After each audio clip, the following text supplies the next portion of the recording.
Tantor Audio, a division of Recorded Books, presents The Substitute by Denise Grover Swank, narrated by Shannon McManus. Chapter 1. It was only 10:30, and it was already a crap-tastic day. Megan Vandermeer stared at the airplane on the tarmac. What the hell was she doing? The Alaska Airlines flight was taking off in 20 minutes, and she was actually going to be on it. Her phone rang and she dug it out of her purse, cringing when she saw her best friend Blair's name on the caller ID. She answered anyway. "How did she take it?" Blair asked.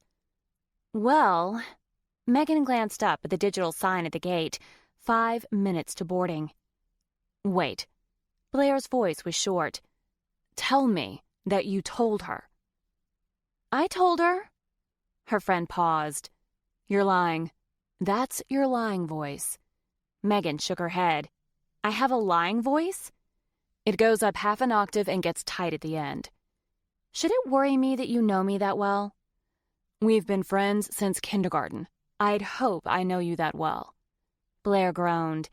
"You might be trying to change the subject, but your mother's going to notice when you don't show up to your own wedding." The overhead PA system blurted a fuzzy message about a changed gate, and Megan covered the microphone on her phone. "Megan, you have to tell her," Blair said in frustration. "I will."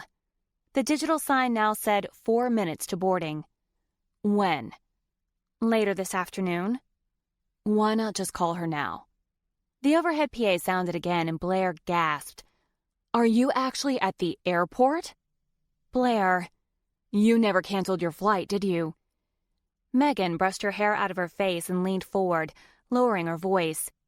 "Honestly, Blair, I forgot." "Lie." Tears stung Megan's eyes. "I need a friend right now, Blair, not a damned lie detector." "I'm sorry." Blair sighed. "You're right. Trust me, I understand why you've stalled. Your mother scares me, and you know I don't scare easily. But you have to tell her, Megs. The longer you wait, the harder it's going to be." "I know, but I want to tell her in person. At this point, I could hardly do anything else." "So you're really coming home?"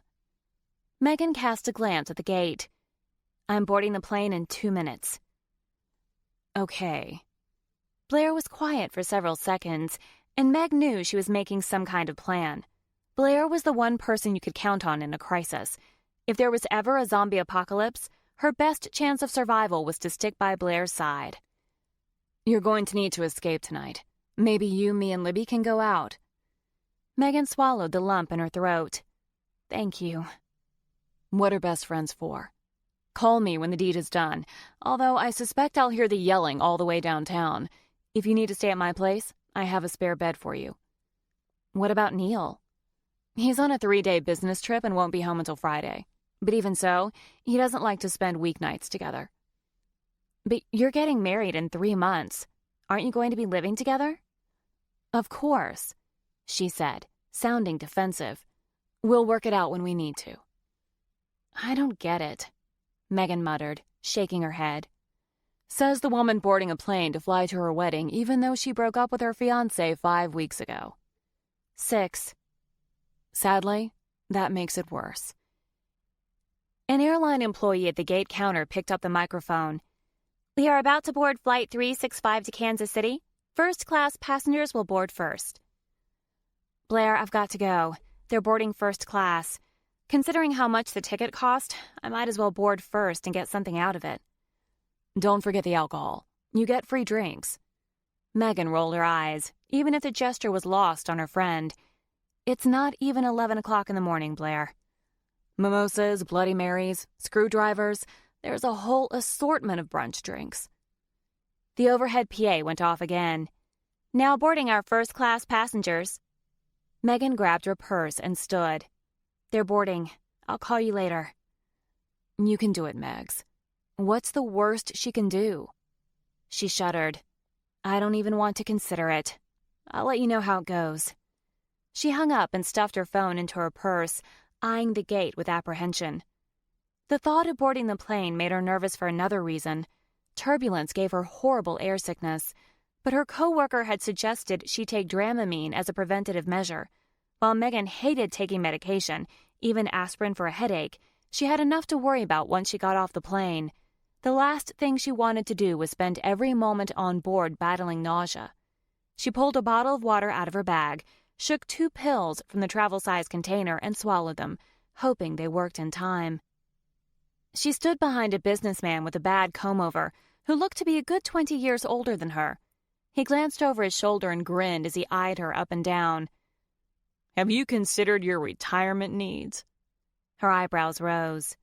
Retirement? What are you, 32? 34? Megan shot him a glare. 29. His grin widened as he moved forward with a line. "It's never too early to start. Maybe we can chat about it on the plane if we're sitting next to each other." The way her life was going lately, it seemed almost inevitable. But thankfully, he sat in the front row and she was in seat 3D. She stuffed her purse under the seat and looked out the window, remembering when she and Jay had bought the plane tickets to fly to Kansas City to their wedding. That should have been her first clue that Jay was an asshole she shouldn't marry. He'd insisted that they each pay for their own ticket. "Can I get you something, Miss Vandermeer?" Megan turned to look at the pretty flight attendant who was smiling down at her. She was perfect, from the top of her blonde head to the tips of her fashionable yet practical shoes.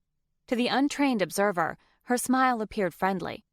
But Megan had spent 18 years under the tutelage of her impossibly perfect mother, long enough for her to know a fake smile when she saw one.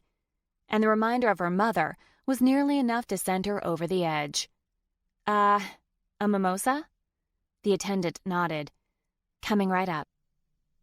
Other passengers filed past Megan, and after a while she realized that the only open first-class seat was next to hers. Maybe Jay had forgotten to cancel his ticket too, but that didn't seem likely. Jay was a penny-pinching snob. But what else had she expected from an investment banker? His idea of a wild night was moving her 401k into high-risk mutual funds. Creepy financial planner dude was a year too late. The flight attendant brought her drink, and Megan sipped it faster than intended, trying to quell her nerves. The knots in her shoulders were just loosening up when one of the attendants started to shut the cabin door. The woman stopped mid-action, holding the door open to let one last passenger on board. He stood in the front of the aisle, his gaze taking in the empty seat next to hers. Megan wasn't the only woman to notice him, even if her attention was less pointed than the others. At least 6 feet tall, he had to stoop slightly to keep from bumping his head on the ceiling. The blonde flight attendant who'd brought Megan's drink gave him a sideways glance of appreciation, even if he didn't notice. Then again, Megan was sure a guy like him, who epitomized the words tall, dark, and handsome, was used to women staring. Jay certainly had been. The attendant rested her hand lightly on the man's arm and looked up at him through heavily mascaraed eyelashes, saying something softly so that she had to lean into him to be heard. Looking slightly irritated, he showed her his ticket, and she pointed to the empty seat. Megan had a neighbor. He stuffed his overnight bag in the overhead bin and sat next to her, buckling his seatbelt. He was, without a doubt, a better option than the financial planner, but maybe not by much. She guessed him to be close to her age, and he didn't have the typical laid-back Seattle vibe. He bore a resemblance to Jay, though his thick, wavy dark brown hair wasn't trimmed as closely as her ex-fiancé's always was. His looks didn't concern her. What did concern her was the determined gleam in his dark brown eyes and the way his jaw was perpetually clenched, as if he were steeling himself against something unpleasant. He looked like he was determined to complete a mission at any cost. Momentary fear mingled with the inebriated fog in her head. "Are you a terrorist?" she asked, before she could stop herself. "What?" he asked, his eyes wide as he turned to her in horror. She shook her head, the movement making her dizzy. "Sorry, you just had a crazed look." She waved her hands in circles in front of her face to help justify her statement, then quickly dropped it to her lap. What on earth had possessed her to say that? Moments later, the flirty attendant came back and leaned across the man to grab the empty glass on Megan's tray. Still bent over, the blonde turned to face him, her face less than a foot from his. "Don't you worry, Mr. McMillan." She patted his arm again. "I'll come take care of you just as soon as I can." His mouth parted slightly before he grunted, "Thanks." Megan had to wonder what the attendant's definition of taking care of him included. The flight crew started the safety demonstration, and Megan leaned her head against the seat, her fingers digging into the armrest. When this flight landed, she would finally have to do what she'd been avoiding for over a month. But how? How was she going to face her mother? "Afraid of flying?" the man next to her asked, sounding displeased by the prospect. No, just crashing and burning. Which was exactly what was going to happen to her after they landed. Chapter 2. It was his turn to ask, "What?" Not the plane. The brunette's brown eyes fluttered open, glistening with tears. "My life." Josh nearly panicked. He could deal with paranoid people worried about plane crashes, but he hoped to God this woman wasn't going to cry. He didn't think he could take it right now. He wasn't supposed to be here, on this plane, with this woman, at this point in his life. Josh McMillan wasn't the kind of man to take leaps. Every step he took was carefully plotted beforehand, except for this one. Ever since Josh was 8 years old, he'd wanted to follow in his father's footsteps and become an engineer. Josh was 16 when his father died, but the loss only cemented his resolve. His older brother, already an engineer, took over the family business, and Josh joined him when he graduated from college. The firm had struggled since their father's death, and the bad turn in the economy hadn't helped. But then Josh had created a revolutionary part that could be used on wind turbines to help produce more electricity with the same amount of wind power. The part had the potential to make millions. So they'd hired a patent attorney and spent a fortune they didn't have to get the patent process started, hinging the future of their business on it. And it had worked. They'd acquired interest from a serious investor who could help take their engineering firm to a whole new level. Until last Friday, when their patent had been denied. A firm in Kansas City, Missouri, had received approval for an identical plan. But how could a firm in Kansas City have so exactly duplicated the esoteric part?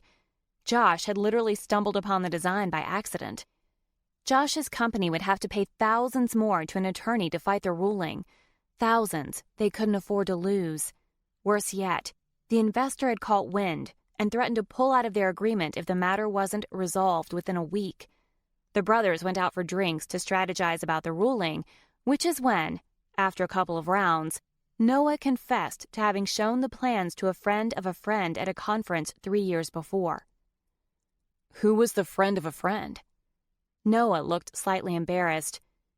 She was a woman I picked up in the hotel bar.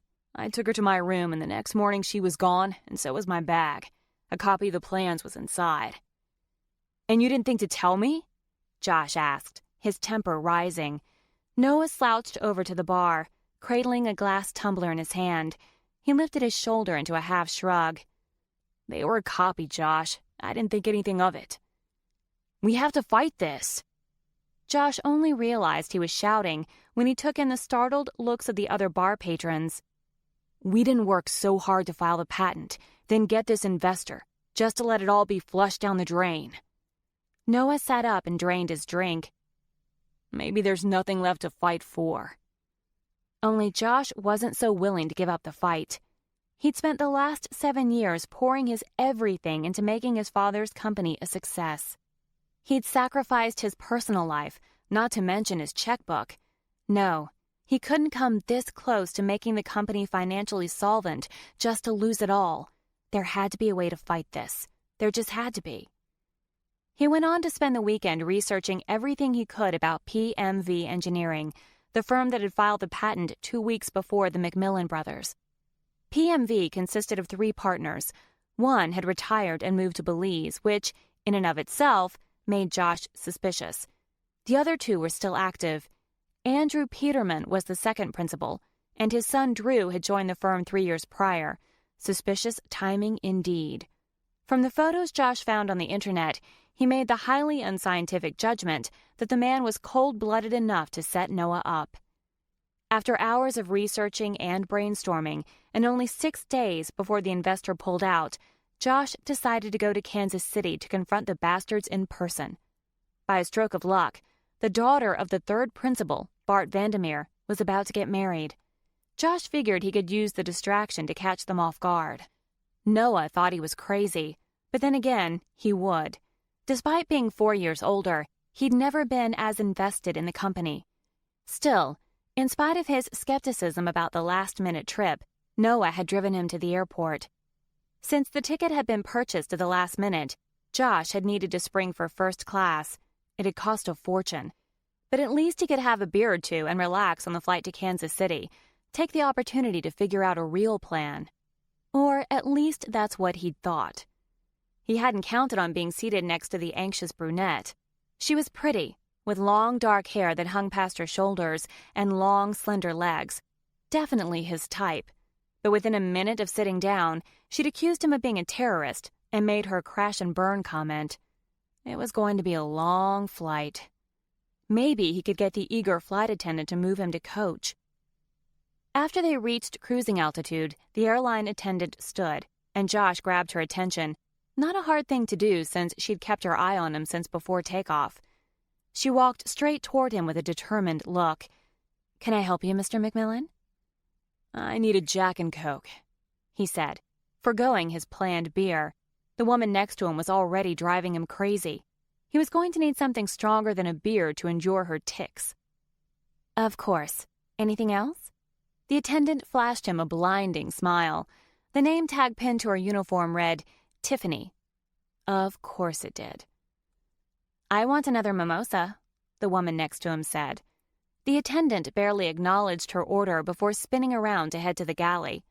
When she returned, she leaned in closer than necessary to place the woman's drink on the tray next to him. Then she set a cup of ice along with a can of Coke and a minibar bottle on his tray. "Would you like me to make it for you?" She was certainly attractive, but she looked too high maintenance and more his brother's type. Josh might have been interested in her anyway at a different time, but today he didn't need the distraction. "Thanks, but I've got it."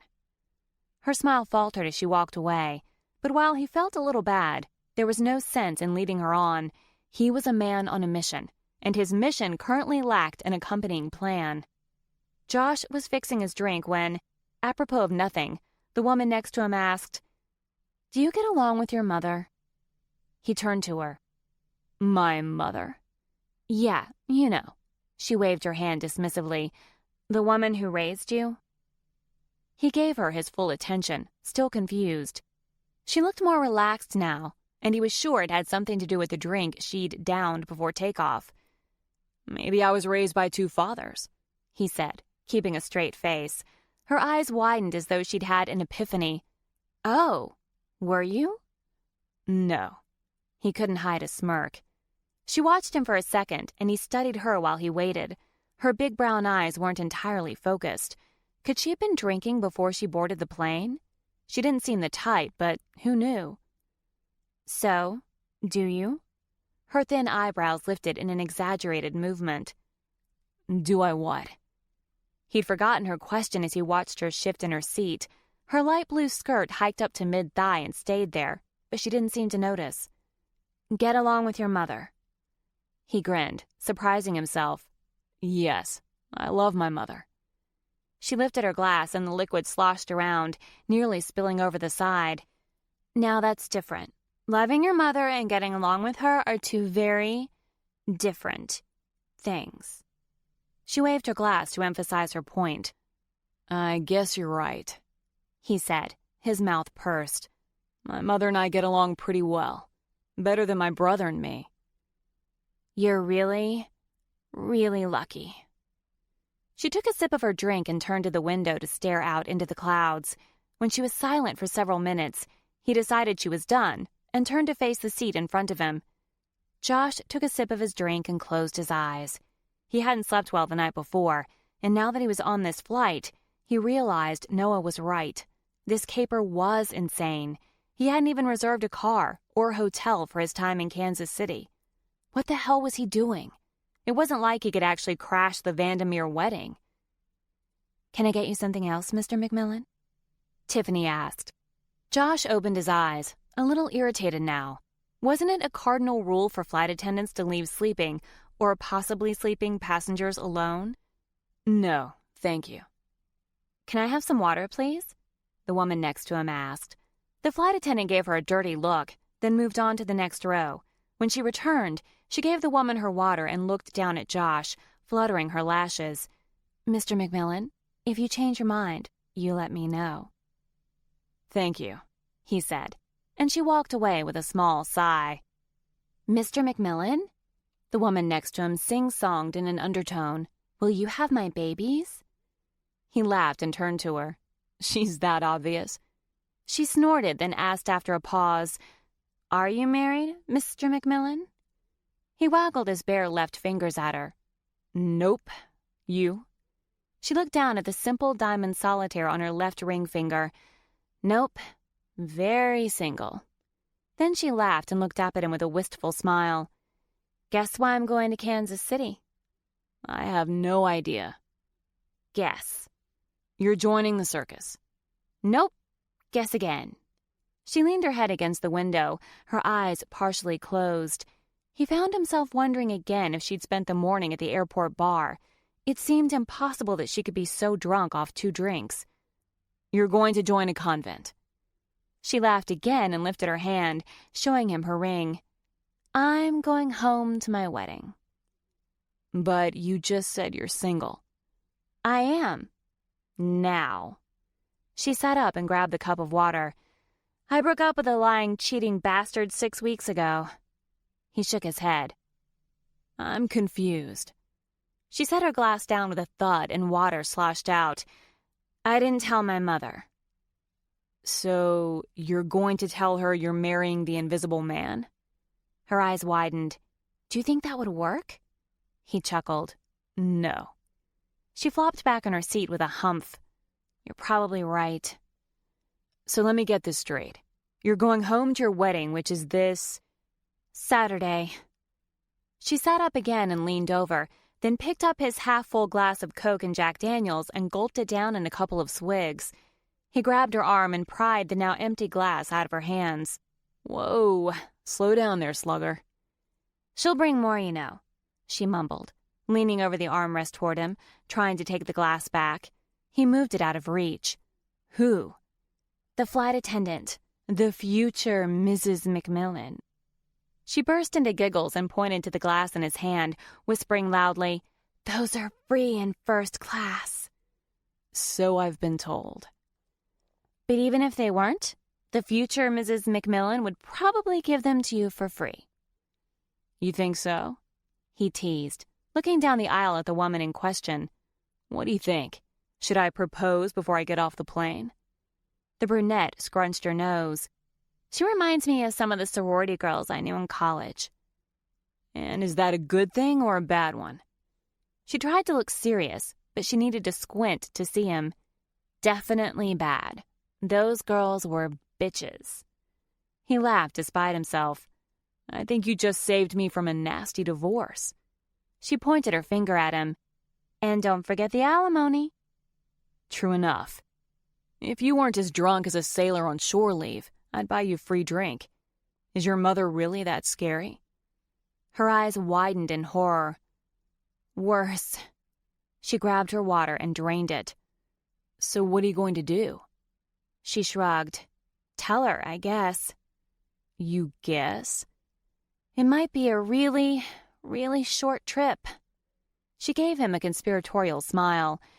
She's picking me up from the airport. I can tell her as soon as she picks me up. Shoot, I didn't even need to pack my suitcase. It might not be so bad, he volunteered. She'll understand. I can't imagine a mother would want her daughter to marry a lying, cheating bastard. She pursed her lips and shook her head. Nope, she can't get her deposits back. She warned me last fall before making the bookings. She looked up at him. She was pissed about my engagement. She said Jay should have asked Dad for my hand in marriage, as if it were some kind of business transaction. And the fact that I dated him for 2 years without ever bringing him home, well, that pissed her off too. So why not catch a flight to KC to introduce them? He could only imagine how upset his mother would be if he got engaged to a woman she'd never met. She sighed. Jay could never get away. And honestly, I've only been home once in 4 years. I didn't want him to meet them. So they were basically going to meet him on the way to the chapel. I can understand why she'd be pissed.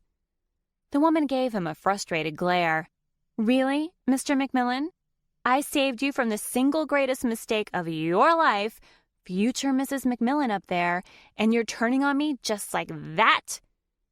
She tried to snap her fingers, but she fumbled with them several times before giving up. He grinned. When you put it that way, I'm still not surprised your mother was pissed. Well, it wasn't going to be like that. That's why we were coming today, so my family could spend an extra couple of days getting to know him. Wow. He lifted his hands off his lap. A whole couple of extra days to meet their new son-in-law. You don't know my family. And the whole thing's moot. He's history, and my mother has to cancel a $25,000 wedding without getting a single penny back. She took several shallow breaths, and Josh realized she was about to cry. Hey, maybe she can get a refund on some of it. She sniffled, reaching to the floor for her purse, but the seatbelt across her lap kept it out of reach, while also protecting her from falling out of the seat and onto her head. A real danger. Here, let me get that for you, Josh said, already unlatching his belt. He leaned forward and grabbed the bag and set it in her lap.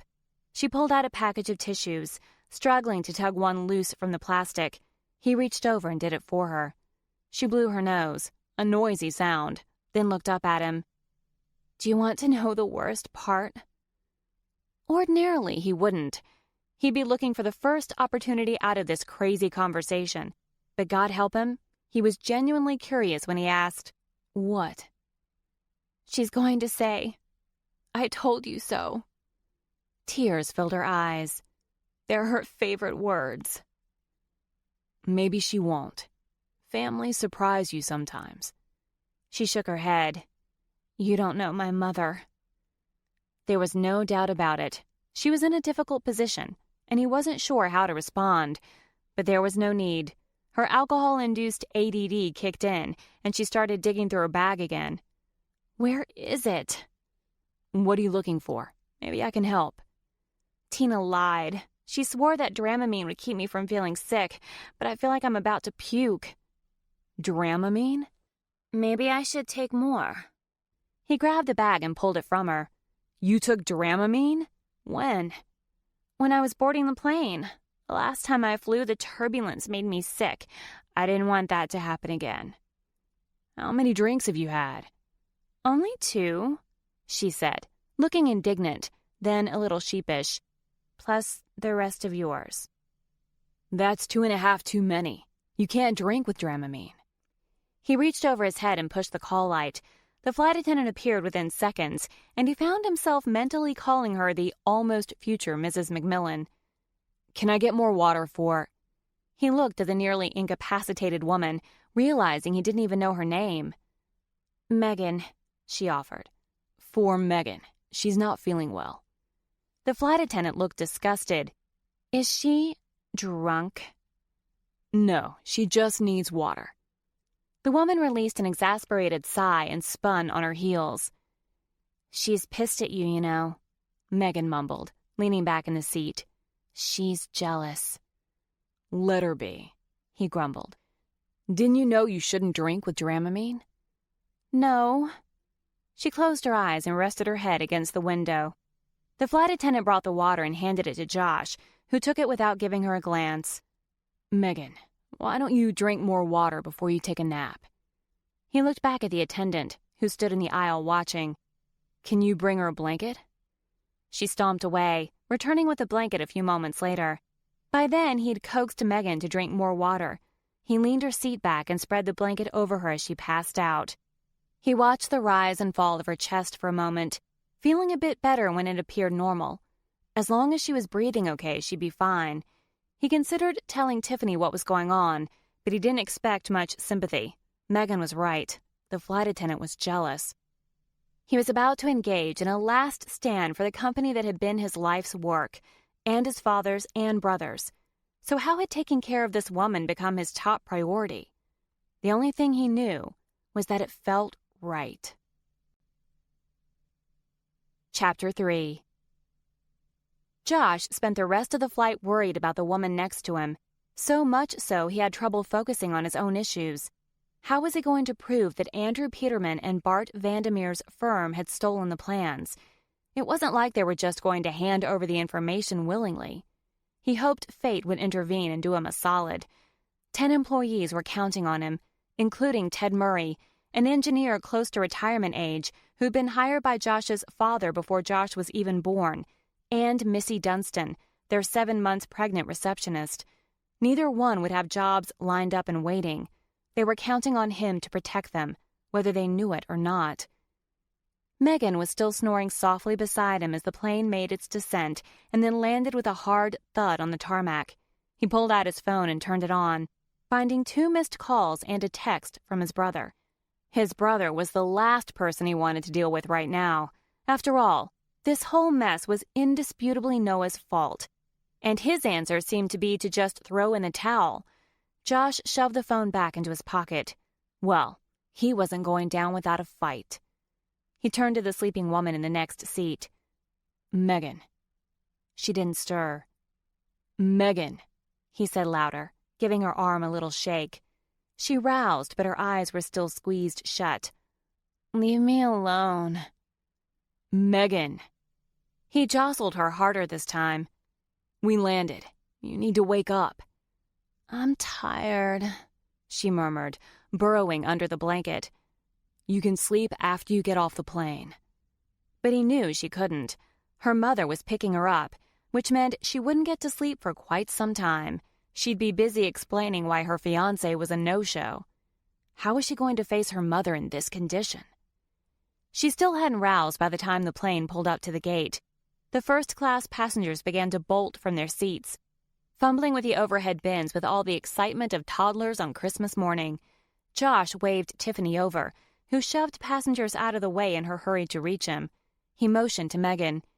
"She's going to need help getting off the plane." The flight attendant shot Megan a snotty look, then rolled her eyes. "Sure, we'll call security to take care of the problem." "Security? Can't someone just help her off the plane? Her mother's out there waiting for her." The attendant gave him a stern look, but he saw a flash of vindictiveness in her eyes. "We take public intoxication very seriously, Mr. McMillan." "She's not drunk. She had a drug interaction with the alcohol she drank." The attendant's eyebrows arched.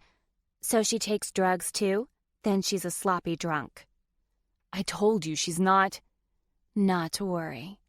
She patted Josh's arm. "You are so sweet to feel responsible, but you can go about your business. We'll take care of her." Josh worried how she'd take care of her. He hardly knew the woman next to him, but for some reason he did feel responsible for her. "That's not necessary. I'll help her off." The attendant shook her head, her mouth twisting into a mock sympathetic pout. "Sorry, you're not traveling together, and we can't let an unconscious woman leave with a stranger. Imagine the liability to the airline." "If she wakes up and tells you she wants to leave with me, will you let me help her?" She studied Megan, who was audibly snoring again for a moment, before giving Josh a smug grin. "Of course." Then she returned to the front of the plane. The cabin door opened and the passengers started to rush off. The sensible part of Josh told him to get up and walk away, but he just couldn't do it. "Megan." He shook her arm more vigorously. The passengers exiting from the back watched the scene with morbid curiosity. "What?" she finally groaned, turning toward him. "The almost future Mrs. McMillan is going to call security unless you get up and walk off this plane." Her eyelids fluttered open. "Sorority bitch?" He grinned. "That's the one." She tried to sit up and swayed in her seat. "Why is the plane swaying?" "It's not. You're still out of it." She leaned back in the seat. "I'm just gonna take a little nap." Her voice trailed off. "Megan!" She jolted upright, her eyes wide. "What?" "Sorority bitch will let me help you off the plane, but you have to tell her that you want to leave with me." She grinned and waggled her finger in his face, sing-songing, She's not gonna like it. I can deal with it. Will you tell her? Her grin widened, but her gaze was still unfocused. Oh, yeah. Josh started to get out of his seat. Do you have anything in the overhead bin? What? No. She was fading again, so he quickly grabbed his overnight bag and darted into the aisle, blocking the path of an irritated passenger from the back of the plane. He set his rolling case on the seat in front of him and grabbed Megan's purse off the floor, slinging it over his shoulder. Let's stand you up and get going. She didn't answer, already asleep again. He leaned over and pulled the blanket off her. Megan! She startled and jumped up, the top of her head hitting the bottom of his chin. Ow! He jerked upright and whacked the top of his head on the ceiling over the seat. Frustrated, he stopped and took a deep breath. How the hell had he gotten himself into this situation? He briefly considered running for the exit, without her. But he couldn't. He couldn't leave her with Tiffany. Hey, buddy, the irritated man behind him grumbled. Some of us want off this plane. Just a second, Josh barked, as he glanced down at Megan and found her staring up at him, or as much as she could through squinted eyes. He reached for her arm and pulled her into a standing position. First we walk off the plane, then we'll figure out the rest. Okay, she murmured, but her limbs were limp. He'd be lucky to get her down the short aisle. Somehow she found some inner reservoir of energy and managed to stand and maneuver her way around the seat and into the aisle.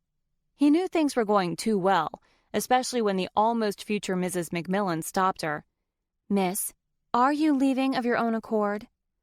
Megan shook her head, and Josh's heart slammed into his chest. If she told him no, could he be arrested for kidnapping? I don't have an accord, Megan slurred as she began to wobble. I have a Civic.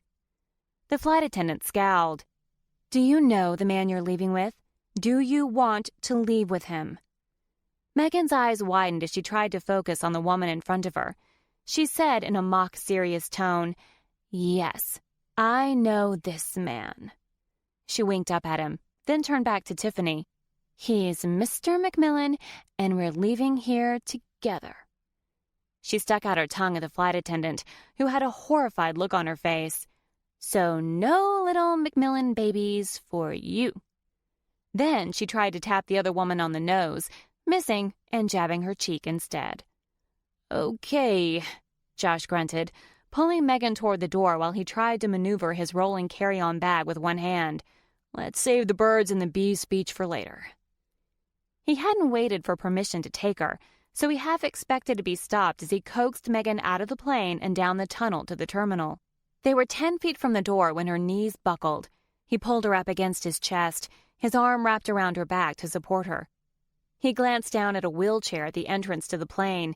One of the baggage handlers was watching him with wide eyes. I don't suppose I could use that wheelchair, Josh asked. The man shook his head, grabbing the handle. No can do, mister. Thanks for nothing. The airline employee chuckled, actually chuckled, in response. If Josh had been the type of guy to write nasty letters. Megan. Josh gently shook her. Can you keep walking? Her eyes were tiny slits as she flopped her head back to look at him. No, thank you. I don't want any peanut brittle. He supposed that was as good an answer to his question as any. Now he needed to figure out how to get her purse, and his bag down to arrivals. Squatting, he pressed his shoulder into her abdomen, then stood, carrying her in a fireman's hold. Her upper body dangled down his back, her drooping arms swinging and brushing his ass. This was going to look suspicious as hell, but it was the only way he could get her out without leaving their stuff behind. He grabbed the handle of his suitcase and set her purse on top of the bag, hurrying for the door once he had her steady. He'd never flown to Kansas City, so he wasn't expecting the cramped waiting area and the dense crowd preparing to board the next flight. Thankfully, the exit was only 20 feet away. Megan's upper body still dangled down his back. He knew they were a spectacle, and the outright stares confirmed it. She's my fiancé, he muttered, breaking one of his cardinal rules. Never explain yourself, especially not to strangers. But he knew that some of those stares were from people who were worried that he was kidnapping her. She's not feeling well. He tugged on her legs. Tell the people you're not feeling well, Megan. One of her dangling hands waved around as she spoke. I'm the one helping you. I saved you from that awful woman. Then she patted his backside. You have a really nice ass. No wonder she wanted to have your babies.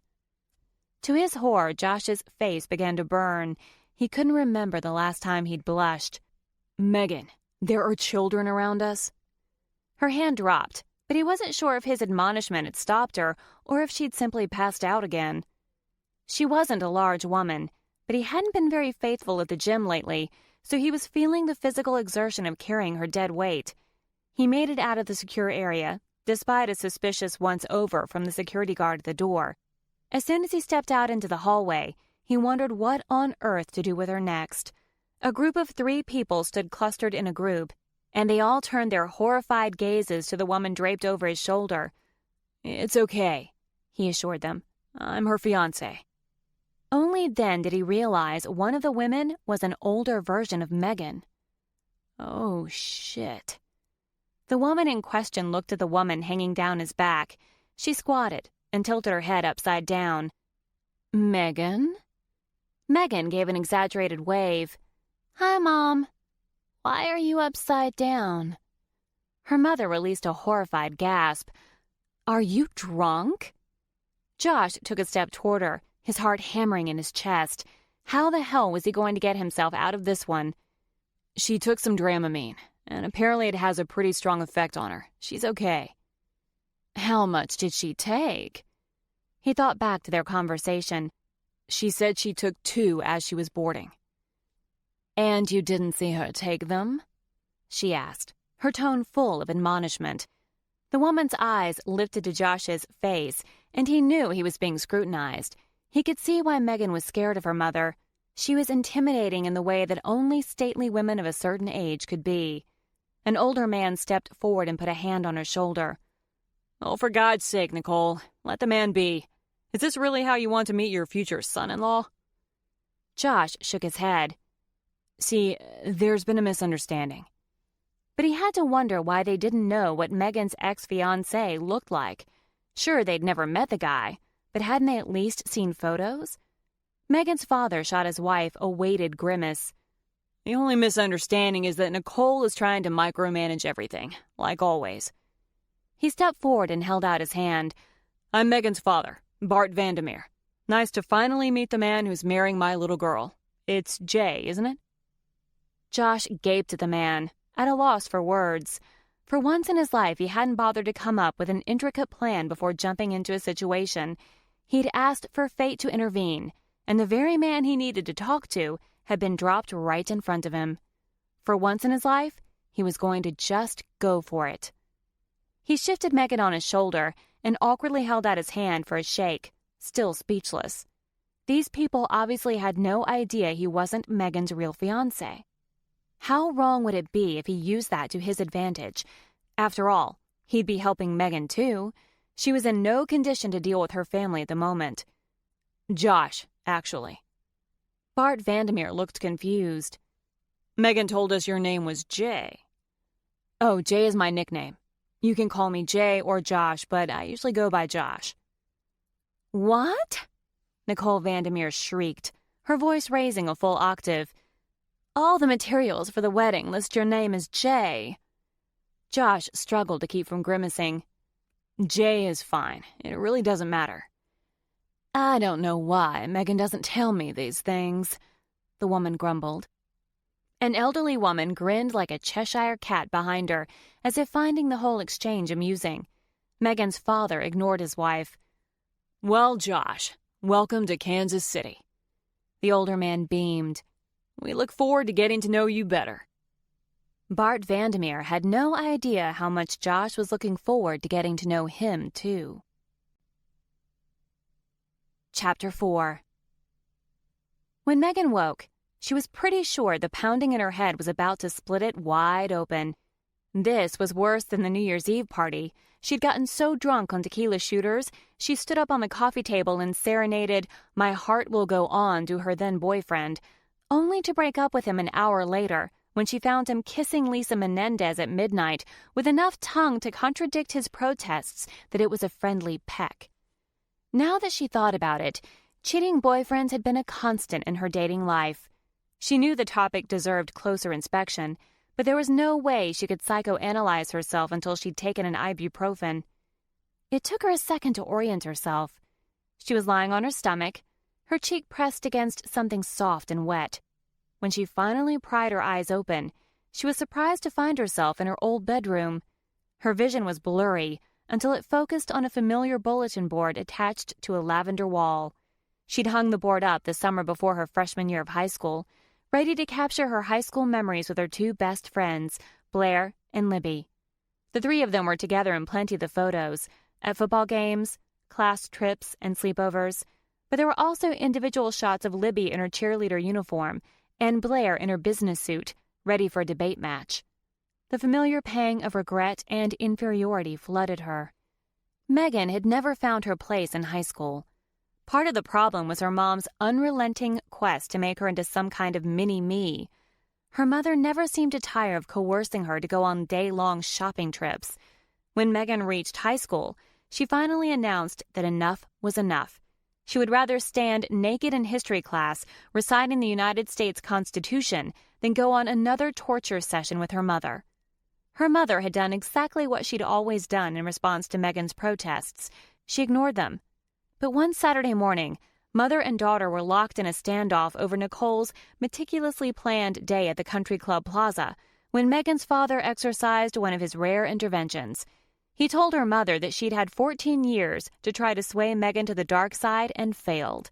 Then he advised Megan she had 5 minutes to get everything she needed for an overnight camping trip with him and her brother Kevin. Camping hadn't figured into her plans for the weekend. What she really wanted was to go spend the afternoon with Libby.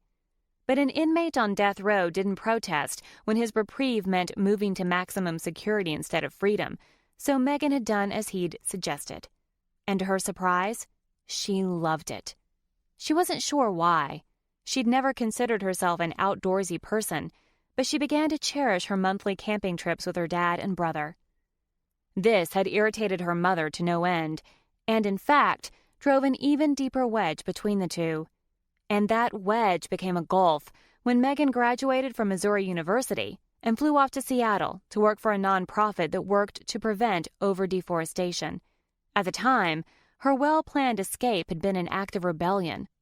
While she loved her job and had quickly moved up the hierarchy to the position of grant coordinator and fundraiser, she now realized the move had cost her something precious, her close relationship with her father and brother. But here she was, hip-deep in self-analysis again, when she still had no answer to the pressing issue of how she'd gotten from the plane into her old room. It all came rushing back to her. Boarding the plane, drinking 2 mimosas, stealing Mr. McMillan's drink, blabbering to him about the flight attendant and her defunct fiancé. She squeezed her eyes shut in horror. She'd made an utter fool of herself. She sat up and swiped at her wet cheek, realizing the wet sensation was the result of all the drool on her pillow. Great. As if she needed to feel any worse. At least she could take comfort in the fact that she'd never see the man again. What did it matter if he thought she was crazy? Besides, there were bigger things to worry about. She shook her head, trying to clear it, but spiking a fresh round of pain instead. She needed to focus, so she could figure out how she'd ended up on her bed. The last thing she remembered was snuggling under the blanket in her seat on the plane. But if she was in her room, her mother must have found her somehow. Her mother was going to kill her. It was a wonder she hadn't taken advantage of Megan's supine state to do so already. Megan glanced around the room and found her old digital alarm clock on the worn white nightstand. 6:12. The sun was streaming through the blinds, but it was summer, so that didn't necessarily give her a clue as to whether it was 6 o'clock a.m. or p.m. She supposed it didn't matter. One way or another, there would be hell to pay. Sliding off the bed, Megan moved to her door and cautiously cracked it open. Voices floated up from downstairs, one of them clearly her mother's. Since her mother never got up before 7:30 if she could help it, it had to be evening. She made her way down the stairs with an anxious ball in the pit of her stomach. She was going to have some explaining to do, though she had no idea how much, because in her drugged state she could have said anything to her mother between meeting her in the airport and falling onto her bed. But the sound of the other voices in the kitchen gave her a small measure of reassurance. Her mother's voice was light and airy, her company voice. This was good news for Megan. No matter how upset she was, Nicole Vandermeer would never, under any circumstances, murder someone in front of guests, no matter how justified. Megan hardly told us anything, her mother was saying as Megan approached the kitchen. I wouldn't want to bore you with the details, a man's voice said.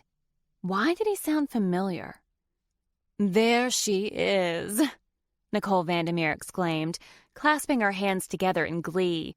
She was in full-on hostess mode, but she seemed even more enthusiastic than was warranted by a mere guest.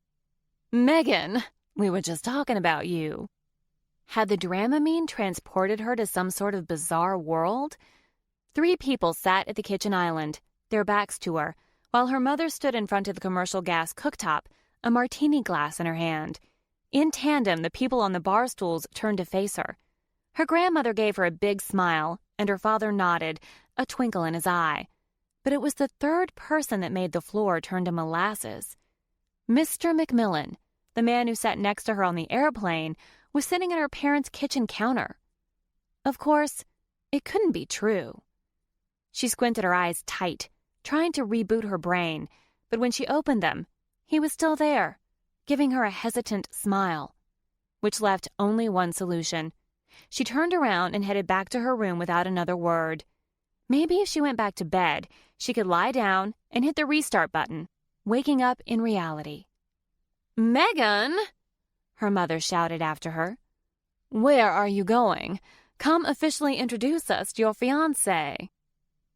Oh God, she really was hallucinating. Maybe this was some kind of psychotic break induced by extreme stress and pharmaceuticals. Megan, come back right now. Her mother's tone borderlined on slipping out of character. If Megan pushed her over the edge, the consequences would be worse than she felt capable of handling at the moment. You're being incredibly rude. Is that how they do things in the Pacific West? Megan cringed. Nope, this was real. Her mother was the only person on Earth who dropped the North from Pacific Northwest. Megan turned around and walked back into the kitchen, stopping in the doorway. Mr. McMillan studied her with an expressionless face. What in the hell was he doing here? What had he told them? As if reading her mind, or perhaps her face, he jumped out of his seat and walked over to her. Hey, honey, how are you feeling? She looked up at him, dumbfounded. Why was he smiling at her like that? Scratch that. Why was he calling her honey? What the? How did you get here? We picked him up from the airport, of course. Josh told us what happened, her mother said, her voice light and breezy again. He told us that you got airsick when you flew to Phoenix last year, so you took Dramamine on this trip as a preventive measure. You should have seen the way Josh took care of you when you got off the plane. She gave Josh a look of approval.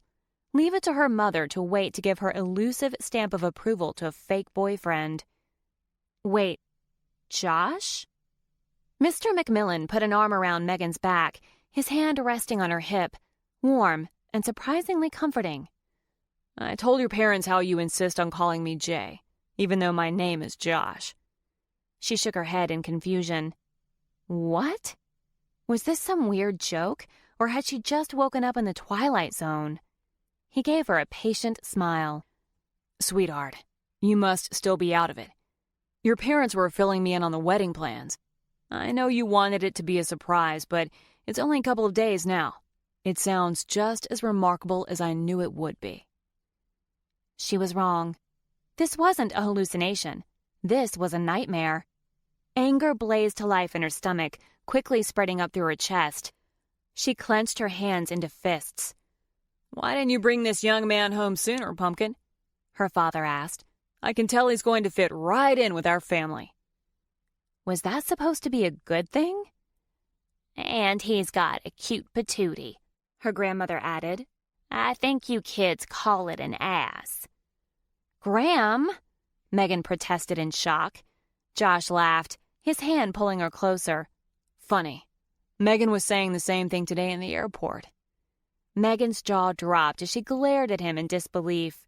Graham shook her head. For the life of me, I don't know why you would call someone's back end an ass, especially a cute one. Don't you kids know that an ass is a donkey? Megan didn't take her gaze off Josh for a moment, her temper about to blow. I don't know what you think you're doing. Before she realized what was happening, he cupped her cheek and kissed her, his lips soft but insistent.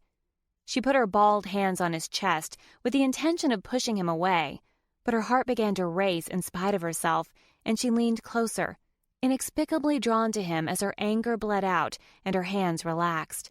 His muscles were firm below her fingertips, and her knees began to weaken, but the arm he'd looped around her back held her up.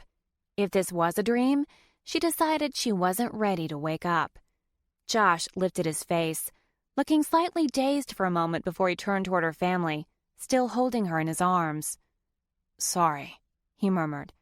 I just love her so much I can't stop myself sometimes. Megan gaped at him as if she'd just had a lobotomy. The way her brain felt at the moment, it probably wasn't too far off. He doesn't look like a donkey, her grandmother said in a smug tone. Aw, her mother cooed. That's so precious. Your wedding is going to be the talk of the summer at the country club. Megan was speechless again, but this time for an entirely different reason. What had just happened? The door to the garage opened, and Megan turned to see her older brother filling the opening, a duffel bag in his hand. Get a room, he groaned with a grin. Kevin! She broke free from Josh's hold and ran to her brother, throwing her arms around his shoulders. Hey, Squirt. He dropped his bag and wrapped his arms around her back, lifting her several inches off the ground as he swung her in a circle. Kevin, put her down, their mother shouted. If you break her leg, she'll never be able to walk down the aisle on Saturday. He put her down and playfully tugged a lock of her hair. I'm not going to break her leg. I already did that when we were kids. No point in doing it again. Kevin picked her up again and swung her for several seconds more before setting her on her feet. He gave her a mischievous grin, then winked. What are you doing here? She asked, surprised by how happy she was to see him. Rumor has it that my baby sister is getting married. I took leave so I could put the fear of God into your fiancé, he said. He narrowed his eyes on Josh, his voice taking on an air of authority. He had been teasing before, but not now. This was one of the reasons why Megan had never brought her boyfriends home when she was in high school and college. Kevin loved to intimidate any male who got within 10 feet of her. But then, he'd always had a way of intimidating anyone. The Marines seemed like a natural fit for him. So, are you finally going to introduce me to the man you're marrying in 3 days? Her brother's words sobered her. Actually, she took a breath for strength, her stomach knotting equally with nerves and irritation. There's something I need to tell all of you. Sweetheart, Josh said, glancing at her brother, then giving her a strained look. I know you're still irritated with me over our argument at the airport in Seattle, but there's no reason to drag your family into it. She shot him a glare. Who was this guy? And what in the hell was his end game? One thing was for sure. She wasn't about to find out in front of her mother. Gritting her teeth, she marched toward him and grabbed his wrist. Her nails digging deeper than necessary, she tugged him to the doorway. He's right. I'm still pissed at him, and we need to get this straightened out. Megan, her mother shouted after her. You're being incredibly rude. But Megan ignored her as she climbed the stairs and dragged him into her room. It wasn't until she shut the door behind them that she realized she was still holding onto his wrist. She dropped it as though he were on fire. What the hell is going on? She demanded. Is this some kind of sick joke? He shook his head. No, it's a giant misunderstanding. Misunderstanding? A misunderstanding is when you order French fries and get onion rings. The fact that my parents think a stranger is my fiancé is not a misunderstanding. It's a disaster. How could you let this happen? His face froze with fear. Please tell me that you remember sitting by me on the plane. I remember that part. She rubbed her hand over her forehead as if to banish the lingering headache. You sat down and I accused you of being a terrorist. Then I made fun of the flight attendant and stole your drink. She cringed in embarrassment. Everything else is fuzzy after that. You don't remember getting off the plane? No. The flight attendant was going to call security, so I helped you off. I had to carry you over my shoulder because you couldn't walk, and I got the impression that security wasn't going to help you find your mother. The flight attendant had it in for you. Think, Megan. Think. She scrunched her eyes shut to remember how she got into this situation. I vaguely remember telling her she couldn't have your babies. Then you dragged me away. She glanced up, putting her hands on her hips. While I appreciate you for helping me not get arrested by a federal marshal, that doesn't explain how you ended up here. As my fiancé. He held his hands up in surrender, his eyes pleading with hers, and damned if her breath didn't catch. Her pulse quickened just at the sight of him. Of course, it didn't help that their kiss was so fresh in her memory. You couldn't walk, and you were talking nonsense. So like I said, the only way I knew how to get you out of the terminal without leaving our bags behind was to carry you over my shoulder. But people thought I was abducting you, so I told them that you were my fiancé. He heaved out a sigh of frustration. Your family heard me and thought I was Jay, and then I got stuck. Everything made perfect sense, but something about his delivery was off. He narrowed his eyes, and she could practically feel the judgment rolling off him. Have they really never seen him before? No, she said sharply, putting her hands on her hips. Not that it's any of your business. Not even photos? His brow lifted, as though a new idea had occurred to him. Wait, does he even exist? Her mouth dropped in shock. Of course he exists. Then why no photos? Her back stiffened. I have some photos of him, just not very many, and I guess they're a little blurry. You have to admit, that's pretty weird, since you were supposedly together for 2 years. She gasped. Who are you to judge me? You've been conscious and coherent all day, yet you were just sitting in a strange woman's kitchen pretending to be her fiancé. No, Megan, I wouldn't call you strange. A little eccentric, maybe. She balled her fists and groaned in frustration. Are you some creepy stalker?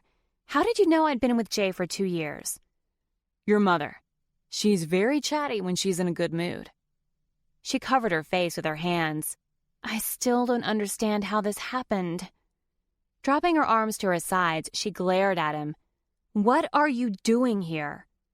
I told you. Your parents thought I was your fiancé. I mean, why didn't you correct them? He quirked his brow and smirked at her. Says the woman who's getting married in 3 days to a made-up groom. She stomped her foot. I did not make him up. He began to pace at the foot of her bed, his pure masculinity a sharp contrast to the white and lavender ruffled comforter. Look, in hindsight, it probably wasn't the smartest decision to call you my fiancé when I left the terminal. Especially after you told me that your mother was picking you up, but I didn't know what else to do. I tried to explain the misunderstanding, but before I knew it, I was riding in your mother's Navigator to Blue Springs, Missouri. He spun around to stare at her. Your mother is frightening. I told you. He grabbed her hand and sat down on the bed, guiding her to sit next to him. Look, you need someone to stand in for your fake boyfriend. He's not fake. And your parents think I'm him. We can make this work for you. What are you talking about? She asked. Ignoring the fact that his touch sent flutters through her stomach, she jerked her hand free. If he was offended, he didn't let on. We'll let them continue to think I'm here to marry you. Then I'll act like a jerk and break up with you in front of them. That way, I'll take all the blame, which gets you off the hook. You have to admit that it's the perfect plan. Your mother won't kill you, and you might not even have to return all those toasters. I didn't register for toasters. I registered for a bagel oven. He looked taken aback. You seriously registered for your fake wedding? How far were you going to take this anyway? She gritted her teeth, seething. I had a fiancé. His name is Jay Connors. He's an investment banker and he lives in downtown Seattle in a condo that overlooks Puget Sound. His head jerked back in disgust. An investment banker? You can't be serious. What's wrong with dating an investment banker? Nothing. If you were really engaged to one. But if you made the guy up, you could have at least given him a more exciting career, like a firefighter or a trapeze artist. And what is it that you do, Mr. McMillan? I'm an entrepreneur. She rolled her eyes. Like that's any better. Isn't that a fancy way of saying you don't know what to do with your life? He ignored her insult and pressed on. What do your parents know about me? They don't know anything. I just met you. Not me, him. Your fake fiancé, the one you made up. I didn't make him up, she shouted. Then show me a photo. I don't have to prove a damn thing to you. He smirked in triumph. Damn him. Why did she care what he thought? Yet she found herself digging her phone out of her purse anyway. She scrolled through her photos, then stopped. Here's a picture of us at a Seahawks game. Josh took the phone and stared at it for several seconds. This? That looks like you photoshopped your head into a bad photo of James Vanderbeek. The guy from Dawson's Creek? I'm more than a little frightened you know who he is. He shrugged. Hey, my college girlfriend Trisha was obsessed with that show. I watched it with her. You could have used a photo of Brad Pitt or someone more current, you know. Wouldn't that be kind of obvious? He lifted his brow with a smirk. So you admit it's a fake? I didn't fake this photo. She took a deep breath to regain control. Pressing her lips together, she gave a slight nod before continuing in an ultra-calm voice. So his face isn't very clear. The camera on my phone sucks. He tossed the phone back to her. I'm not convinced, but that's not the point. He added, when she opened her mouth to protest. We have a mission. He made sure he had her full attention. I'll make myself look like an ass and break up with you, saving you from your mother's wrath. She narrowed her eyes, her suspicion building. Why would you do this? Because I'm a nice guy. He grinned, his whole face lighting up. And in that moment, she could see why the bitchy flight attendant had been so determined to snag him. If she hadn't been so suspicious of his motives, it would be easy to fall for that grin. Try again. He shrugged with a good-natured smile. I have my reasons. When she started to talk, he cut her off. Look, I'm here in Kansas City for family reasons. I'd prefer not to be here at all. No offense, but this gives me a chance to procrastinate and not deal with the drama. She, of all people, could understand avoiding family issues, but wasn't impersonating someone's fiancé a bit extreme? Then again, she'd flown home to her own wedding with no groom, so who was she to judge? How do I know you're not a thief? Or a murderer? Maybe you're waiting until the middle of the night and you plan to kill us all in our sleep. You have a very active imagination. It makes me wonder even more about the existence of your boyfriend. Why would I go to so much trouble? I don't know, she said, annoyed. How would I know how a serial killer thinks? First, I'm a terrorist, and now I'm a serial killer? I think you need to make up your mind. She gritted her teeth. I'm perfectly harmless. He held his hands out at his sides. I promise.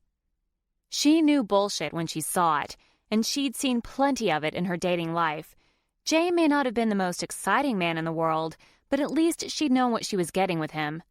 Or, at least she'd thought so, until he pulled the rug out from under her. What were you supposed to do when even the safe guys, the ones you settled for, turned out to be cheats and liars? She turned to Josh and jabbed her finger into his chest. I don't trust you. His smile didn't even dim. And you don't have to. Just let me break up with you and then I'll be on my merry way. Fine, she sighed. Let's go get it over with. He held up his hands. Whoa, whoa, whoa. We're not breaking up tonight. What? Why not? We can't. How suspicious would that look if we were just super sweet to each other and then I suddenly broke up with you? Your parents might see through it and realize you made up your boyfriend. I did not make up my boyfriend, she hissed, trying to keep her voice down. That's a moot point, he said, acting far too calm considering the situation. We need to focus. She took a deep breath, ready to vent her frustration. She couldn't think of the last time she'd been this angry. Fights with Jay had run more ice-cold and passive-aggressive. Fine, she huffed. Since this is your crazy scheme, I take it you have some kind of plan. Tonight, we act like a couple in love. Then tomorrow, I'll start acting like an ass. You're doing a pretty good job right now, she said, eyebrows raised. You take this bossy, condescending show on the road, and you're golden. He heaved out a breath. Do you want me to help you or not? If you'd prefer, I'll call a taxi and have them come pick me up now. Then you can explain everything yourself. Her shoulders tensed. You wouldn't. He grinned. Try me. You're an ass. You already said that. He laughed. Oh, wait. No, you said you liked my ass. Not likely, she said in a snide tone, but she couldn't be sure it was true. Megan couldn't remember saying any such thing, but her Graham was right. He had a nice one. Alcohol had a tendency to make her spew out all kinds of truths, embarrassing or not. Focus, Megan. She began to pace. If she were smart, she'd march downstairs and tell her family everything.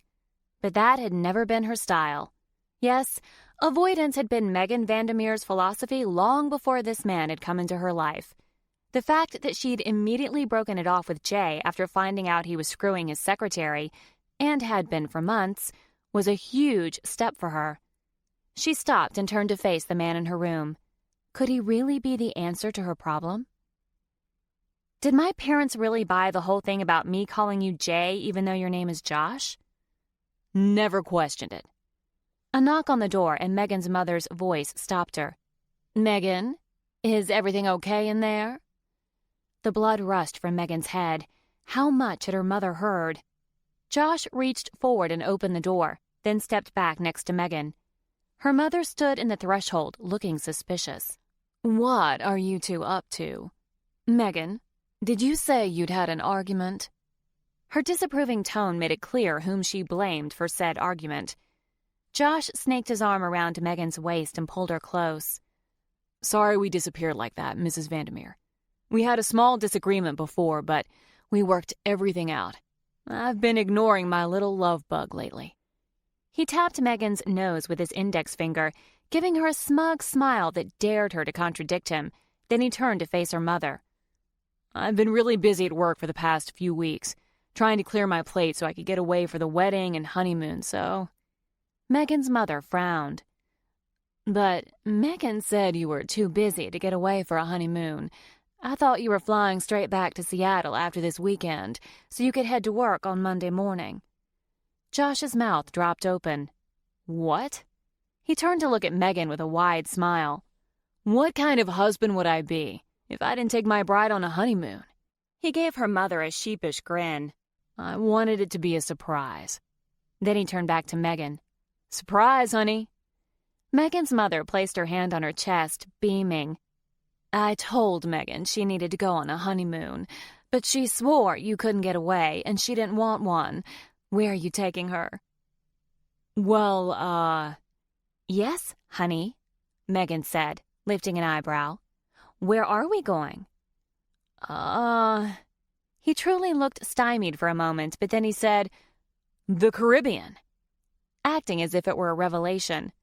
That's wonderful, her mother gushed. Which island? Excuse me? He asked, clearly uncomfortable. Which island? Megan decided to take pity on him. She still didn't trust him, and she was certain there was more to his motives than he was letting on, but he'd saved her twice. She owed him something. I bet it's the Virgin Islands, isn't it? Ever since we met, I've been telling Josh how much I wanted to go there. That's it, Josh exclaimed. But now I've ruined the surprise. Oh, sweetheart, Megan drawled, patting his cheek harder than necessary. "You're just one surprise after another." He reached up and grabbed her hand, pulling it down to his chest, where he held it over his heart, laying it on a bit thick. "You still didn't explain what you're doing up here," her mother said. Megan was irritated. She was 29 years old, and her mother was still trying to control her. Josh intervened. "Like I said, I've been working a lot, which means I haven't spent a lot of time with Megan lately." He dropped her hand and wrapped his other arm around her as he pulled her to his chest. "I assumed that you and Mr. Vandermeer would want us to sleep in separate rooms until the wedding, so I figured we could enjoy a little alone time together, since we were already up here. If you know what I mean." He winked. Megan couldn't believe he'd just said that to her mother. She kicked his shin, but his smile barely wavered. Her mother's face turned a pretty pink, which Megan didn't find surprising. Everything her mother did only enhanced her beauty and sophistication. She wasn't an ugly crier, so, of course, her blush would look like blush, not like the ugly splotches Megan got when she was embarrassed. There had never been any question as to why her father had married the Southern belle from Atlanta, who still carried her Southern accent around like a badge of honor, but she'd found it impossible to live in her shadow. Her mother reached for the diamond pendant at the base of her neck. "Bart and I understand, young love.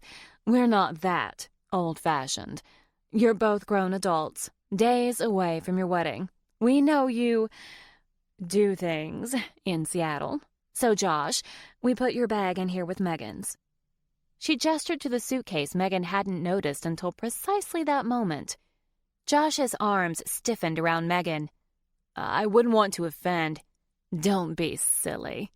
She waved him off with one hand.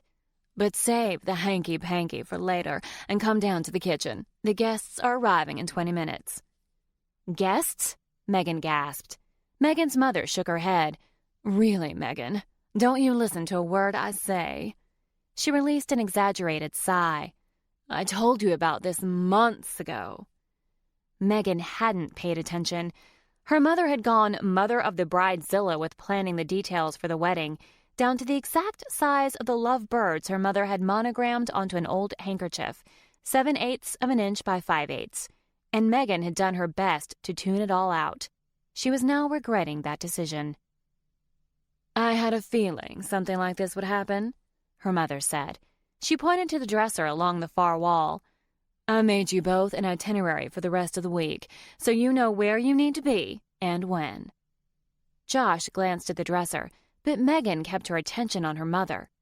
"So we need to be downstairs in 20 minutes?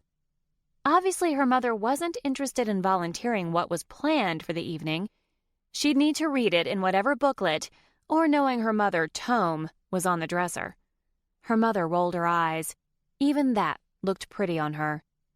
"Not quite. The guests arrive in 20 minutes. I need you downstairs pronto to help finish setting up." She took a step toward the door before turning back. "And, Megan, you should consider putting on some fresh clothes and touching up your makeup a bit.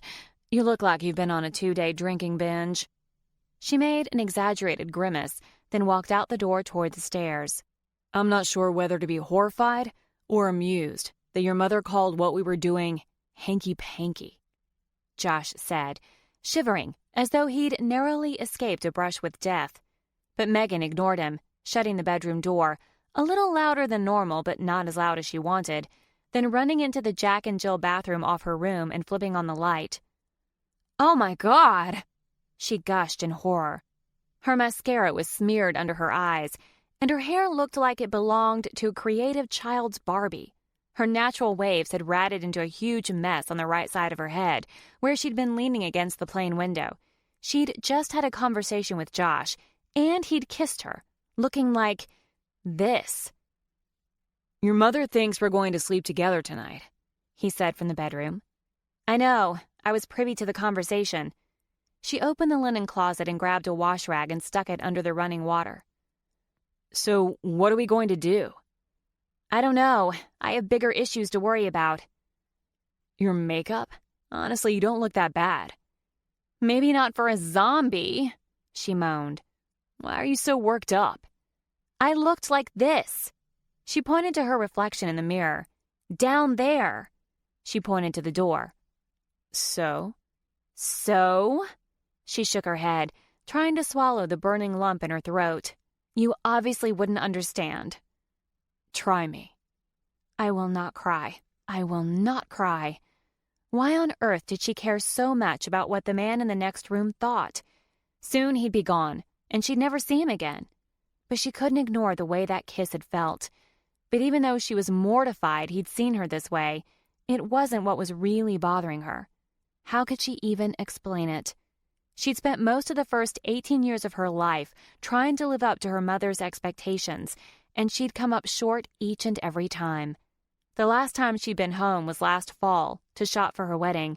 Trying on wedding dresses was supposed to be a magical experience, but with her mother in the room, each gown had felt like a gunny sack. Not to mention they hadn't seen eye to eye on any of the details for the reception and ceremony. Ultimately, she'd just given in and allowed Nicole Vandermeer to have what she wanted. So to come home and face the humiliation that would inevitably result when her mother found out the truth? Tears welled in her eyes. She should shove Josh out the door and confess to her family, but she couldn't bear it. How much more embarrassing would it be if her mother assumed she'd hired this guy, some attractive stranger, to act as her fiancé? Because that's inevitably where her mother's mind would go. No, the answer was simple. She and Josh needed to stage an epic breakup. Chapter 5.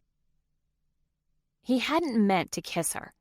Despite the fact that he was posing as her fiancé, he hadn't given any thought to the probability that they'd have to have some type of physical contact if she agreed to play along. His sole strategy was to find proof that Bart Vandermeer's company had stolen his part. Once he did, he'd never have to see these people again. But something had changed when he kissed her. He'd figured out a plan on the way home from the airport. Nicole Vandermeer kept herself so busy reciting every last detail about the wedding that all he had to do was nod and say, "Uh-huh," every so often, and she was none the wiser that he was plotting his revenge on her husband. Josh had to admit that Bart Vandermeer wasn't what he'd expected. He'd envisioned someone more ruthless, although he wasn't sure why. After all, there was no proof Megan's father was responsible for stealing Josh's design. In fact, his only piece of flimsy evidence pointed to Drew Peterman, Bart's partner's son.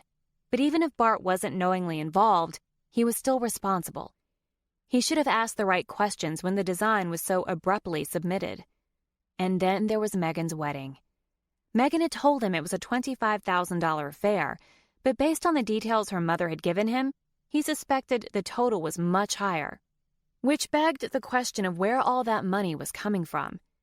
He'd tried to quiz Bart about his business, just a future son-in-law making polite conversation, but Nicole had tried her best to steer the conversation away from business, frustrating Josh to no end. One of the things Nicole had blathered on about had made an impression. She was hosting a massive party for him and Megan that evening. Josh hoped to take advantage of the distraction so he could search Bart's home office. He'd heard Nicole mention that it was upstairs. Josh could pretend he needed to use the bathroom and then find the home office and search it before anyone was the wiser. He also considered trying to steal the older man's keys for a visit to his actual office, but Josh didn't want to resort to such drastic measures. It was bad enough he was impersonating Megan's fiancé. He wasn't ready to jump the shark and resort to breaking and entering just yet. He'd save that for tomorrow night, if need be. His phone vibrated in his pocket and he pulled it out, not surprised to see that his own office was trying to reach him. He sent the call to voicemail. He knew it wasn't his brother, who always called from his cell. It was probably Angie, their business manager. Though they hadn't told anyone they were in danger of losing their investors' support, Angie was perceptive and had somehow caught on to the fact that they were in dire straits. Although she'd tried to pry the truth out of both men, neither one had caved. Still, Josh was usually predictable. He didn't take unexplained and unplanned trips, so Angie had probably flipped her lid when he didn't show up today. All the more reason to ignore her call. He couldn't handle talking to her right now, and he definitely couldn't do it with Megan Vandermeer in the next room. His entire company was depending on him to save them, whether they knew it or not, So why did he keep thinking about kissing his enemy's daughter? He was still desperate to find the information, yes, but his traitorous mind kept thinking about her body pressed against his, the way she'd kissed him back, her lips warm and soft. Damn it. He needed to stop thinking about kissing her and focus on getting the information he needed to save his engineering firm, the real purpose of this trip. It had seemed like a great lead a few hours ago, the perfect answer to his dilemma. Now he was conflicted. After Megan's parents and grandmother had accepted him as her fiancé at the airport, they'd moved to the baggage carousel to pick up Megan's bags. He'd set Megan down in a chair, her head flopping to the side like a rag doll's. She stirred and blinked up at him after a moment. "Hey," she mumbled, jabbing her fingertip into his chest. "I know you." He forced his voice to stay light and amused when he answered. "I should hope so, honey."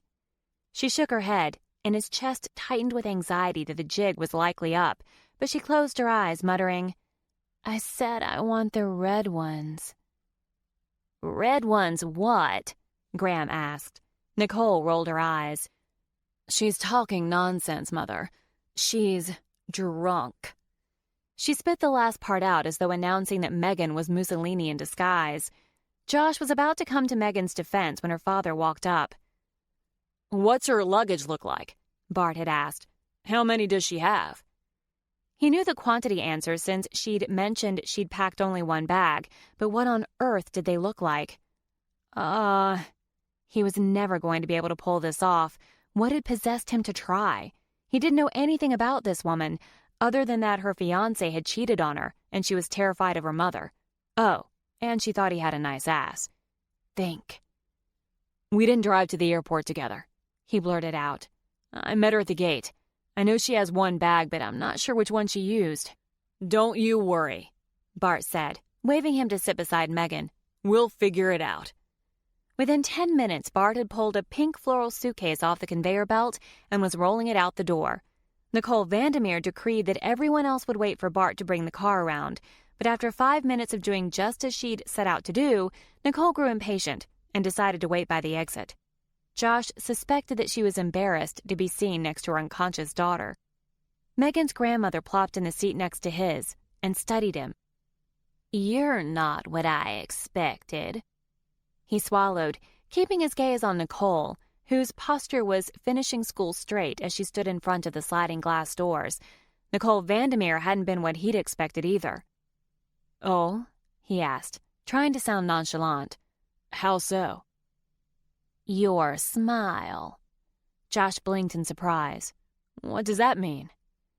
"Megan may not talk to her mother very often, but she talks to me. She tries to make out that everything's okay, but something in her voice tells me otherwise."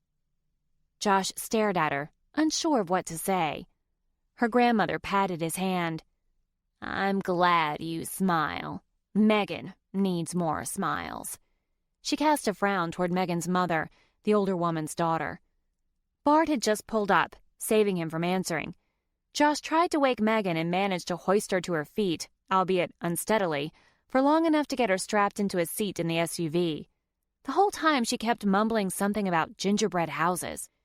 The derisive looks Nicole kept casting at her made him want to avenge her in some way, but that wasn't his purpose for being here, and it definitely wasn't his problem. Now, several hours later, as he stood in her bathroom doorway while she prepared for whatever social function the Queen had organized, he realized he still felt that way. He wanted to help Megan, and not just because of what she could do for him. "Go look at the itinerary," she said, swiping mascara on her upper eyelashes. "We need to know what we're facing down there." He walked over to the dresser and picked up one of 2 bound binders. The cover was inscribed with the words, "The Wedding of Megan and Jay," in bold calligraphy. One booklet had Megan written in the upper right corner, and the other read Jay. He opened the book on top, Jay's, and flipped through the pages. The next 3 days were strictly regimented with a minute-to-minute schedule and detailed descriptions of all the activities. The entries were color-coded with highlighters, and there was a corresponding color key at the bottom of the first page. Oh my God. But even worse, was the fact that Mrs. Vandermeer had booked most of the next 3 days of his life. How was he going to find the evidence he needed if he was required to be at all the places listed on those pages? "Well," Megan called out to him. "What is it?" Oh, God.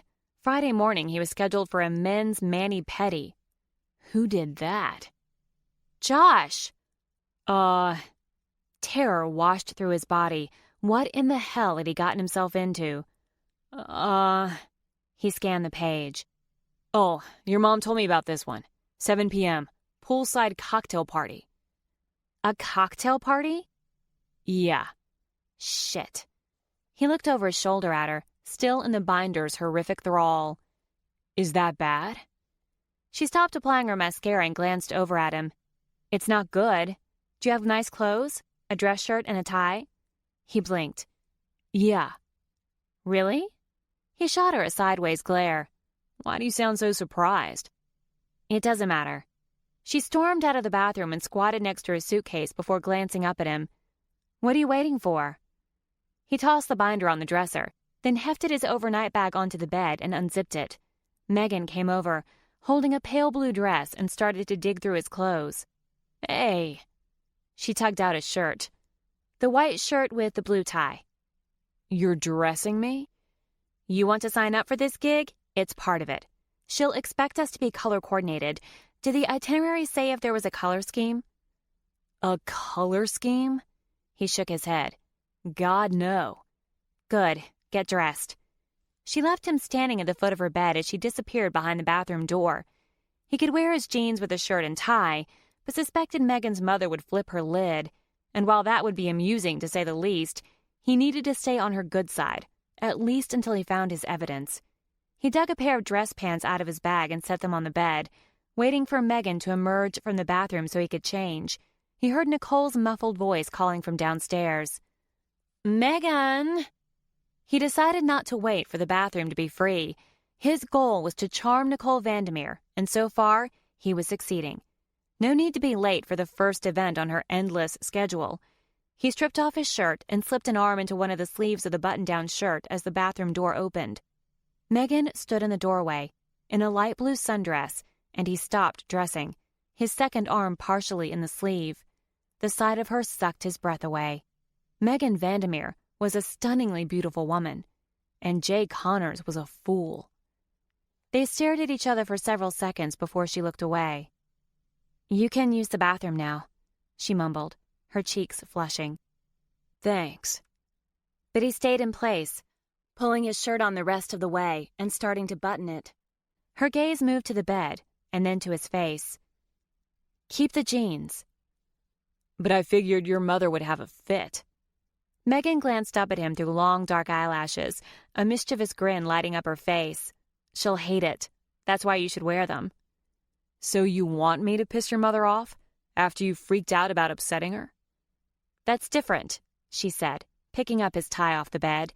"You get to make an exit from this horror show. I have to live with her for at least another 30 years. She looped the tie around his neck, and in that instant, he knew he was in deep, deep shit. He forced his breathing to remain normal even though his heart raced. Did she even know how sexy she was right now, knotting his tie at the base of his throat? She finished her task and appraised him. "I guess you'll do." "You guess." She turned her attention to her suitcase and started digging around for something. "We need a story," he forced out. "What?" "People are going to ask questions. We need to tell them the same thing. Does your family know how you met your fiancé?" She turned her head and gave him a wry grin. "So you acknowledge his existence now?" He almost laughed out loud. How he'd enjoyed riling her up about her fake fiancé. "You showed me his blurry picture, right? But I still question his existence, if only based on the fact that the man has to be an idiot of epic proportions."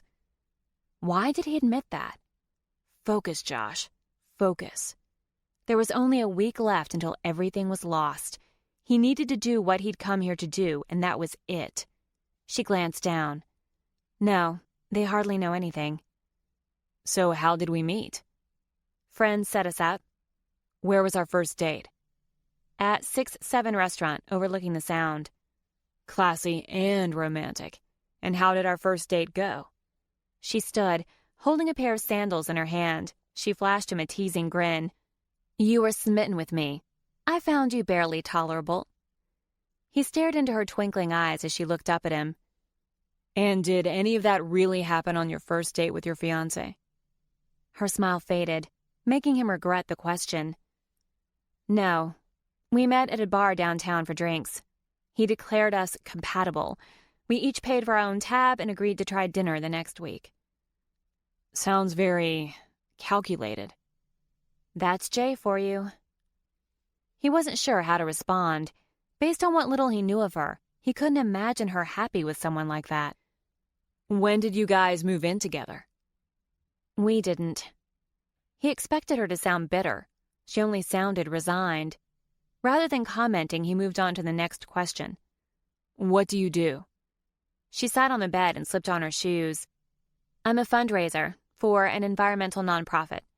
She glanced up, blowing away a strand of hair that fell in her face. My mother finds it tacky that I'm paid to beg people for money. She says I could at least have chosen a well-respected cause. Suffice it to say, she wishes I would do something else. I bet. They know Jay's an investment banker, that he works long hours. What else did you tell them about Jay? I mean me. She smiled slightly as she stood, brushing out her skirt. That you bought a condo in downtown Seattle overlooking the Sound because it was a good investment. I was going to move in after the wedding. You're from Seattle. You have one brother and two parents. Oh, and they aren't coming to the wedding. Why not? He asked, astounded. They booked a cruise and got the wedding date mixed up. They would have lost nearly $10,000. He whistled. Damn, it must be some cruise. It's a private yacht in the Mediterranean, and Mom had already booked the botanical garden, so she couldn't change the date since we're getting married in June. She was lucky she got the date at all. Noticing his blank stare, she added, That's where the wedding and reception are, the Powell Gardens. And my brother? He's not coming either. He couldn't get away from work. Wow. Was anyone from this jerk's side coming to the wedding? She cringed. A couple of friends, but obviously they aren't coming now. From what Josh had heard, he wasn't surprised. What an ass. Let's try to stick together tonight. That way there's less of a chance we'll get our stories mixed up. She lifted her eyebrows. Don't you worry. I have no intention of leaving you alone. I have no idea what you're up to, but I'm going to keep an eye on you. He flashed her his charming smile and held his hands out from his sides. I already told you. I'm trying to avoid my family drama. By jumping into mine? She sounded even more skeptical than before. Hey, anybody else's family drama is preferable to your own. Besides, he flashed her what he hoped was a beguiling grin. I told you that this is mutually beneficial. Part of me wants to believe you, but nobody goes to this much trouble for someone they hardly know. Megan! Her mother's muffled voice called up the stairs and through the closed door, louder than before. Maybe I'm just a nice guy. She put her hands on her hips and narrowed her eyes as she studied him. No, I don't think so. He laughed. You don't think I'm nice? Not in this. You're up to something. But let me warn you. She wrapped her fingers around his tie and pulled him closer until their faces were no more than a foot apart. If you screw me over down there, I will make you suffer for the rest of your natural life. Do I make myself clear? The sight of her, her eyes wild and wicked with the promise of retribution, had the opposite effect of what she'd intended. His heart began to race, and he had to restrain himself from closing the distance and kissing her. Megan, I'm here to help you. He placed his hands on her shoulders and gently rubbed the tense knots. You need to relax. She released his tie and brushed his hands away. I'll relax after we've broken up, and we're breaking up tonight. And with that, she stormed out the door. Oh, shit. Chapter 6. Josh stopped her in the hallway. Wait, why are we breaking up tonight? I thought we were going to wait. She shook her head. She didn't have time for this. Her mother was going to be plenty furious as it was. My mother's party is the perfect place. in front of all her friends. There will be tons of witnesses to see that I'm the innocent in this and you're the jerk. There's no way she can blame me. Don't you think you're being hasty? And there it was again, the voice in her head that said something was screwy here. You make it sound like you don't want to break up. What the hell kind of family drama are you facing in Kansas City anyway? It's got to be pretty bad for you to throw your plans away and become my substitute fiancé. You don't even know me. And don't give me some bullshit answer. She knew she could demand all she wanted, but she was at his mercy. She had no leverage in this negotiation whatsoever, and they both knew it. His eyes softened. Have you ever been in a situation where you couldn't see a way out, so you gave up and left it to fate to work everything out? His eyes widened in mock surprise. Oh, wait. You do know what that's like. You're living it right now. Now he was just pissing her off. He put his hands on her shoulders. Believe it or not, that's what's going on with me too. You said I looked determined when I sat down on the plane. I came to Kansas City because my family business is a mess, and I'm making a last-ditch effort to save it. When she didn't answer, he continued. Megan, I sat down on that plane and realized I didn't have a clue how to save my business. Then you waltzed into my life. I swear to you, I inadvertently told your parents I was your fiancé. But once your parents thought it was true, I figured, what the hell? After all, you were in a messy situation too, and I had just given my life over to fate. I believe in karma. Maybe if I help you out, fate will help me out too. She had to admit that he was pretty convincing, but something was off. If your business is really failing and you're here to save it, why would you want to hang out at my parents' cocktail party tonight? Then she gasped. Oh, you're planning to sell your snake oil to my parents' wealthy friends. What? She poked her finger into his chest. If you so much as hint that you aren't an investment banker, or you try to sell insurance or vacation timeshares or crappy Tupperware to my parents' friends, I will make you suffer. Is that understood? He clasped her hand between both of his, giving her a sweet smile. Perfectly. But you're not giving off a very loving vibe right now, sweetie. You don't want your mother to think I'm breaking up with you because you're a bitch. What? How dare you? Before she could react, he kissed her again, pulling her flush against his body. This kiss was different than the one he'd given her downstairs. The previous kiss hadn't exactly been chaste, but it had tested the line of inappropriate in front of her family. This kiss dropped all pretense.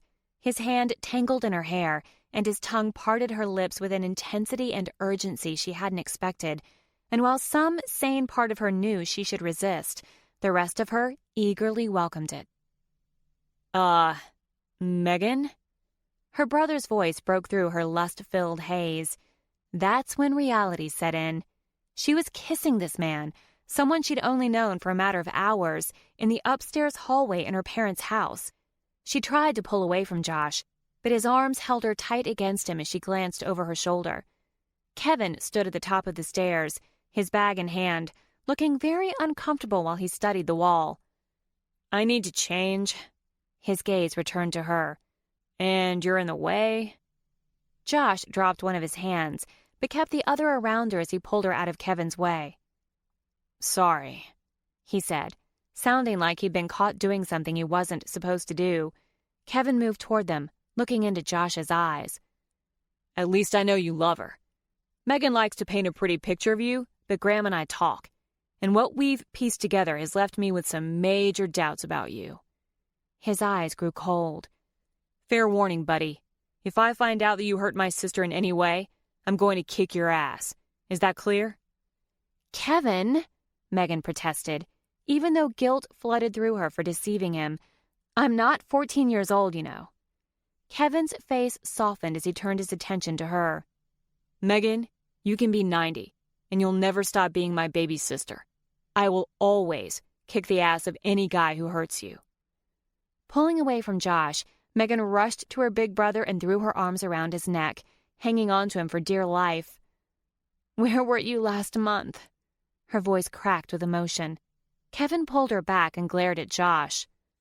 What happened last month? His voice took an ominous tone. Oh, crap. What had possessed her to say that? But she hadn't seen Kevin for years, and she'd forgotten what an intimidating presence he had. Sometimes it was nice to think someone else, like her alpha male big brother, could help her with her problems, but at the moment, she needed to dig herself out of the hole she'd just dug. The problem was that Kevin tended to be perceptive as hell. Megan gave him a reassuring smile. Nothing. She dropped her hold on him. I'm just all emotional with Mom and her big wedding plans. Did he? No. She grabbed Josh's arm with both hands and leaned into him. He's great. A project at work had some issues, so it was a terrible month. I don't know what I would have done without him. Josh kissed the top of her head. Kevin studied them, looking like he was still unsure whether to believe her. Megan! Her mother shouted. Crap, Megan muttered. She's up to level 3. She raised her voice. Kevin didn't look like he wanted to let the subject drop, but he waved to the stairs behind him. You better get down there. Her split personality's in full bloom. Great. Kevin grimaced. She may have been Miss Georgia, but she would have been much more effective as a third world dictator. Didn't Megan know it?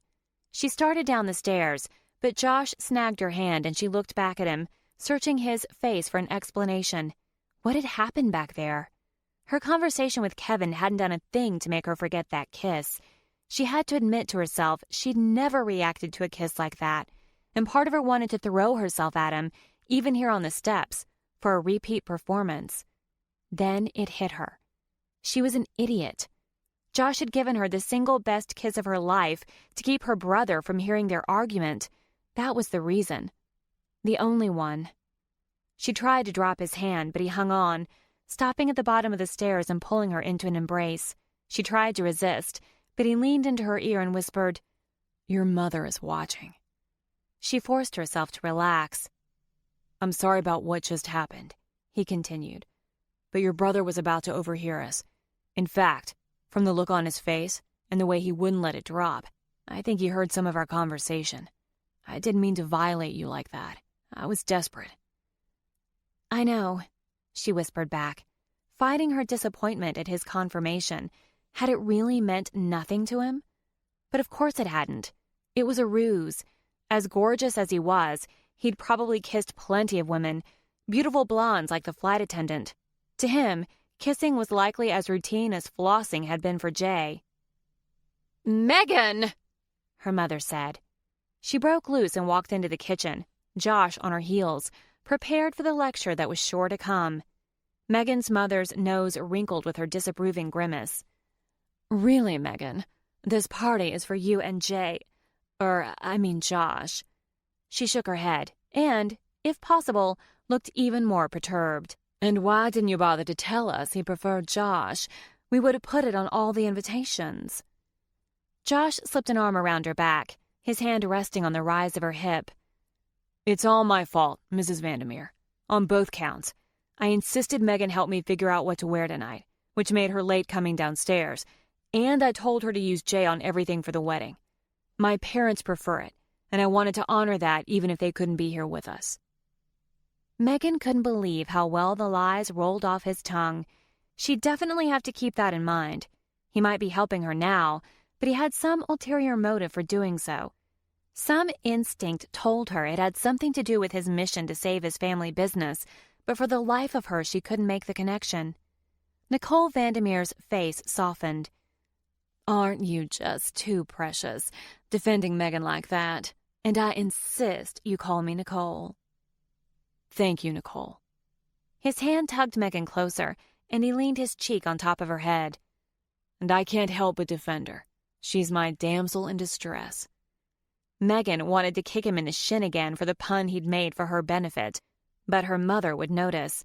Megan's mother got a dreamy look in her eyes. Which makes you her white knight.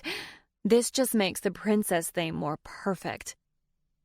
More like my court jester, Megan mumbled, loud enough for only Josh to hear. But then she absorbed the second half of her mother's statement. Wait, what princess theme? Her mother scowled, picking up a tray of white bowls shaped like flowers and white candles. Take these outside and set them up. She handed the tray to Megan. Be sure to light them, too. Mom, what princess theme? You didn't say anything about a princess theme last fall. Now, don't you worry, Megan. I've got everything under control. Without another word of explanation, she walked into the dining room, leaving Megan with the tray in her hands. Megan, Josh said in a low voice, let's take the candles outside. She glared up at him. Why? So you can brown-nose her some more? That's not fair. I was defending you. She shot him a hateful look. I don't need you to defend me. I wouldn't be too sure about that. After all, consider why I'm here in the first place. Exactly, she spat. Why are you here? Josh's face was expressionless as he took the tray from her. I'm here to help you, and you're doing your best to make it difficult. I don't trust you. Which you've made abundantly clear. The way I see it, you have two options. 1, we play this out. Or 2, I leave right now. He was right, which irked her to no end. Why was she so irritated with him anyway? Unless he was a secret cultist looking for recruits, so far he was harmless enough. And he was right. He was helping her out of a situation she should have taken care of herself a month and a half ago. You're right. I'm sorry. An infectious grin spread across his face. Now, was that so hard? Come on. He turned and headed for the French doors, leaving her to trail behind. When she stepped out the back door, she gasped, stopping in her tracks next to an equally stunned Josh. What the hell? He muttered. Oh my God. The house had a multi-layered deck with a pool at the edge. The yard had been re-landscaped a few years ago, and more features had been added since Megan's visit last fall. A pool house cabana had been installed, and the pool deck had been extended and was lined with flower beds and potted flowers. Several bistro-sized tables with chairs were arranged around the pool, and a buffet table covered in pale pink organza and a gathered white organza overlay was set up on one level of the deck. But that wasn't what had so stunned them. The entire area was tented with a soft white fabric lined with white twinkle lights, and a giant chandelier hung in the middle, directly over the pool. Does your mother think we're already married, and this is the reception? Josh asked. No, she wouldn't miss the opportunity to torture me before the wedding. What the? He walked down the steps to the pool deck, checking out one of the bistro tables. Megan followed in horror. Like the other tables, this one was decorated with a single blooming rose in a crystal vase, beneath which a few petals were artfully scattered on the white tablecloth. It was the domed glass covering the flower that had caught his attention. Is this from Beauty and the Beast? Josh asked, turning back to gape at her. She shook her head in dismay. She said it was a princess theme. That must make me the Beast. She released a short laugh. If she originally planned it that way, I can assure you that she's turned the tables. She loves you. I'm the Beast. He set the tray of candles on the table. Oh, God. Is that bowl of red apples on the food table a Snow White reference? And the brass lamp must be a nod to Aladdin. Megan shook her head, speechless. Seriously, Megan, what the hell? She stared up at him in dismay. I don't know. I think I'm about 20 years too old for this party, and I don't even like Disney movies. She knows that. And I think I just lost my man card. Isn't it beautiful? Her mother asked, coming out the back door, tisking when she saw the tray of candles on one of the tables.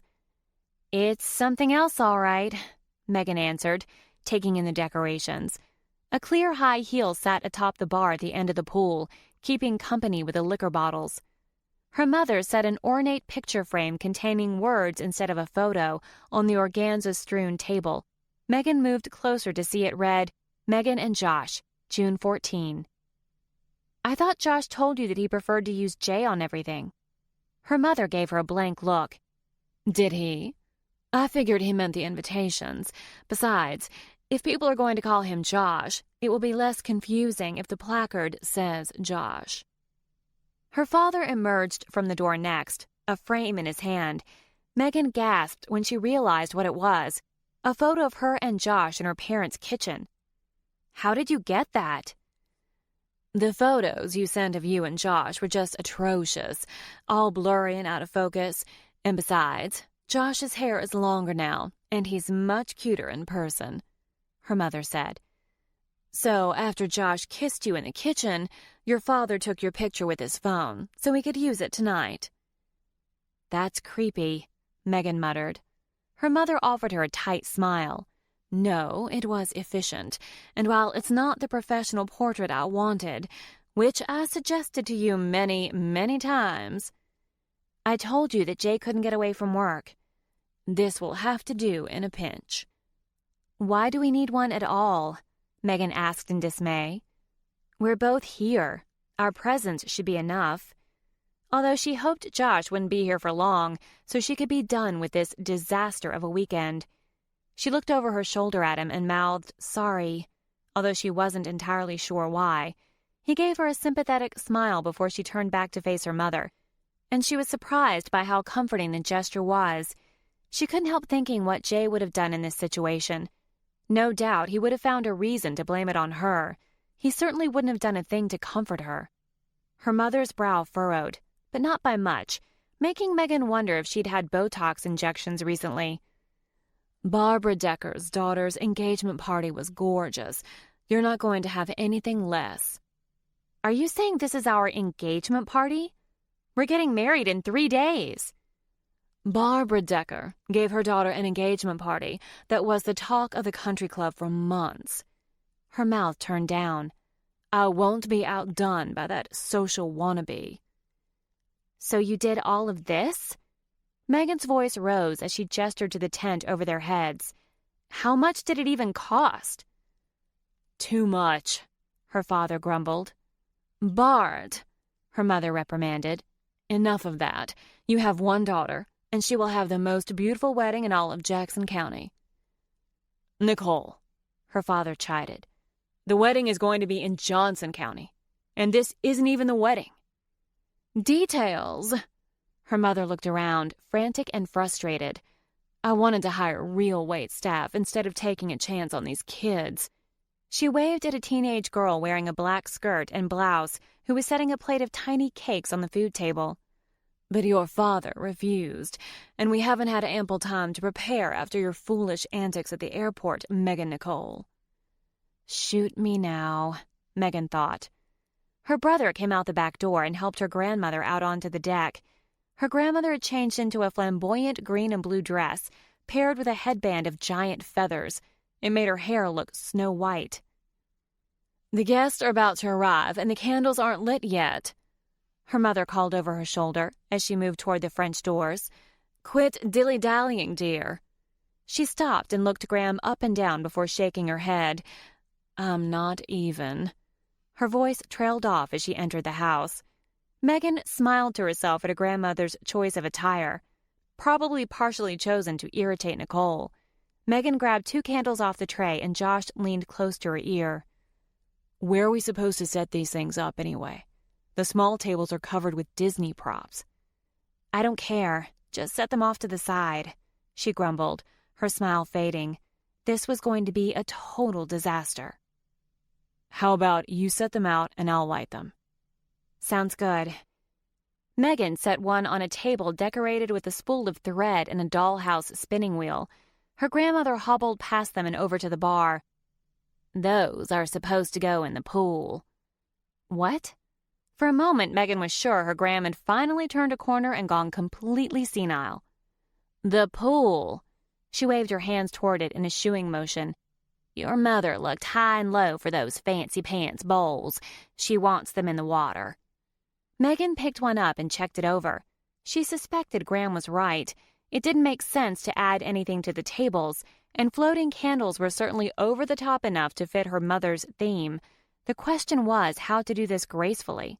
Then again, screw being graceful.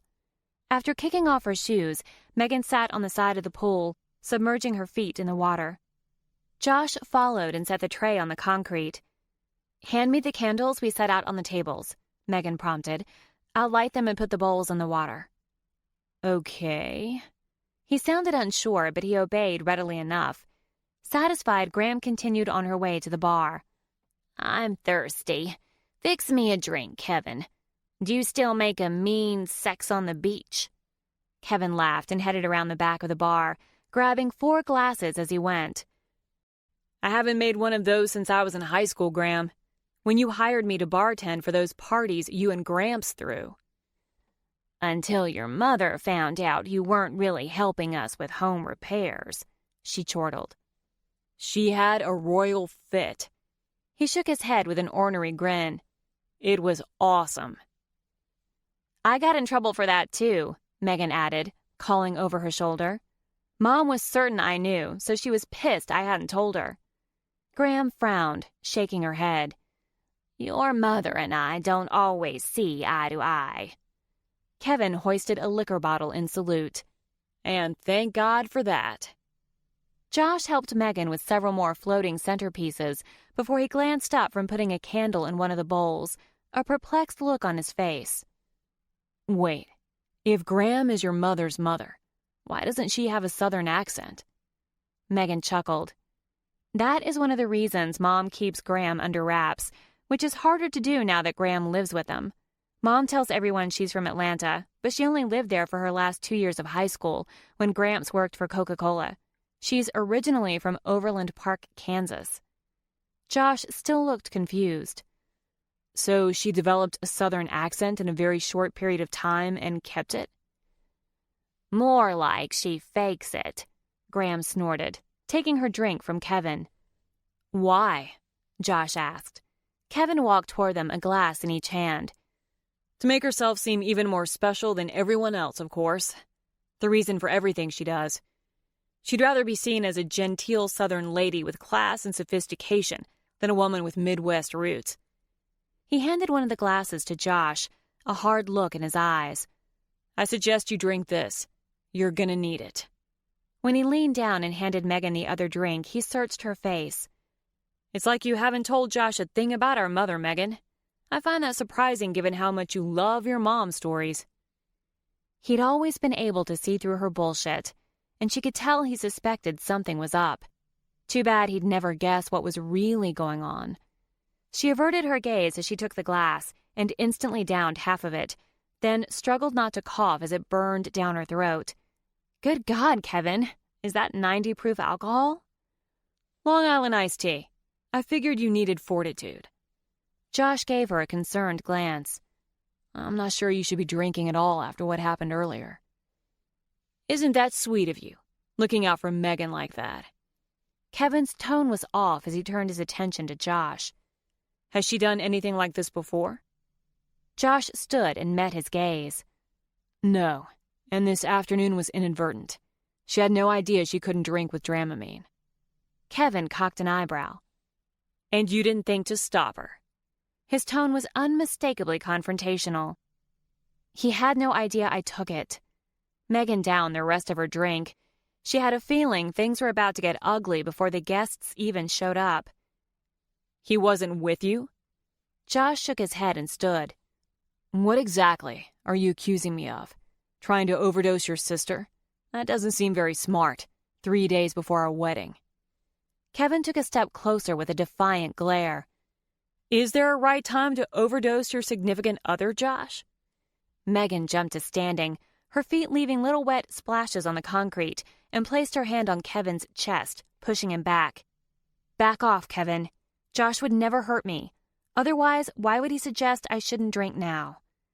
Kevin's eyes narrowed as his gaze turned again to Josh. I don't trust you. Something's up, and I'm going to get to the bottom of it. Kevin, enough! Megan barked in panic. If he was this pissed without knowing the whole story, what would he do if he found out? The sooner she ended this charade and broke up with Josh, the better. Josh hasn't done anything to make you distrust him.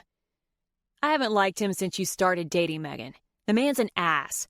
Look, maybe I've kept quiet about this for too long, but I can't let you marry him without saying my piece. You only just met him, Kevin. Exactly my point. His voice was low and menacing. Why? Megan opened her mouth and hesitated. He's been busy, working. Too busy to meet your family? She released a heavy breath, brushing the hair off her forehead as she glanced at her grandmother, who stood to the side listening while she sipped her drink. I didn't want to come home, Kevin. Surely you of all people understand that. He was quiet for a long moment, but then he sighed and said, She's not the only person in your family, Megan. She put her hand on his arm to stop him from turning away. You're right. I'm sorry. Just don't take this out on Josh. Kevin's jaw tightened. Sorry I accused you of trying to kill my sister. He stared into Josh's face, his eyes filled with a challenge. I'm sure an uptight prick like you would be much tidier with how you carried it out. Kevin! Josh tensed and took a step closer. The air between the two men was heavy with testosterone.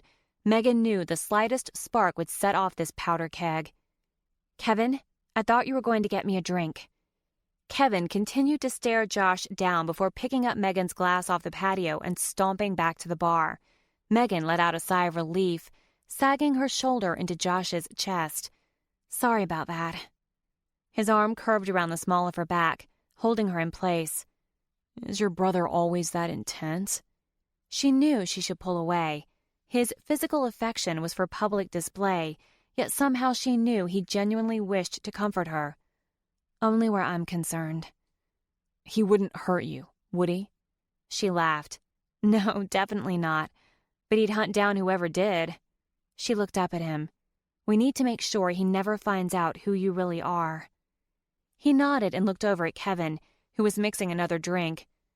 Seriously, though, I'm not sure more alcohol is a good idea after... The back door opened, and Megan froze in terror when she saw the blonde in the gray pencil skirt and white blouse. She'd forgotten all about Blair. How could she have forgotten about Blair? Her best friend searched the yard, her face contorting in horror before she made a beeline for her.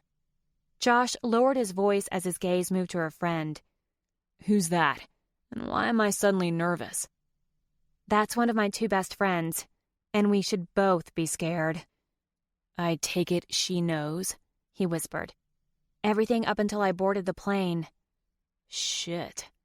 From the angry look on Blair's face, Megan couldn't help agreeing with him. Chapter 7. Josh wasn't frightened by much, but the woman who was making her way toward them looked like she wanted to rip someone's head off, possibly his. She didn't look dressed for a cocktail party. She wore a business skirt, paired with a white shirt and jacket. The glare that her icy blue eyes shot at him made him seriously fear she might take one of her black stiletto heels and jab his eyes out. Josh inched closer to Megan. Blair, Megan said, what are you doing here? We had plans tonight, Blair said, her voice a monotone. Yeah, about that. I forgot to call you. I'll say, she said, stopping in front of them. She eyed Josh up and down. Apparently, you have a lot to tell me. Her voice lowered, so Kevin and Megan's grandmother probably couldn't hear. Like how you picked up a new fiancé on a 4-hour flight? Blair's eyes narrowed. Were you the one who drugged her? No! Megan protested loud enough that her brother and grandmother looked over at them. Had they heard anything incriminating? Megan grabbed Blair's arm and dragged her over to the food table, farther away from the others. Though she allowed herself to be dragged backward, Blair quirked her brow at Josh. Oh, you better get your ass over here and join us, lover boy. Josh knew he was going to have to dig himself out of this one. Part of him considered walking away from it all, throwing in the towel, but he wasn't ready to do that. After seeing this lavish display of wealth, he was certain that Megan's father, who genuinely seemed like a nice guy, had plenty of incentive to take Josh's plans and make a fortune out of them, snagging away their investor to boot. Josh wasn't sure there was enough money in the world to keep Nicole Vandermeer happy. He had to stay longer to see what he could uncover. He suspected some of Bart Vandermeer's business associates might be at the party, and Josh hoped to sniff out information from them in the guise of polite conversation. Tonight could help him direct his investigation. He may have fallen into this role by chance, but it was showing more potential than he could have imagined at the airport earlier. He cast a glance at the feisty brunette next to him, and then there was Megan herself. No, Josh wasn't going anywhere yet. Bitchy best friend be damned. Megan looked over her shoulder, then back at her friend. Who told you I was drugged, and how did you find out about Josh? Kevin. He wanted to know why your fiancé, Josh, let you get shit-faced on an afternoon flight. Megan's back stiffened underneath Josh's arm. He'd unconsciously returned his arm to the small of her back. He considered dropping it, but decided it added to the illusion of a couple in love. Even so, he had to admit that wasn't the only reason he kept it there. It felt good. The angry woman in front of him didn't seem appeased by the gesture. If anything, she looked angrier when her steely gaze lowered to his arm. "What did you tell him?" Megan asked, her jaw clenched. What did I tell him? Why don't we talk about what you haven't told me? Blair hissed. Josh wasn't sure Blair's eyes could squint any tighter as she shot daggers of hate at him. What the hell is going on here? She asked, adding emphasis to each word. Megan rolled her eyes. It's a long story. It can't be that long, Blair countered. 8 hours ago, you were single. What great love story could have unfurled in that time frame? It was all a misunderstanding, Megan said. Oh, really? Blair kept her gaze on Josh. A misunderstanding. Are you homeless? What? Are you mentally ill, a gigolo, a terrorist? Blair, stop. Megan put her hand on her friend's arm. And I already accused him of being a terrorist. And you believed him when he said no? Actually, she mused, casting an ornery grin at him, I don't think he answered me. Tricky bastard, aren't you? Josh figured anything he said at this point would be used against him, so he chose to plead the fifth. Blair, it's not like that. You don't even know the story. Then why don't you tell it to me, Megan? Blair said, in a snippy tone that rubbed Josh the wrong way. Megan had already put up with a mountain of crap from her mother, princess-themed or not, and she didn't need more from her supposed best friend. Instead of attacking her, Josh countered in a deadly calm voice, why don't you let her actually explain? Blair gave him a dirty look, but she pressed her lips together and waited. Glancing between Josh and her friend with wide eyes, Megan began.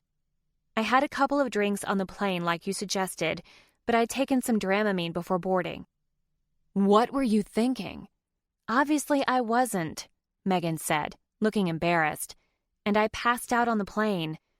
The flight attendant was going to have me turned over to security, but Josh, who was sitting by me and knew about the reason for my trip, helped me off the plane. But I couldn't walk and he ended up carrying me. People thought he might be abducting me, so he told them he was my fiancé. Did he now? Josh leaned in closer. I knew her family was meeting her. All I wanted to do was make sure she made it to her mother okay. But her mom heard me say I was her fiancé, and they presumed I was Jay. Oh, Blair cooed in mock surprise. You know his name, and you didn't think to correct them? Josh's brow furrowed in irritation. I tried to explain, but I'm sure you've met Megan's mother. Blair crossed her arms. So you're telling me that you didn't have a single opportunity to come out and say, hey, there has been a colossal misunderstanding. I'm not Jay Connors. Megan's eyes flew open. Shh, Blair, someone's going to hear you. Blair shook her head, staring at her friend in disbelief. This is insane, Megan. I expect something like this from Libby, not you. Josh's hand curled tighter on Megan's hip and he pulled her closer. How much shit did she have to endure? First her mother, then this bitch who called herself Megan's best friend. At least her psycho brother was actually trying to look out for her. Megan's fiancé, who was sounding more and more like a first-class bastard, had cheated on her. Josh already knew that Jay Connors didn't deserve her, but the pain and humiliation of his betrayal still had to sting. Megan deserved sympathy and comfort from Blair, who obviously knew the truth, not full-blown hostility.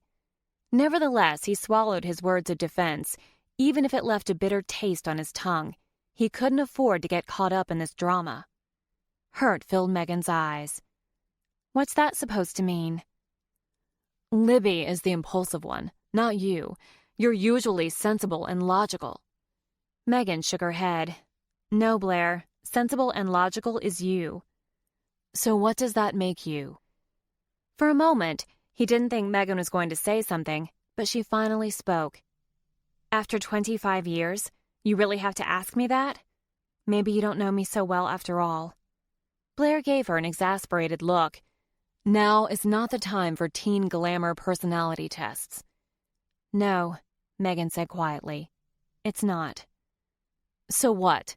You're going to marry this guy to avoid a confrontation with your mom? No, of course not. He's going to break up with me. He's helping me. Blair shot him a look of disgust. And of course, he's doing it out of the kindness of his heart.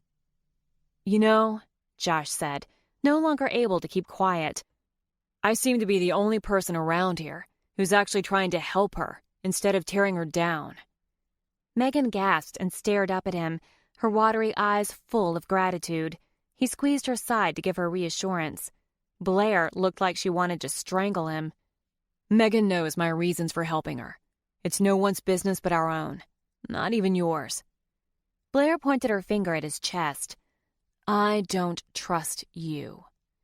Josh lost count of how many times he'd heard that today, a sharp contradiction to everything he'd been told for the past 29 years. Josh was the steady, reliable, trustworthy McMillan boy, the one everyone counted on to be the voice of reason.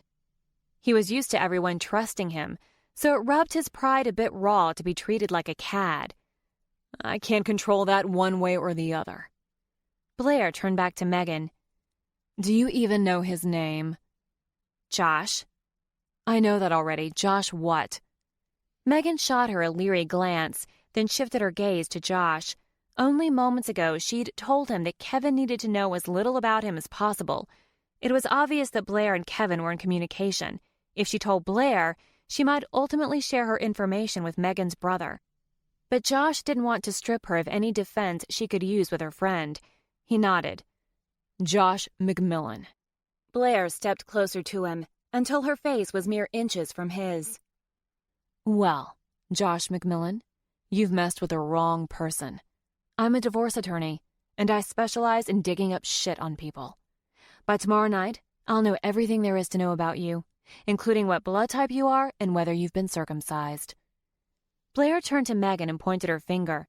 And you better not find out the answer to that question first. Megan's mouth dropped open in horror, and was that guilt he saw in her eyes? Message delivered, Blair turned and walked to the bar, calling over her shoulder, Libby will be here any minute. Megan's face brightened. I take it Libby is your other best friend? Josh asked. She nodded, still watching Blair. Josh hoped Libby was warmer to their arrangement, because he could tell Blair had instilled some second thoughts in his pseudo-fiancé. It didn't help matters that he hadn't gotten her to agree to maintaining the ruse through the evening. He worried Blair would convince her to break it off immediately. Megan. He took her hand and looked into her deep brown eyes. Don't listen to Blair.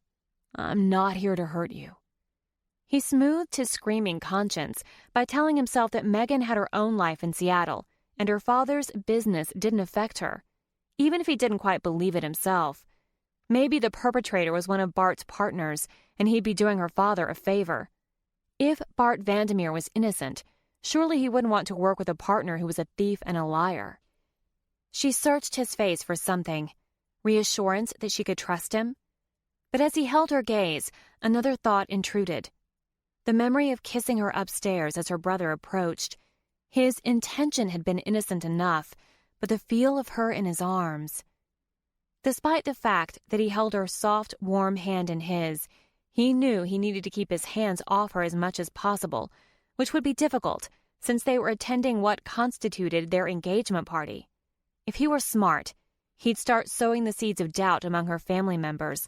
Hell, her brother was already there, but it might take him a couple of days to get the information he needed. He couldn't risk being a huge ass and giving her justification in front of her family to break up with him on the spot.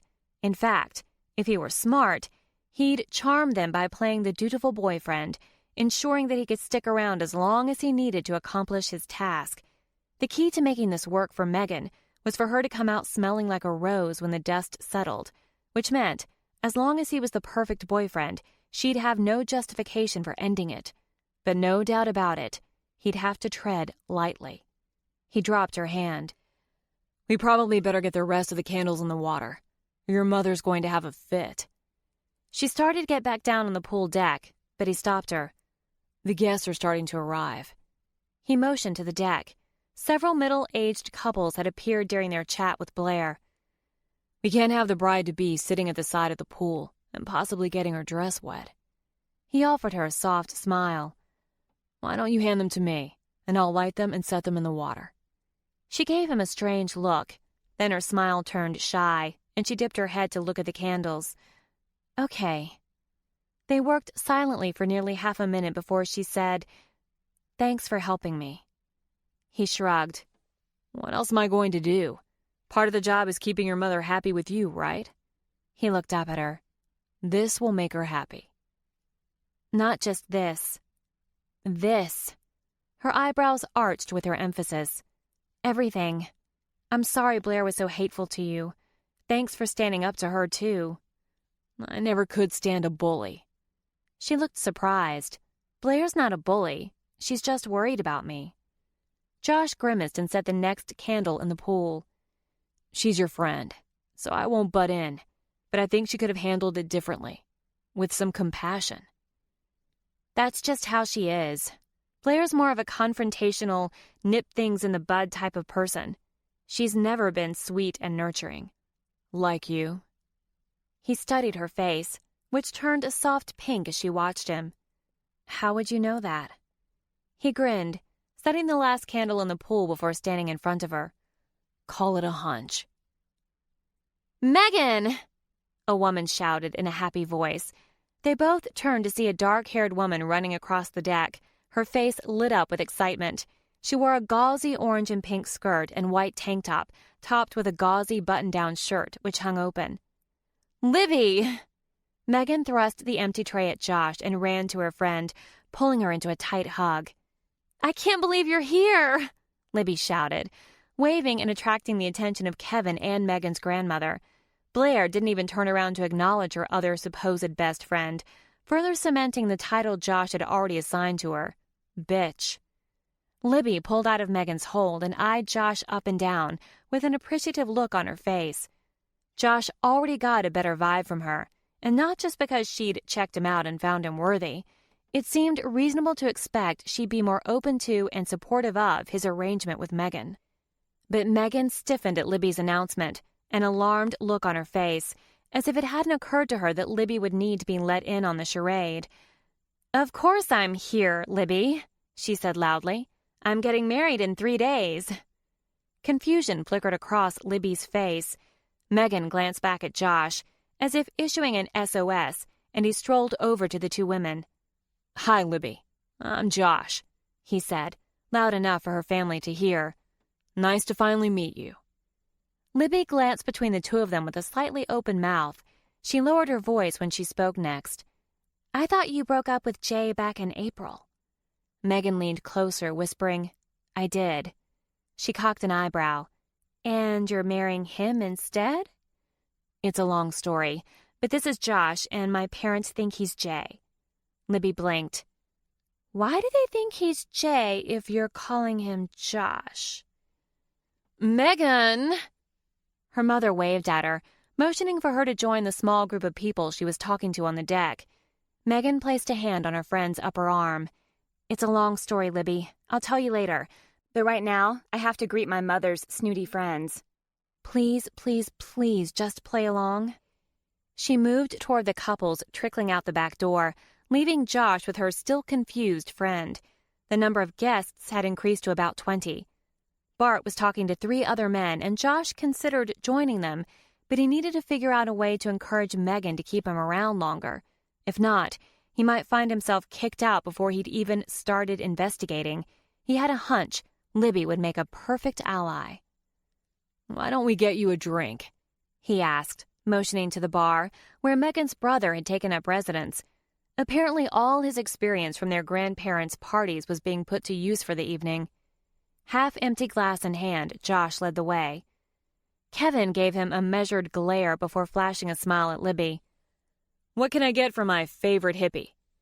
Libby rolled her eyes, but her grin neutralized the action. I'll take a glass of white wine. And how many times do I have to tell you I'm not a hippie? That generalization would apply more to your sister than to me. Kevin grabbed a bottle of wine and poured a glass. She works for an environmental nonprofit, and that's the extent of it. You dye your own clothes, grow your own food, and make art out of recycled glass. Hippie. Libby laughed, a happy sound that helped ease some of Josh's tension over being left alone with Megan's hostile family and friends. At least not all of them were hostile. Please, I dyed some clothes in high school for an art project, and I have tomato plants in pots on the balcony of my apartment. That hardly qualifies me for a commune. Kevin handed Libby her glass. But you do make art out of recycled glass. Megan told me about your exhibit. Belated congrats. Thanks. Though she'd been standing to the side of the bar, listening in on their conversation, Blair finally spoke up, her gaze locked on Josh. Maybe Megan's turned vegan or something, she said with a tight smile. Has she, Josh? Kevin turned to look at him. He froze. Damn her. No, she definitely hasn't. He turned his attention to Kevin. Have you got any beers back there? Preference? Anything alcoholic. Kevin opened a cooler and pulled out a bottle, popping off the top before handing it to Josh. Spending time with your fiancé's family got you drinking? Blair asked in a snotty tone. No, it's not her family. He took a big swig. Libby burst out laughing. Don't mind Blair. I don't think she's ever approved of any of our boyfriends. And swooping into his rescue, she hooked her arm through his and dragged him away from the bar, leading to the other side of the pool, which was blessedly absent of guests. Josh scanned the deck, which was now dotted with more than 36 people.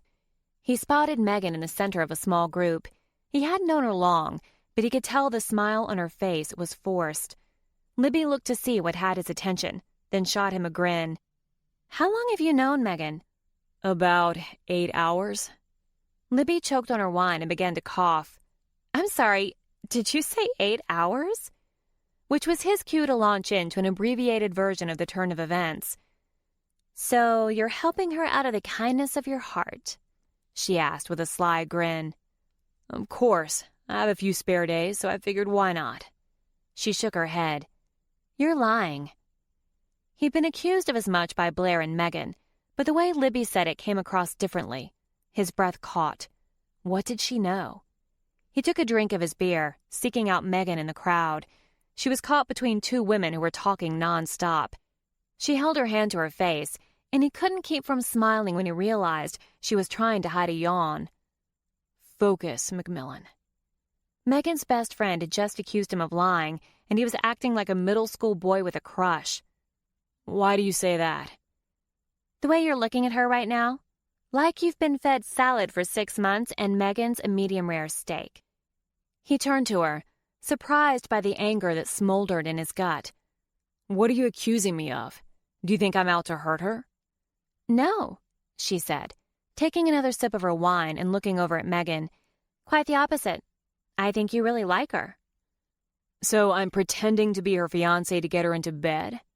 He asked, sounding indignant, though the thought of her in bed with him, well, now that it was in his head, it would be hard to get it out. Down boy. Wondering what Megan Vandermeer looked like sans clothes wouldn't help his case. No, I think you're helping her out of a difficult situation because there's a spark between you two, and you want the chance to get to know her better. By pretending to be her fiancé. She shrugged, still grinning at him. Hey, stranger things have happened. So you approve? Wholeheartedly. The guy she was supposed to marry is a cutthroat bastard. Only Megan wore blinders the entire time and refused to see it, until she saw more than she ever wanted to when she found him screwing his secretary on his desk. Josh cringed at the mental image, but it bothered him even more to think about what it must have done to Megan. And how do you know I'm not a cutthroat bastard too? She grabbed the beer out of his hand and set it on a nearby table along with her wine. Then she picked up his right hand and spread out his palm. Her index finger traced the lines. Your love line. It runs deep and long. She looked up into his face. Your love is very strong and loyal. You will probably only truly love one woman, and you will fall head over heels within a day of meeting her. He chuckled. That doesn't sound like me at all. A mischievous glint filled her hazel eyes. That's what makes it all the better. You're not that kind of man. She traced more lines, smoothing out the pad of his hand with her thumb. No, you're usually methodical. You think everything through and have a detailed plan. You're not prone to that sort of impulsiveness. Josh told himself that she was guessing, but how had she managed to describe him so perfectly? Besides, she'd formed her opinion before she even looked at his hand. There's a branch in your lifeline that suggests you will veer off your usual path, that you take a risk and find love. It totally changes the course of your life. She looked up at him with a quizzical expression. Are you on a journey right now, Josh McMillan? He tried not to visibly react. That sounds like a philosophical question. Aren't we all on a journey? Am I interrupting something? The surprise made Josh jump, and he swiveled to find Megan standing next to him. He knew it looked bad. Libby was caressing his hand while they looked into each other's eyes. Libby was a beautiful woman. Her almost black hair, olive complexion, and dancing hazel eyes gave her an exotic look. But while Josh noticed her beauty, he wasn't drawn to it. Libby dropped her hold on him. I was just reading Josh's palm, she said in a careless tone. Based on Libby's reaction, he was sure she hadn't heard the undertone of jealousy in Megan's voice, but he had, and as weird as this whole thing was, he liked that she was jealous. The smile that spread across his face as he turned to look at her was an unstoppable force. You still do that? Megan asked, dragging her eyes from Josh's face. Of course. It's fantastically accurate, Libby murmured in a smug tone. Just don't let Knickers know I was doing it. She threatened to hold an exorcism if she found out I was reading palms at her house again.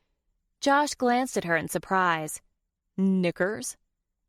Our nickname for Megan's mom, Libby shrugged. It's a play on her name, Nicole, because she always has her knickers in a wad. His smile turned wry.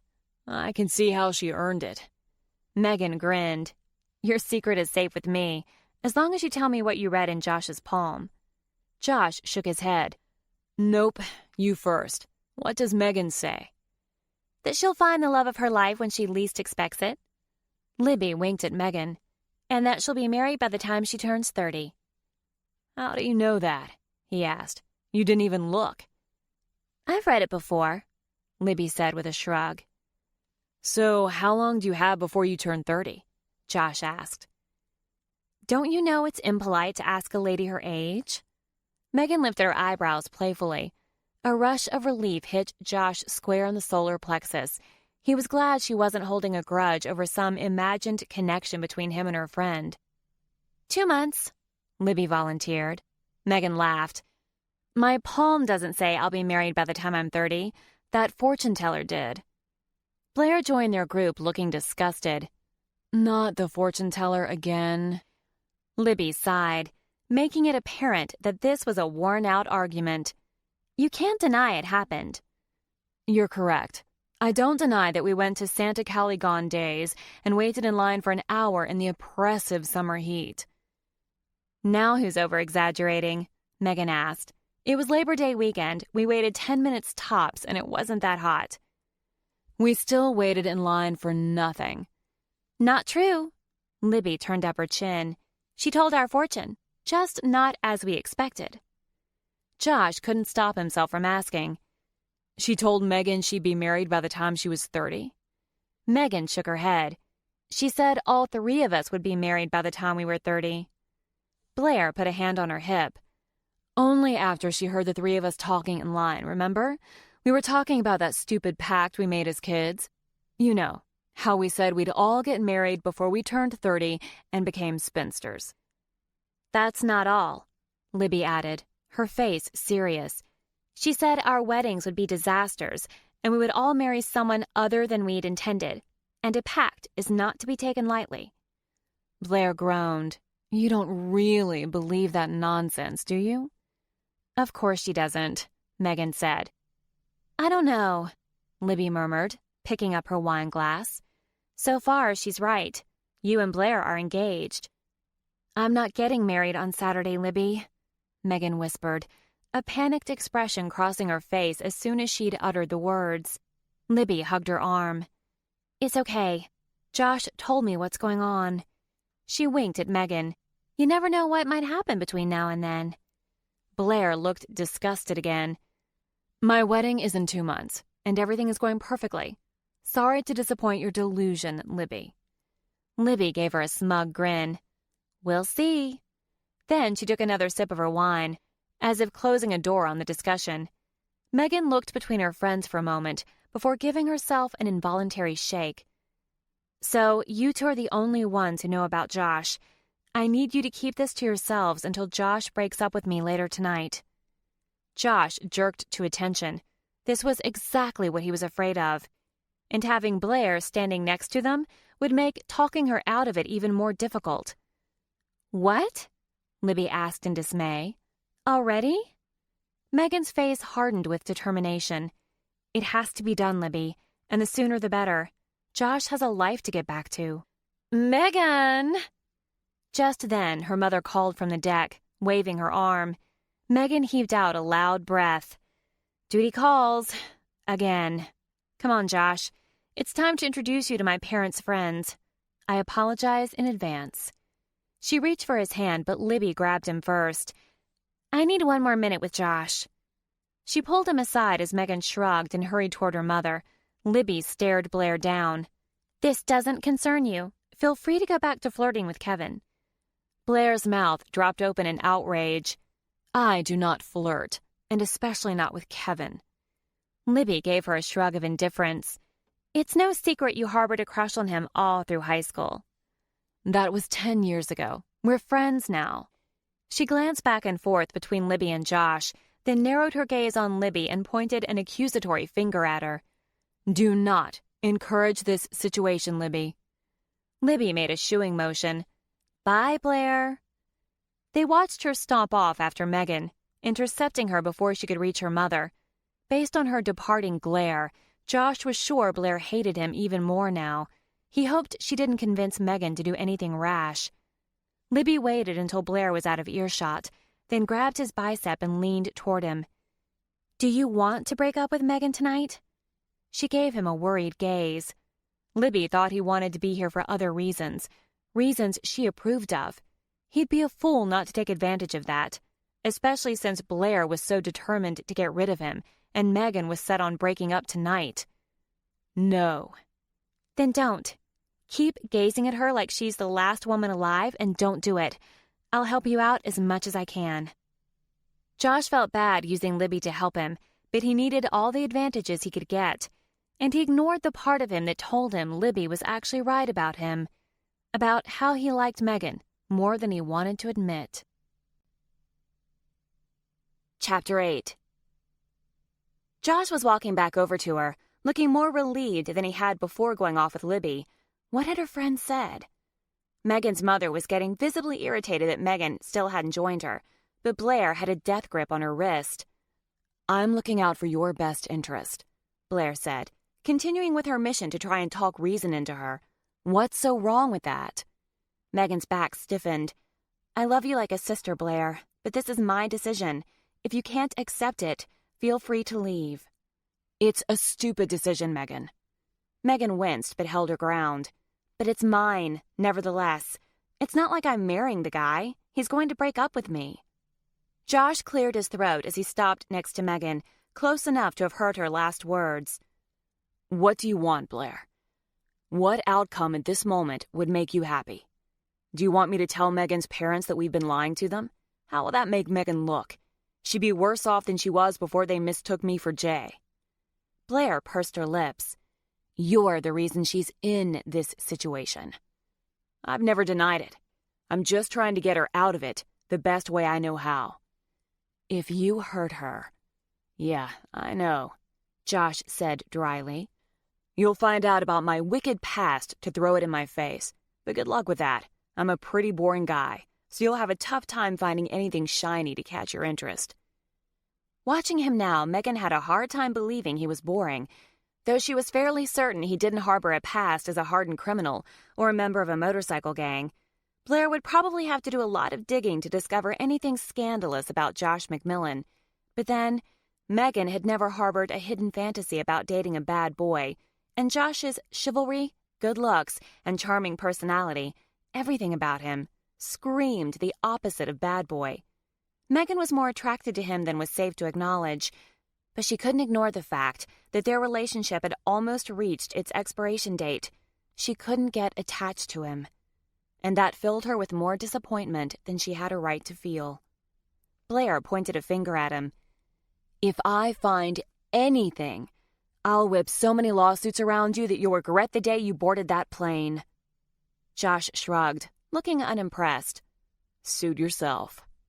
Libby, who had trailed her way to them, laughed from behind them. "He made a pun, and he's standing up to you, Blair. Now I really like him." Josh gave her a conspiratorial grin before turning back to Megan. "Your mother doesn't look happy. Maybe we should go play the engaged couple." "Yeah." He put an arm around her back and smiled down at her, looking very much like the attentive boyfriend. "Then let's go make your mother happy." "That's an oxymoron," Blair said. Josh grabbed Megan's hand and led her away from Blair, leaning into her ear as they made their way over to her mother and her friends on the deck. "Has Blair always been so grumpy?" I had another word. Megan laughed. "She hasn't always been this way. She used to be happier and more carefree, but she's gotten much more serious and—" "Dictatorial?" Megan released a heavy sigh as they climbed the steps. Honestly, she means well. She changed after what happened with her father. She found out in college that he'd been cheating on her mother for years and took it personally. Becoming a lawyer had been her dream since grade school, but she'd planned on going into corporate law until her father filed for divorce and left her mother with hardly anything, then died 5 years later. Now she's a divorce attorney who specializes in representing women who've been screwed over in their marriages. She makes sure they don't get screwed over in their divorces, too. He considered her words for a moment before conceding, "It's an admirable position." "She started out with the best of intentions, but it's made her jaded. She's changed, and not for the better." Seeing their approach, Megan's mother waved them over to an older couple. "Megan, I want to introduce you and Josh to some dear old friends of ours from the country club." Megan decided her mother had to be referring to the couple's age, since her parents had only joined the country club about 5 years ago. "Showtime," she mumbled to Josh. He gave her hand a light squeeze of reassurance as they joined the group. Megan had been worried that they could never pull it off, but she and Josh sailed through the evening. He was a great conversationalist, and her parents' friends loved him. Megan had heard that the art to creating good conversation was to lavish attention on the other person, taking care not to talk too much about yourself. It turned out that Josh was a master at it, diverting almost all but the most mundane questions about himself. He showed particular interest in her father's friends, and at first she was worried he really was using her to sell his snake oil, but he didn't make so much as a peep about a timeshare or a pyramid scheme. Instead, he asked how long they'd known her father, what Bart's hobbies were, and whether they would recommend Bart's financial planner. Josh smiled as he said he had to plan a future for his soon-to-be wife and their soon-to-be children. Josh smiled at her when he mentioned a future family, as though they shared an intimate secret. Her stomach fluttered, not at the prospect of having children, although she did want them someday, but at the way his gaze lingered on her face, as if he couldn't wait to get her alone so they could practice making those future babies. Then she reminded herself that they did share a secret. They were breaking up before the end of the night. Her mother may not have gotten the professional waitstaff she wanted, but the handful of teens were doing a good job of carrying around trays of food that fit the princess theme. Sugar cookies shaped like pumpkins, genie lamps, mermaids, and dwarves were carried around on silver trays, along with other finger foods. The underage staff couldn't take drink orders, but the crowd quickly learned the bar was at the opposite end of the pool. After Josh and Megan had made their rounds twice, and her mother seemed satisfied, Blair and Libby joined them at a bistro table. While Blair was quiet and distrustful, Libby more than made up for her bad mood, asking Josh questions about his family. My father died when I was 16. My brother was still in college, but he and my mother managed to hold my father's firm together until he graduated and took over. Our business manager was a huge help. Megan reached over and covered Josh's hand with her own. She couldn't imagine what her teen years would have been like if she'd lost her father back then. He'd been her lifeline in high school, standing up for her whenever she failed to meet her mother's expectations of femininity. Her father had always told her she was the most beautiful girl in the world, and that her mother's views had warped over time and shouldn't be taken personally. "There are things you don't know about your mother, Pumpkin," he used to say. "She loves you. This is her way of showing it." Megan had always wished she'd find another way. "Josh?" Libby leaned back in her chair and eyed her other best friend before returning her attention to Josh. "You and Blair have something in common. Her father died when she was in law school." Blair shot him a glare. "And did your father cheat on your mother and leave her nearly destitute in a divorce before dying?" "No," Josh said calmly.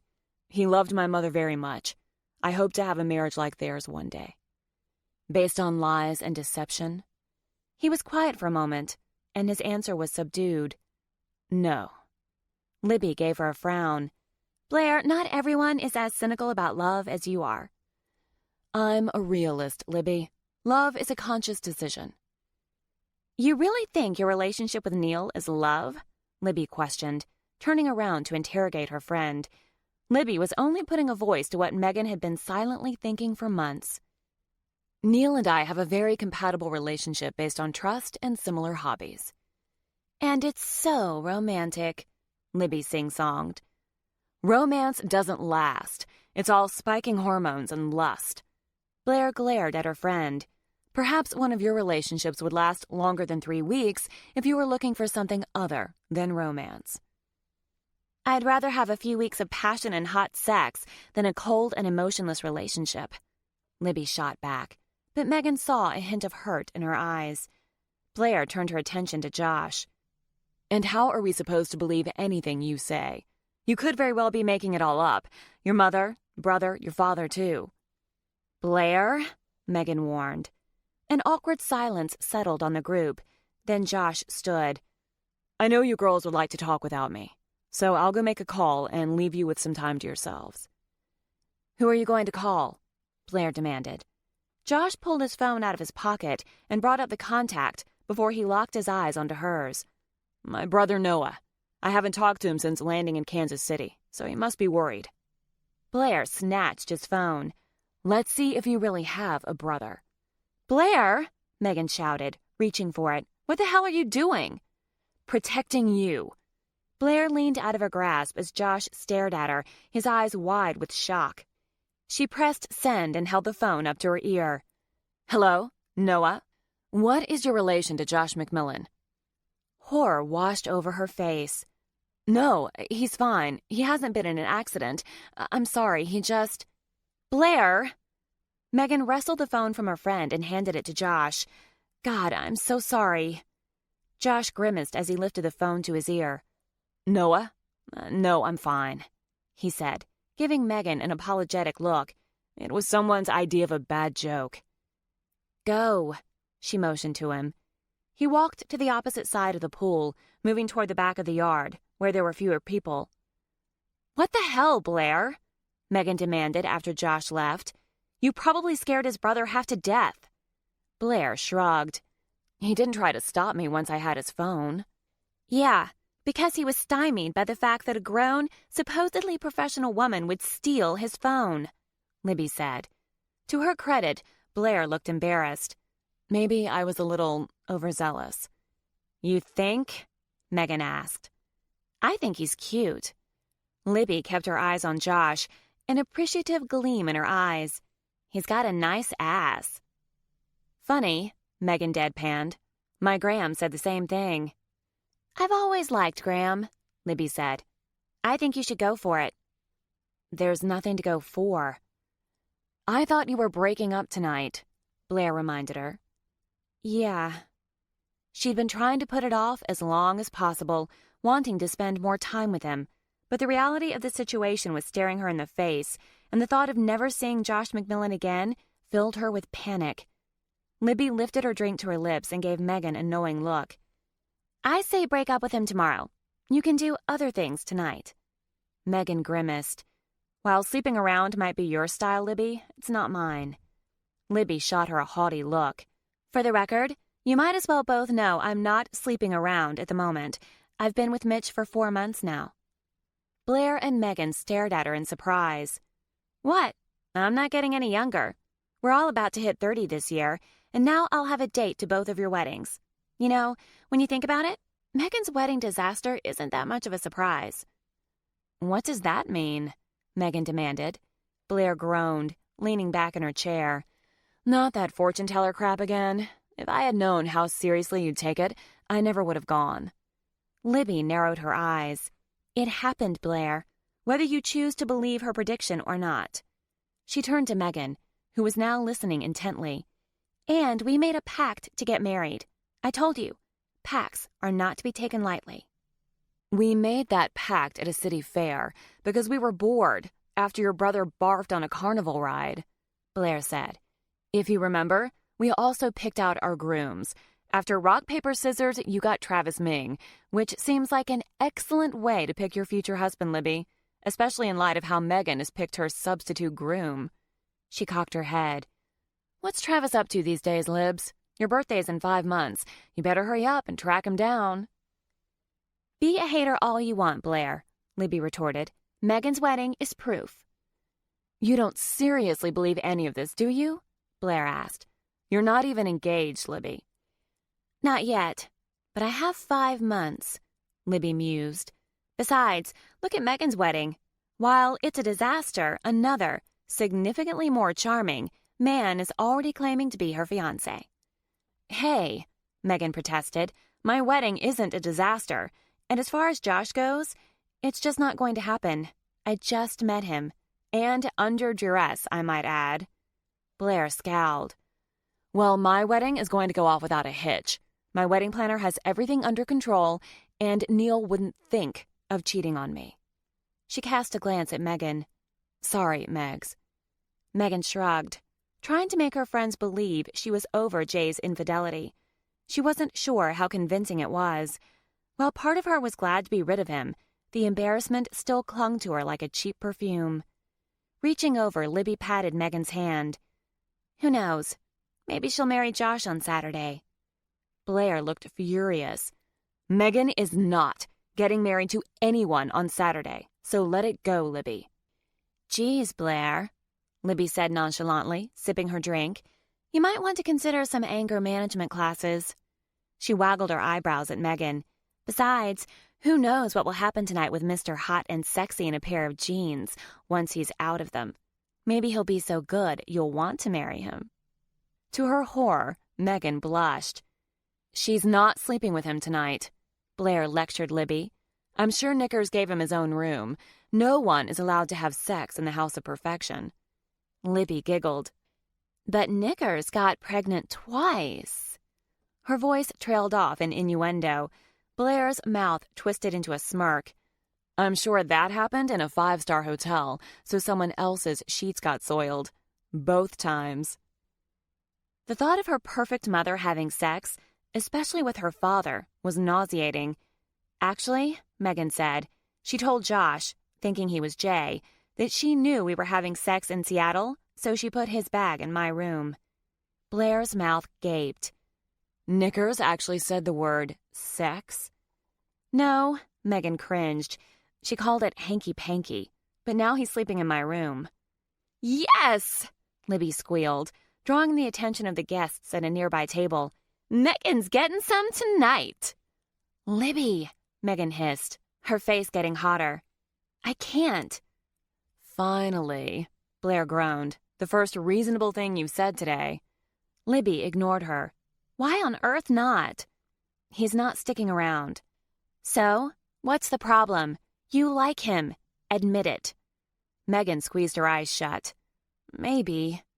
You'd be crazy if you didn't. He's nice. He's sexy as hell. He's charming. He's attentive. And he's sexy as hell.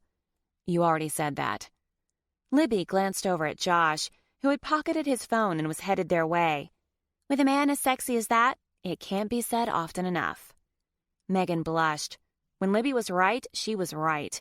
And now Megan couldn't help thinking about what he could accomplish with all that sexiness. Chapter 9. As Josh walked away from Megan and her friends, Noah shouted in his ear, "What the hell is going on? You scared the shit out of me." "Sorry about that. Is this some new way to pick up women? Because I strongly recommend that you find a new technique." "Not exactly," he said, as he began to pace at the edge of the yard. "I left this trip up to fate, and you'll never believe what has happened." "You got laid." "No, I sat next to Bart Vandermeer's daughter on the plane." That got his attention. "What? Did you know she'd be on that flight?" "No, I didn't even know it was her until Bart Vandermeer shook my hand in the Kansas City airport." "Did he know who you were?" "No, he mistook me for someone else." "Who?" Josh rehashed the story, and Noah released a slow whistle. "This sounds more like me than you, little brother. Are you sure you can pull it off?" "Amazingly, I have so far. We've even made it halfway through our engagement party." "An engagement party? 3 days before the wedding?" "Her mother's a nut job. A gold-digging social wannabe nut job. She spent enough money on this party to sustain a family of 4 for a year. God only knows what she's planned for the wedding. Bart Vandermeer certainly has the motive. I think I'm on to something." He paused. "No lecture? No admonishment?" "Hell no. You were right and I was wrong. Your plan is pure genius. I wholeheartedly approve." Noah's approval set off blaring alarms. Josh stopped in his tracks. "You're kidding." "No." "Is Megan Vandermeer a looker? Are you going to hook up with her while you're her fake fiancé?" "What? No." "So she's a dog?" "No, she's gorgeous, but I can't start something with her. I have to break up with her as soon as I find some solid evidence." "Joshy, have I taught you nothing? Why not get some action while you're out there? It's perfect. You don't have to worry about a long-term commitment because you're only hanging around a few days, and she knows you're bailing. Why wouldn't you go for that?" "How's she going to feel when she finds out the only reason I'm here is to find evidence proving her father is a thief?" "It doesn't matter, Josh," Noah said, frustrated. "You'll be gone. What's the problem?" Maybe Josh didn't want to start something with her and be gone. He almost laughed at the irony. There had been 3 meaningful relationships in his life, 2 in college, and 1 he'd ended 2 years before. For some reason, none had ever felt quite right. By all appearances, they should have worked out. There were no compatibility issues, and Josh's mother had approved of each of his exes, but he'd always felt like something was missing. A spark. He'd blamed himself. Since his father's death, he'd been so driven to make his father's legacy, his business, a success. He'd given the firm priority over everything and everyone in his life. He'd told himself there would be plenty of time to find the right person and start a family when the time came. Over the last few months, when it finally seemed as though the business had found solid ground, he'd allowed himself to examine his past relationships, determined to make the next one work. His conclusion was sobering. He realized he could have lavished all the attention in the world on each one of his exes, and it still wouldn't have worked. Though some might argue the connection he sought was the stuff of fairy tales and folklore, 2 things Josh McMillan didn't much believe in. There had been so much spark in his parents' marriage. They'd glowed with it. That was why Josh found acknowledging his attraction to Megan so difficult. He realized he was not only attracted to her, but he'd finally found that elusive spark. Except with her, it was more like a blaze. It was crazy. He hardly knew her, but there was no denying it. And while he was tempted to take Noah's advice and indulge in his desire for her before he left, he couldn't do it. From what he could see, Megan Vandermeer's life was full of people dead set on hurting her. He didn't want to add his name to that list. And that strangled him more than he'd expected. "How far are you going to take this?" Noah asked. Josh sucked in a breath and pushed it out, while simultaneously trying to force the thoughts of the sexy brunette out of his head. I don't know yet. Bart's friends and associates have painted a pretty flattering picture of his character, but that doesn't mean anything. Desperate men go to drastic measures. He seems like an ordinary guy, and he doesn't have expensive hobbies. An occasional game of golf, camping, fishing. A boat. It's 20 years old, with a small outboard motor. So the wedding is his big expense. I'm pretty sure money slips through his wife's fingers like water. When I asked about Bart's financial planner, one of his friends hinted that Bart doesn't have much money to invest. A woman pulled me aside because she thought I might know what was going on. Joke's on her, but she had something interesting to say. Rumor has it, Bart refinanced the Vandermeer's house to get the money to pay for the wedding of the year, and it still wasn't enough. So Bart could be the culprit. Maybe. I was hoping Andrew Peterman, the second principal, would show, but so far he hasn't made an appearance, and it's getting late enough that I suspect he won't. Wow, I'm impressed. I didn't think you had subterfuge in you, Joshy. Noah meant it as a compliment, but Josh suddenly felt dirty. Nicole mentioned that Bart has a home office on the second floor with the bedrooms. I hope to search their house tonight after everyone goes to bed, but I suspect any real evidence is at his business office. Getting there could be challenging. His mother is like mother of the bridezilla. She's made itineraries for each of us, and my time is booked solid up until the wedding. I have no idea how I'm going to get away to go to Vandermeer's office. Doesn't her family think it's weird you don't have any family or friends there? Megan said the shithead she was going to marry hardly had any friends, and neither his parents nor brother were planning on coming. The guy sounds like a tool if his own parents weren't going to the wedding. Is Vandermeer's daughter a bitch? No, not from what I've seen. Quite the opposite, in fact. I can't figure out why she was planning to marry the douchebag. It doesn't matter. I think you're onto something. And the fact is, if you're busy with all the wedding plans, then you need help. What does that mean? Your mother may not be coming to the wedding, but your brother can change his mind and show up tomorrow. What? No! Josh protested in panic. It's perfect, Josh. I'll have more free time than you. Besides, you and I both know this is more my type of caper than it is yours. Noah laughed. You're out of your league, Joshy. Admit it. Josh paced, rubbing the back of his neck. Noah showing up could be a potential disaster. Noah tended to be a loose cannon, but Josh had to admit he needed help, and Noah had been the one to corner them into this situation in the first place. Time was ticking down, and he'd known going into this that he was going to have to resort to rolling in the mud. Fine, but you have to behave yourself, Noah. Hey, when have I not behaved myself? Consider why we're in this situation to begin with. Geez, one time. One time? Josh shook his head. Damn it. This plan was even more insane than the course he was currently on. I'm not telling them that you're coming. I can't think of a single reason to justify you showing up tomorrow. Megan wants to break up at the party tonight, and I don't want to scare her into going through with it. You can't let her break up with you. I know, and for the most part, I'm safe. Megan is trying to save face with her mother, and I've been the perfect boyfriend.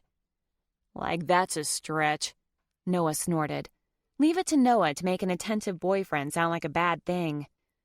The point is that she needs me to act like a first-class jerk before she can break up with me, although it would come across even better for her if I break up with her, and I have no intention of doing either tonight. So you're safe. In theory, but he could also end up infuriating Megan. While he'd accept that in a pinch, the better option was if he could get her to agree to the delay, and if he were being honest with himself, he didn't want her to be angry with him. I've told Megan we should break up tomorrow. She hasn't agreed, but one of her best friends likes me and is trying to get her to put it off. I think I can get her to hold off until at least tomorrow night, but that's not near enough time if you show up in the afternoon. I might have to try pushing the breakup off to Friday, but that's cutting it pretty close to the wedding. He paused. Maybe I'll find what we need tomorrow. Not likely. Could Josh afford to turn down his brother's help? He had 4 days before the axe dropped on their big deal. He was going to have to bend some of his ethics to get the proof he needed, and that thought didn't sit well with him. I don't even know what I'm looking for, Noah.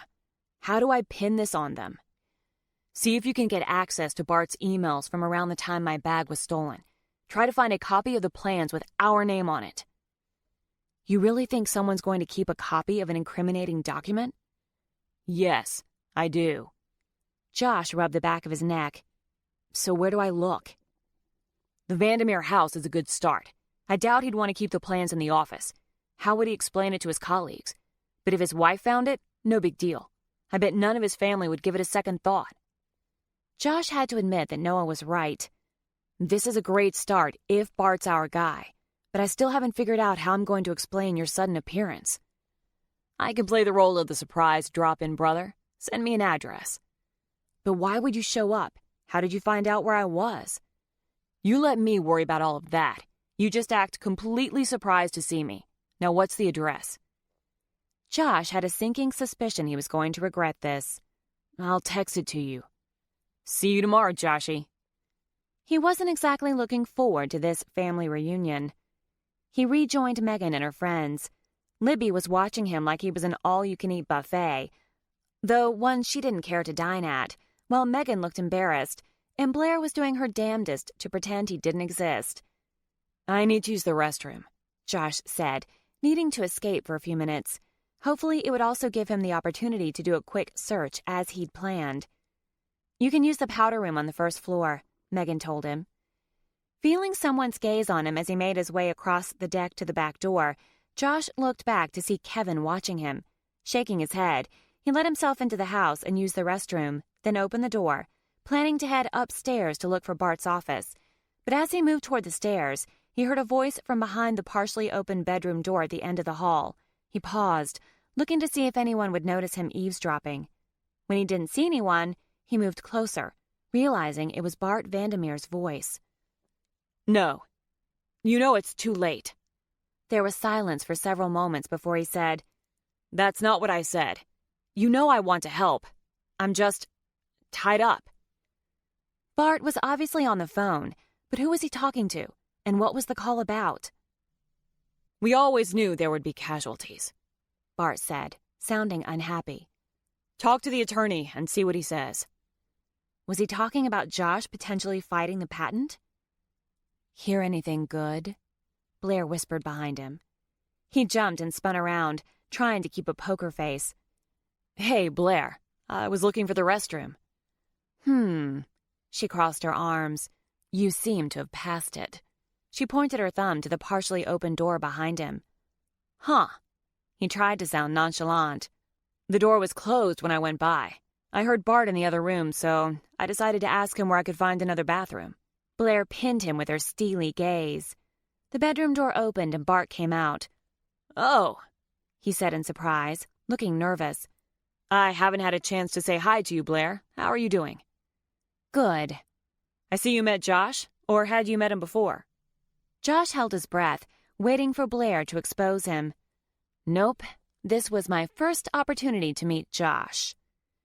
If Bart heard the inflection, he didn't let on. Are you ready for Megan's wedding excitement? Blair's mouth crooked into a devious smile. You have no idea. Well, he squeezed past the two of them. I better get back out to Nicole. I'm sure she's fit to be tied over something. He continued toward the kitchen, but Blair didn't budge, blocking Josh's path. Her eyes narrowed. What are you up to? I told you, I was looking for the restroom. She shook her head slowly, keeping her gaze on him. No, you're up to something. I can feel it. The question is, what? Josh held his hands out at his side. I'm just trying to help Megan. No, I don't. You are unbelievable, Megan said in a loud voice, walking up behind Blair. I told you to leave him alone. Blair turned to face her friend, and Josh slid past her, moving next to Megan. I told you that I don't trust him, and sure enough, I found him eavesdropping outside your parents' room. Eavesdropping on what? My mother's outside, and I just passed my father. Megan, listen to me. Josh was listening to your father's phone call. Josh plastered a look of what he hoped was innocence on his face. I was looking for the restroom. I heard your dad's voice, so I was going to ask him where it was. Then Blair showed up and accused me of, I'm not sure what. Josh hated lying, But here he was, lying through his teeth. The guilt was overwhelming. You can't trust this guy, Megan. Blair, keep your voice down, Megan whisper hissed. Why in the world would Josh eavesdrop on my father? What could he hope to hear? Do you know how paranoid and crazy that sounds? It might sound paranoid, but it's true. Megan shook her head. You'll do anything to prove me wrong, won't you? Blair looked genuinely confused. What are you talking about? You'll resort to making up lies to get me to end our arrangement. Blair's mouth dropped open. Have you lost your mind? Tears filled Megan's eyes. You've already decided that I have, so why do you keep asking? Megan.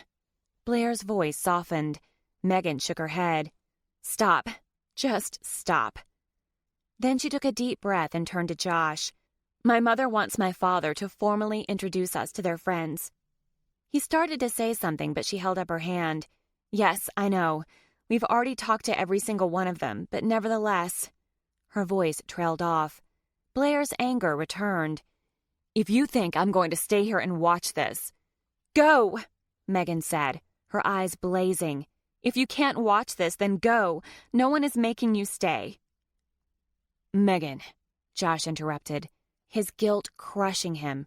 He couldn't let her ruin a decades-long friendship over him. You're choosing him over me? Blair demanded. When Megan didn't answer, she pushed on.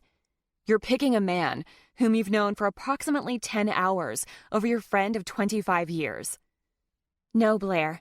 You chose for me. Megan grabbed Josh's wrist and pulled him down the hall, leaving a stunned Blair in her wake. Megan, really? Josh stammered.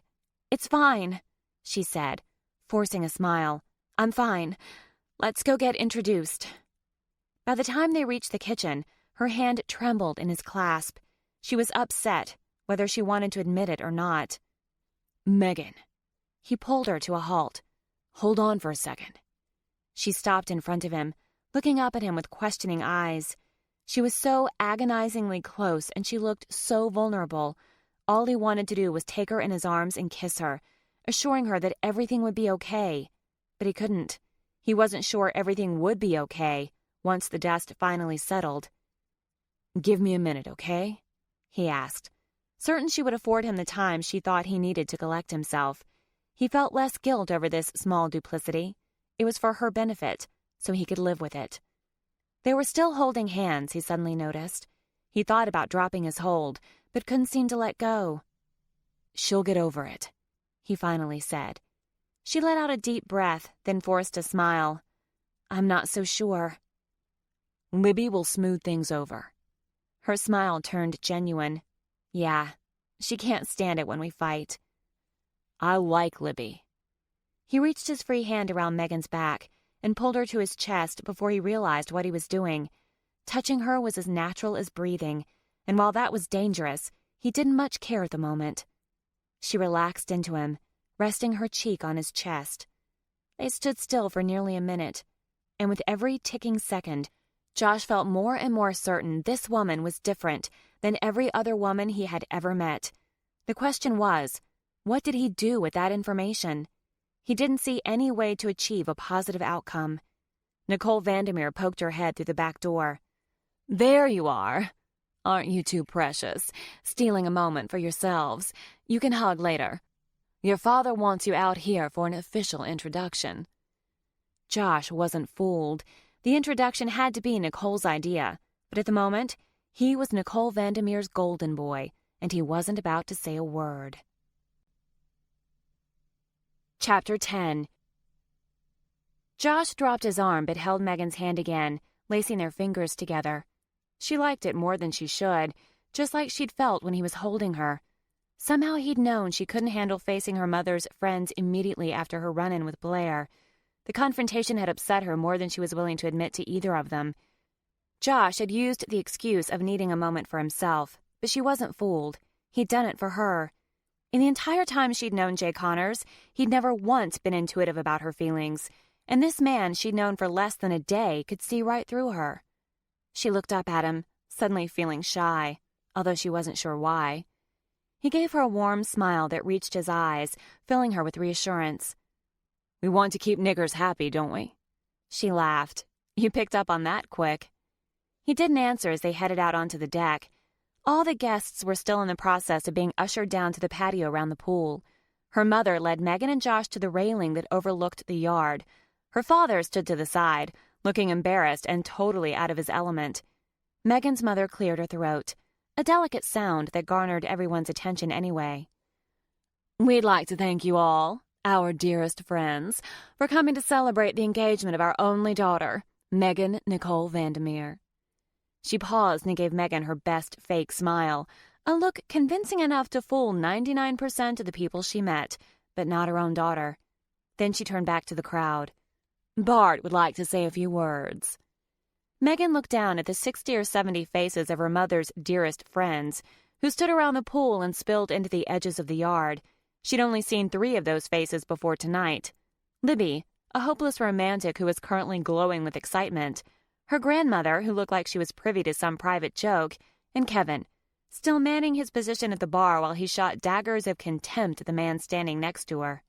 If she could ignore the fact that her mother had set this up, and of course, all the blatant Disney references, the view in front of her was breathtaking.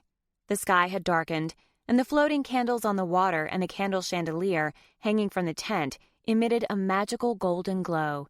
If she were a woman prone to falling for romance, this display would have swept her away.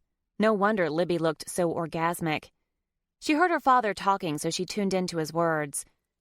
Our daughter and our soon-to-be son-in-law. Suddenly, the beauty of the scene hit her in a different way. Her mother had created this mostly for herself, but it had been intended as a celebration of her upcoming nuptials. The whole thing was a farce. Everything about it was a lie. She felt incredibly alone, and panicked and messed up, and... Josh squeezed her hand. She looked up at him and smiled, surprised by what she saw in his face. He was either an incredibly good actor, or the lust in his eyes was real. Megan and Josh. Her mother clapped next to her, then announced, And now we'll perform the hand-fasting ceremony. That caught her attention. Megan whipped her head around. What? Her mother was already moving behind them, a long strip of wide pink ribbon in her hand. Mom, Megan whispered loudly, what are you doing? I won't be outdone by that snotty Barbara Decker, her mother whispered as she reached for Josh's right hand. They did this at her daughter's wedding, and everyone loved it. She picked up Megan's hand and placed it palm down on Josh's forearm. Newsflash, Mom, Megan hissed. That was at her wedding. Her mother gave her an exasperated huff. Reverend Snyder refuses to allow it as part of the ceremony. We'll just do it here. She looped the ribbon around Josh's wrist. Mother! Josh grinned and gave her a shrug. There was no way she could get out of it now. Her mother wound the ribbon around their arms and hands, weaving it in and out and making knots in various places as she spoke to the crowd about the commitment of marriage and how it would bind them together forever, trailing off when she got to a difficult part of the binding. Can you hold this? She finally asked Josh, handing him one end of the ribbon. He looked like he was about to break into a fit of laughter, but he pressed his lips together as Megan's mother fumbled with the other end. After 2 minutes, Megan and Josh's arms were hopelessly tied and knotted together. Her mother beamed, holding her arms out as if she'd pulled off some great accomplishment, like curing cancer or creating the world in 7 days. Instead, she had manufactured a mess that Megan was certain nothing less than divine intervention or a pair of sharp scissors could undo. The partygoers graced the bizarre performance with a weak round of applause, but if Nicole was disappointed, she didn't let on. Megan's mother started to pick at the knots, a hopeless task, but stopped when a woman approached her. Nicole, we have to go, but thank you so much for inviting us to such a beautiful party. She glanced at Megan and Josh, her gaze dropping to their arms, which were trussed up like an unwanted Christmas present before returning to their faces. Congratulations to you both. Let me walk you out, her mother called after the woman. Mom! When her mother didn't so much as glance at them, Megan released a heavy sigh and gave Josh a sidelong glance. An ornery grin spread across his face. It may be a little late for this question, But how do you feel about bondage? Megan was grateful that the darkness hid the blush that rushed to her cheeks. We need to find a pair of scissors. We need to find someone else to use them, he added.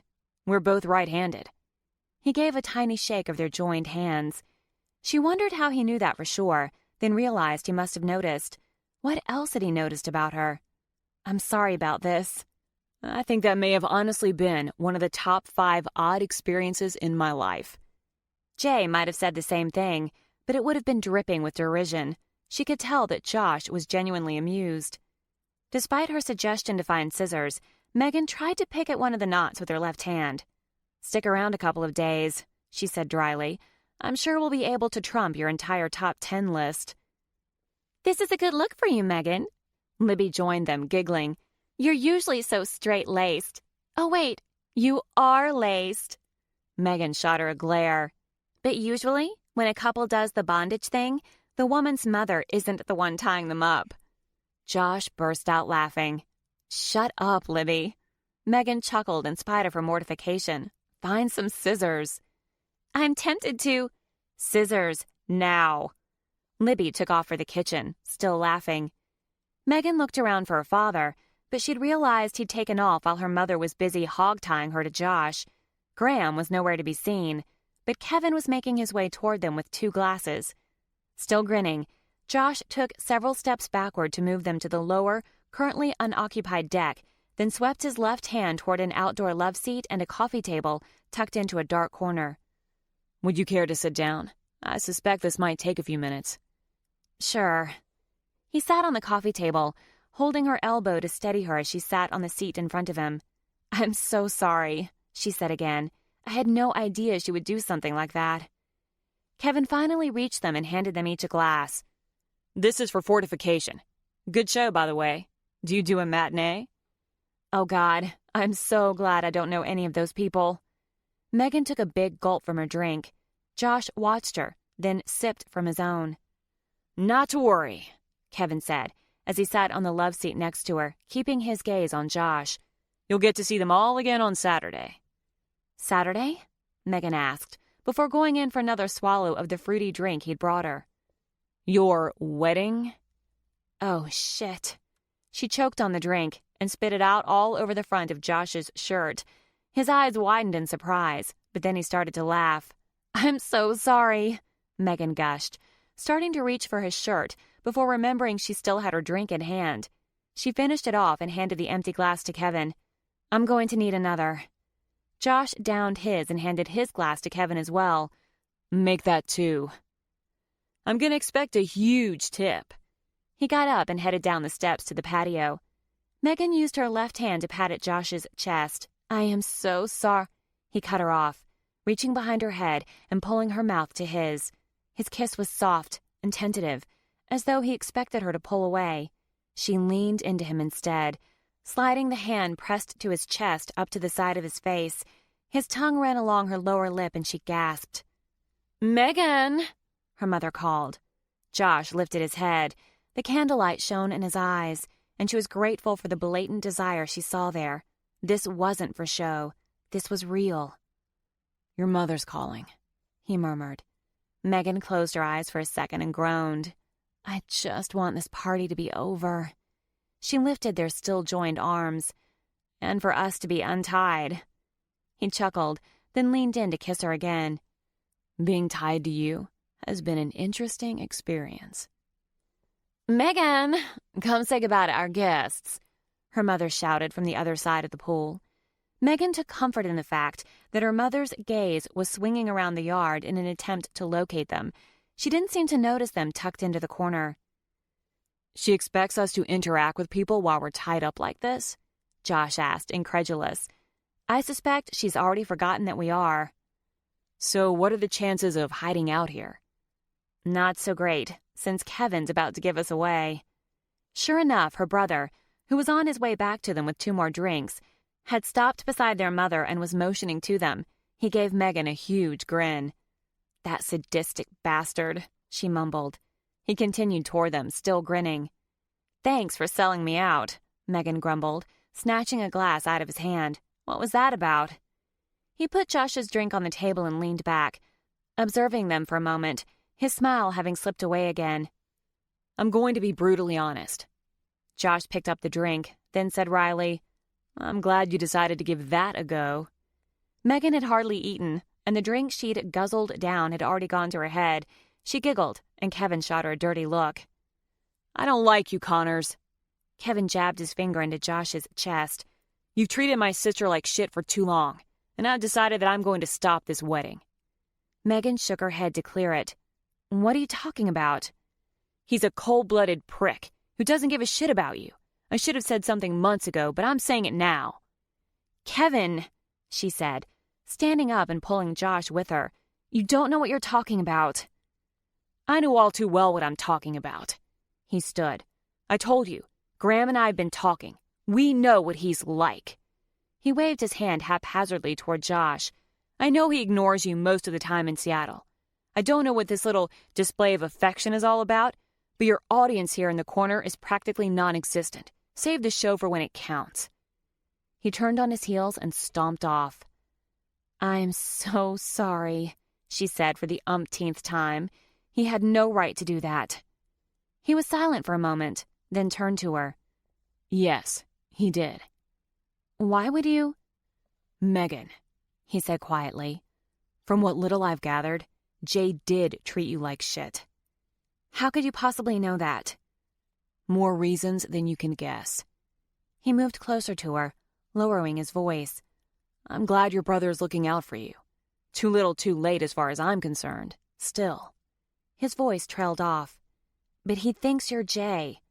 He shrugged. Part of the gig. Which made her question once again the real reason he was doing this. Karma and fate felt like bullshit answers. Still, it wasn't fair for Josh to pay for Jay's crimes. Maybe we should break it off now. What? Why? Before you get hurt. He snaked his left arm around her back and pulled her close, his face inches above hers. I'm not going to get hurt. I'm a big boy. But Kevin... His breath was warm on her face and her skin flushed. Kevin's not going to hurt me. He kissed her gently, then sucked her lower lip between his teeth. Every part of her combusted, and a bolt of desire shot straight to her groin. Don't break up with me, Megan, he whispered against her mouth. Not tonight. He kissed her, his tongue licking her lip again before it slipped into her mouth, coaxing her tongue. When she responded, he lifted his mouth inches from hers. Promise me, no more talk about breaking up tonight. Okay, she said breathlessly. His mouth claimed hers again, demanding and insistent. She tried to press closer to him, but their bound hands got in the way. Where's Libby? She groaned. He murmured his amusement against her lips. Megan! Her mother shouted again. Megan pulled away. I'm going to tell her that we're exhausted from the time change and we need to go to bed. He shook his head in confusion. But it's 2 hours earlier in Seattle. Trust me, she always gets the times mixed up when we try to plan phone calls. She tugged him across the desk until they were standing in front of her mother. Oh, she exclaimed. You're still wearing your bindings. That's so sweet. Mother, she said through gritted teeth, we can't get them off. I think that's a good sign. She turned to the woman next to her. Don't you? Megan took a deep breath, then offered her mother and her guest a tight smile. Josh and I are exhausted from the time change. We're going to head to bed. I'll help clean this up tomorrow. But, good night, Mom, Megan called over her shoulder as she pulled Josh through the back door. They found Libby in the kitchen, sitting on a bar stool as she sipped a glass of water and snacked on a plate of fresh carrots and celery. You're still into bondage, I see. I hope you two have discussed a safe word. Personally, my current favorite is Ferris wheel. Why was Megan so surprised by the roles her friends had fallen into? Libby as matchmaker and Blair as prison guard. This was typical of their dynamic. Where are the scissors, Libby? Scissors? She asked and winked at Josh. Then she lifted a tea towel on the counter and slid a pair across the granite counter. I thought you might want a little more quality time. Well, I'm sure Josh was happy with the quality time we just had with Kevin. For some reason, he's decided to go all concerned big brother. He announced that he's going to stop the wedding. Huh. Libby looked amused. Then she waved her hand, dismissing the subject. I'll take care of it. Megan shook her head. Look, we'll sort this out tomorrow, but right now, I need you to cut us loose. Libby gave them a mock pout. I didn't think the binding ties made in a knickers ceremony should be so easily cut asunder. Libby. Libby pursed her lips, mischief in her eyes. This has to be consensual. She turned to Josh with mock seriousness.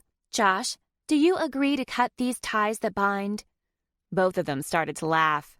Yes, cut us loose, Josh managed to say. It took Libby several minutes to cut them free. Megan rubbed the deep indentations on her arm. Wearing a grin, Libby nodded toward Megan's arm. Looks like Knickers needs some lessons on bondage. I knew a dominatrix who would be happy to teach her. Imagine how thrilled your dad would be. Megan cringed. Ew, stop. Josh's eyes widened. You know a dominatrix? Yeah, Libby shrugged. I can set you up with a private session if you'd like. Jealousy rushed through Megan in a hot wave, taking her by surprise. And it wasn't the first time she'd felt this way tonight. She wasn't typically a jealous person, so what was that about? She grabbed Josh's wrist. He'll be tied up. He already was tied up. Josh chuckled. Megan groaned and headed for the stairs, pulling Josh with her. Bye, Libby. Josh, if you change your mind, let me know, Libby called after them, the merest hint of a laugh in her voice. Megan didn't stop until she got him into her room and shut the door. He stood with his back to it, waiting for her to make a move. His smile was gone, his eyes serious. He was probably the most handsome man she'd ever known, but this was crazy. She hadn't even known him for 24 hours, yet she wanted this. I hardly know you, she finally said. The corners of his mouth tipped up slightly. I know. You don't know me either. True. She'd had 2 drinks in quick succession, and while she wasn't drunk, it had certainly shaved the edge off her nerves. I like you. His grin faded, and his voice turned husky. I like you too. She took a step toward him. Did you fake that kiss a few minutes ago? Was it a performance like Kevin suggested? He released a breath of disbelief and gave a small shake of his head. God, no. She took a deep breath. Do you want to schedule a session with Libby's dominatrix? Josh's eyes lit up, and he released a chuckle. No. She took another step toward him, leaving 2 feet between them. He closed the distance, slowly reaching for her face with both hands and cupping her cheeks as he looked deep into her eyes. Still, he hesitated. What are we doing? She whispered, resting her hands on his chest. I'm not sure. This is crazy. A hint of a smile returned. I know. A silent war waged in his eyes before he kissed her. It was gentle at first, as if he were as shocked as she was that they were doing this. This was so out of character for Megan. She wasn't a prude, and while she had no hard and fast rule about how many dates needed to precede sex, it didn't usually happen until after the 3rd. She wasn't sure if she could count the engagement party tonight as their first date, but she had no doubt that she wanted this. She never believed in chemistry before, but one touch, one kiss from this man had made her a convert. She grabbed the back of his head and opened her mouth to him, teasing the tip of his tongue with hers. It was as if she'd released a floodgate. He moved a hand behind her back, pressing her chest tighter to his, and his mouth became more demanding. Her body answered. A surge of desire washed through her, and the urge to be closer to him, to feel his bare skin under her fingertips, was impossible to resist. She loosened the knot in his tie, then set to work on the buttons on his shirt. He reached behind her for the zipper of her dress and pulled it down. They broke apart, both of them breathless, as Josh pushed her sleeves down her arms, his fingertips trailing softly in the fabric's wake. Her dress puddled at her feet, and she stepped over it, sliding off her sandals in the process. She stood in front of him, wearing only a white lace bra and panties, thankful she'd had the foresight to not only pack matching undergarments, but ones that were worthy of being seen. Josh gasped slightly at the sight of her, and then reached for her again, crushing her mouth with his. She placed her hands on his bare chest and slid them around to his back, her hands gripping his shoulder blades. She pulled him backward to the edge of the bed, then reached for his belt, quickly unfastening it before working on the button and zipper of his jeans. A groan released from her as she felt the bulge of his erection against her hand. She stared up at him, flushing at the desire in his eyes as he admired her body, and she expected him to kiss her again, but he took a step backward instead, conflict in his eyes. He took a deep breath and heaved it out. I don't think we should do this. Horror rushed through her. What? He closed his eyes and swallowed. I can sleep on the sofa. No, you can't. She shook her head, trying to regain her senses. My mom... His mouth opened as though he wanted to say something, then closed abruptly. She turned her back to him, mortified at his rejection. It's a queen-size bed. We can both sleep here. Megan, it's not you. No, she said, tears stinging her eyes. You're right. This was a bad idea. We'll break up first thing tomorrow, and then you can get back to saving your business. She spun around to face him. That's ultimately why you're here, right? I'm just a good karma detour? He looked toward the wall and rubbed the back of his neck. Yeah. He shifted his gaze toward the bathroom door. I'm going to take a shower. Do you need to use? She shook her head. No. Go. He grabbed his bag and disappeared into the bathroom, closing the door behind him. She picked her dress up off the floor and opened her suitcase, pulling out a nightgown, thanking the stars above it was utilitarian and not sexy, a complete about-face from a few moments ago. The shower turned on, and she stripped off her bra and pulled the gown over her head, then dropped her discarded dress into the bag. How in the world could she sleep with him now? But a wave of exhaustion overcame her, so she pulled back the covers and climbed under them. The lamp on her bedside table filled the room with a warm glow, transporting her back over 10 years to when she had lived in this room. She'd failed her mother's expectations as a teen and young girl. Was that why she'd stuck with Jay, even when she knew he was so wrong? Her mother held marriage and motherhood on such a high pedestal. Maybe marrying Jay had been one last-ditch effort to mend burned bridges, but it turned out that Megan was a failure at getting married, too. But the final nail in the femininity coffin was Josh's rejection. Did he wish he'd gone home with Libby instead? Was he in the bathroom thinking about her now? Libby was like a siren. She drew men like honey did flies, and half the time she didn't even realize the power of her allure. How many times had Libby taken the attention of the boys Megan crushed on in high school? But there was never any malice in Libby's behavior. She was like a candle that burned so brightly men had no choice but to notice her. Megan didn't doubt that if Libby had gotten a hold of Josh first, he would be in her bed right now. Maybe that's what he was thinking about in the shower. But the thought sent another blaze of jealousy through her, and she had to laugh at her idiocy. Josh McMillan had never been hers. This was an arrangement, and the sooner she not only accepted it, but ended it, the better. Chapter 11.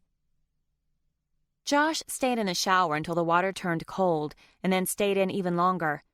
If Megan kept looking at him with that longing in her eyes, he couldn't guarantee he'd keep his hands to himself. And although every part of him demanded he go into the other room and satisfy them both, the sliver of decency still burning inside him, despite all the duplicity, demanded that he respect her enough to keep his hands to himself. So he took his time drying off and dressing in a pair of athletic shorts and a t-shirt. When he opened the door, he was prepared for an inner battle of epic proportions. He took a few steps into the room. Megan was huddled under the covers, her eyes closed. Her long dark hair pulled on the pillow, and her worry lines had ebbed away, leaving a peacefulness he hadn't yet seen in her. She was asleep. He let out a breath of relief. And asleep Megan made things immeasurably easier, especially since he was still planning to escape the room and search the house for evidence of her father's deceit. He cracked open the door and listened for a moment. Voices drifted up the stairs, and he recognized one of them as belonging to Megan's mother. So the party had moved inside.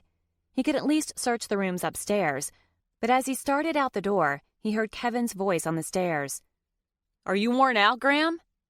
Heavens, no. This was nothing compared to the parties your grandfather and I used to host. Kevin laughed. Mom's parties tend to be pretty dull. She's more interested in the show than she is about fun. He laughed again. Maybe that's why the party's over by 10 p.m.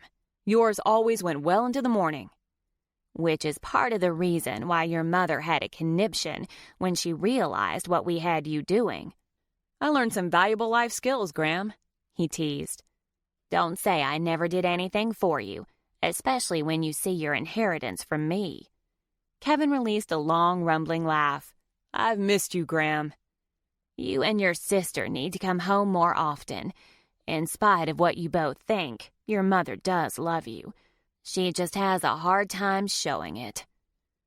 I know, but it's hard to escape the Death Star once you're in its gravitational pull. It's safer to keep a healthy distance. He was silent for a moment. I still say there's something off about Megan's fiancé. Josh, you promised me you'd give him a chance tonight. Yeah, he growled. I did, but now I trust him even less. A guy doesn't just go from being a cold fish to being so affectionate. We don't know that he was cold to her, only suspected. We both know her, Graham. Did she ever seem happy with him? No, but people change, Megan's grandmother said. Maybe he came to his senses and changed. If anything, I trust him more after meeting him. He's good to her, Kevin. I know you had to notice the way he was looking at her tonight. Yeah, but what's behind the change? Something's up, and I'm going to get to the bottom of it. Josh sucked in a breath. So Libby wasn't the only one who'd noticed his attentiveness.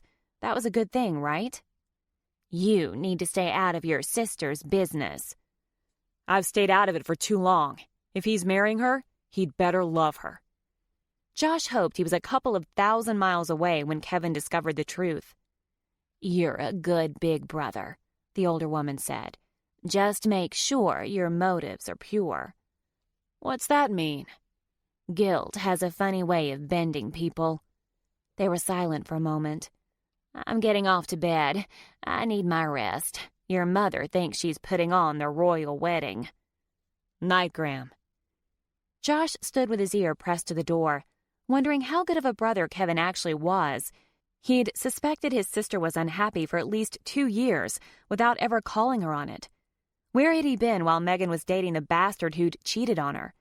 Maybe Josh would let him know what Jay had done after everything had played out. He liked the idea of someone seeking retribution on her behalf. His ears strained to hear further conversation, or at least the closing and opening of doors, but instead, he was greeted with silence. Damn it. He'd been so busy thinking about Megan, he hadn't paid attention to which rooms they'd gone into. It wasn't like he could check out the office now anyway. Both Grahams and Kevin were up here and awake, and could catch him at any moment. He needed to wait until everyone was asleep. A sudden wave of exhaustion overtook him, catching him by surprise. Although he was still partially resistant to his brother's impending arrival, he had to admit that part of him was relieved Noah would be jumping on board.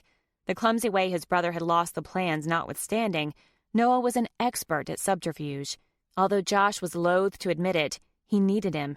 He only hoped he came up with a plausible explanation for showing up. Maybe he should come up with a backup plan, just in case. But he still had tonight. Even if he couldn't do anything for at least a half an hour, which left him unsure of how to pass the time. Since he was so tired, he decided to lie down on the bed and rest, maybe check his emails on his phone. But Megan was in the bed. He knew he should sleep on the floor. He could grab a pillow and use the blanket he'd seen in the bathroom closet. But he sank down onto the edge of the bed instead, then lay down on his side, facing her. Her hands lay on her pillow, in front of her face, and she wore a serene look that tugged at something deep in his heart. She shifted, releasing a soft murmur in her sleep, and he resisted the urge to reach out and take her hand in his. Josh closed his eyes and breathed in her soft floral scent. It reminded him of summer and happier times before his father's death, back before his life became so serious and his brother became a self-centered dick. While their father's death had made Josh more determined than ever to join the family business, Noah had resisted the responsibility. And although he'd done a respectable job of holding it together until Josh graduated and joined full-time, Noah had been irresponsible in every other conceivable way since. If Noah were an employee, Josh would have fired him years ago. He figured he'd lie on the bed for half an hour, then sneak out to investigate, but drowsiness overtook him. Too many sleepless nights spent worrying about his employees' futures had caught up with him. When he closed his eyes, he promised himself it would just be for a minute.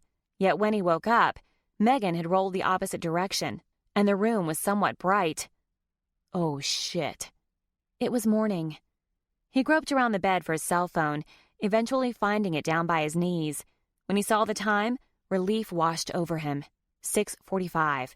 Time to get up and start working on the real purpose for his presence here. Megan rolled over and faced him, her eyes still closed, her hands buried under her pillow. He watched her for several seconds, resisting the urge to brush the stray strands of hair from her cheek.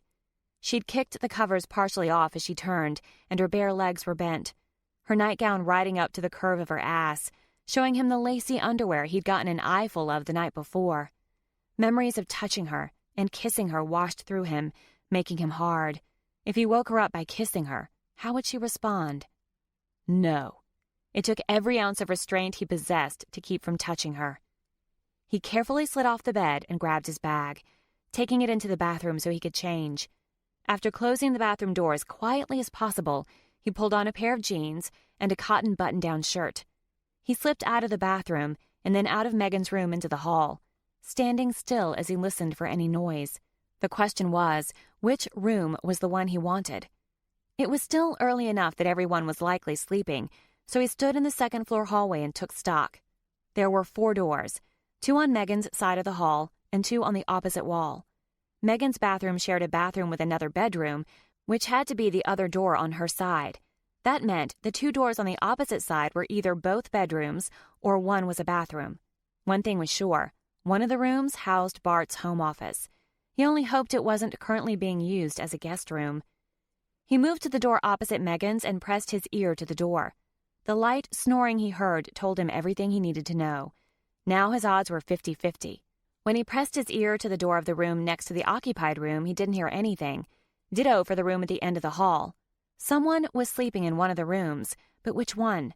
Since he hadn't heard anyone using the bathroom attached to Megan's room last night, he decided the most likely room for Graham was the one attached to Kevin's, which left the door at the end of the hall.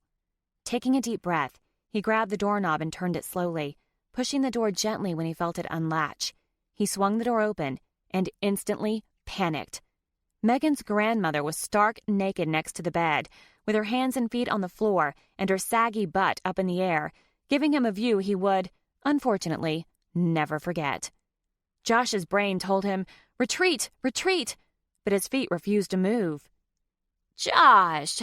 Graham's face appeared between her ankles. "Good morning." "Sorry," he sputtered out. "I was looking for a bathroom." "This isn't it, but come do yoga with me." He squeezed his eyes shut. I'm not really a yoga fan." He started to back up and ran into the door jamb. "That's probably because you haven't tried it au naturel." He cringed. "Yeah, I'm pretty sure that's not it." "Come on, don't be a prude." He opened his eyes and turned his gaze to the opposite side of the room. "I can't. I told Megan I'd get her some coffee." Graham laughed. "That girl's like her mother. She doesn't believe in getting up before 8 a.m. I have a hard time believing she's up." Josh was pretty sure Megan wouldn't care to be compared to her mother. "Well, we both went to bed early." "What kind of positions are you kids trying these days? Back when Nicole was younger, her father and I were quite fond of the Kama Sutra. It helped us keep flexible." Josh nodded, still not looking at her. His face felt like it was on fire. "Yes, ma'am. I'm sure it would." "Well?" "What?" Oh, Lord. Did she really expect him to answer? "What positions are you kids using?"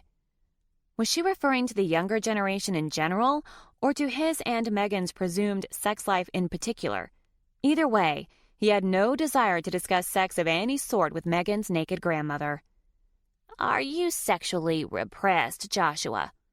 "What? No." "Then why don't you strip off your clothes and join me?" "Megan's coffee," he stammered. "Sexual repression is a very bad thing. My daughter is the most repressed person I know, and look how she turned out. I told Bart she'd be an easier person for all of us to live with if he'd just put his foot down once in a while." Graham struggled to get upright, and Josh hovered on indecision. He knew he should offer the octogenarian his help, but she was naked, and the image had already burned holes in his retinas. He had no desire to add to the damage. Thankfully, she grabbed a hold of the bed and pulled herself to an upright position on her own. "Well, I better get going."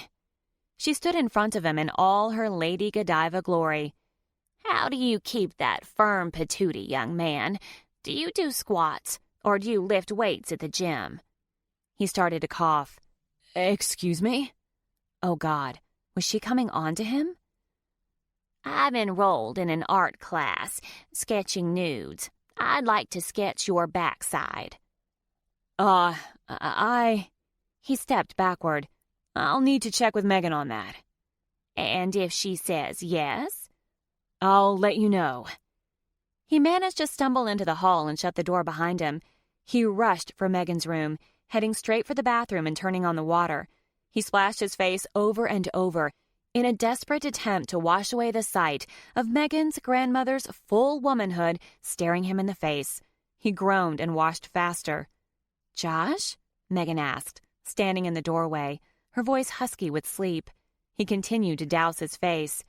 "I just saw the most horrifying thing I can even imagine." She stiffened. "What?" "Your grandmother, in a downward dog yoga position, in the nude." Megan chuckled. "Oh, dear." Mom had mentioned that Graham was going through a nudist phase, but I didn't know she'd combined it with yoga. He stood upright, water dripping everywhere, and she handed him a towel. He covered his face with it, then pulled it down to look at Megan. He was thankful she was acting normal, as if he hadn't so abruptly curtailed their night together. He wasn't sure he could handle her dejection. His hold on his self-control with her was tenuous at best. He would probably do something he'd later regret. She looked up at him, expecting some kind of response. He dabbed at his neck with a towel. "She wanted me to do yoga with her in her room." Her eyes widened in surprise. "Did you?" "No." "It could have been interesting," she teased. "Have you ever tried yoga in the nude?" He shook his head, trying to suppress the image of her grandmother that popped back into his head. "I've seen and heard things that have most likely scarred me for life." She leaned her shoulder into the door jamb, giggling. "Poor baby. What were you doing in Graham's room before 7 in the morning anyway?" She grinned, looking like she was up to trouble. "Did you go sleep with Graham last night?" Horror rushed through his head. He wouldn't put it past the woman to attempt to demonstrate some of her Kama Sutra positions, but the biggest problem at the moment was explaining to Megan why he opened her grandmother's door. "I was looking for a bathroom." Her head jutted back in surprise. "Why? You could have just used this one." "You were still asleep, and I didn't want to wake you." "All the bathrooms upstairs are attached to bedrooms." "Yeah," he said dryly. "I found that out the hard way. I thought there might be another one." "Did you get changed in Graham's room?" she asked with a smirk, taking in his wet dress shirt and jeans. "I got dressed in here, but I didn't want to shave or shower and disturb you." She moved toward him and lifted a hand to his chin, running her thumb over the stubble. "Your scruff gives you a rugged look. It will give my mother a fit."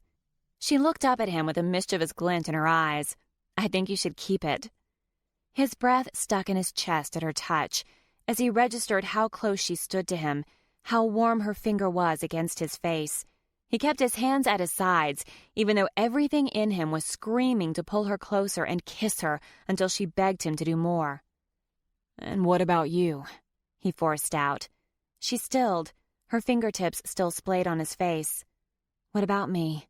she whispered. "What do you think of it?" "I like it." She was like a magnet. Not touching her would be like fighting the laws of physics. Impossible. One hand landed on her waist as the other slid across her cheek, digging into her dark, thick hair. "There you are," Graham said, her voice coming from behind Megan. "Did you manage to get Megan's coffee?" Josh took one look at her and cringed. Oh, God, she was still naked. Megan broke free of his hold and spun around, gasping, "Graham, put some clothes on." Why does everyone keep telling me that? I came into this world without a stitch of clothes on, and I plan to leave it the same way. Megan chased after her. Well, you're not going anywhere today, so get dressed. If I'm not leaving the house, all the more reason to go nude, Graham insisted. I tried to go into the Price Chopper grocery store this way, and based on the screaming and panic, you would have thought terrorists were attacking. I wasn't talking about running errands. What I meant is that you're not, God forbid, going to be meeting your maker anytime soon. Don't you worry, Megan. Your mother made me promise not to keel over before your wedding. She wouldn't want anything to ruin her carefully laid plans. Josh regained his senses and cautiously followed Megan out of the bathroom. The older woman was now wearing a skimpy robe, and Megan was tying the sash around her waist. I'm thinking about relocating to somewhere that appreciates the human form. Is that so? Megan asked, working on the knot. I'm considering Panama or Belize. I'd definitely check out Belize, Josh said. The tax laws are more favorable to Americans there. Graham looked interested in his suggestion. Do they have any nudist communes? He crossed his arms. You know, I've never checked. How about I look it up today and get back to you? Her grandmother beamed. Maybe you kids would like to go with me. Megan glanced over her shoulder at him, giving him a look of mock terror. I think we'd just cramp your style, Graham, Josh said. I wouldn't want to be the one to hold you back. You want to do naked yoga with people who will appreciate the beauty of it. As you've already noticed, I'm too much of a prude to count myself among them. She nodded, deep in thought. You're probably right. She turned to Megan. Never let this one get away, Megan Nicole Vandermeer. He's a catch. Megan's smile fell. I'll try my best, Graham. But loosen him up a bit first. She winked and gave them a mischievous grin, then left the room. Megan shut the door behind her. You know, we'll probably find her naked in the kitchen later, but she'll have a devil of a time working that knot loose. Her words were funny, but her tone was flat and humorless. Josh wanted to answer, but he couldn't form a response. She moved over to her suitcase. I'm going to take a shower. Do you need to do anything in the bathroom first? He studied her back as she grabbed clothes out of the case and stood. No, he finally managed to say. She started to walk past him. Megan, wait. She stopped and looked up at him, waiting. But he had no idea what to say. He only knew he couldn't stand to see her like this. He preferred the fun-loving, playful Megan, and he wasn't sure how to get her back. Oh, he knew he'd totally screwed things up last night, but how much worse would it have been if he'd slept with her, only for her to later find out his true purpose for being here? He knew what his brother would have done, and heck, maybe he should have given in to his libido. There was no denying he wanted Megan more than he'd ever wanted any other woman, but his conscience told him he had no right to want anything from her. He was using her. He could wrap it up with pretty explanations of karma and fate, but the truth remained that he was using this woman's misfortunes for his own gain. He didn't deserve her. I'm sorry, was all he said. She offered him a grim smile. You have nothing to apologize for. If not for you, I'd probably be back in Seattle right now, a disowned outcast. You're offering me an out when I don't deserve one. I think I'm getting the better end of the deal here. Little did she know. He forced an ornery grin. Your grandmother wants to draw me in the nude. I told her I'd had to check with you first. We can call it even if you tell her you're too jealous to let her do it. A smile spread across her face, returning some of her playfulness. Deal. I need some coffee. I saw a coffee maker in the kitchen. Will your mother have a fit if I make a pot? Probably not, and I'm willing to take the full blame if you bring me a cup. Deal. He wandered down to the kitchen, partially worried Megan was right, and he'd find Graham making pancakes in her birthday suit. Instead, the only person he saw downstairs was Bart, already dressed for work, pouring a cup of coffee. Good morning, Josh forced out. Bart had been nothing but nice to him, and despite Josh's suspicions, he couldn't hold a grudge against the man. Not yet. He'd decided to withhold judgment until he had more than circumstantial evidence. So the billowing animosity he suddenly felt caught him by surprise. If Megan's father had protected her from her mother's expectations and demands, maybe she wouldn't be in this situation now. Maybe she would have felt safe telling them the truth. "How'd you sleep?" Bart asked. "Great," Josh said, forcing a friendliness he didn't feel. "Are you about to head out to work?" "Sure enough. Nicole has an itinerary of things that need to be done today, but my part doesn't come until this afternoon, when I'm supposed to pick up the food for the big family dinner." Josh decided to make his move. "I was fascinated by what I heard about your business last night. Any chance I can go into your office with you today?" Bart glanced up in surprise. "I'm sure you'd be bored. Investment banking is bound to move at a much quicker pace than the work that's done at an engineering office." "No, I assure you, I won't be bored. I love to learn, and I'd really like to know what Megan's father does for a living." He hesitated, guilt prickling his conscience before he added, "I'm marrying your daughter, sir, so I'd welcome the opportunity to get to know you better." Bart watched him for a second, then set his cup down on the granite counter, clearing his throat. "You have no idea how happy I am to hear that. I'm giving away my baby girl on Saturday, and it'll be a lot easier if I approve of the man she's chosen to spend the rest of her life with. I was under the impression you didn't want to have anything to do with us." "There have been a lot of misunderstandings." The words were hard to get out. He hated himself for betraying this family, but if he was going to save his business, he would have to continue following this course. This was what he'd impulsively signed up for. "But I'd love to spend some time with you today. And maybe you can show me around your office and tell me a bit about what an engineer does." "Great. Can you be ready to leave in about 15 minutes? "Sure thing. Let me take Megan a cup of coffee first." Bart gave him a look Josh couldn't name. "She's got you waiting on her, huh?" If Megan's father was hinting that she was in any way like her mother, he planned to set their record straight. Megan didn't deserve that. "If you're suggesting she's calling the shots in our relationship, I think we both know that Megan's not that kind of woman. I do things for her, and she does things for me." Like he got her coffee, and she was going to tell her grandmother she couldn't draw him in the nude. But her father didn't need to know about that. "She's a wonderful woman, and I'm damned lucky to have her." And he knew it was true. Any man who had his wits about him would be lucky to have Megan. Bart looked him in the eye. "Yes, I can see that. I'm sorry if I implied something different." Josh nodded and poured 2 cups of coffee and added creamer to both before going back upstairs. The shower was still running, and he had no idea how long Megan would be, so he cautiously opened the bathroom door, grateful there was a curtain to hide her. He wasn't sure how much control he'd have if she were naked and as willing and eager as last night. He set the cup on the counter. "Megan?" he called softly. She shrieked in surprise. "What are you doing in here?"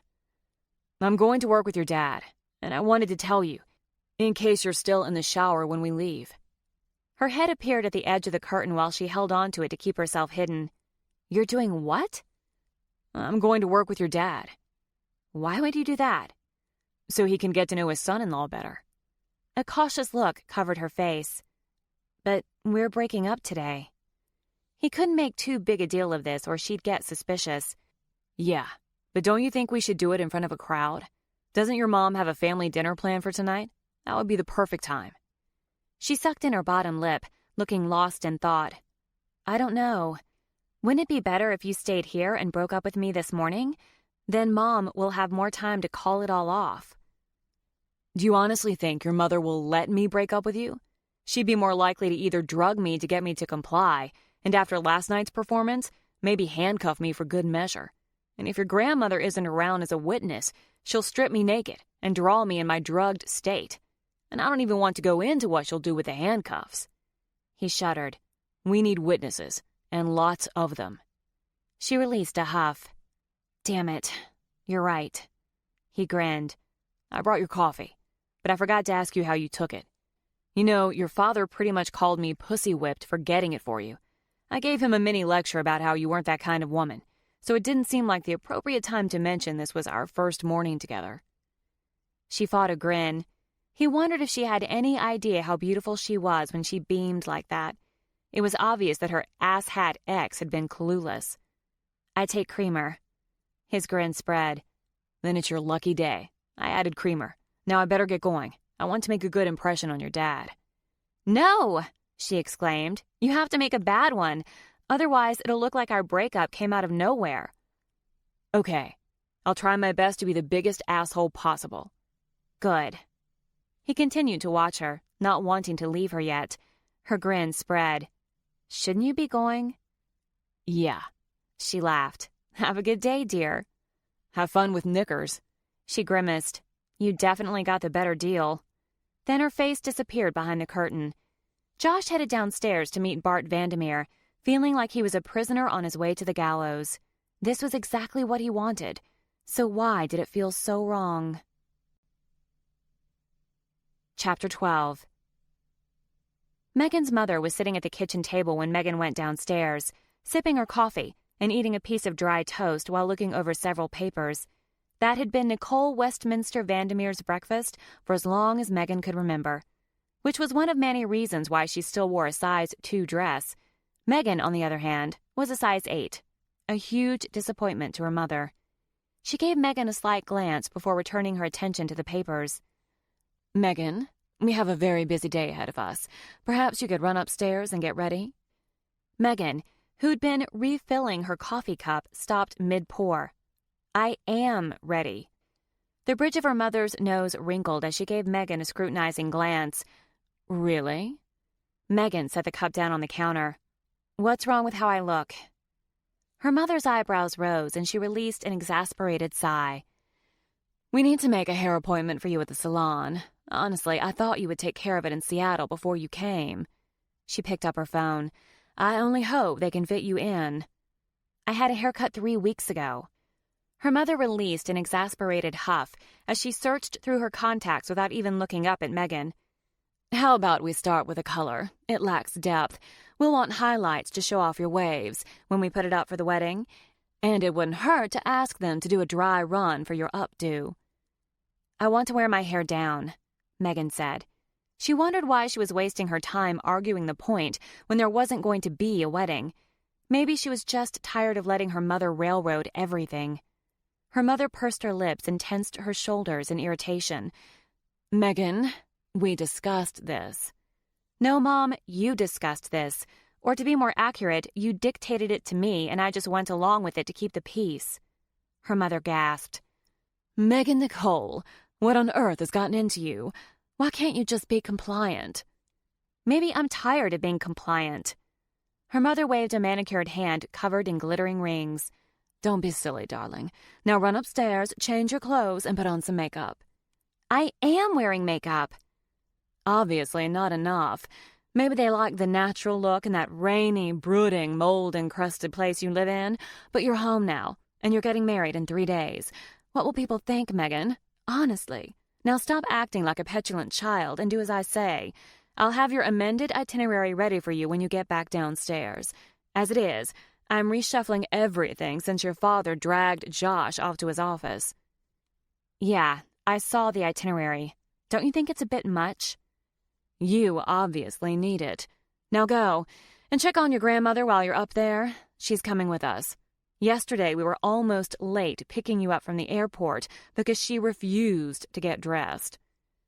Megan didn't even try to hold back the laughter as she walked up the stairs. "Gram, are you dressed?" she asked, knocking on her grandmother's door.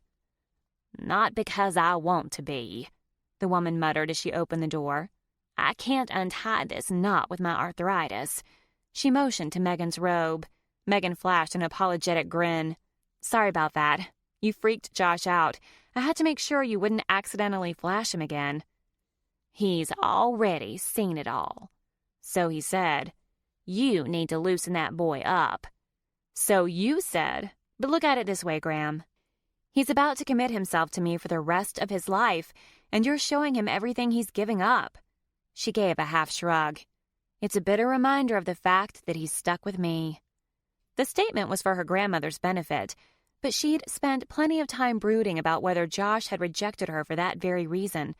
This morning he seemed reluctant to leave her side, which made her reevaluate her reasoning. Had Josh McMillan left her sexually frustrated because he was a gentleman? She'd been too embarrassed to even entertain the idea the previous night, but now it rang true. The older woman patted Megan's cheek. "He's lucky to have you. and I'm only giving him a glimpse of what he'll get in about 50 years. Megan smiled as she reached for the belt and began to work on the knot. Mom says you have to get dressed so you can come with us. I'd rather have a colonoscopy. Do it for me, Graham. She's extended her claws today. When doesn't she have her claws extended? But the older woman's frown softened as she studied Megan's face. Fine, I'll go, but only for you. And it's my constitutional right to wear whatever I want. The key part of that is wear. You have to wear something. Megan's grandmother looked up at her face beaming, as if a particularly exciting idea had occurred to her. Not to worry, I'll wear something. I've seen that look before. Megan finished untying the belt and flashed the older woman a grin. And I approve. Ha! I'll meet you downstairs in about 15 minutes. Megan had no desire to wait downstairs with her mother, who would only continue to bully her about her outfit. So she went into her bedroom and grabbed the 2 itineraries on the dresser. She sat down on the freshly made bed and opened each cover, flipping to Thursday and then Friday. Josh had been right. He was scheduled for a mani-pedi tomorrow. Ironically enough, Jay would have appreciated how organized the itinerary was, not to mention the spa time. Josh, on the other hand, was obviously as horrified as she was. Not that there was any point in comparing the two. Jay was gone. Good riddance. And Josh was going to break up with her tonight. She would probably never see him again. The thought was like a knife driving straight into her gut. Her cell phone rang and she jumped, digging it out of her purse and then cursing under her breath.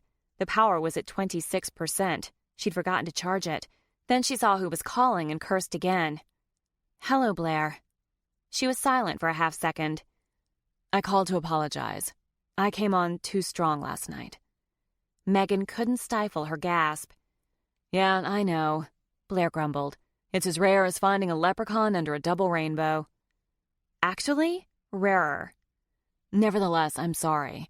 I just love you too much to see someone else hurt you. I feel partially responsible for not cold-cocking your ex when I visited you in Seattle last February." Megan laughed. "I found out he was cheating on me after your visit. What grounds would you have had to justify that in February?" "For breathing and taking oxygen away from worthier creatures, like slugs or lice." Megan's chest burned with gratitude and love. "Thanks, Blair. I love you too." "And in that spirit, I need you to grab that imposter's wallet and make sure he was telling me the truth about his name, get his driver's license, and read off his address." Megan knew she should get mad at Blair for continuing on in the same vein as last night, but her friend's declaration of love softened her. She rolled her eyes instead. "Don't you roll your eyes at me, Megan Vandermeer. We may be on the phone, but I can still see it." Megan laughed. "Do you want me to read off his height and weight while I'm at it?" "Yeah, that will help me figure out if it's a fake ID." "Blair, you're not really going to check him out, are you?" "You bet your ass I am. I thought I made that clear last night. I don't trust this guy." "And what exactly do you think he's up to?" "I intend to find out." "Blair, let it go." "No. Now start reading." "I can't. He went to work with my dad." "He what?" "Calm down. What harm could he possibly do there?" "Is your father working on anything big? Competing for any big jobs?" "Oh, for heaven's sakes, Blair. How should I know? I never talked to my father about business. Besides, it's an engineering firm. You and I spent plenty of time there when we worked for him the summer between our freshman and sophomore years of high school. You know how boring that place is. If anything, Josh deserves a medal for going to work with him." Then she considered it and glanced at his Thursday schedule. "On second thought, he's smarter than I've given him credit for. He's gotten out of talking to the photographer and the orchestra director." "Wait, what? Orchestra?" Megan started flipping through the pages, trying to figure out just how large the orchestra actually was and when it would be playing. There was no way this wedding only cost $25,000. Panic flared up from her gut. "Oh my God, you actually like this guy," Blair said. "I didn't want to believe it last night, but I can see right through you." Megan sucked in her breath, then let it out slowly. "What? Of course I don't. We were putting on an act." That's a lie, your voice rose. She paused, then softened her tone. Look, Megs, no one helps a stranger with something this big for nothing. He's got an agenda. Maybe he wants to get into your pants. You haven't found out if he's circumcised yet, have you? No, you know I'm not like that. Although she would have found out if it had been up to her, something Blair didn't need to know. Megan flung herself backward onto the bed in frustration, reminding herself that her friend was trying to look out for her. Wouldn't she be cautious if the roles were reversed? Look, I've been skeptical about his motives too, but there's just something about him, Blair. Besides, if he wanted to get in my pants, he's had a couple of opportunities. He slept in my bed with me last night and never once made a move. Maybe so, but I still don't trust him. Which you've made abundantly clear. I'm going to dig up everything I can, address or no address. Megan's back stiffened. Let it go, Blair. I'm warning you. If you present me with a dossier on him as a wedding gift, I'm never going to speak to you again. Wedding gift? I thought you were breaking up with him. It was a joke. I forgot you lost your sense of humor when you became a divorce attorney. She took a second to regroup. Look, we're breaking up at my mother's family dinner this evening. She rolled onto her side and pulled the itinerary out from under her back, then examined the schedule for Thursday night. Although it looks like it's for Dad's side of the family. Megan read the document again. It's so weird that she would plan a party for them. Knickers can't stand them. Who knows with her? And don't try to change the subject. Let me do this, Megan. This is what I do. I'm very good at it. Drop it. It won't matter tomorrow anyway. Very soon I'll be on a plane back to Seattle, disowned and disgraced. I'm sure it won't make the slightest difference to my mother who's at fault in the breakup. Then why go through this farce? Just like hell has multiple levels, so does disgrace. Well, if Josh McMillan is screwing you over, he's going to find himself on the lowest one. Megan couldn't hold back a smile. I love you too, Blair. Blair's voice softened. I'm just looking out for you, Megs. And I love you for it. Now go use your animosity and derision against the lying, cheating bastards who are your bread and butter. Megan hung up, staring at the phone's blank screen for a moment. She missed the Blair she remembered from childhood. Blair was still the strongest, fiercest person Megan knew, but she'd acquired a hard edge that could wound even those closest to her. Megan laid back down and held up her itinerary. Florist, 9 o'clock a.m. Photographer, 10 o'clock. Orchestra director, 11 o'clock. Lunch at noon. Pick up wedding and bridesmaids' dresses at 1:30. She was exhausted from just looking at the list, but the fact that her mother was dragging her along made it 10 times worse. Did Libby and Blair know about the 1:30 appointment? Hopefully they'd agree to come. Graham definitely wasn't enough moral support. Megan needed more people on her team. She picked up her phone again and called Libby. Hey, Libs, did my mom tell you about picking up the bridesmaids' dresses today? Yeah, she mentioned it last week. I don't suppose you planned on showing up? Seeing how you weren't engaged when she called? No.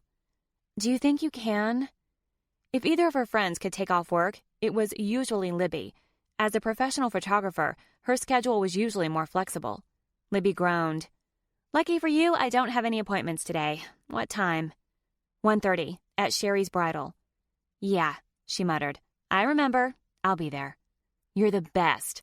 I know, she laughed. And you owe me. Megan stared up at the ceiling. How come you aren't asking me why I'm picking up my wedding dress when I'm not even getting married? Maybe you should be asking yourself that question. See you at 1:30, Megs. What was Libby suggesting? She'd only just met Josh. Her friend couldn't think she'd actually marry him. The dress was paid for, wedding or not. Hopefully Megan would get married for real someday and she could use it. She loved the dress. Truth be told, wearing it was what she'd been looking forward to most about the wedding. The knowledge struck her again, sticking to her skin like crazy glue. The whole wedding was already bought and paid for. No takebacks. Her parents were out a ton of money. The guilt of lying hung over her, sucking her energy away. Or was it the thought of spending the day with her mother? As if on cue, her mother called up the stairs. Megan! Megan rolled onto her stomach, releasing a long, low groan into her comforter. Only an act of God would get her through this day without strangling her mother. Chapter 13. Megan was tired, cranky, and starving, which was more than pathetic, since she'd just left a restaurant after having lunch.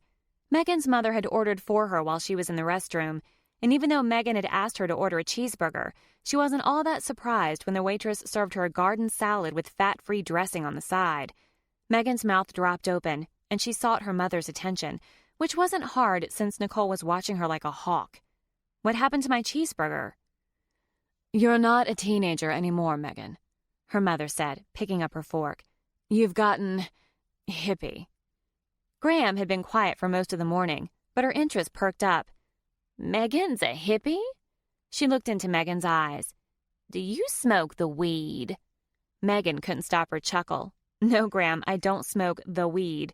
And contrary to what Mom thinks, I don't hug trees, even if I do try to save them in the Amazon." She lifted her eyebrows and dared her mother to press the issue. Surprisingly, her mother ignored the taunt and picked at her own salad. When the waitress came to take away their empty plates, Megan ordered a slice of cheesecake, but her mother insisted they were running behind schedule, and there wouldn't be time for her to eat it. In a burst of defiance, Megan ordered it to go and told the waitress to put it on a separate bill so her mother couldn't use the cost against her later. Now here Megan sat, in the back seat of her mother's Lincoln, eating her cheesecake with a plastic fork, offering bites to her grandmother who was in the front passenger seat. "Don't get any crumbs on that seat, Megan Nicole," her mother said in a tight voice. "I just had the car detailed 2 days ago." "I'm not 5 years old, Mom," Megan said as she took a bite, a tiny piece falling off her fork and onto the seat. Megan glanced up at the rearview mirror to see if her mother had noticed while brushing away the crumb. Rather than helping, her maneuver smeared the creamy filling across the leather. Oh, crap. She dug a tissue out of her purse, trying not to giggle. She was in brighter spirits when her mother pulled up to the bridal shop. Libby was standing on the sidewalk waiting for them. Megan gave her a tight hug. "I love you, Libs." "You owe me drinks later for putting up with knickers twice within less than 24 hours, she whispered in Megan's ear. "Deal."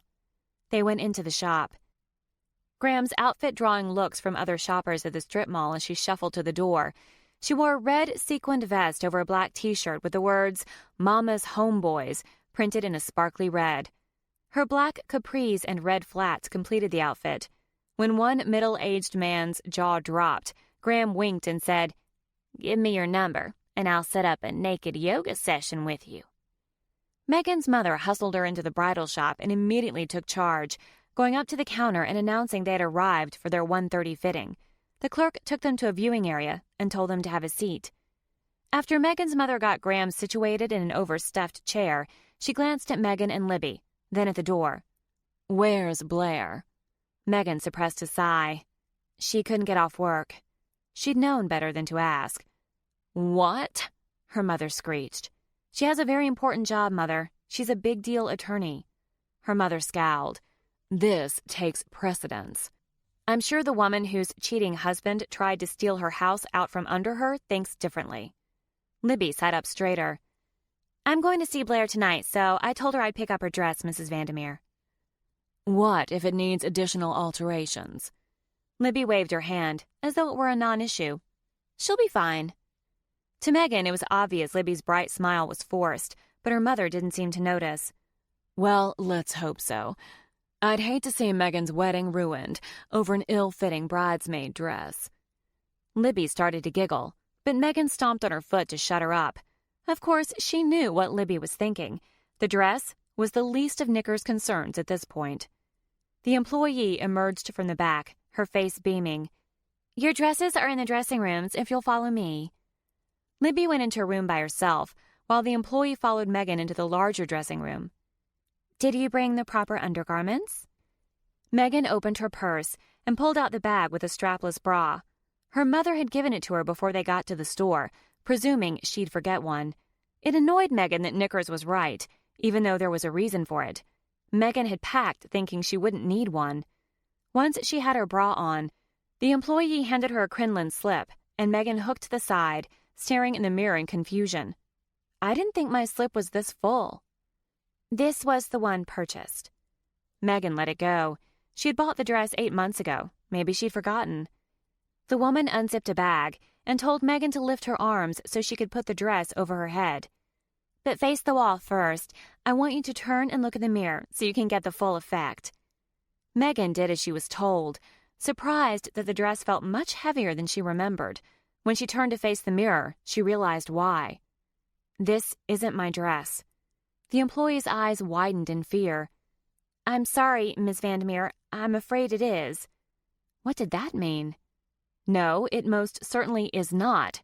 Megan's voice was firm as she took in the ball gown-style dress covered in silk fabric roses and 500,000 crystals. It looked like fairies had puked all over it. Let me try to get this zipped up and I'll check on it. The woman sounded panicked as she fought the zipper. If you could take a deep breath. Megan took a deep breath as the woman continued to struggle behind her. I look just like Cinderella gone wrong. Then it hit her. Surely her mother didn't. What size is this dress? A 6? Megan picked up the skirt in her hands, ready for war. Open the door.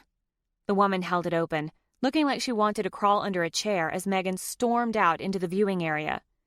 Oh! Her mother squealed when Megan emerged. The dress is gorgeous. Graham, who'd leaned her head back in the chair, let out a soft snore. Libby stood on the small stage, her eyes alight with horror, although Megan wasn't sure which dress had induced that reaction. Her friend was wearing a pale pink ball gown with a full crinoline skirt. What are these? Megan asked, dropping the skirt with one hand and waving between Libby and herself. Her mother looked surprised by her question. Your dresses? But these aren't the dresses we ordered. Graham jerked awake. What did I miss? Her mother shook her head in confusion. I told you I decided to have a princess theme. You said that was for the decorations. I presumed you realized it meant your dress as well. She narrowed her eyes. Turn around. Why isn't your dress zipped all the way? Maybe because you ordered a size smaller than I actually wear.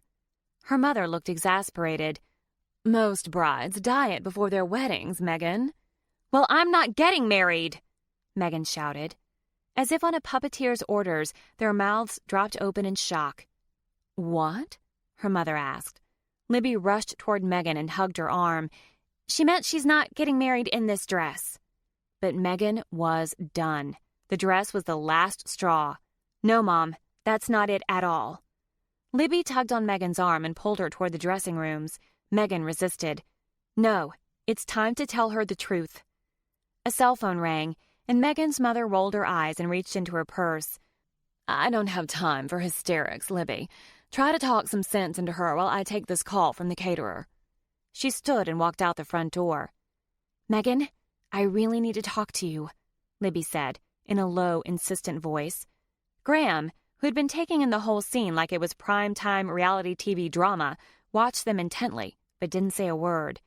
Libby tugged again, and Megan let her drag her into a large fitting room at the back of the store, where there were a couple of chairs and a full-length 3-paned mirror.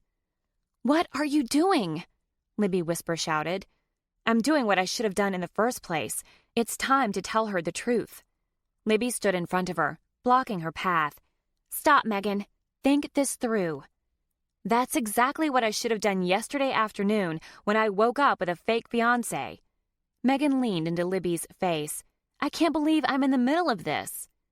I know, Libby said, rubbing her arm in a soothing gesture.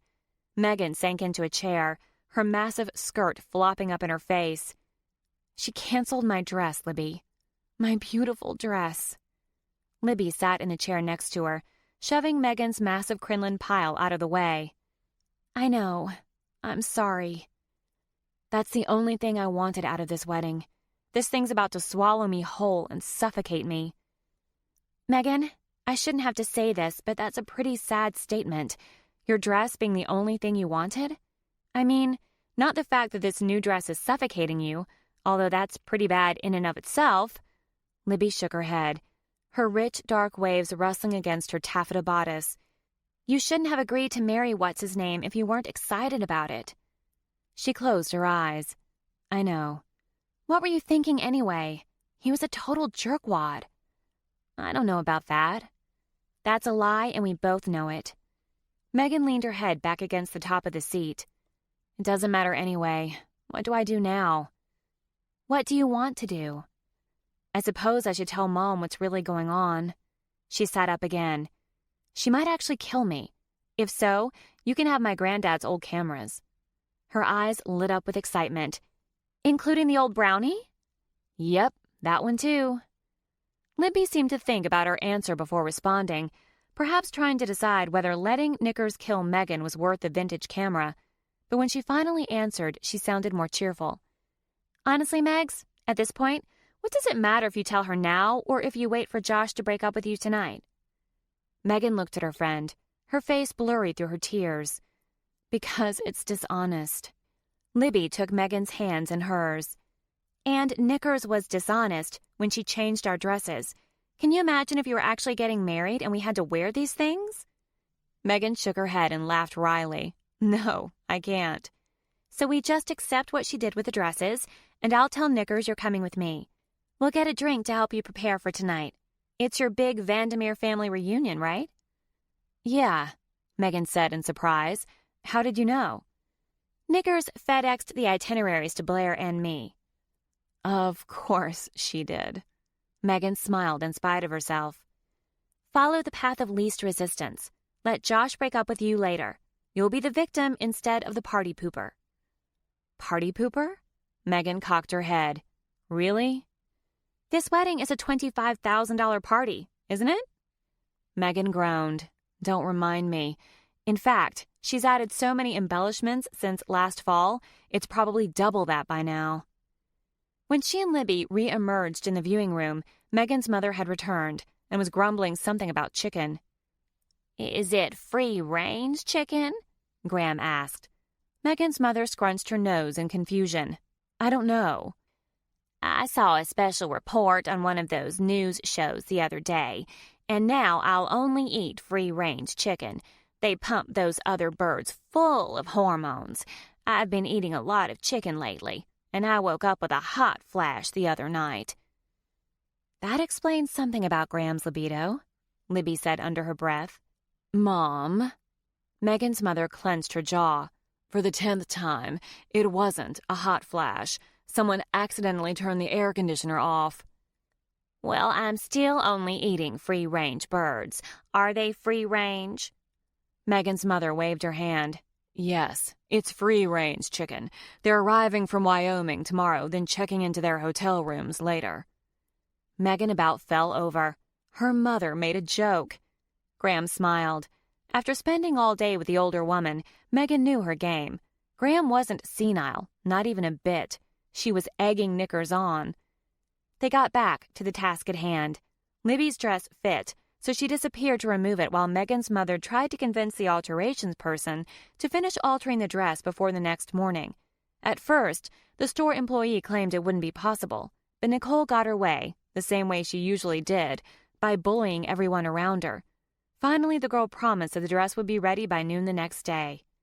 Guilt flooded through Megan as she watched the exchange. She didn't feel too bad about inconveniencing her mother, but the employee was obviously going to have to put in some overtime to accommodate her mother's demands. She started to say something, but Libby put her hand on Megan's arm, stopping her. With lips pursed together, she slowly shook her head. Remarkably, Knickers didn't protest when Megan announced she was leaving with Libby. I had hoped to get your hair done today, but they can't fit you in until tomorrow. So go have some fun. Megan gaped at her for a moment, then took off before her mother changed her mind.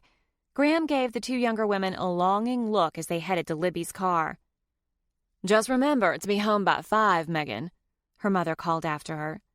Megan felt amazingly free and lighthearted as Libby drove away in her Volkswagen convertible. But instead of going out for a drink, Megan suggested they go shopping. She hadn't planned to attend any wedding festivities, so she'd brought the bare minimum in terms of dress clothes. A few hours later, Libby pulled into the driveway and stared at the house. Do you think Josh is back? Megan gave her a look of surprise. I guess not. Dad's car isn't in the driveway. She'd been thinking about him all day, though she wasn't about to admit she was disappointed he wasn't back yet. If he was breaking up with her tonight, they only had a few more hours together. She couldn't bear to think about it. Do you think Knickers would have a fit if I come in and hang out for a while? I think she'll get over it, Megan said cautiously. Why? Do I have to have a reason? I miss you. I haven't seen you since last fall, and before that it had been 2 years. Sorry. Of course you can come in. Blair's just made me paranoid, I guess. Unlike Blair, I approve of Mr. Sexy in a pair of jeans. Megan saw the curtain in the living room window shift. I don't think we can get away with sitting in your car until Josh shows up, which means we better go in. Megan reached for the door handle. I'm sure Mom's got something for me to do. They walked through the front door and stopped in their tracks. Sitting on the sofa was a very good-looking stranger. He smiled as they came inside and gave Libby a once-over. Typical.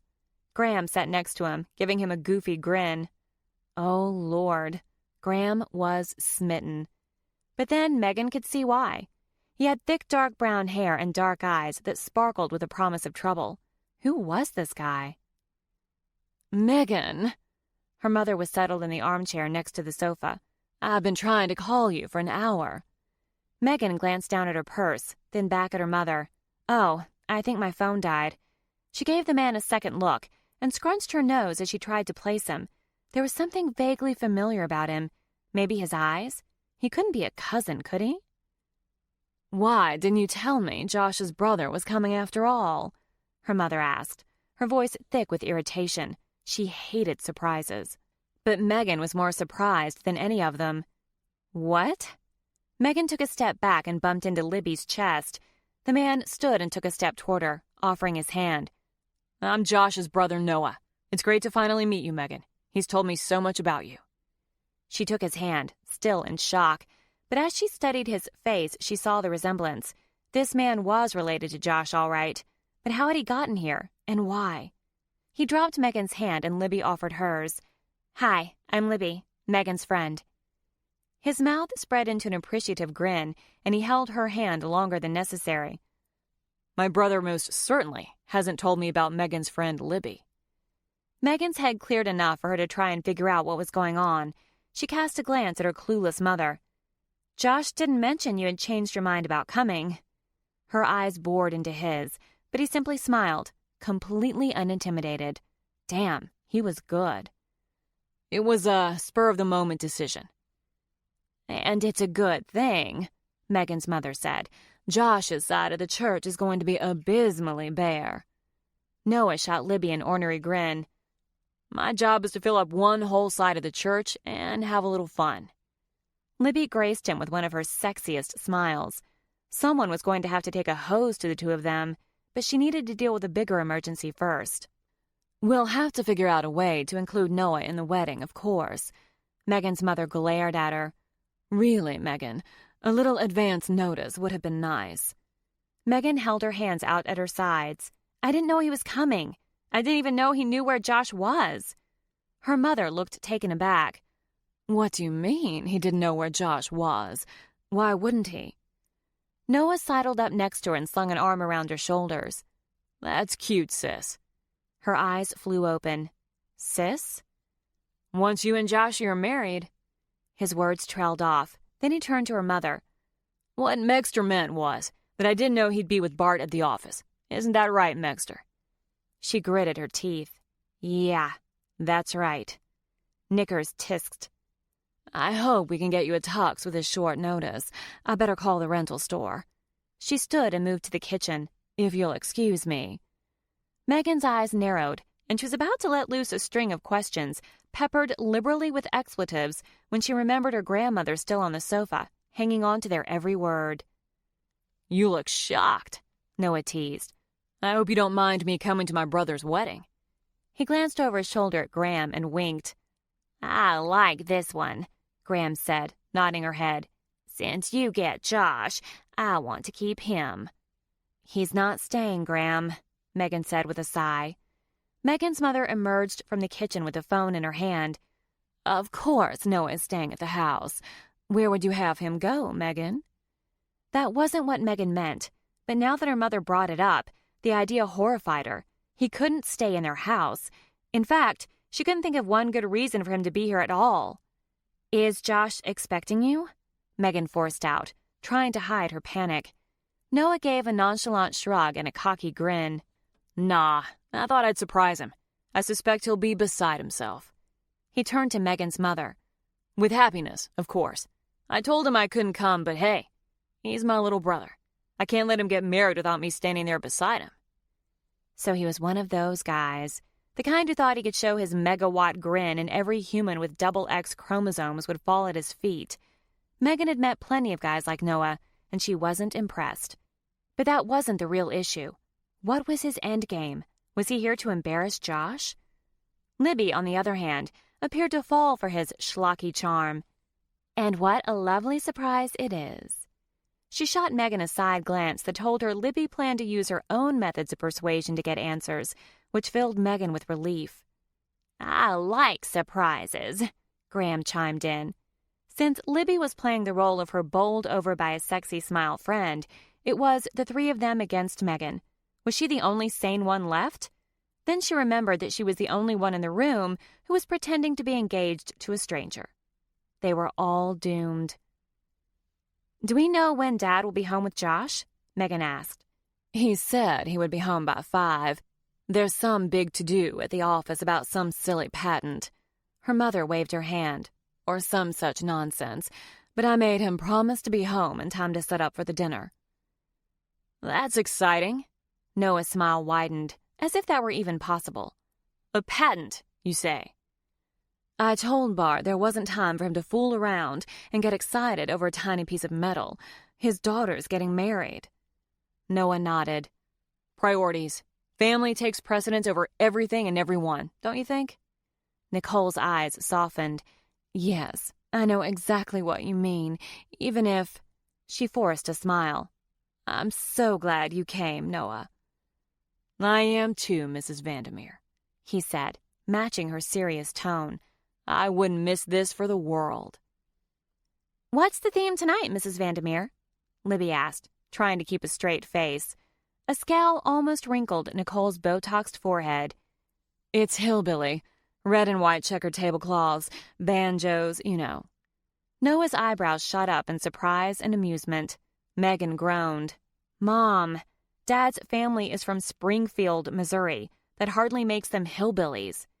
Her mother looked unswayed. Does that mean I should have brought my overalls? Noah asked, grinning. I've never been to a hoedown before. Megan could barely tolerate her mother disrespecting her father's family. She definitely wasn't going to take it from the strange man who had just barged into her parents' house without an invitation. Do you actually have a pair? Megan countered, pinning him with a scrutinizing gaze. You don't exactly look like the type of guy who would willingly get dirty enough to need a pair of overalls. Megan, her mother reprimanded, what has gotten into you? Megan bit back a retort. Nothing. She squinted at Noah. I just really need to talk to Josh. And he was going to get quite an earful indeed. Chapter 14. Josh knew he was in deep shit, in more ways than he could count. For one thing, he'd spent the entire day pretending not to know anything about engineering at Bart Vandermeer's firm, a feat, given that it was the field to which he devoted his entire adult life, and he was walking away with bupkis. Sure, everyone in the firm was excited over the recently granted patent, his patent, but whenever he asked questions about it, they treated him like a kindergartner who couldn't possibly understand anything beyond 1 + 1 = 2. Josh would have found it insulting, even if he were an investment banker. Noah might have been able to sneak around or seduce the info out of the cute 20-something receptionist or some other 007 scheme, but Josh was out of his league. He'd wasted the day. And to top it off, Noah had texted Josh to tell him that Megan was pissed about finding him on her mother's sofa. Noah knew how pivotal it was for Josh to remain in Bart Vandermeer's good graces. It was their best and only chance to get the information they needed to save their relationship with their investor. Thankfully, Noah had stuck to the plan, telling her that Josh had no idea he was coming, but apparently he hadn't gotten the chance to pull her aside and tell her why he was there. When Josh got no response to the 3 texts he sent asking Noah what he'd planned to tell her, he knew he was on his own. But she had to wonder why Noah would show up unannounced on her doorstep. What possible explanation could there be that wasn't incredibly sketchy? He had a lot of smoothing over to do. The patent celebration had caused them to leave the office late, and Bart still needed to pick up the food for the family dinner. Using his brother's arrival as an excuse, Josh talked Bart into dropping him off at the house before making his restaurant run. Josh watched Bart drive off, wondering if he should have stuck to the plan and arrived later. Then he wouldn't need to face Megan yet. But avoiding conflict had never been Josh's style. He met it head on. That's why this whole situation was so atypical for him. But then again, he'd never had so much to lose. The thought momentarily floored him. Losing his business or losing Megan? Which bothered him the most? Before he could reason it out, the front door swung open, and Knickers greeted him in the doorway. "Josh, I'm so thrilled your brother could join us." At least someone was happy about it. "Yes, I was shocked when he texted to say he was not only here in Kansas City, but at your house. I hope he hasn't been an imposition." "Of course not. He's your brother. You should have family here." He walked through Megan's parents' front door, preparing himself to face Megan's wrath, but she wasn't in the living room, and he didn't see her in the kitchen either. Noah, on the other hand, was sitting at the island drinking what looked like lemonade while talking to Megan's grandmother, who, thank God, was fully clothed. Graham glanced up at Josh and shot him a grin. "You're off the hook, Josh. Noah has agreed to pose as my nude model." Megan's mother walked through the back door, rolling her eyes. "No one's posing nude." Noah winked at Graham and gave her a knowing nod. "How was your day, Josh?" Nicole asked, giving him a sweet smile. Josh was sure that wasn't an adjective normally associated with Mrs. Vandermeer, but he planned to use her temporary approval to his advantage. "It was great, but I'm eager to see Megan." "She's upstairs with Libby, getting ready for the dinner." "I'll run up and check on her." Noah shot him a glance that conveyed good luck. Josh bounded up the stairs, but his steps slowed as he neared the top. He'd spent most of the day frustrated by his lack of progress, and the only thing getting him through his utter failure was the knowledge he'd see Megan at the end of the day. Granted, they were supposed to break up tonight, but maybe he could talk her out of it. The fact that she seemed to like him improved his chances. Of course, the wedding was in less than 48 hours, so any kind of breakup would have to happen soon. But he'd felt pretty confident he could convince her to wait until tomorrow. But now he was nervous. Any points he'd gained, he'd lost now that his brother had made an uninvited entrance. Damn it, why hadn't he thought this through? The thought of her kicking him out the door made him more upset than he cared to admit.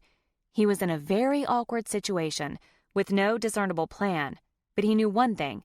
Every time he thought about seeing Megan, he felt happiness blooming in his chest, a sense of peace and fulfillment he hadn't experienced since his father's death.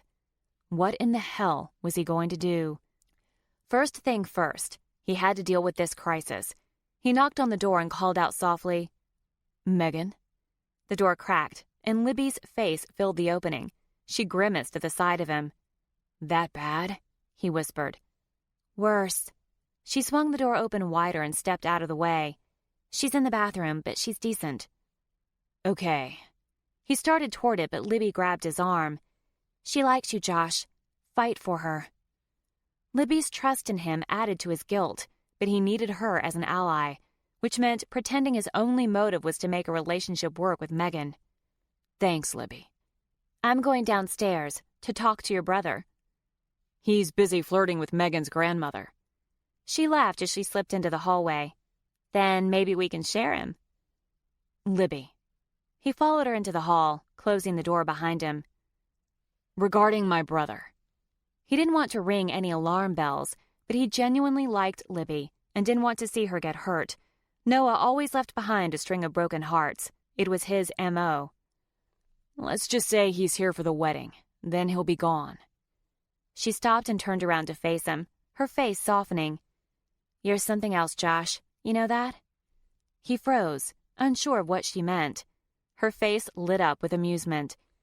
"You're really sweet to be worried about me, but I'm a big girl, and I've fooled around with my share of guys like your brother. If I decide I'm interested, I know what I'm getting into." Then her eyes turned serious.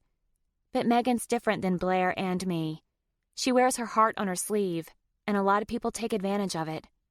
She stepped closer, an unfamiliar look filling her eyes. "I'd rather not go there. But let's just say if Blair's right, and you're really here to hurt her, you'll find out that Blair isn't the only one with claws." He resisted the urge to swallow, which he was sure would make him look guilty. Instead, he spread his hands wide and gave her a gentle smile, lifting his eyebrows to assert his sincerity. "Libby, I will do everything in my power to help her." Not a lie, but not the complete truth either. She studied him for a second, then that strange glint in her eyes disappeared, and her soft smile returned. "Yeah, I think you will." He reached for the doorknob and let himself back into the bedroom. After closing the door behind him, he studied the bathroom door, struggling with what to say. The bathroom door opened, and Megan stood in the opening, wearing a white, sleeveless dress dotted with tiny pink and blue flowers, her dark hair tumbling over her shoulders. Even if he'd had a perfectly planned-out speech, it wouldn't have helped him. He was struck dumb by the sight of her natural beauty. She wasn't made up, with lots of makeup and fancy clothes, although he had no doubt that she'd be beautiful that way too. She was the kind of woman who was beautiful, no matter what she was wearing. And in that moment, he knew he was struck with a strange certainty. He might actually want to marry this woman someday. Where the hell had that come from? But more importantly, what the hell did he do with that? With the knowledge that he had less than 48 hours with her. Because, fake fiancé aside, once she knew the details of his little business problem, they would be done. And for him to give up his quest was impossible. What he was doing went beyond him personally. His employees were counting on him. He would have to make the most of the time he had with her, if they survived this part anyway. Irritation was written across her face, and he braced himself. He needed to stop drooling over her and put out this fire. She pointed to the door, anger darkening her eyes. "I don't know who is down there in my mother's kitchen, but you have some explaining to do." He lifted his hands in surrender. "Just give me a chance." She crossed her arms and glared at him. "Is he even your brother?" "Yes, that's Noah, my brother who Blair talked to last night." "What is he doing here?" Josh sighed and motioned to the bed. "Can we sit down while I explain it?" She glanced to the bed, seemingly unsure, wrapping her arms tighter around her torso. He sat tentatively on the edge. "I didn't ask him to come." "Then why is he here?" "He knew I was coming to Kansas City." Damn it. He got to his feet and began pacing. Why had he been stupid enough to believe that Noah, who'd gotten him into this situation in the first place, could help? "He's worried about me." She pointed her finger at him. "That's a bullshit answer." "Megan, I'm sorry. I didn't ask him to come." When she didn't interrupt him, he continued. "He knew I was coming to Kansas City, and when we spoke last night, he asked me where I was staying." "And you told him?" He ran a hand through his hair. Shit. This whole trip had been one ill-thought-out decision after another, which was the exact opposite of the precedent Josh liked to set for himself. No wonder he was floundering. "He didn't want me to come to Kansas City this weekend. Like I said, he was worried about me." "Let's go back to the part where you told him you were here." Josh sat back down and leaned his elbows on his knees. He looked up at her, pleading. "I told him that I was helping you. He wanted to know how exactly I was helping you." "I bet he did," she said sarcastically. "So I told him you were in a desperate situation."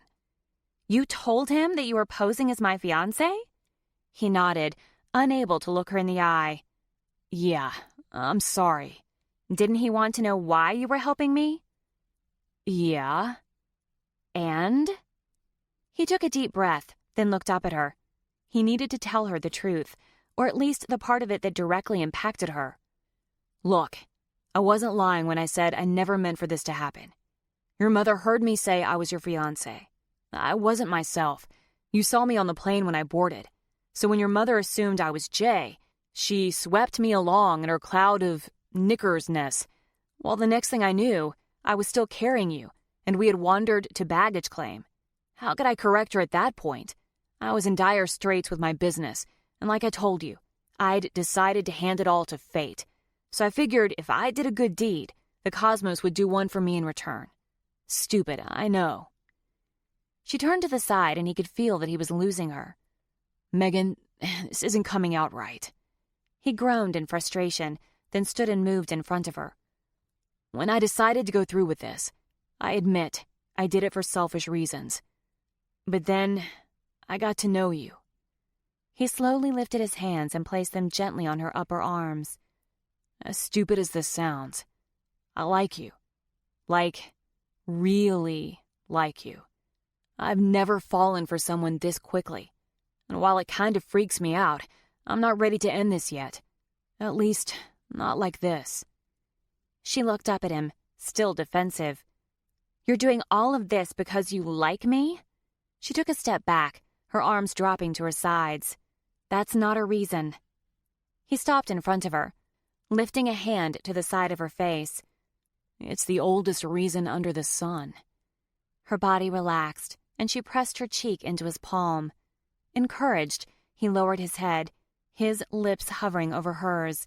His tongue ran along her lower lip, and her breath was hot on his face. Boy meets girl. Boy likes girl. Boy does anything he can to impress girl.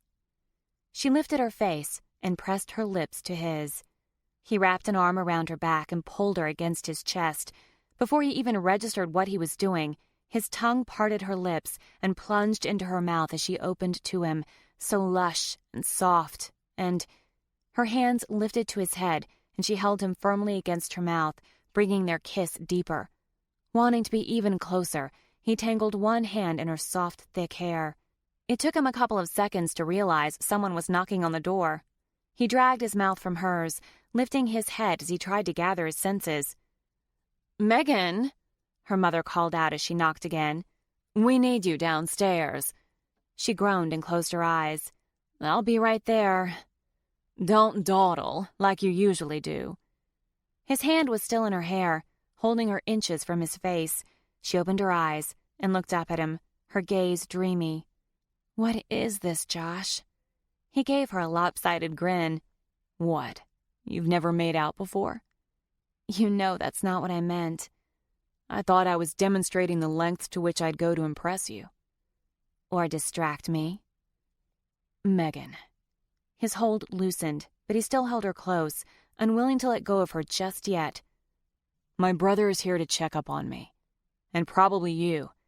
Just like how Blair threatened to determine if I'm circumcised or not." He shot her another grin.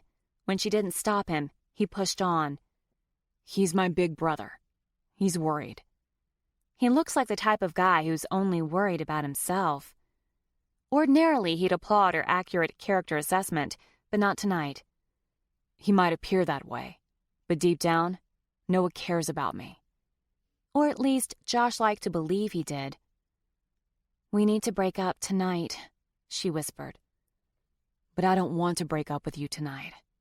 His mouth lowered to hers again. "I want to do the exact opposite of breaking up with you tonight." She leaned back, but stopped short of pulling out of his arms. "We are the bride and groom in a very real wedding that is taking place in 2 days, Josh. We have to break up. And very publicly at that." She was right. He knew it, as much as he hated to admit it. But not tonight.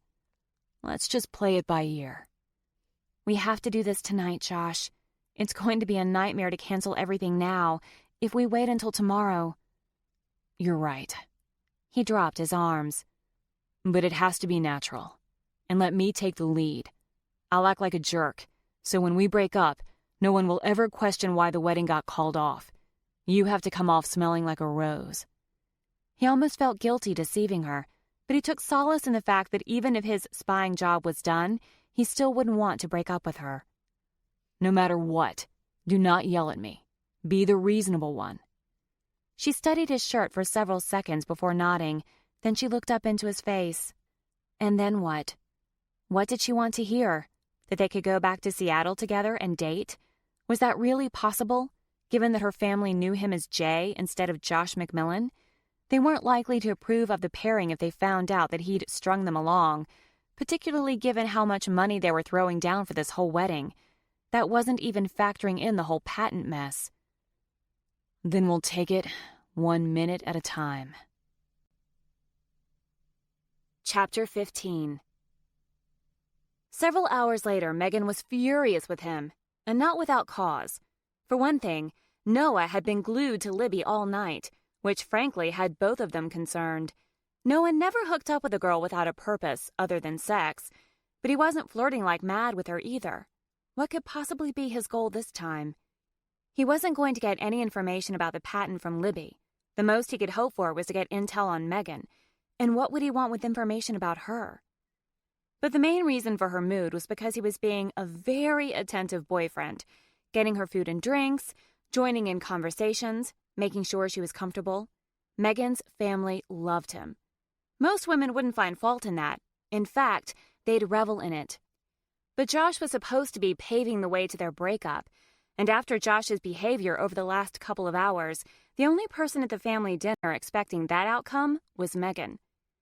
Josh had spent most of the day dreading tonight's dinner, but it was exactly the opposite of what he'd expected.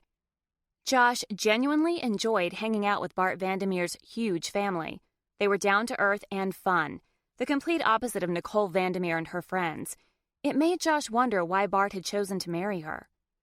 The first hour was so fun, he'd completely forgotten he was supposed to be laying the groundwork for the breakup he planned to initiate. But even after realizing his mistake, he was in too good of a mood to play the part, even just enough to appease Megan, which had been his original plan.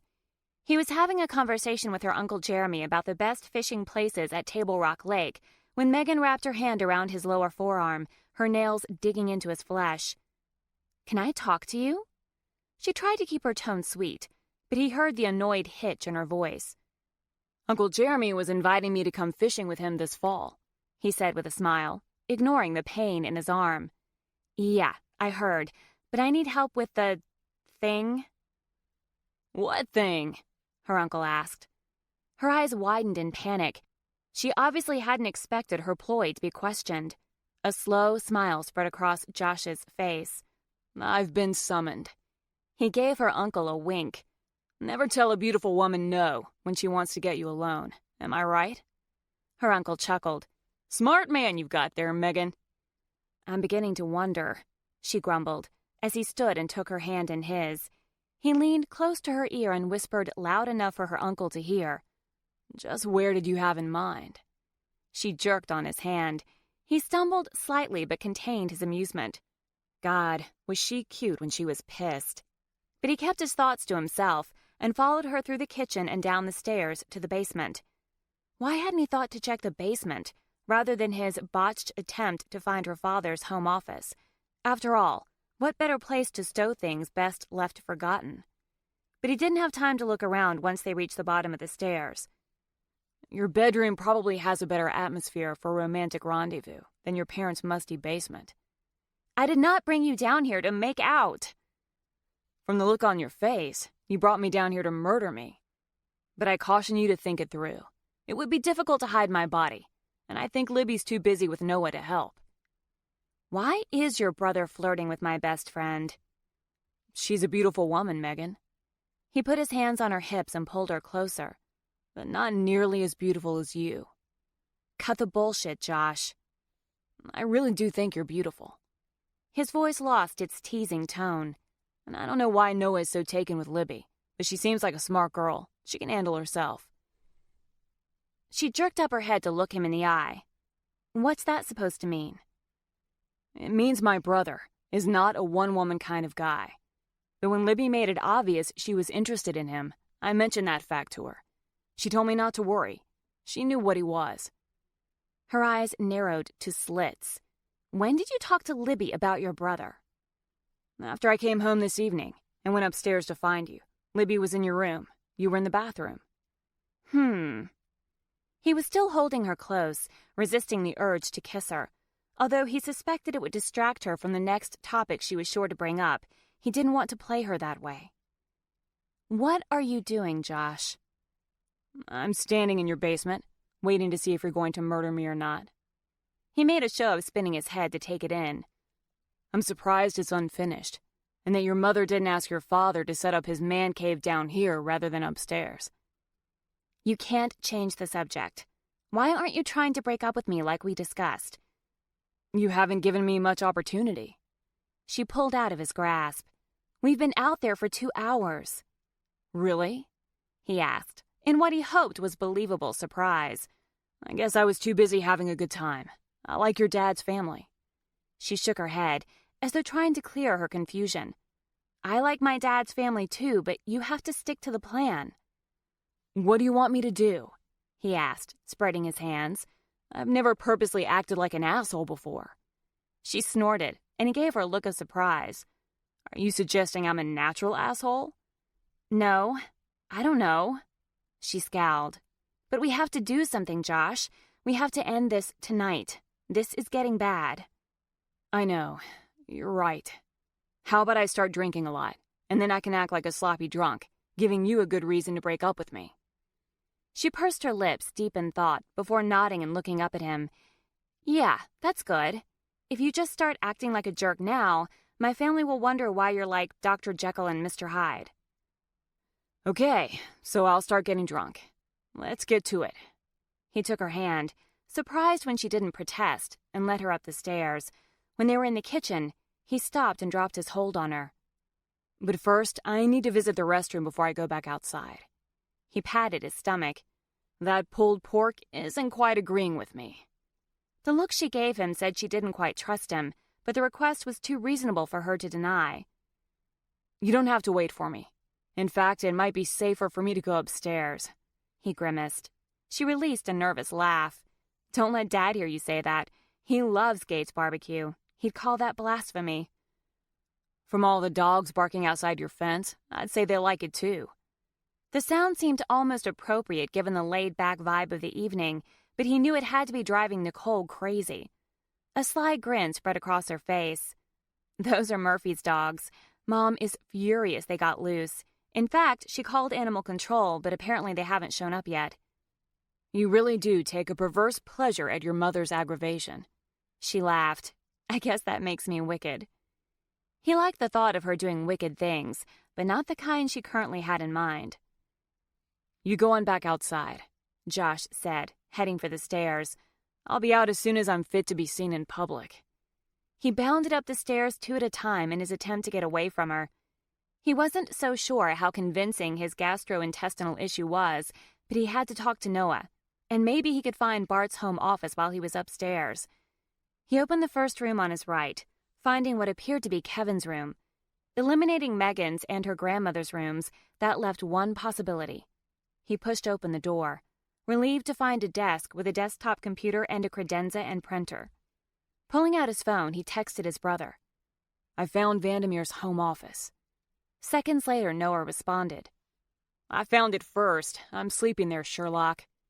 Josh could practically hear his sarcasm. Sure enough, there was a bag on the love seat on the wall opposite the desk. "Have you checked it yet?" "Not thoroughly, but I have all night, as long as you don't screw this up now." Josh released a heavy breath. "She wants me to break up with her tonight." "Obviously you can't.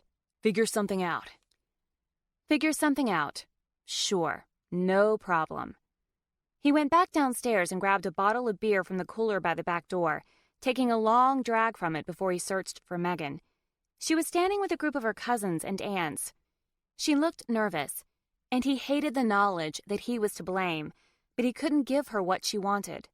Not yet. Now that Noah was here, they could get what they needed to save the business, and he'd break up with her tomorrow night at the rehearsal dinner. He could pretend to get drunk tomorrow night, then put the moves on Blair. He almost choked on his beer at the very thought of it, but it was a good plan. Blair would raise holy hell, and no one would condone Megan marrying him then. But he couldn't tell Megan his new plan. He'd drink a lot tonight to pave the way to the big finale tomorrow and figure out a way to appease her in the meantime. His other problem, how to appease his own hurting heart once she found out what he was about, was entirely his own cross to bear. He took another draw off the bottle, trying to chase the feeling away. How could he already be so attached to Megan? He hardly knew her, but he knew enough not to want to let her go. He finished off the beer and grabbed another. Fuel for the performance. Megan turned and saw him, her face momentarily lighting up, then fading. He lifted his bottle in salute to show her he was on task. He walked toward her and a black cat shot out from a bush, darting across his path. He stumbled to keep from tripping on it, and he was sure it made him look drunk, although anyone who had been paying attention would realize it was far from true. He couldn't face Megan at the moment, so he made his way over to Noah, who was sitting at a small table with Libby. They were deep in conversation and laughing when he sat down across from them. "What's got you so low?" Noah asked, leaning back in his seat. "You looked like you were having a great night until your fiancé dragged you away. You should be wearing a shit-eating grin right about now." Josh glared at his brother and took another long drag of his beer. "Have you thought of a way to keep from breaking up with her?" Noah asked. Lowering the bottle, Josh cast a glance toward Libby. She gave him a sympathetic smile. "He knows I'm helping you." He couldn't contain his look of surprise. What had Noah confessed to? Noah gave him a conspiratorial grin. "I'm all in, bro. I'll get you to the altar." "What?" Josh asked. Noah shrugged. "What can I say? I'm a sucker for true love." Libby snorted. "Liar. You wouldn't know true love if it bit you in the ass." Josh was relieved that Noah still hadn't fooled her. Many a woman had claimed to go into a relationship with Noah with eyes wide open, only to find herself with a broken heart. Noah shrugged and held out his hands. "Okay, you caught me. I don't believe in love. I think what people call love is all about hormones and loneliness." He leaned his elbow on the table and waved to his brother as he gave his attention to Libby. "Take Joshua here. He's been so focused on his job that he's barely dated in the last 2 years." Josh groaned. "I've dated. I just don't share all the details." He took a drink, then shot his brother a piercing glare. "Unlike someone I know." Noah chuckled and turned his attention to the pretty brunette sitting next to him. "Like I said, Josh is lonely, and he comes to Kansas City in his self-imposed exile, during which he stumbles upon a pretty girl on a plane. Said pretty girl is desperate for rescue, and he instantly falls for her." "Shh." Josh's eyes flew open in alarm. "Keep it down." Noah's grin widened as he looked around. "Cool your jets. No one heard." Josh's chest tightened with anger. He was in this situation because of Noah, and now he was treating Megan's life like it was some sort of game. He was going to fuck her over for his own purposes without thinking twice about it. No, Josh was fucking her over, and he could only imagine how hurt she was going to be when she found out. He had hoped that he could get out of this without her ever finding out, but it seemed pretty unlikely, especially now that Noah was involved. Noah was good for one thing: destroying everything good in Josh's life. Why had he let him come? Maybe he should break up with Megan tonight after all, put this farce to rest, give up on the company, give up on a real chance with her. Josh finished off the beer and set the bottle on the table. He started to get up. "I need another." Noah slapped Josh's shoulder and pushed him back down.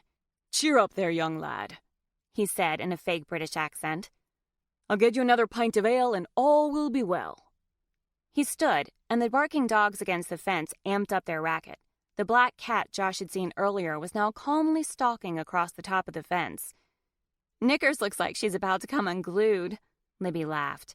Sure enough, Nicole looked furious. She stomped over to her husband, nearly tripping over a cup on the deck, which only infuriated her more. "Bart!" she shouted. "Do something!" Bart, who had been sitting with his brother on the deck, got to his feet. "What do you want me to do?" "Make them stop." As he passed Bart, Noah pointed to the cat, which was still on the fence, hissing, with its back arched. Then Noah grabbed 3 beers out of the cooler. Libby watched Noah with more interest than Josh liked, all the more reason to seriously consider changing his tactic. "Megan has insisted I break up with her tonight." Libby swung her gaze to him, her eyebrows arched. "You're not considering it, are you?" He sighed. "I don't know. Maybe." She leaned toward him, desperation in her eyes. "You can't." He rested his palm on the table, the 2 beers he drank within the past 5 minutes making him feel melancholy rather than buzzed. "She's right, Libby. I'm putting her in an awkward situation. The longer I wait to do this, the harder it will be to cancel everything." Libby leaned in closer, her face inches from his. The only person who's going to be negatively affected by canceling the wedding is Knickers. The money's gone, whether there's a wedding or not. Don't let that stop you from going after Megan. But it's all a lie, Libby. Her jaw set, and determination filled her eyes. Do you like her? What? It's a simple question. Do you like her? You know I do. Then whatever you do, don't break up with her tonight. Wait. How long do I wait? Until we're at the altar? And the minister says, "Do you, Jay?" What's the fucker's last name again? The fuzziness in his head held the bastard's name out of reach. Connors. Jay Connors. The name rolled off Josh's tongue with a sneer. So the minister says, "Do you, Jay Connors, take Megan Vandermeer to be your lawfully wedded wife?" And I say, "Well, about that. Did I mention that I'm just her substitute fiancé?" She sat back, glancing over at her friend. It doesn't have to go that far. Just make her realize how much she likes you. Make her admit that she wants this to work. She likes me. But what if I can't get her to admit that she does? That I'm worth fighting for? He took a deep breath and blew it out. I'm seriously considering giving up everything to try to make this work. What if she doesn't feel the same? She's in this situation to keep her mother from blowing her gasket. There's no way we can tell Knickers the truth and come out unscathed. She didn't respond. In the end, it didn't matter how Megan felt. Not really. His original goal was honorable, saving his employees, but it wasn't worth toying with Megan's life.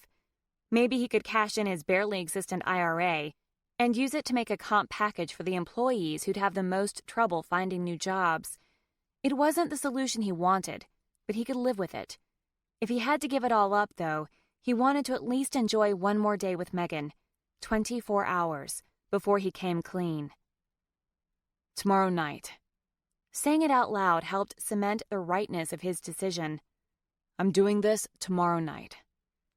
Noah returned and set a bottle of beer in front of him. What are you doing tomorrow night? Breaking up with Megan. Noah looked slightly panicked. Whoa, slow down there, lover boy. What if we haven't accomplished our mission? Libby turned a skeptical eye on him. What mission? And, oh shit, look crossed Noah's face and Josh groaned. He should have known Noah would screw it up. Noah rolled his eyes. Making Megan fall in love with Josh. What the hell else would I be talking about? But the seeds of doubt had been planted in Libby's head, and she turned her discerning eye on Josh. Josh picked up his bottle. Trust me, no one's more surprised by this turn of events than I am. So we agree no breaking up tonight, right? Libby asked. I may not have a choice, Josh said glumly. Noah was about to protest when Nicole, who was now standing by the edge of the deck, began screaming.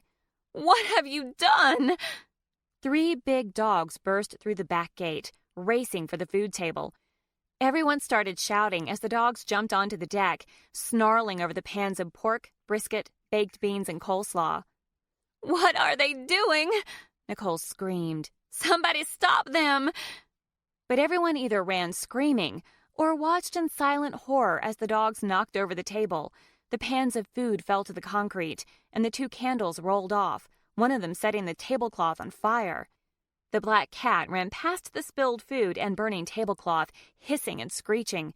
One of the dogs looked up, a string of brisket hanging from its mouth, and took off running after the scared cat, which found its exit to the backyard blocked by the bar Kevin had set up the night before. The cat skidded around the corner, the dog gaining on it, while the 2 other dogs dragged the pans of food away from the now raging fire. Fire! Nicole shouted. Bart, do something! Bart ran toward the fire, grabbed a plastic cup off the table, then knelt by the pool and started scooping up some water and tossing it toward the fire. The cat continued its race around the pool, with the dog closing the distance. The 50-pound lab crashed into one of Megan's younger cousins, a girl who looked like she was around 6 years old. The girl fell sideways into the pool, creating a huge splash that drenched the people nearby. One of the drenched women began screaming, while Megan, who was with them, watched the melee in horror. The little girl surfaced, but began flailing in the deep end of the pool. I don't think that little girl can swim, Josh said to Libby, his voice panicked. "Oh, God," Libby shouted. "I think you're right." The black cat continued to circle the pool, the dog in hot pursuit. In its haste, the dog knocked over a small table, sending the cups and candle that had been on top skittering across the concrete. The fire from the tablecloth spread to the nearby table. "You've ruined everything!" Nicole yelled at Bart, who continued to douse the flames with scoops of water. The back door flung open, bouncing off the house with a loud bang. Graham stood in the doorway, her feet spread apart, holding a fire extinguisher and wearing nothing but her birthday suit. "Did someone say fire?" The girl was still in the pool, but now she was underwater. Josh kicked off his shoes and dove in, finding the girl close to the bottom of the 10-foot deep pool. He grabbed her waist with one arm and swam for the top. When they broke through the surface, the girl gasped for air and started crying. She flailed and kicked as Josh swam to the edge of the pool, dragging her with him. Noah was kneeling at the edge, reaching toward them. "I'll take her." Josh swam over to him and Noah grabbed her arms, lifting her out. As he set her on her feet, the little girl leaned over Noah's arm. Crying out in surprise, he dropped his hold on her. "She bit me!" Josh clung to the side of the pool, heart racing. The other two dogs, having devoured the food, joined in the cat chase. "Take care of those animals!" Nicole shouted over the confusion. "What do you want me to do?" Bart shouted, still throwing water onto the now raging fire. Graham stopped in front of the burning food table and fumbled with a fire extinguisher. One of Bart's brothers moved toward her, trying to keep his gaze averted as he blindly reached for the extinguisher. "Maud, hand it to me and let me do it." "I've got it," she said, exasperated. Megan's uncle moved closer, still not looking while he held his open hand out, a tactic that accidentally led to him grabbing Graham's butt. The man shouted in horror, but a wide grin spread across Graham's face. "I think I just got goosed." "For God's sake, Mother," Megan's mother shouted, "put some clothes on."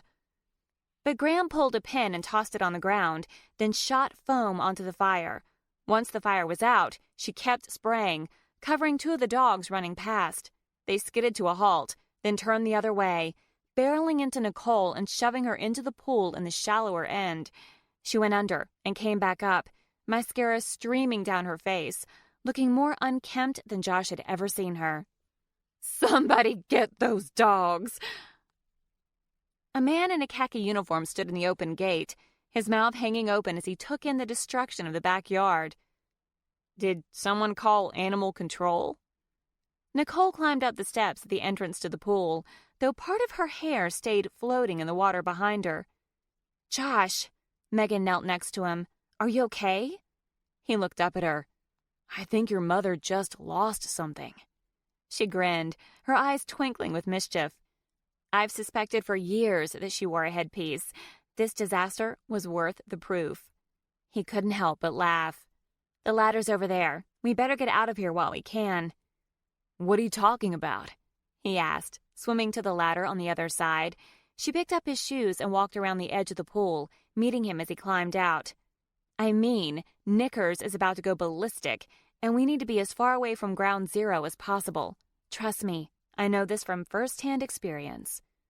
"I thought she was already there." "You're cute." She grabbed his hand, her fingers curling around his. "Let's run upstairs and get you changed first." "What about Noah?" he asked, looking for his brother. "I think Libby has him covered." She swung wide of her mother, who was giving the animal control officer an earful. They snuck in the back door and headed for the stairs, leaving a trail of water from Josh's dripping clothes.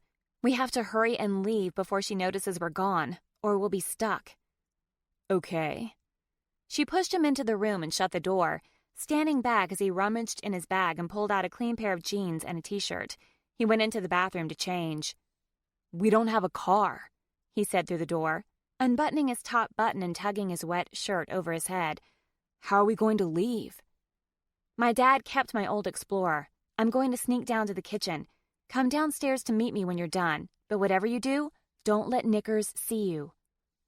"Okay." His jeans stuck to his skin and he struggled to get them off.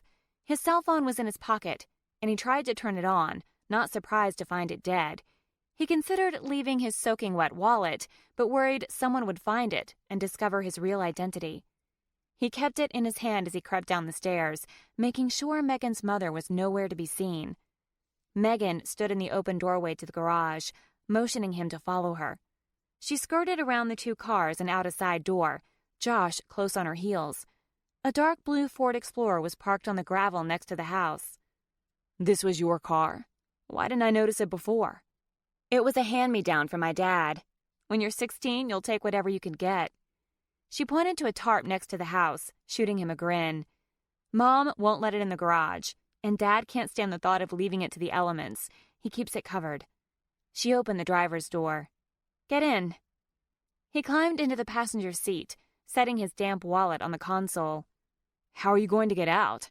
There are cars parked in the driveway." She grinned, the Cheshire Cat grin that told him she was up to no good. "Desperate times, Josh. Desperate times." Shoving the car into reverse, she put her hand on the back of his seat and looked over her shoulder. Knickers is going to have a fit over her lawn. She backed up, driving through the grass, then angling the Explorer over the bottom half of the driveway and into the street. Josh shook his head. "Good job." He laughed as he looked back at the yard. "And you're right. Your mother is going to have a fit over those tire ruts as soon as she finishes having a fit about the backyard." All the more reason to never come back.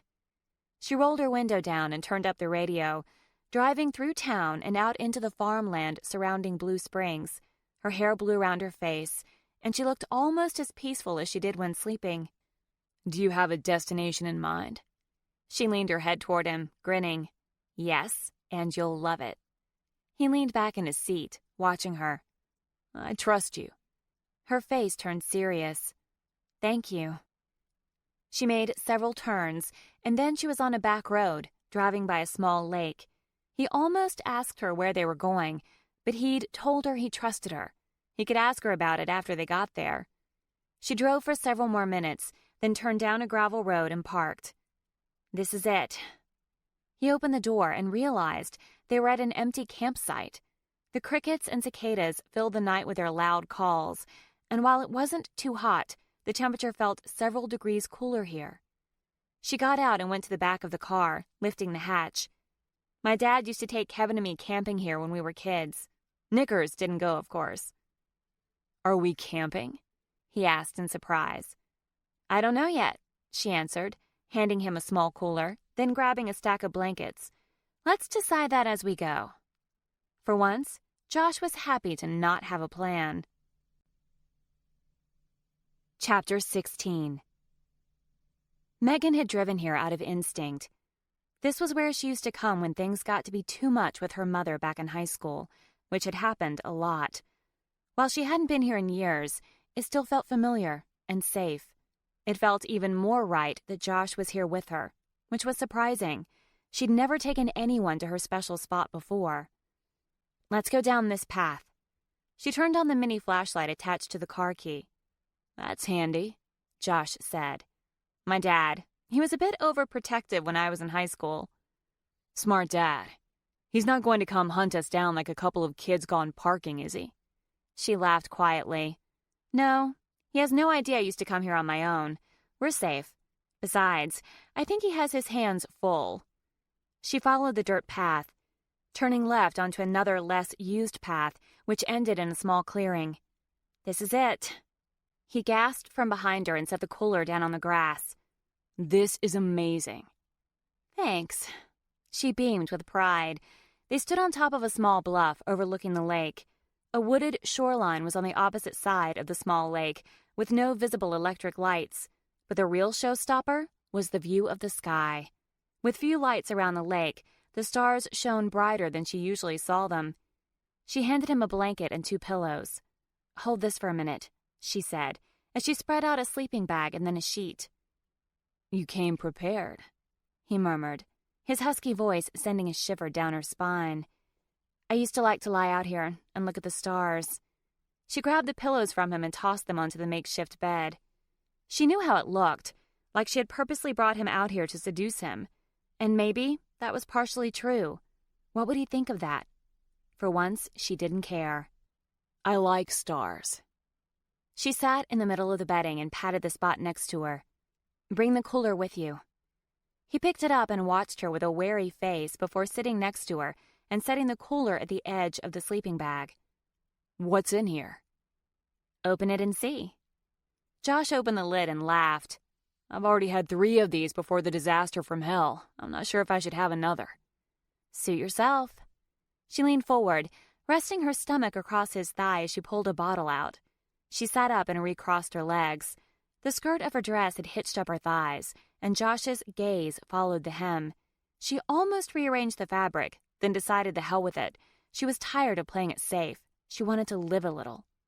Holding the bottle toward him, she asked, "Will you open this for me?" He stared at the bottle as though undecided, then took it from her and twisted off the cap. You like beer? He asked, sounding uncomfortable. Love it. Blair and Libby are more wine drinkers, but give me an IPA from Black Raven Brewery in Seattle any day of the week. He grinned. You're kidding. That I like beer? She asked in surprise as she took the bottle from him. No, that you like Black Raven Brewery. It's one of my favorite places. She took a sip and leaned back on her elbows, her head above the pillow. Who knows? We may have been there at the same time and never realized it. His gaze had returned to her legs before reaching into the cooler for a bottle, twisting off the cap and taking a long drink. You grew up in Seattle? She asked. Yeah. Never thought about moving away? No, my father's business is there. She took another drink, scrutinizing him as she asked her next question. Your father's entrepreneurial business? His shoulders tightened and he took another drink. For a man who'd declined a beer, he was downing it pretty fast. Are you and Noah close? His gaze rose to her face, and he seemed to hesitate before saying, Not particularly. But he came out here to find you anyway. He seemed to think over his response. He was worried. About you or something else? He looked startled, and she laughed before taking another drink. She closed her eyes and let the cool liquid run down her throat. She hadn't had a drink all evening, not wanting to lose more control over the situation than she already had. And with her stomach a ball of nerves, she'd hardly eaten either, so the beer was quickly going to her head. While part of her was screaming for her to remain on guard, the rest of her said, screw it. She knew that Josh had some ulterior motive for helping her, but she knew he liked her too, and in this moment, it was all that mattered. Relax, she said, her eyes still closed. I don't care. Why wouldn't you care? She turned her face toward him, her eyes searching his. Because I trust you, after a fashion. How do you know I'm worthy of your trust? She sat up and set the bottle in the grass next to the sleeping bag. Then she leaned toward him, her face hovering inches from his.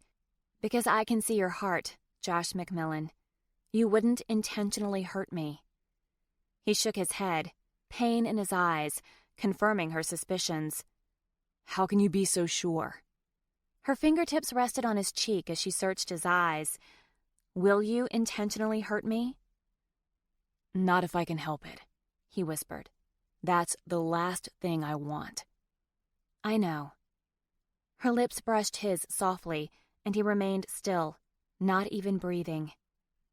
Megan, he finally whispered, sounding like he was in discomfort. She leaned back and stared into his eyes.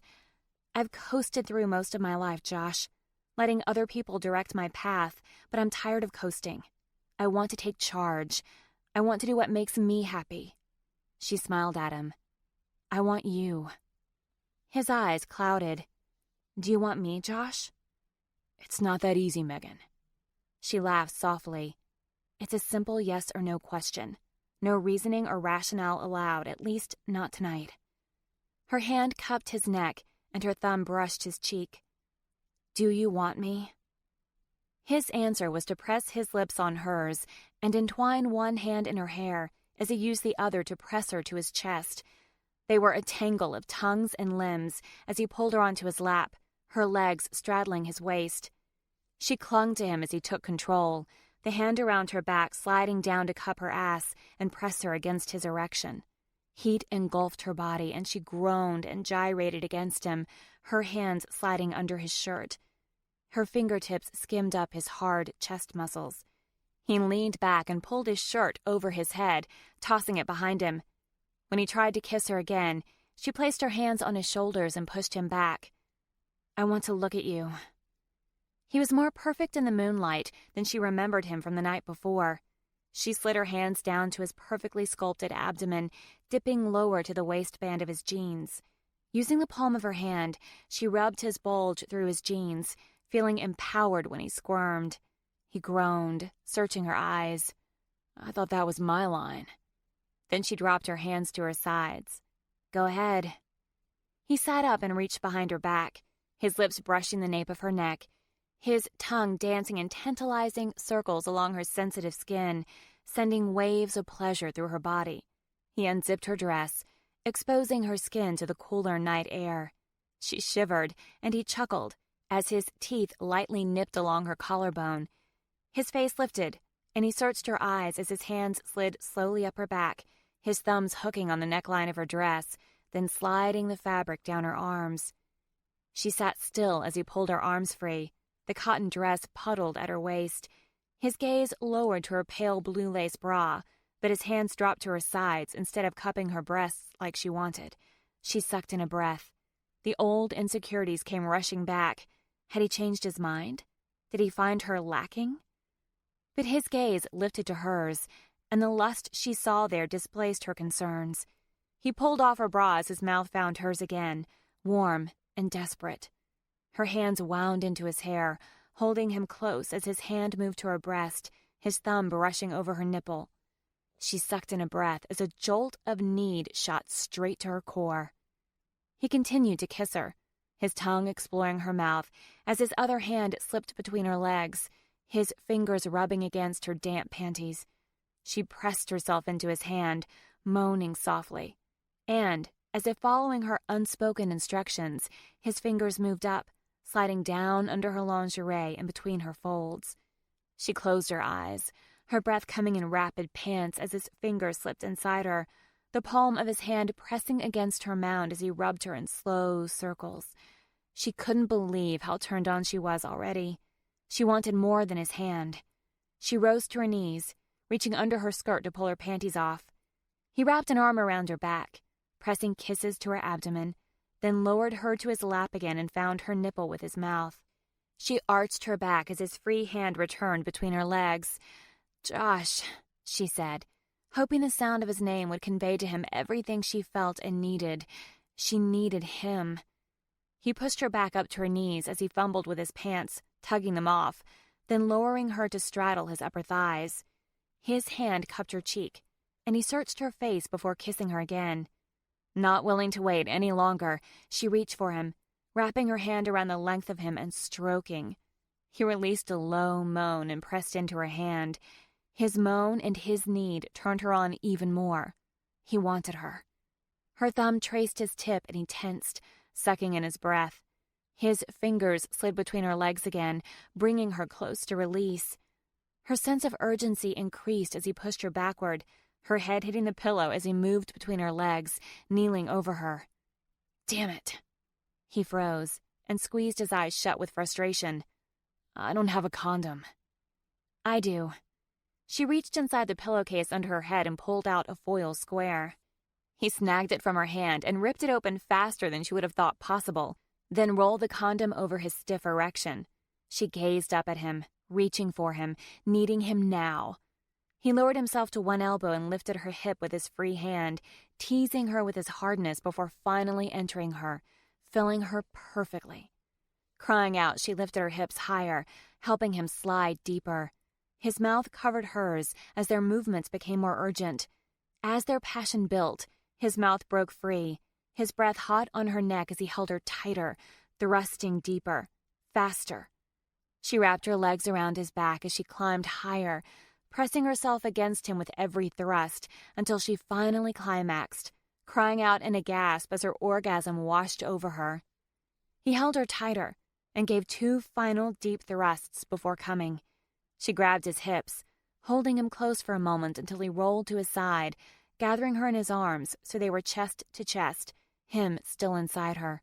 She looked up into his face, and he smiled at her in wonderment and happiness. Where have you been all my life, Megan Vandermeer? Apparently, right around the corner. Chapter 17. He lay on his back with Megan on top of him, his arms wrapped around her back. Her head was nestled in the crook of his arm, and her hand on his chest, her fingertips circling lightly over his sternum.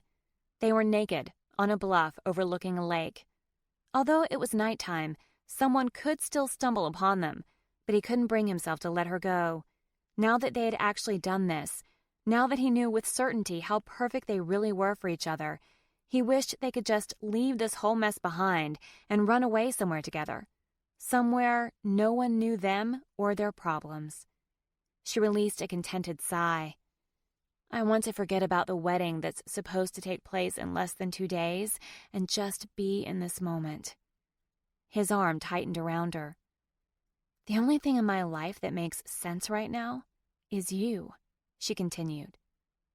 How do I make sense? That's just it. I don't know. I only know this feels more right than anything else. Ever. She lifted her head and grinned. Who falls this hard for a guy within 24 hours of meeting him? Lots of people fall in love at first sight. My parents did.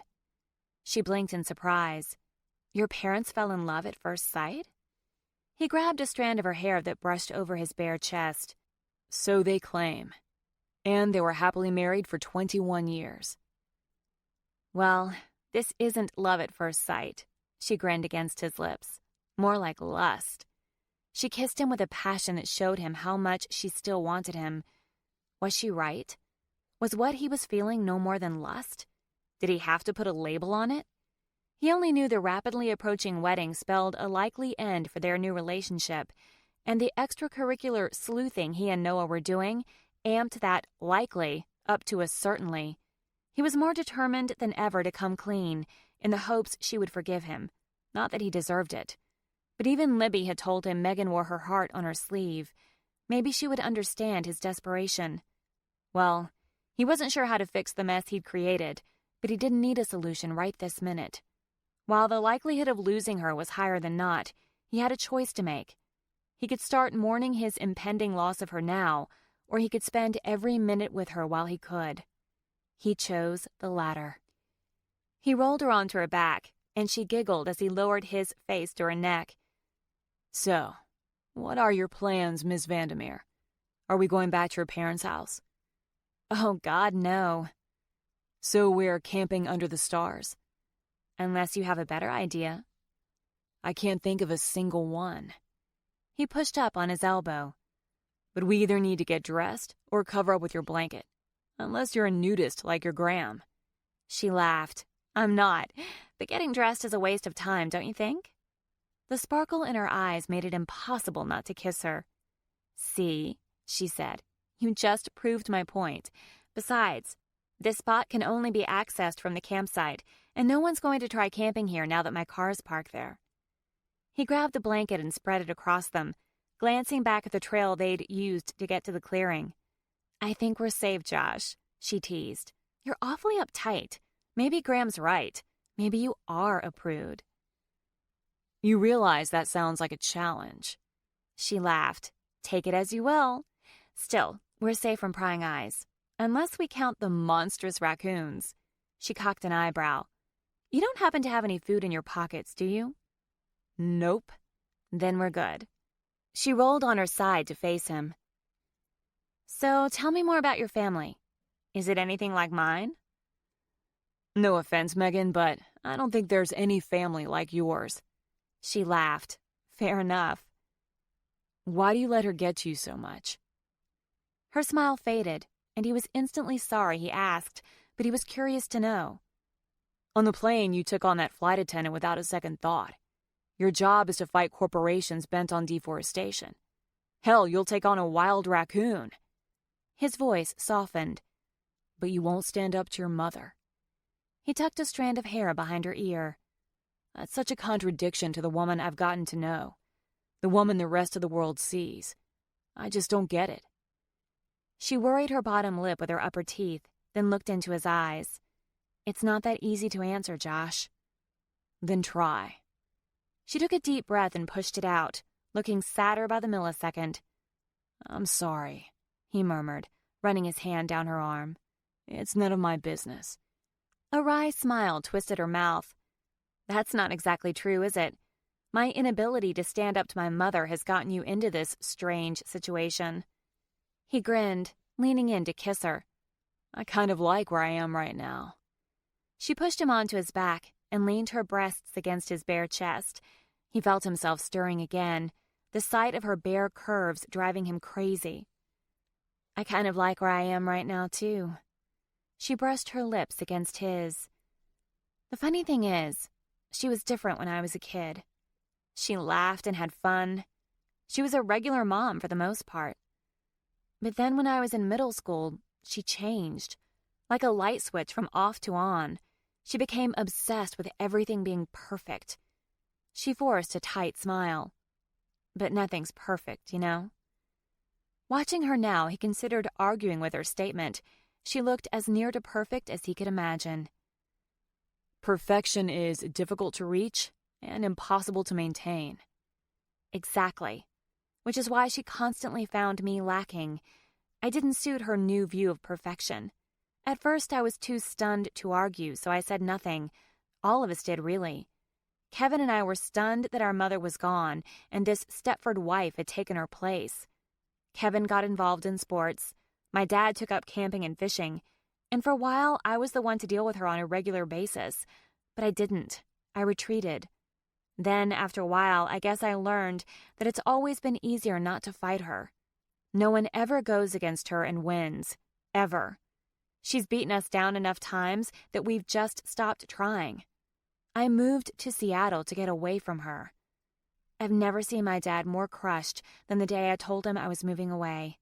I think he instinctively knew I wouldn't be back much. But what about Libby and Blair? Collateral damage.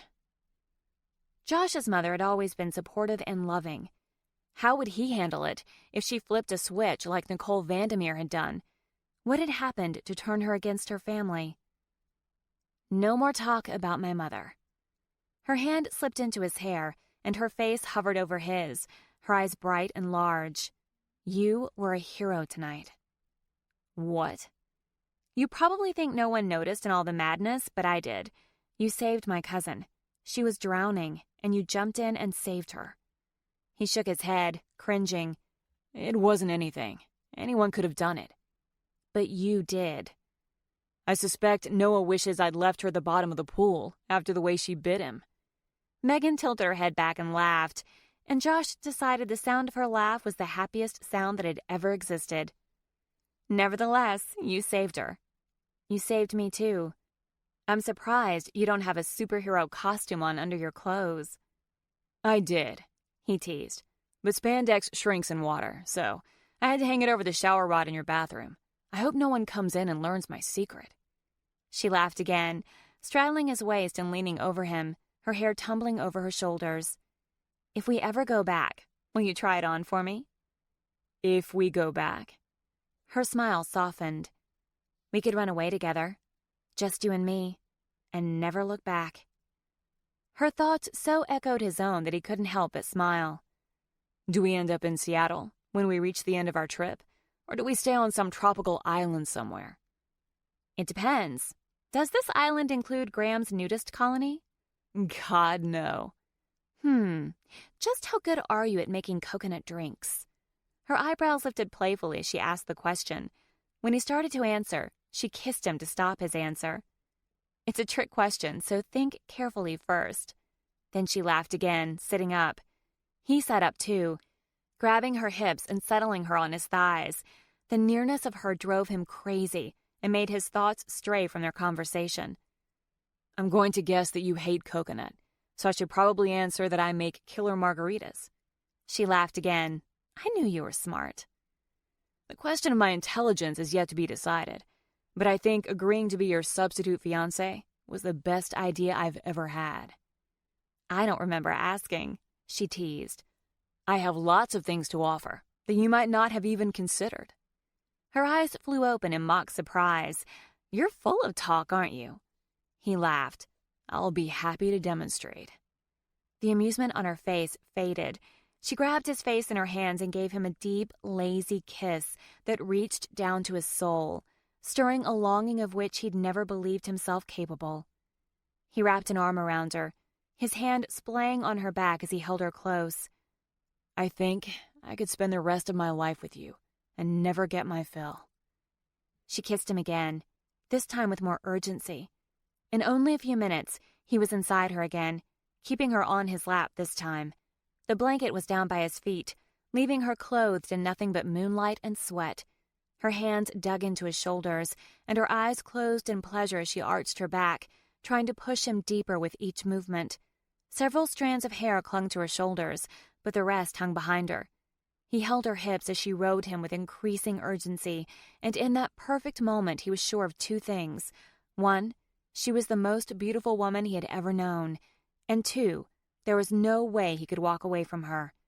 And since he saw no way to be honest with her, to work out the tangled web he'd spent the past day weaving, he was in deep, deep trouble. His only hope was for a miracle. But no matter what, she was his for tonight, and he wasn't going to waste a single minute. Chapter 18. Megan awoke in Josh's arms.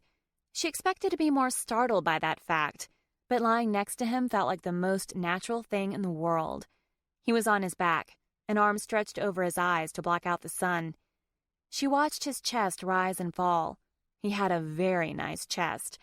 Hard muscles, covered with just a little hair but not too much.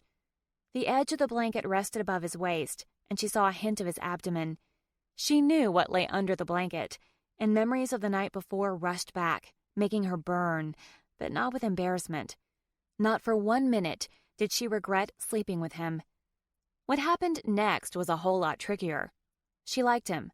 A lot. She lusted for him. A lot. She wanted him like she'd never wanted anyone. He made her laugh and made her feel lighthearted, and part of her cringed when she let herself look toward tomorrow. Would they have a tomorrow? After Josh broke up with her and her family sent him back to Seattle, back to her adopted hometown, she was smart enough to realize that Josh was a forever kind of guy.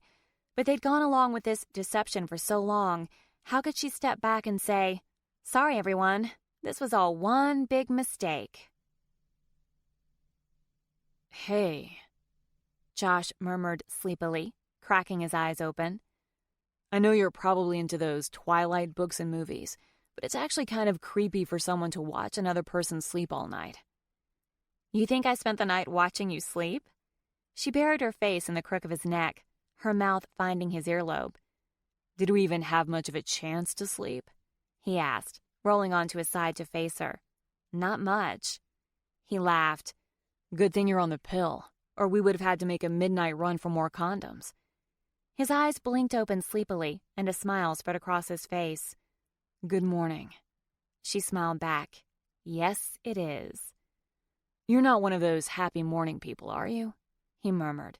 Because if you are, I may have to end this fake engagement right now. Let me guess. You don't function until after a cup of coffee. Actually, it's 2 cups. And yes, coffee is the elixir of the gods. Her brown eyes danced in amusement. Are you calling yourself a god now? You were a participant in last night's activities, so you tell me. She laughed and settled her face into his chest. An ache filled his heart as he held her close, stroking her hair. He had to figure a way out of this. Could they just come clean and tell her family the truth, making it into a funny story? One thing was for sure. Her mother would never forgive them. Megan's mother's opinion was important to her, no matter what she claimed, and that wasn't even taking into account the problem of Bart Vandermeer's business. What a screwed-up mess. How about I take you out for breakfast? He asked, trying to keep his tone light. Are you asking me out on a date? She asked, her voice muffled. He leaned back, tipping her chin up to look at him. Megan Vandermeer, would you do me the honor of letting me escort you to the International House of Pancakes? Her laughter lit her eyes. How can I refuse such a gallant request? But I'm warning you that I'm a big breakfast eater, much to my mother's dismay, so don't expect me to order an egg white omelet and black coffee. He tried to keep his face serious. I wouldn't dream of letting you order anything smaller than the breakfast sampler plate. The fact you can name an item on the menu has me a little frightened. I'll agree to go out to breakfast with you, but I get to pick the place. Deal. He sat up, pulling the blanket down and leaving them both exposed from the waist up. Although, I might want something else first. Later, I need food. She got on her hands and knees to search for her clothes, and he couldn't drag his gaze away from her bare ass. She looked over her shoulder at him. You didn't get your fill last night? I didn't get to see much of your backside. Although I'm not complaining about the views I was blessed to see, so you can't fault me for admiring it now. You have a very gorgeous ass. She smirked her amusement. Yeah? Well, you might get to see plenty of it if I don't find my underwear. I thought you tossed it toward the bottom of the blanket. Yeah, well, we got a little creative last night. Who knows where everything ended up. So we just get up and look. Great in theory, she said, motioning her head toward the water. I'm sure those fishermen are going to appreciate the view. What? Josh's head turned to see a fishing boat coasting into view. He tackled Megan flat onto the pallet and covered her with a blanket. She laughed, pulling him down on top of her. I think it's too late to save my virtue. Maybe so, but you gave your virtue to me, and I don't plan on sharing it. Ooh, she grinned, pulling his mouth to hers. I like it when you get all possessive. Then you should love the rest of your day, because I plan to spend it being that obsessive boyfriend every girl either loves or hates. And which one will I be? She asked. The one who loves it or hates it? His hand cradled her face. I'll let you tell me at the end of the day. She swatted him, and he pulled her to him for a slow, hypnotic kiss that held the false promise of being the first of 1,000 more. Her hands dug into his hair, keeping him firmly in place. He lifted his face and gave her a genuine smile. I promised you breakfast, and the opportunity to not be gawked at by old men fishing on the lake. I'm neglecting my duties. You haven't heard any complaints from me. He looked out onto the lake. They were low enough to the ground that they'd probably gone unnoticed by the fishermen. He glanced around the pallet and surrounding grass. So, any good leads on your clothes? Just what you see before you. He saw her dress, his jeans, and nothing else. Where are my t-shirt and underwear? Forget your t-shirt, she grumbled good-naturedly. That bra and panties set cost me $87. How can you remember how much they cost so exactly? She cringed and turned her backside to him again. I just bought them yesterday. You did? He asked, more hopeful than he'd intended. She turned her face away from him. Yes, and since I bought them hoping you might see them, you're partially responsible for their return. Well, when you put it that way. You just want to see me in them again. I could deny it, but that would be a lie. He pulled his jeans on and zipped them up, taking extra care since he was going commando. And you'd never believe it anyway. He moved to the edge of the trees and spotted her bra several feet away. He held it up. How'd this get over here? Those damned raccoons, she grumbled. You're kidding. No, I told you they were the ones you had to worry about. He dropped a buyer on the sleeping bag and spotted his t-shirt on the other side of the clearing. After shaking it off, he pulled it over his head and decided not to put any effort into finding his underwear. He definitely didn't want to wear them again if monster raccoons had been chewing on them through the night. Megan had fastened her bra and raised her arms to pull her dress over her head when Josh froze. Megan, how frightened are you of bugs? You mean like ants and mosquitoes? No, more like ticks. What? She screeched, jumping to her feet and dancing in place. Get it off! Get it off! He ran over to her and pulled her into his arms to settle her down. So you're afraid of your mother and blood-sucking parasites. I can see a common thread. It's not funny, Josh, she shouted, trying to pull free. Get it off! Calm down. It's just a seed tick. I'll pull it out. She took a deep breath, trying to calm down. Where is it? Close to your armpit. She released a shriek of panic, her feet running in place, and he had to laugh despite her obvious terror. Stop laughing at me! He pulled her dress down to her waist. I'm not laughing at you. I'm laughing with you. She swung her face around to glare at him. I'm not laughing, Josh. I know, I'm sorry. You're just so cute. There's nothing cute about ticks. Okay, hold still so I can get it off. He lifted her arm over her head and examined her skin, surprised it was gone.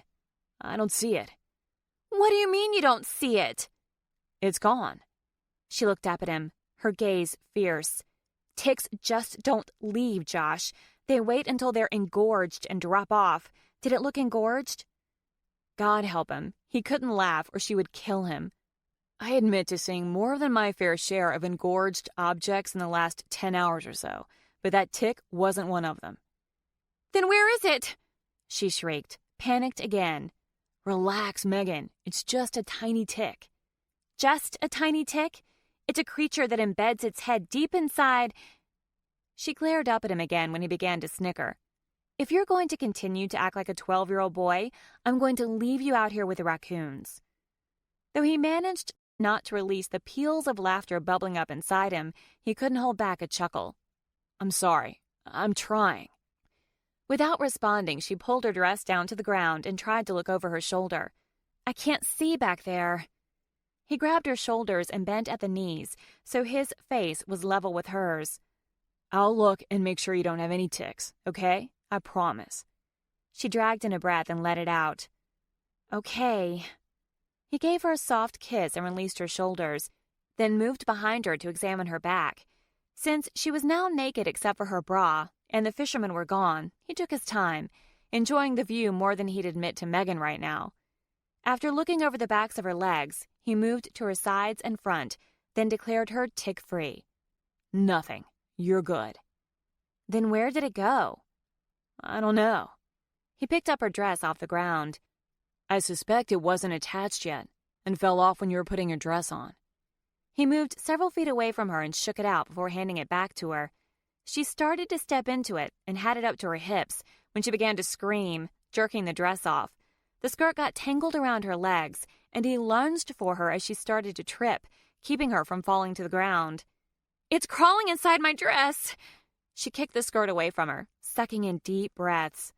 Okay, I'll get it out. He looked into her eyes. It's okay. She nodded, fighting to gain control. Josh moved toward the offending dress, now several feet away on the ground, when he realized the fishermen had returned, and both men were standing in the small boat, staring up at them with open mouths. They looked so ancient that Josh worried they were about to lose their balance and fall out. Josh moved in front of Megan, blocking her from their view. He held up his hands as he addressed the men. Everything is fine here. It's just a tick. That must have been some tick, one of the men muttered, his voice carrying over the water. Megan lunged around Josh, but he held her in place, blocking her body with his and out of the fisherman's view as she shouted, Ticks are no laughing matter. She pointed her finger at the men to emphasize her point. They can kill you. Josh turned around, grabbing her arms while making sure he was still blocking as much of their view as possible. Okay, calm down, Tick Lady of Doom. Cut those guys a break. You just gave them the biggest thrill they've probably had in the last 20 years. She shrieked again when she realized she was naked except for her bra and dropped to the ground to grope for the blanket. He picked up her dress again, shook it out, and checked it twice before handing it to her. I'm not wearing that. So you're Lady Godiva now. Maybe you want to follow in Graham's footsteps. He gave an involuntary shudder. I'm not sure they'll serve you pancakes at IHOP if you're not wearing clothes. We're not going to IHOP. Then we'll go somewhere else, because I promised you breakfast, Megan, and damn it, I'm taking you to breakfast. He heard a gasp behind him. When he turned to look, he saw 2 more boats in the cove, everyone on board mesmerized by the Megan and Josh show. He squatted next to her. Come on, Megs. We have an audience, and Knickers isn't even here to appreciate it. When she didn't answer, he pressed on. I made sure there weren't any ticks. I checked twice. I promise. She took another deep breath and released it, her eyes narrowing at him as she jabbed her finger into his chest. If I even find the hint of a tick turd on this dress, I'm going to make you suffer. I accept the sentencing, the consequences. Her mouth pursed in disapproval, but she let him slip the dress over her head. When she stood, He zipped her up, and she marched over to the edge of the bluff, looming 20 feet over the water. "You can all go home now, you freaking perverts!" She was close enough to the edge to make him nervous. He moved behind her, snaking an arm around her waist to pull her back. "You told them, so why don't we go now?" She marched over to the blanket and picked up her shoes and the cooler, then headed down the path without comment. Scooping up the bedding, Josh found Megan's panties under the pallet. He picked them up and shoved them into his pants pocket before readjusting the load in his arms and hurrying after Megan. Her stance proclaimed she was a woman on a mission, and it looked like a major part of the plan involved leaving him behind. But he caught up to her as she opened the back hatch of the car and set the cooler inside. Josh shoved the wadded bedding into the back and quickly closed the lid so he could corner Megan against the car before she opened the driver's door. "I know you're pissed right now, but stop a moment to take a deep breath before we leave." She glared up at him. "I'm sorry I laughed at you when you were clearly terrified." "I was not terrified." Says the woman who would rather face an audience of old men in the nude than put on a dress that might contain a seed tick. A grin tugged at the corners of her lips. "I hereby promise to do my utmost never to let another tick touch your gorgeous body for the rest of the time I know you." Her eyes danced with mischief. That shouldn't be too difficult since we have to break up tonight. How could she say it so casually? The mere thought ripped his heart out. But he was determined to make this the best day of his life. Nicker's schedule be damned. "Unless the rehearsal dinner is outside." He lifted his eyebrows to emphasize the danger. She laughed. "You can put away your tick-vanquishing sword. It's in a restaurant." He rested his hands on either side of her head and leaned in to kiss her. Her hands lifted to his cheeks as her lips met his. There were tears in her eyes when he pulled away, but she blinked them back and smiled. "You owe me breakfast. Are you coming?" He opened the car door and held it open for her. "I'll follow you anywhere." When she gave him a questioning glance, he hastily added, "Hey, I love breakfast." The casual comment came easily enough, but if it fooled her, it didn't fool him. Chapter 19. Megan studied Josh out of the corner of her eye, trying to determine if their inevitable breakup tonight bothered him as much as it did her. He'd dropped his guard often enough for her to know he didn't want to do this either, but there really was no other way out. She couldn't tell her mother the truth, and if they didn't pick option 1 or 2, that only left 3. They went through with the wedding. She turned over the engine and picked up her phone from the console where she'd left it, not surprised to see all the missed calls and texts. She and Josh had taken off without telling anyone where they were going. Everyone was freaked out. Nicole Vandermeer was inevitably more upset than the rest, but not for the same reason as everyone else. She scrolled the list. Calls from her mom, her dad, multiple calls and texts from Libby, one from Blair this morning, and one that came in at 2 a.m., which would have been midnight Pacific time. Jay. Her chest tightened. She hadn't talked to him since telling him the wedding was off and walking out of his apartment 6 weeks ago. Why was he trying to get in touch with her now? She glanced up at Josh, whose questioning gaze told her he'd noticed her reaction. "Is everything okay?" Shaking her head, she forced a smile. "Yeah, I'm just overwhelmed by the number of calls and texts I missed. Did Noah try to reach you?" He grimaced. "My phone went in the pool with me last night. It's on your bathroom counter awaiting its funeral." "So we need to get you a new phone today." "Yeah." He was still watching her. "Did your mother send you a threatening text?" he asked, sounding worried. "Text?" She snorted, scrolling through them.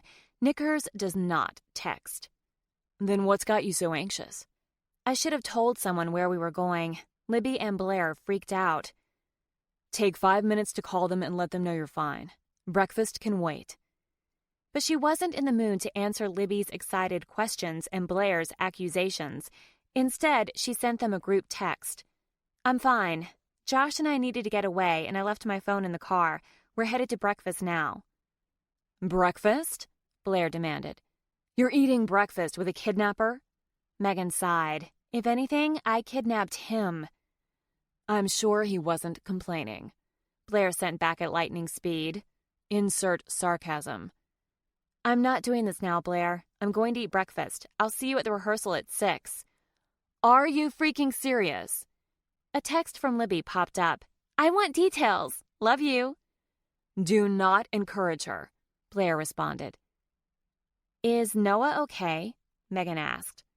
Who is Noah? Josh's brother. Megan's cell phone rang 3 seconds later. Sure enough, it was Blair. She silenced the phone and tossed it onto the console. Problems? Nothing I can't handle. She put the car in reverse and backed out of their parking spot. Shouldn't you call your mother? Yes. She kept driving and didn't pick up her phone. I abandoned Noah at your parents' house. He laughed in response to her cringe. Don't worry. If anyone can handle your mother, it's my brother. But I should call him and do some recon, see how bad it is. Oh, it's bad. She forced a grin. But that might be a good idea. Besides, you better check on him. Josh picked up her phone and entered Noah's number before holding the phone to his ear. Hey, Noah. I thought I'd let you know I haven't disappeared over state lines. He grimaced. She's sitting here next to me, so watch it. He didn't look happy, making Megan wonder what his brother had said. How are things at the Vandermeer residence? He was silent for a long pause before he muttered, Uh-huh. Several more moments of silence followed, broken by, Okay. And, wow. Finally he said, Oh, shit. I hadn't thought about that. He ran a hand through his hair. Okay, we'll meet you there at 11. He ended the call and put the phone down, looking out the windshield. Well? He jolted, turning to face her. According to my brother, who is prone to embellishment, your mother nearly had a stroke. Your father gave her a couple of Xanax pills and put her to bed. She got up this morning and acted like the incident never happened. You're kidding. Nope. Check my missed calls and see when she called. He picked up her phone and she remembered the missed call from Jay. What if he'd left a message? It was too late to stop him now. Truth be told, she didn't owe him an explanation, but she felt unnerved all the same. Josh studied the list. She called 5 times last night and once this morning, and there are 3 voice messages. Do you want me to listen to them? It seemed like the chicken shit way out, but she found herself nodding. Yes. He listened to the first one, his shoulders lifted to his ears with tension. Okay, he said as he pressed delete. That was mostly unintelligible, but the gist was for you to call her back immediately. It was about half an hour after we left. Okay. He listened to the second message, fighting a grin that faded before he lowered the phone. This one he didn't delete. I think she'd taken the Xanax before making this call, so she sounded like she was drunk. Megan snorted. My mother has never been drunk a day in her life. Well, she certainly sounds like it, but she wasn't nearly as entertaining as you were on the plane. She stuck her tongue out at him. He chuckled. She demanded that you call her back and chastised you for abandoning her in her time of need. He used air quotes to emphasize the last 3 words, but then she asked you to call her no matter what time it was because she was worried about you. She sobered at his words. She must have been really out of it to say that. She's your mother, Maggie. She loves you even if she doesn't know how to say it. She shot him a glare. Maggie? He shrugged. It's cute. And you're beyond cute when you're lecturing octogenarians about the dangers of ticks while wearing nothing but your bra. A grin spread across his face. It fits. She almost told him that no one was allowed to call her Meggie, that it had been a rule since a boy in 1st grade called her Steggy Meggie, short for Stegosaurus, and she'd punched his front tooth out. But she stopped. What did it matter? He only had 1 day to use the offensive name. Besides, when he said it, it sounded right. There's one more message? She asked. He hesitated and shifted in his seat. Yeah, one more from your mother. She called about 45 minutes ago. Listen to it. He obeyed and lowered the phone after about 30 seconds, showing no reaction. Well? He sucked in a breath, disbelief spreading across his face. She wanted to remind you that you have a full itinerary today.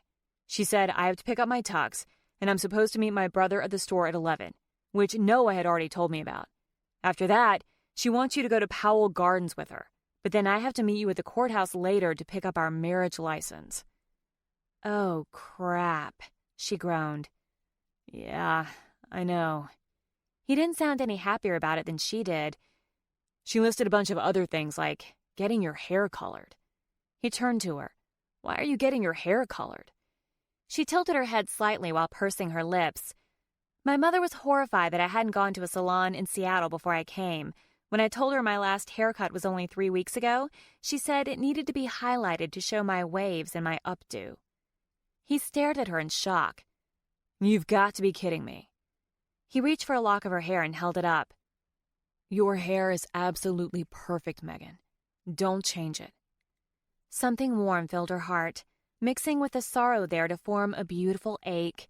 How could she feel such extremes at once? Thanks, she said softly. I would say skip the tuxes, but your mother said your brother's going to be there too. And Noah and I are supposed to pick up your father's tux and take it to him. Crap. Yeah. I'm sorry, she said. Hey. His hand covered hers and he grinned at her. For better or for worse, I'm committed to this engagement until tonight, which means everything it encompasses. But Jay paid for his own tux, and I'm sure the tightwad already canceled his order. I can pay for the tux. She cleared her throat. No, you won't. This is my mess. I'll pay for it. He squeezed her hand. Let's go to breakfast and declare it a wedding discussion-free zone. Deal. The easy conversation they shared over breakfast only proved how perfect they were for each other. He was witty and fun. They talked without pause about growing up and graduating from college, discovering what they wanted to do with their lives. Josh admitted that his plan to join his father's business had only been further cemented after his death, but sometimes he felt like he'd made the decision when he was a kid, without ever having a choice in the matter. He never volunteered the specifics of what he did, and since he seemed to want to keep it to himself, she didn't ask. If you hadn't joined your father's business, what would you have done? She asked, studying his face. I don't know, he said with a self-conscious half shrug. She rested her forearms on the table and leaned toward him. I don't believe that for a second. Everyone has dreams, no matter how preposterous or stupid someone else might think they are. And what's your secret dream? He teased, taking her hand in his. If you're so eager to hear mine, tell me yours. She gave him a wicked smile. You want to win American Idol. She laughed. I have no such delusions. I can hardly carry a tune. You want to climb Mount Everest. She shivered. No way. That sounds like a nightmare. I hate the cold. One of the benefits of living in Seattle. Despite all the rain, it hardly ever snows. I give up. Tell me. Her smile softened. It's stupid. If it's your dream, it can't be stupid. His fingers squeezed around hers in encouragement. She swallowed, looking nervous. I want my mom to accept me for me, instead of trying to change me into what she wants me to be. How can that be stupid, Megan? Because I shouldn't have to want it in the first place. He looked into her eyes for several seconds. I told you that my business is in trouble. Big trouble. And now I find myself facing a very difficult decision. I have 2 choices, neither of them good. If I make one decision, 10 employees lose their jobs, 2 of whom will have a very difficult time finding new ones. But if I choose the other, someone very important to me will probably get hurt in the process. He sighed, not looking happy. You're in a real catch-22, huh? Someone important to him. Noah? Could this be why his brother had shown up? Yeah. So, is that why you're hiding out with me? Avoiding the decision? He watched her for a moment. No, there's really nothing to be done at this point except for me to decide, unless I get a miracle. And you have to make your choice this weekend? When he nodded, she asked, Have you made a decision yet? No. His voice was gruff, and she covered his hand with her own, her thumb rubbing back and forth over his knuckles. Like I told you, I'm leaving this trip up to fate. You're the answer I was given. I can't help thinking that has to mean something. Horror washed through her. Me? There's absolutely nowhere else I'd rather be than with you. You were my gift from fate. When she started to protest, he stopped her. Let's make a deal. We'll avoid talking about your mother and my business so we can make today as happy as possible." She made a face. "Avoiding any talk about your business is a whole hell of a lot easier." He gave her a wicked grin. "Ha! You definitely have the home court disadvantage."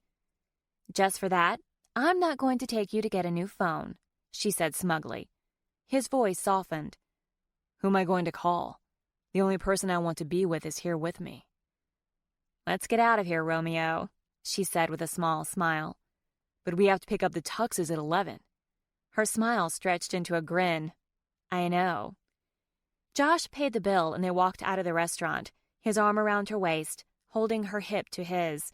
He leaned down to her ear and whispered, "Do you know how distracting it was, sitting across from you, knowing you weren't wearing underwear under your dress?" She laughed, but a wave of lust washed through her. "We need to shower and change clothes."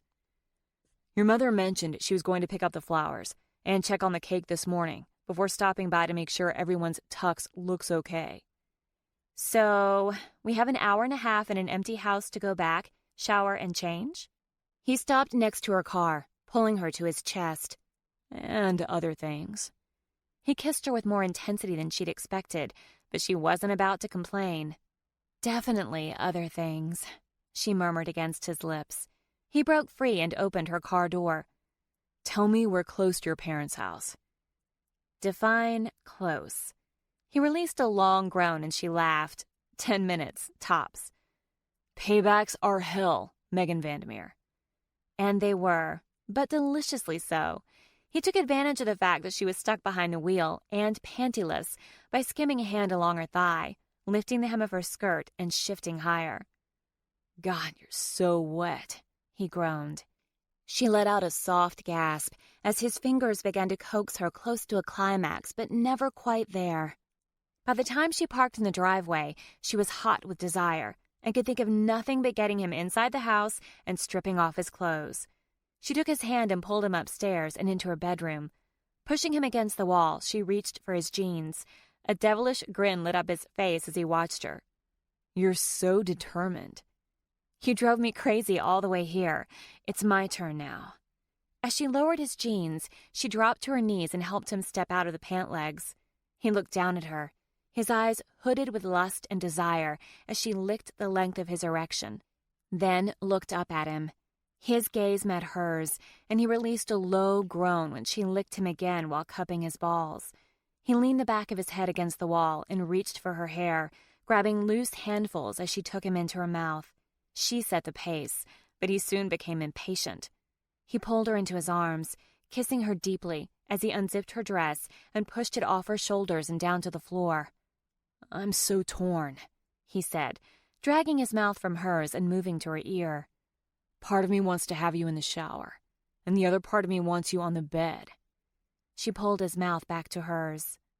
"Bed." He grabbed her thighs and lifted her as if she were weightless.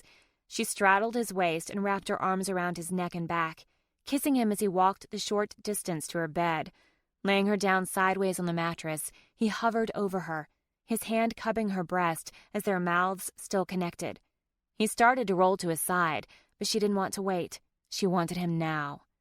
"No," she murmured, and she reached down and guided him inside her. He accepted the invitation, lifting her hips and plunging deep into her with one thrust.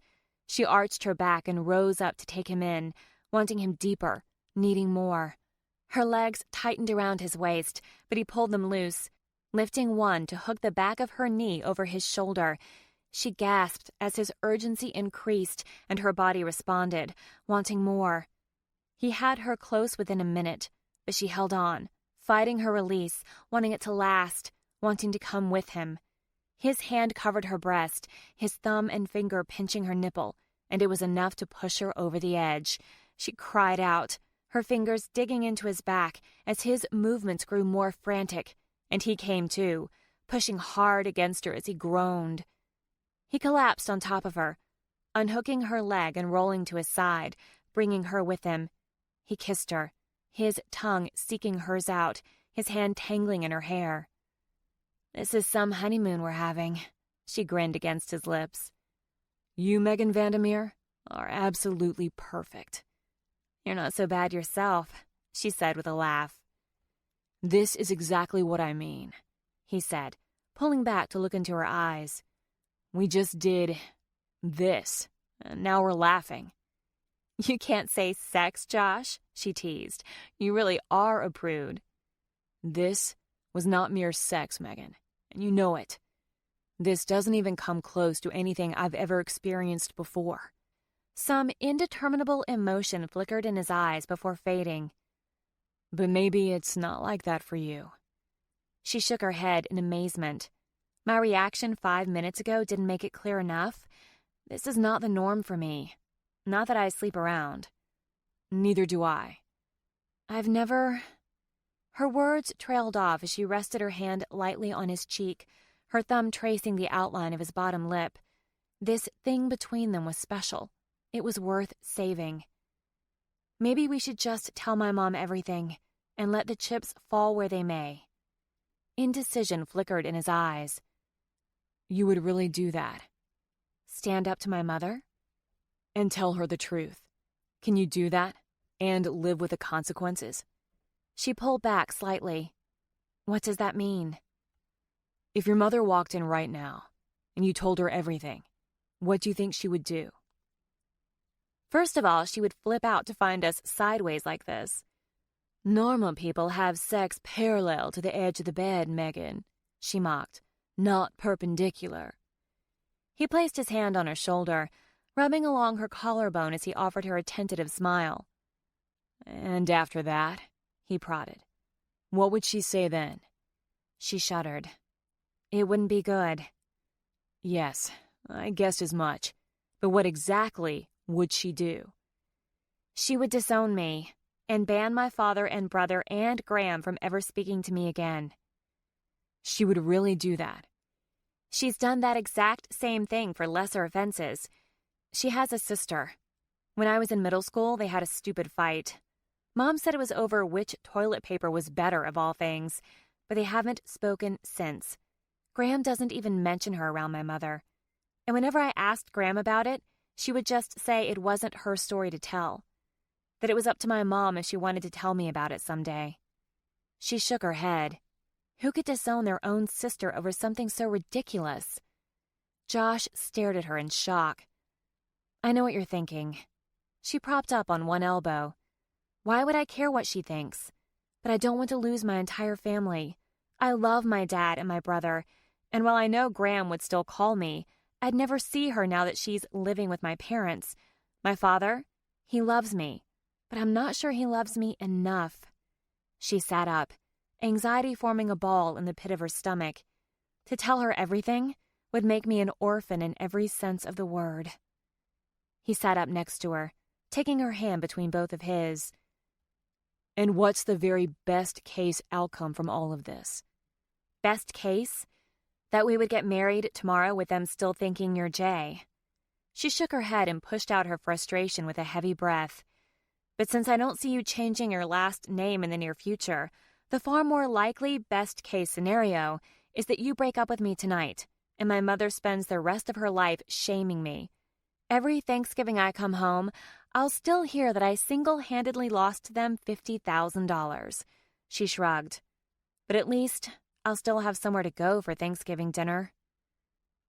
No, Megan would have to find another solution to this problem, but as she stared into Josh's worried face, she wasn't sure there was one, and she only had herself to blame.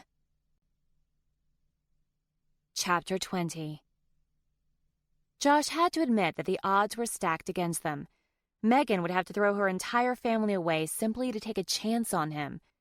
They hardly knew each other, but he knew enough to think she might be the one. He thought back to something his father told him back when he was a sophomore in high school. His longtime crush had just broken his heart by refusing his invitation to the homecoming dance, so his father had brought him out for pizza. They talked about anything and everything else until they were halfway through their pie, and then all his father had said was, "There are a lot of girls out there, Joshy. You'll probably date a bunch of them. Or maybe you'll only date a few. But one day, you'll find the one." He'd given Josh an all-knowing smile and wiped his hands on a napkin. It will probably knock you over when you least expect it. At least that's what happened with me. Your mother walked into my Biology 101 lab in college, and there was something about her that made me take notice. We were lab partners, and I could hardly focus on what we needed to do. I asked her out before we left the room. We were engaged a year later, but I knew right away I'd marry her someday. And every day I spent with her only made me more certain. She'd look at me in this special way, and my heart would melt. I wanted to make all her dreams come true, and you know what? I've spent my life trying. I've never loved anyone as much as I love your mother, and I never will. And with that, his father had picked up another slice of pizza. Someday you'll find the one, and I can't wait to meet her once you do. Josh had blown off his father's words, thinking his father couldn't possibly understand what he was going through. But now he knew, and it saddened him that his father would never meet Megan. But the memory of his father's words gave him renewed determination. So you're really going to break up with me tonight? She shook her head slowly. No, you're going to break up with me. Tears filled her eyes and she stood. I don't want to talk about it anymore. I want the rest of our time together to be happy. He stood and pulled her into his arms. They had so many strikes against them, but he still held on to a slender thread of hope. Okay. She forced a smile. So for today, let's pretend like we have forever and avoid thinking about what happens tonight. Happy memories. Agreed? He smiled softly at her. Yes. She grabbed his hand and tugged, her smile turning genuine and playful. Now come take a shower with me. Okay, but I'm warning you now that I like really hot water. Her eyes twinkled with wicked delight. No cold showers for you. I can live with that. But I don't think you'll need one today. He laughed, but his heart was still aching, reminding him that there were plenty of cold showers in his foreseeable future. At first he thought it might be impossible to recapture their earlier playfulness, but it slipped on easily when he was with her. They took turns washing each other, laughing about Josh confusing her shower gel for conditioner, then kissed until the water turned cold. Megan shrieked, still in the process of shaving her legs. He teased her, saying pioneer women had shaved in less favorable conditions, and she ordered him to get out. You know that you're actually doing me a favor, right? He laughed. I already told you how I feel about cold showers. Well, in that case, I insist you stay. He laughed and stepped to the back of the tub. She looked up in surprise, her wet hair hanging in her face. You're actually going to stay? I take my fake marriage vows very seriously, Megan Vandermeer. Your wish is my command. He grinned and crossed his arms, pressing his back against the wall to keep out of the way of the stream of cool water. She chuckled and returned her attention to shaving. The sight of her nude form bent over her long legs stirred him again. Good God, how many times could he have sex in a 24-hour period? She giggled. I wasn't aware that marriage vows included staying in cold showers. My fake marriage vows contain many unconventional promises. Her gaze returned to him, stopping mid-stroke with her razor. And what would those be? He shrugged, grimacing with mock apology. You'd have to marry me to find out. She finished with her leg and stood up, turning toward him with a seductive look in her eyes. God, he wanted her. Her eyes dropped down to his growing erection, then shot back up to his face. Your vows include cold showers? Her voice was deeper, thick with desire. Possibly. She placed her hand on his chest and looked up into his eyes, but the teasing glint in her gaze told him it wasn't foreplay. Then you won't mind this. Before he realized what she was doing, she grabbed the detachable showerhead off the wall and sprayed him with cold water. He yelled and tried to jump out of the tub, but she grabbed his arm, laughing. I thought your vows included taking cold showers with me. Then after we exchange our fake marriage vows, I'll be happy to comply. I can't give up the milk before the wedding, he laughed. Otherwise you wouldn't need to buy the cow. She broke into giggles. I bought a water buffalo last Christmas through Heifer International, so technically I already own one. He pulled the shower handle from her with one hand and pulled her to his chest with the other. Then that would make you a bovine bigamist, Ms. Vandermeer. She eyed the shower nozzle, which Josh had pointed toward the tile wall. What are you going to do with that? He waggled his eyebrows. If I were an eye for an eye type of guy, I'd hold you down and spray you. And if you weren't? A hopeful look crossed her face. I guess you'll never find out. He turned the water on her for a couple of seconds until she shrieked. Then, still holding her, he turned her sideways and reached for the faucet, turning off the water, but leaving the shower head dangling from the wall. "You'll pay for that," she said between giggles. He pressed her back against the tile and kissed her, playfulness turning to passion. Releasing the hold on her wrist, he pressed his palm against hers, interlacing their fingers. He pushed her arm against the wall, while her free hand slid into his wet hair, holding him close. His erection pressed against her abdomen, and she reached for him, stroking his shaft. "You're a very resilient man," she grinned against his lips. "Only with you." His voice deepened. He reached between her legs and she gasped. "You really want to do this again?" she asked, spreading her legs wider for him. He sucked in breath, telling himself to slow down, but Megan seemed to have other ideas. "I told you that I had a hard time deciding between having you in the shower or on the bed. This is what I call a win-win situation." "So you like to have your cake and eat it too?" He dropped her hand, then cupped her ass and lifted her higher on the wall. "I definitely love cake." His mouth found hers as she helped guide him into her. She looped her legs around his waist and her arms around his neck, holding on as he began to move. "Do you have any idea how much you turn me on?" he asked as he pushed inside her. She tilted her pelvis to take him deeper. "I have a pretty good idea," she said breathlessly. Neither one of them lasted long. Her soft whimpers nearly pushed him over the edge, but he held on until she came to. When she cried out and tightened around him, he buried his face into her neck and dug his fingers into her ass cheeks as he plunged deep and hard inside her before coming. He leaned against her, and she started to laugh softly in his ear. "If that flight attendant knew how amazing you are, she probably would have fought harder to keep you." He nuzzled her neck, making her squirm. "She never had me. You had my full attention on that flight." "And now?" she asked. He arched back to look into her face. "I'm all yours, Megan." "Lucky me." She gave him a sweet smile, and he marveled that she was such a chameleon, soft and vulnerable one minute, mischievous the next, then seductive and sexy. Her eyes, focusing on something behind him, widened in horror, so he looked over his shoulder to see what had startled her.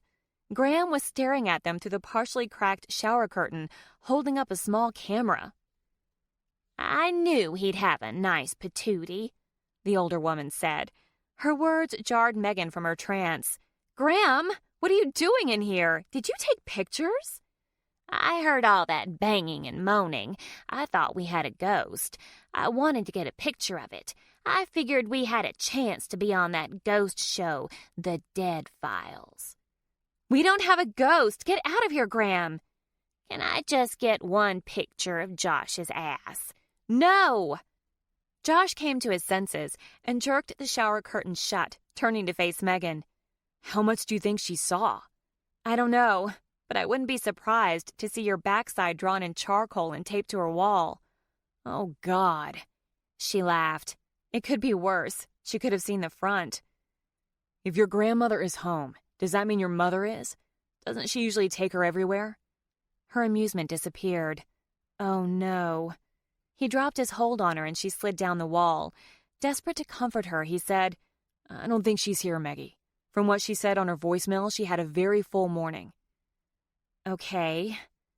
He cupped her cheek and tilted her face up to his. "Why don't you listen to her voicemail to verify? And I'll hurry and get dressed and go investigate, okay?" She nodded, looking worried. "Babe, even if she's here, it's not the end of the world. She already expected us to have sex." "But if Graham, who's as deaf as an 18-year-old dog, heard us, then my mother definitely did. I'll never be able to face her." "Megan," he said gently, "I'll take care of it." She nodded again, looking relieved. "Okay, thank you." He got out of the shower and handed her a towel. "And I'll check the time, too. I suspect we'll need to hurry if we're going to meet my brother at 11. "Where is he anyway?" Megan asked. "Why isn't he here?" The reminder of Noah's mission for the day hit Josh square between the eyes. How could he have forgotten? What the hell?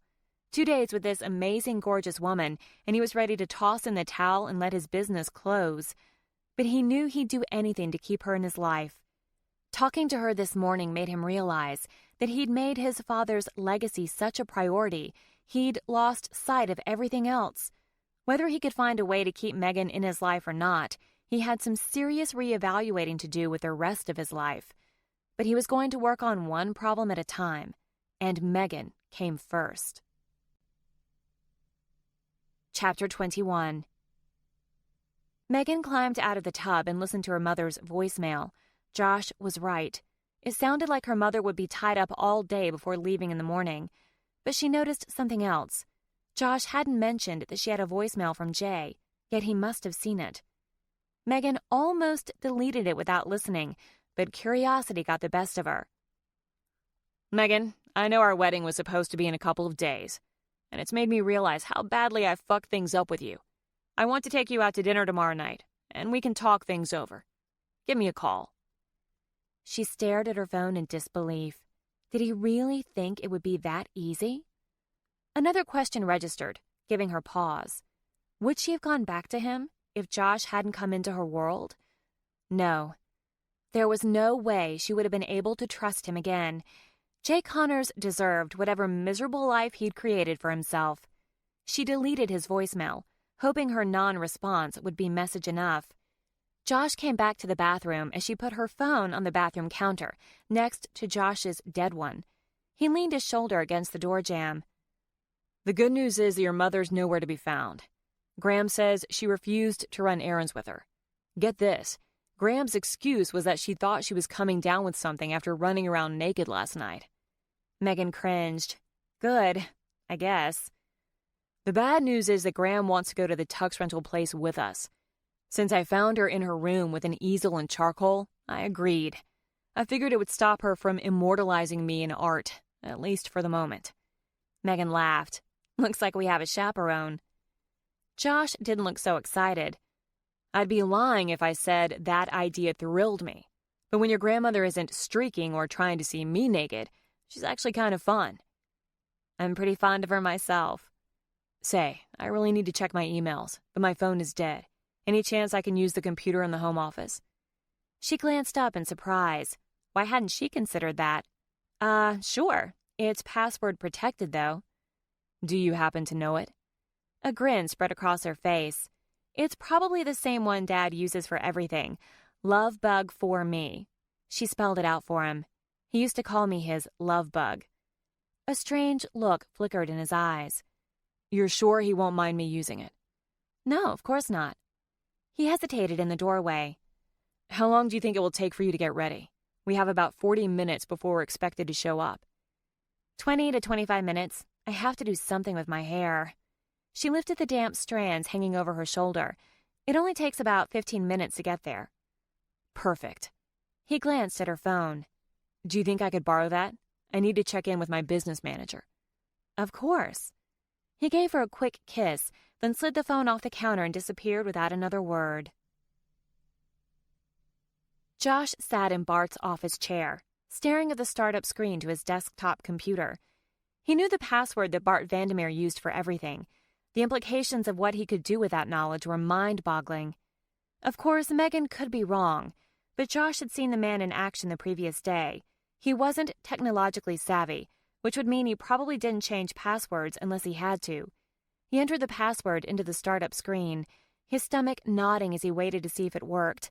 If the password was a dud, it got him off the hook with his big ethical decision.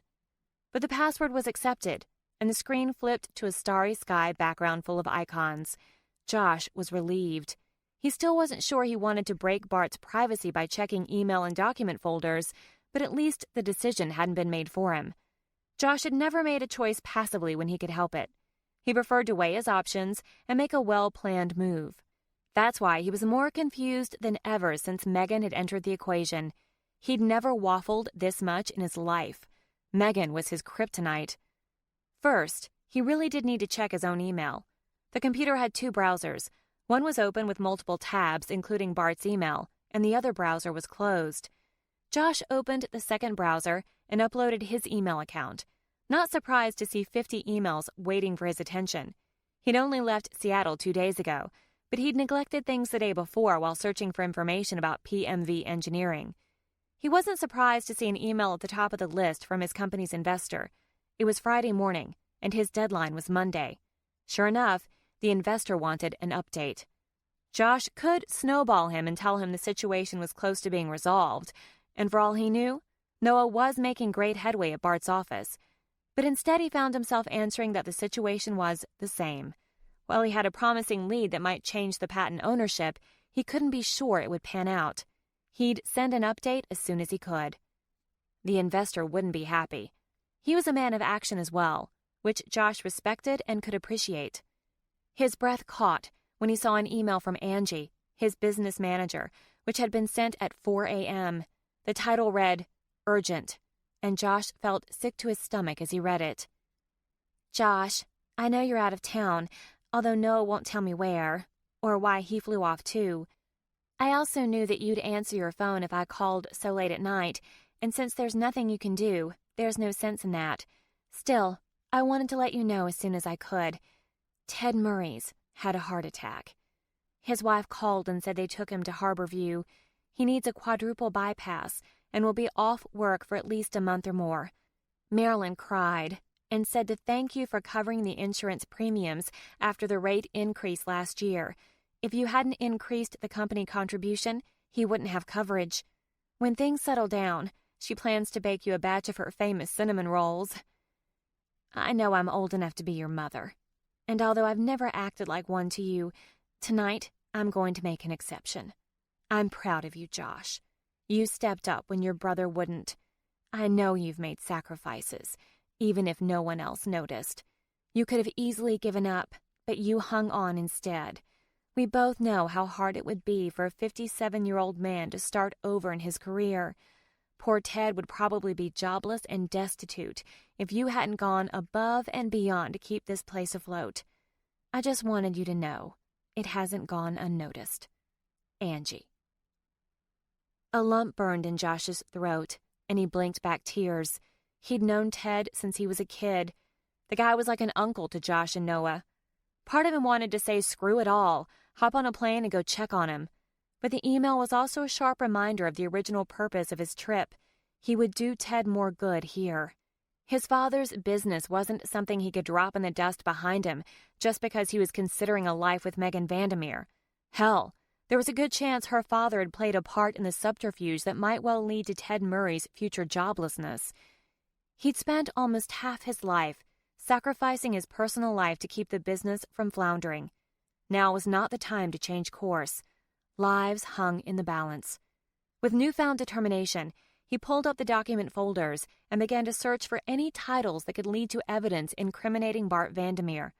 While he suspected the man wasn't devious enough to pull something like this off on his own, he could very well be part of the scheme. And moreover, he might be the weakest link.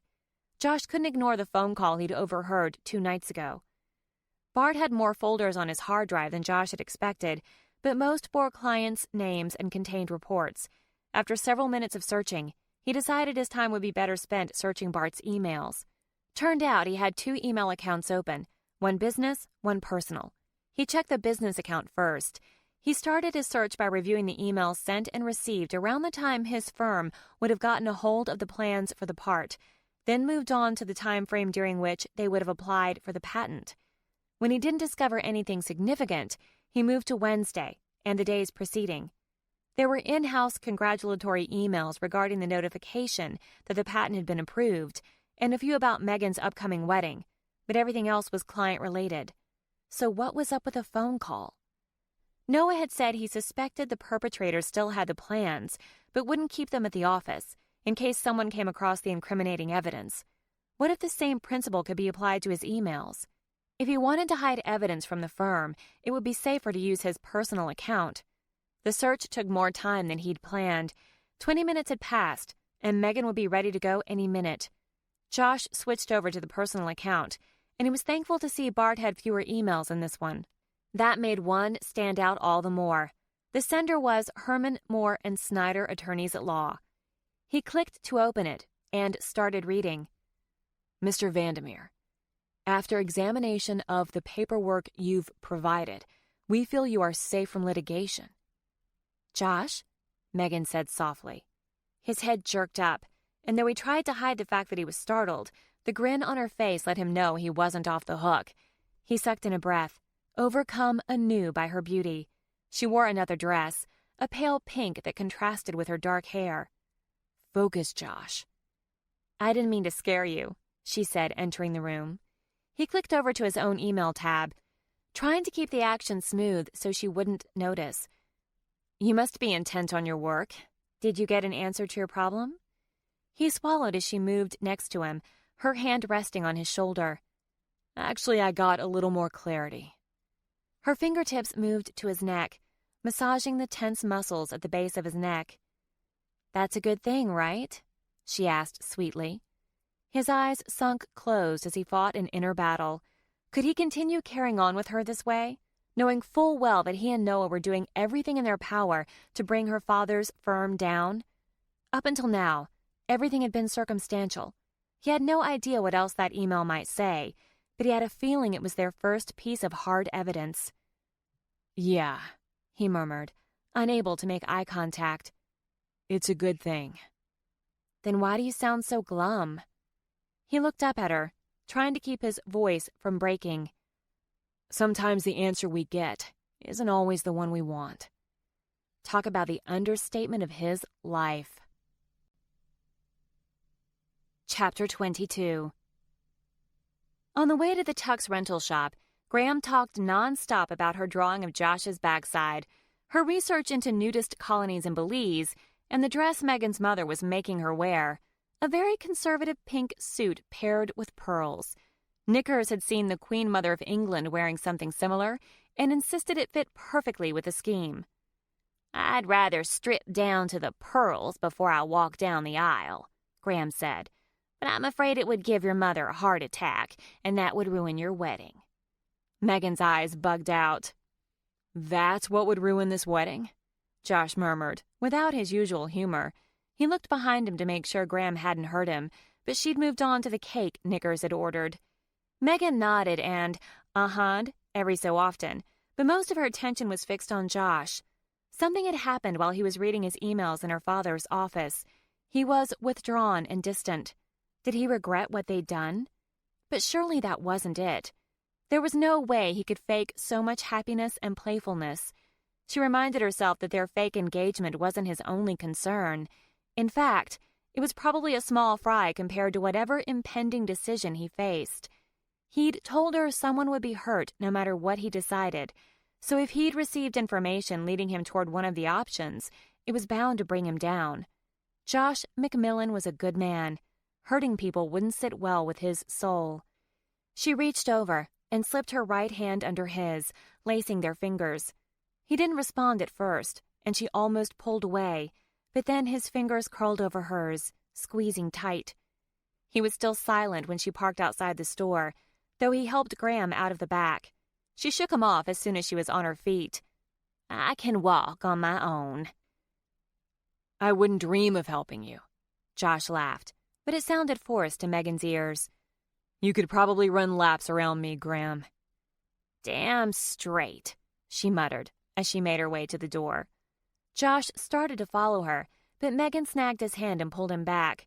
She looked down at their linked hands, then up into his troubled eyes. Josh, I know you have bigger issues than my stupid wedding. I want you to know that if you need to bail to take care of your business, you're free to go. Don't let me stop you. He studied her for a moment before pulling her into his arms and crushing her lips with his. One arm encircled her back, while the other dug into her hair, holding her firmly against his mouth. The intensity of his kiss scared her. Was he telling her goodbye? But he pulled back and slid his hand down to her cheek, the corners of his lips turning up with a hint of a smile. I have a job to do here first. Let's go get a tux. Josh put an arm around her back and led her into the shop. Graham had already wandered in and found a chair to sink into. As if Megan were a heat-seeking missile, she instantly spotted her mother in the back of the store. Kevin and Noah were with her, and they looked like two bucks ready to butt antlers. Apparently, Kevin held the same animosity for both of the brothers McMillan, but Noah was holding his own. Megan figured Noah was the type of guy who could be dropped into a camp of cannibalistic pygmies and come out of the incident revered as a god. Her mother gave her a disapproving frown as she approached. Megan, I'm glad to see that you can manage enough responsibility to bring Josh to pick up his tux for your wedding tomorrow. She puckered her mouth. Let's hope you can show up for your own wedding. I didn't spend $56,000 just to throw it all away. $56,000? It had snowballed even more than Megan had realized. Her irritation grew, heat burning her cheeks. Josh had more important things to attend to than this sham wedding, and she was through with pretending. Miss my wedding? Funny you should mention it, Mother. Josh's hand tightened, snugging her firm against his side.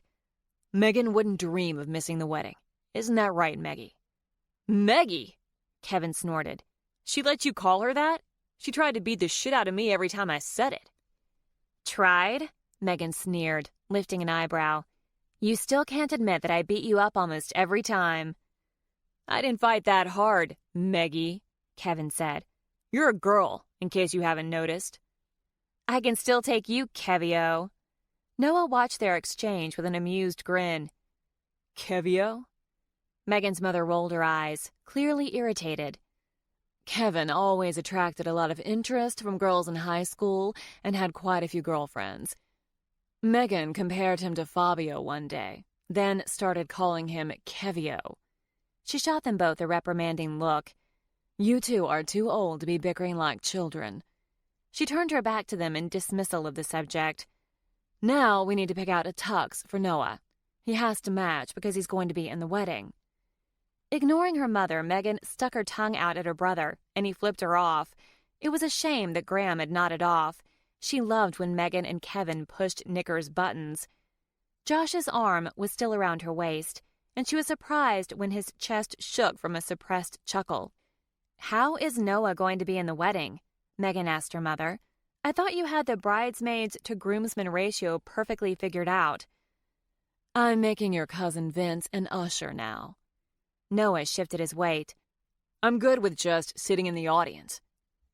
I was tempted, Megan's mother said, giving her attention to a shoe display. Especially since Josh's side is shockingly bare. But I think it's more important to have his brother standing beside him. Oh, here's the salesperson now. A man emerged from the back room holding a black tuxedo. Noah grimaced, clearly not impressed. I think this will fit you, the man said, handing the suit to Josh's brother. I have the groom's tux out already. He eyed Josh up and down. Are you the groom? Josh hesitated before nodding. Yeah.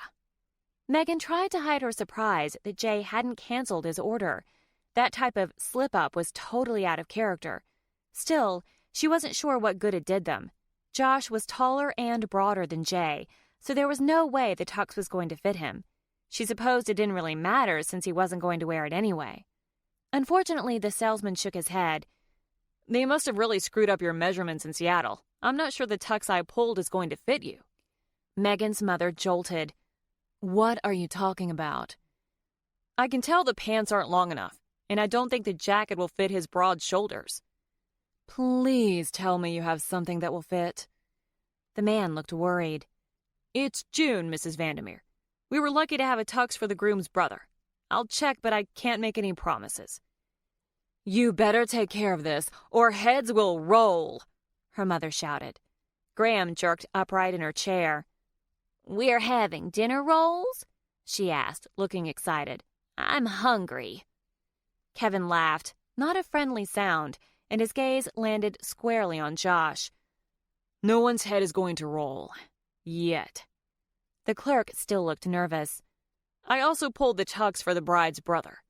He turned to Kevin. If you could go back and try it on to make sure it fits, especially after this situation. He nodded to Noah. You can go back with him to try yours on too. Noah looked even less thrilled than the other men did. The clerk turned to Josh. I'll need to remeasure you to see what we have. He grabbed the tape measure and quickly took Josh's measurements. "They were definitely off," he said quietly. "As I suspected, the tux we have won't fit." "How could you people be so incompetent?" Nicker's voice took an icy tone. "It's such a simple thing. You just write down numbers." The anxious clerk started to twitch, and guilt ate at Megan's resolve. The poor man had Jay's measurements, not Josh's, and he was right. Josh was taller and broader than her ex-fiancé. There was no way the tux would fit. "Mom, stop. It's not his fault the measurements are wrong." She put her hand on her hip. "What on earth does that mean?" Megan started to answer, but Josh's grip tightened on her side, and he cleared his throat. "Mrs. Vandermeer, what she means is that we suspect the salesperson in Seattle was dyslexic." "What?" she asked in disbelief. "Why on earth would they put a dyslexic person in charge of taking measurements?" "That's what I said," Josh said in exasperation. "In fact, I told Megan I didn't trust him, but she insisted I was overreacting." He looked down at Megan, his mouth pinched in disapproval. Megan gasped in surprise. What on earth was he doing throwing her under the bus like that? Then she realized he was paving the way for their breakup. The thought made her heart beat faster, but in a way that was strangely close to panic. Still, if Josh expected her mother to take her side, he was wrong. "Josh, I'm sure you've figured out by now that math isn't Megan's strong suit." His arm stiffened, and Megan was sure he was going to say something, but the clerk emerged from the back. "Good news, Mrs. Vandermeer. We have a tuxedo that will fit him." She held her hand to her chest, fingering the pearls at the base of her throat. "Thank goodness." "We'll need you to try it on to make sure it fits." Josh snuck a glance at Megan. For the first time since they'd started the charade, he looked uncertain. Fear twisted in her stomach. Was he going to break up with her now? She knew it had to be done, but even after what she'd said in the parking lot, she wasn't ready to let him go yet. She lifted on her tiptoes to give him a kiss. "I want to see you wearing it." "Yes," Megan's mother said. "I need to see it on." "Okay." He still sounded unsure, but he followed the salesman to the back. Megan pulled back her shoulders, waiting for her mother to attack now that they were alone with Graham, who had closed her eyes again after realizing they weren't about to eat. "It pains me to see that you're still so irresponsible, Megan," her mother said. "I had hoped the fact you're getting married tomorrow would help you mature." Megan considered responding, but what was the point? Her tone softened. "Honestly, Megan, I was very worried after you and Josh disappeared last night. I understand why you left, but the least you could have done was call and let me know you were okay." Megan met her mother's eyes and saw unexpected sincerity there. This was the first time she could remember her mother ever putting her concern for Megan's safety over the need to look good in front of other people. "You're right. I'm sorry." Her mother's eyes widened in surprise. Megan knew why she was startled. She had never so willingly volunteered an apology to her mother. Maybe they were both growing up. Kevin and Noah walked out of the dressing rooms, both wearing black tuxedos. Her mother's attention turned to the men, fussing over seams and hem lengths. But Josh was the one who stole her breath away when he emerged from the dressing rooms a moment later. He wore a black tuxedo with shiny black lapels. His shirt was white, and it was paired with a white bow tie. He stood in the doorway, the uncertainty on his face more pronounced than before. He was a handsome man. She'd recognized that the first moment she saw him, but it was what was in his heart that had drawn her to him. As his gaze sought out hers, she walked to him, unable to keep away. She stopped a foot in front of him and placed her hands on his lapels. "You are the most beautiful man I've ever seen," she whispered, tears filling her eyes. His eyes searched hers for something. She wasn't sure what, but she offered him a soft, reassuring smile, and the twinkle in his eyes returned. They stared at each other for several seconds before Kevin made a production of releasing a groan. "Save it for the honeymoon." Sadness flickered in Josh's eyes, but only for a second, before he wrapped an arm around her back and pulled her gently to his chest. "Give the girl a second," he said to her brother. "She's been overcome by my ruggedly handsome good looks." Noah laughed, but Megan didn't so much as spare him a glance. Josh was her sole focus. She didn't want to lose him. What was she going to do? The men went back to take off their tuxes, and after a couple of minutes, Megan's mother's no-nonsense voice returned. "I'm glad you finally deigned to make an appearance, because we have things that need to be done, and we're desperately behind. I have an updated itinerary for you in the Navigator. Let's go." Megan spun around to face her. "Go? What about Josh?" "He's going with his brother." She shook her head, adamant. "No, whatever I'm doing, he's coming with me." "It's the day before your wedding, Megan." Her mother groaned in an exasperated tone. "After tomorrow, you can spend your entire life with him, but I need you today. It doesn't help that your irresponsibility has added more things to our TBD list." "How has my disappearance last night added to the list?" Her mother rolled her eyes. "Not last night, Megan. I'm talking about your weight and your hair." She shuddered. "We were lucky my stylist could fit you in this afternoon." Megan stared at her in disbelief. Her weight? Was she seriously bringing that up again? "What's wrong with Megan's weight?"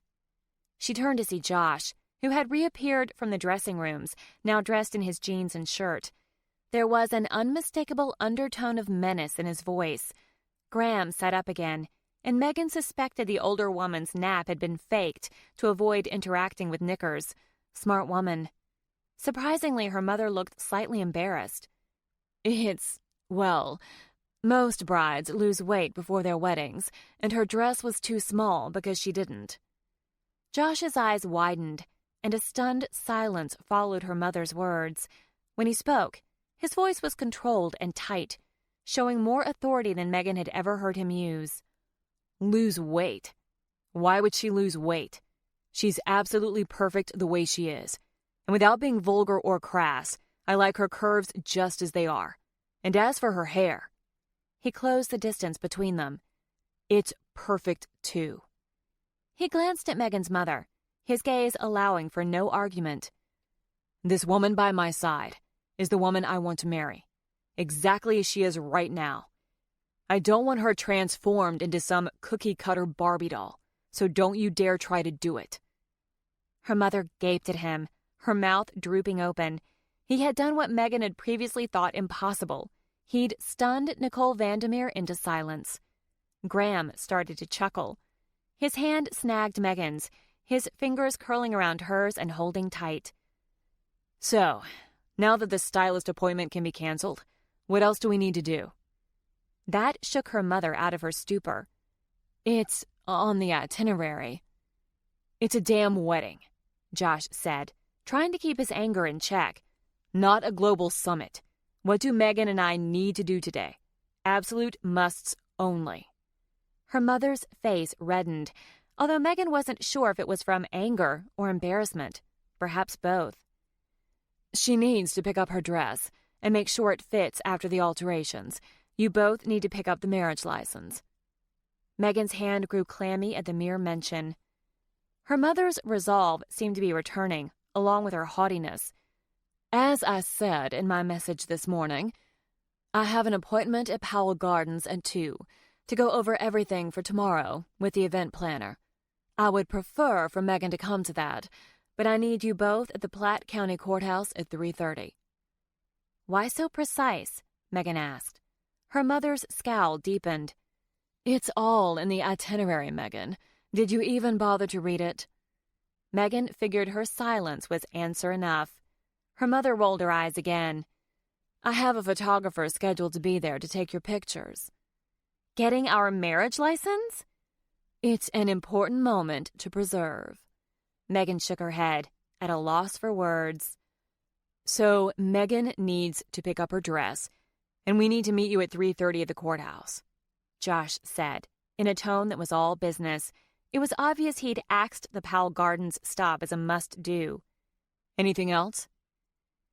"You were supposed to go see Bart at his office to take him his tux. And make sure it fits before the shop closes today." Her eyes hardened as she shot the clerk a glare.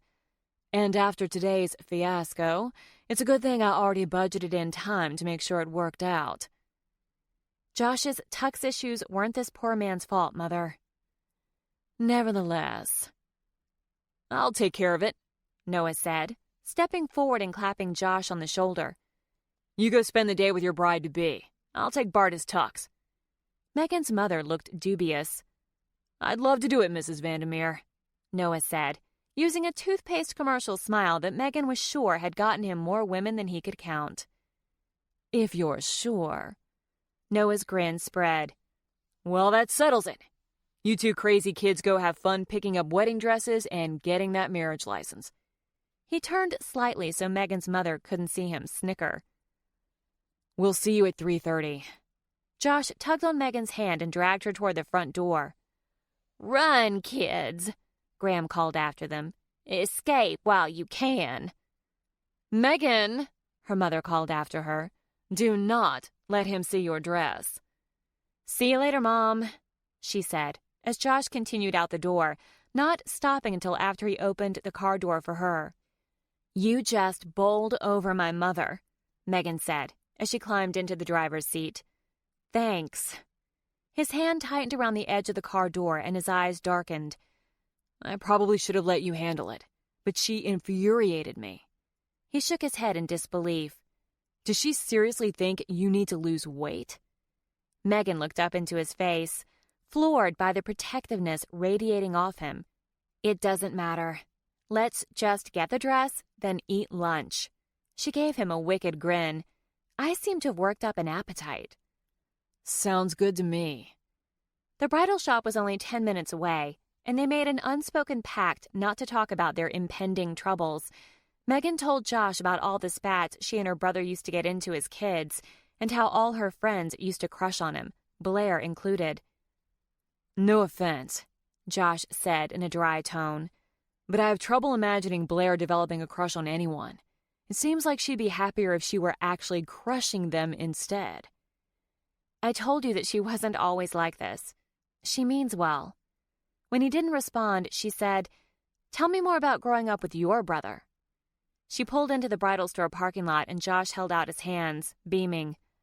"Looks like my Noah stories will have to wait." "You can tell me at lunch." Josh followed her into the bridal store, holding the door open for her. The saleswoman recognized her and smiled, probably in part because her mother was nowhere in evidence. "We have your dress ready for you. Go on back to the fitting room and I'll bring it to you." Josh looked around, wariness in his eyes as he took in the racks of lace, satin, and organza dresses. Megan laughed. "You don't have to be in here, Josh. You can wait in the car." "No, I want to see you in your dress." "My mother specifically forbade it." He gave her a wicked grin. "Since when do you obey your mother?" His words caught her off guard. Her entire life had been one act of secret disobedience after the other, except for her major, impossible-to-hide decisions, like running off to college and moving to Seattle. It wasn't that she was purposely hiding her defiance. She was avoiding conflict. Megan had no problem standing up to anyone else, so why couldn't she stand up for herself with her mother? "Megan?" Josh asked, his smile fading. She threw her arms around his neck. She couldn't believe she was considering what she was considering. Was this man, whom she'd only known for 2 days, worth the risk? What she felt for him scared her, but the thought of losing him scared her more. His arm tightened around her back, and his hand cupped the back of her head. "Hey, are you okay?" She leaned back and searched his face, not even sure what she was looking for. Perhaps some sign that he was right there with her, that fate really had seated them together on that plane. Could there actually be something to the fortune-teller's prediction? "Do you want to just skip this?" he whispered, his eyes filled with worry. "It's not like we're really getting married." She forced a smile. "No, I'm just being silly." She broke loose from his hold. "You have a seat, and I'll show it to you." His eyes searched hers. "Are you sure?" "Sit," she ordered, her good mood returning. I'll be out after I wrestle this monster on." "Okay." She found the saleswoman in the back waiting with a crinoline skirt. "Do you have a strapless bra?" Megan cringed. "No." "Not to worry. Your mother had us set one aside." "Of course she did," Megan mumbled. "You get undressed and put on the bra, then I'll be in to help you with the dress." Megan didn't waste time disrobing and putting on the bra. The saleswoman returned moments later and helped her pull the fluffy skirt over her head. "Tomorrow, I'm sure your hair will be done, so you'll probably want to step into the slip, but the dress will still have to go over your head." "Okay," Megan said, only half listening. None of it mattered. She would never wear the dress again anyway. The clerk removed the dress from the hanger. "Ready?" the woman asked, holding the dress toward her. "As much as I'll ever be." The clerk gave her a questioning look, but kept silent. It took several minutes to get the dress over her head and laced in the back. The clerk opened the door and helped her maneuver the massive skirt through the opening. "Are you sure you want the groom to see you?" the woman asked. "Some people believe it's bad luck." "I've had enough bad luck to last me a lifetime. I'll risk it." She picked up the skirt and rounded the corner. Josh was sitting in a chair, his legs extended and crossed at the ankles, his arms crossed over his chest. When she entered the viewing area, he sat upright, his gaze combing her from head to toe. She stepped onto the short stage and dropped the fluffy skirt. Josh still eyed her, his face expressionless. Megan cocked an eyebrow. "That bad, huh?" He shook his head and stood. "The opposite of bad." She looked down at the massive skirt, her nose wrinkling in disgust. "I look like Cinderella. If she stuck her finger in the light socket just before running off to the ball to seduce Prince Charming. Now all I need is a pair of glass slippers. But it fits the princess theme, so if Knickers is happy, everyone is supposed to be." "But you're not happy." "What does it matter? It's not like there's going to be a wedding anyway." The sales clerk, who had begun inspecting the seams on the dress, jerked her head up in surprise, but refrained from comment. "Why did you buy the dress if you hate it so much?" "First of all, I don't really hate the dress. It's beautiful. It's just not what I wanted. And I didn't order it. My mother did." She took a deep breath to keep from tearing up, but her voice still broke as she continued. "Apparently the dress I chose, the dress I love, didn't fit in with her princess theme, so she ordered this one." "You're kidding." "I wish I was." "That's just not right." She lifted one shoulder into a half shrug, trying to convince herself it didn't matter, even though it still hurt. "It is what it is." "Which one did you pick?" Her head jerked up in surprise. "It doesn't matter now." "It matters to me. Which one did you pick? I want to see it." A warmth spread through her chest, and she resisted the urge to hug him. "I don't even know if they have it anymore." "We do," the saleswoman said, standing upright. "How do you know about it?" Megan asked, looking over her shoulder at her. "I don't remember you being here when I tried on dresses last fall." "I wasn't, but I took the call when your mother changed the order. It was too late to cancel the first dress, but your mother pitched such a fit, the manager let her order the new one, taking the loss and hoping we'd sell the original. I'd never heard of a bride's mother canceling a bride's dress behind her back like that. It was the talk of the store for weeks. We would have called you if any of us knew how to reach you." "You still have it?" Megan asked. The woman nodded. "Can she try it on?" Josh asked. "Sure," the woman said. "But you can't trade it. This dress has already been altered to fit you. No refunds." "That's okay," Josh said. "I still want to see it on her." "This one looks beautiful," the woman said, fluffing the skirt, then stepping off the stage. "But I'll pull the other one if you want to see it."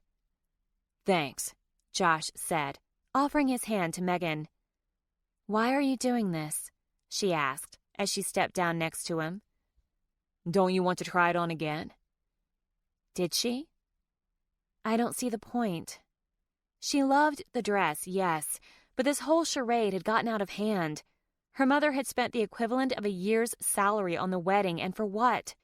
Wasn't a wedding supposed to be the commitment of two people who not only loved each other, but genuinely liked each other enough to promise a lifetime commitment?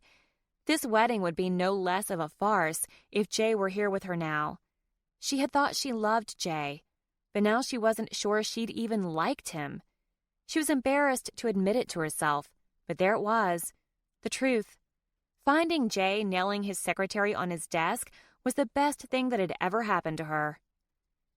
But if she were teasing the truth out of this screwed-up mess, she also knew that the dress she'd chosen meant something to her.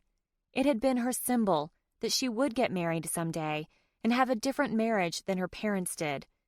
She'd almost screwed up with Jay, but she was realizing what was important, and the man in front of her ranked very high on that list, even after only knowing him a few days.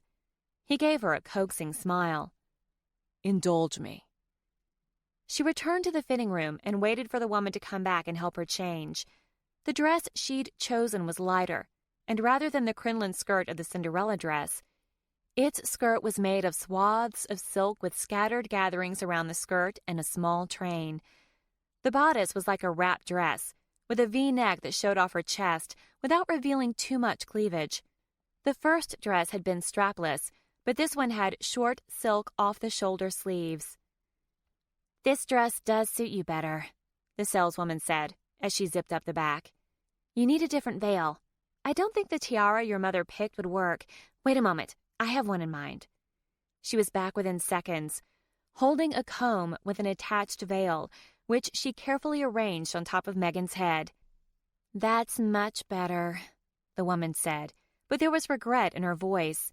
"It's such a shame your mother didn't stick with this one. I really do wish we could exchange it." "It's okay. I'm not getting married anyway." The saleswoman started to say something, but Megan interrupted her. "It's a long story. Josh is just filling in." The woman took it in stride, which made Megan wonder how many weird stories she heard in her line of work. "Well, let's let your substitute groom see you." "Okay," Megan said, butterflies fluttering in her stomach. The sales clerk was right. This dress was so much more her. While she hadn't thought anything of showing the other dress to Josh, this one mattered. What if he didn't like it? His back was turned, his eyes gazing out the shop's windows, but he must have heard the ruffle of silk, because he turned slowly to look at her. She took several steps toward him, then stopped, searching his face for a reaction. He must have seen the worry in her eyes, because he closed the distance between them, gently slipped his hand behind her head, and pulled her mouth to his. It was a soft kiss, gentle and reassuring. When he lifted his head, his eyes were filled with warmth.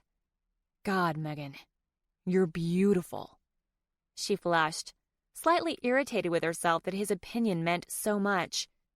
"Your mother is an idiot," he murmured, picking up her hand as he took a step back. "This dress is so much more you." The clerk stood behind Megan, smiling sadly. "It fits perfectly. This dress looks like it was made for you." Megan stepped up onto the stage and studied herself in the mirror. A group of women entered the store, chatting excitedly, and an anxious look filled the saleswoman's eyes. "My next appointment is here, and the other consultant called in sick." Megan forced a smile. "That's okay. I'm done." She stepped off the stage, ignoring Josh's offer to help, confused by her feelings. She couldn't name all of the emotions brewing in her chest, but she could name one, pushing its way to the front, demanding attention. Sadness. She didn't know if it was over the man she was possibly walking away from, or the dress she'd never have, because after wearing it for Josh, she knew she could never wear it for another man. Chapter 23. When they got back into the car, Josh told her that he'd changed his mind. He wanted to get a phone after all. She told herself it didn't mean anything, but somehow she sensed it did. Nevertheless, his earlier distance was gone. She stopped at a phone store next to the shopping mall and stayed with him while he picked out his replacement. He touched her nonstop, either holding her hand or putting an arm around her, and she teased him about how he'd told her earlier in the morning that he was going to be the attentive boyfriend she would either love or hate. And which is it so far? He asked with a grin. She lifted her eyebrows playfully. I'll let you know later, but I have no complaints so far. He snaked an arm around her back and pulled her close, searching her eyes. You two are so cute, the salesgirl gushed. It's so wonderful to see couples in love. She expected Josh to pull away or protest, but he only pulled her closer and placed a sweet kiss on her forehead. In love? It was too soon to make that kind of pronouncement, yet there was no denying she was heading there fast. What if they didn't go past tonight? How would she live with that? But something told her focusing on the future would be a mistake if it meant missing out on the present. They left the store and she drove him to a crummy little strip mall, refusing to tell him where they were headed until she parked. Don't let the exterior fool you, she said, pointing at the sign. Faded cartoon characters adorned the sign. A man on a horse carrying a Mexican flag was next to a man with a huge handlebar mustache holding a set of maracas. A third man was about to take a bite out of a huge taco. Three Amigos has the best Mexican food I've ever eaten, and they make great margaritas, too. You don't have to sell me on it. We're already here. And I'm starving, so let's go get a table. 15 minutes later, their orders were in, and Megan had already polished off one margarita, and, after Josh's assurance he'd drive to the courthouse, asked for a second one.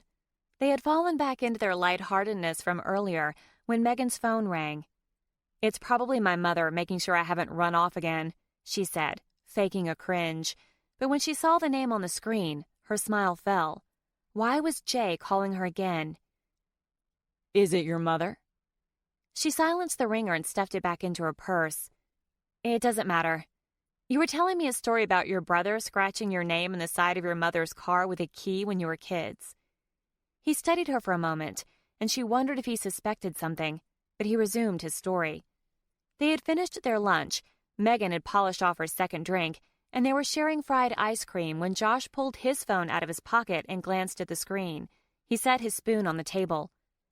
It's Noah. I better take it. Sure, of course, she said, but she wasn't prepared for him to leave the table and go outside.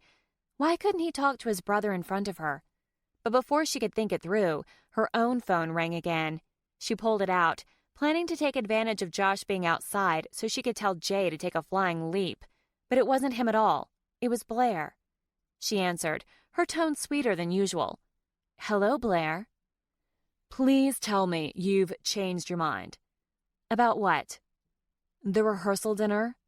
Megan could tell Blair was trying to be civil. I suggested pasta, but my mother insists on chicken, and you know knickers, so no changing my mind about that. Very funny. Her sarcasm was heavier than usual. Seriously, Megan, just how far are you planning to take this? This is going to end tonight, Blair. Calm down. It's under control. Calm down? You're sleeping with a man who's lying to your parents about his name, a man you've known for less than 3 days. Not to mention the fact that you're asking me to come to a rehearsal for a wedding that's not even taking place. Why should I calm down? Who said I was sleeping with him? Please, don't insult me. I can hear it in your voice. No wonder Blair was such a great divorce attorney. She was like a human lie detector. My sex life is no one's business but my own. Maybe so, but it's my job as a friend to point out when you're being irresponsible. Megan remained silent, worried about what she'd say if she didn't give herself a second to calm down. Several seconds of silence passed, but she still didn't trust herself. I think I better hang up before I say something I'll regret. Megan. Blair's tone softened, but it wasn't enough to appease Megan. The rehearsal is at 6 at Powell Gardens. Come or don't come. I'll understand if you don't. Megan hung up before Blair could respond. She stared at the phone, wondering if she was being too hard on her friend. What would she do if their roles were reversed? Probably have Blair admitted for a psych evaluation. Josh slid into his seat, not looking much happier than Megan. Everything okay with Noah? She asked. He scowled but tried to force a smile. Fine, just a brother thing. He was obviously hiding something from her, but what business was it of hers? He gestured toward the phone in her hand. Another missed call? She shrugged. Blair. I take it that didn't go well. Once again, she's made it abundantly clear that she doesn't approve of what we're doing. He was silent for a moment.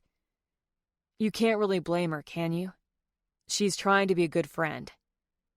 Whose side are you taking? It was a complete turnaround from his previous attitude toward Blair. I'm not taking anyone's side. But you've been friends with her for what, 10 years? Over 20. Don't throw that away on an asshole like me. She gaped at him. Where was this attitude coming from? What did your brother say that bothered you so much? Nothing. He pulled his wallet out.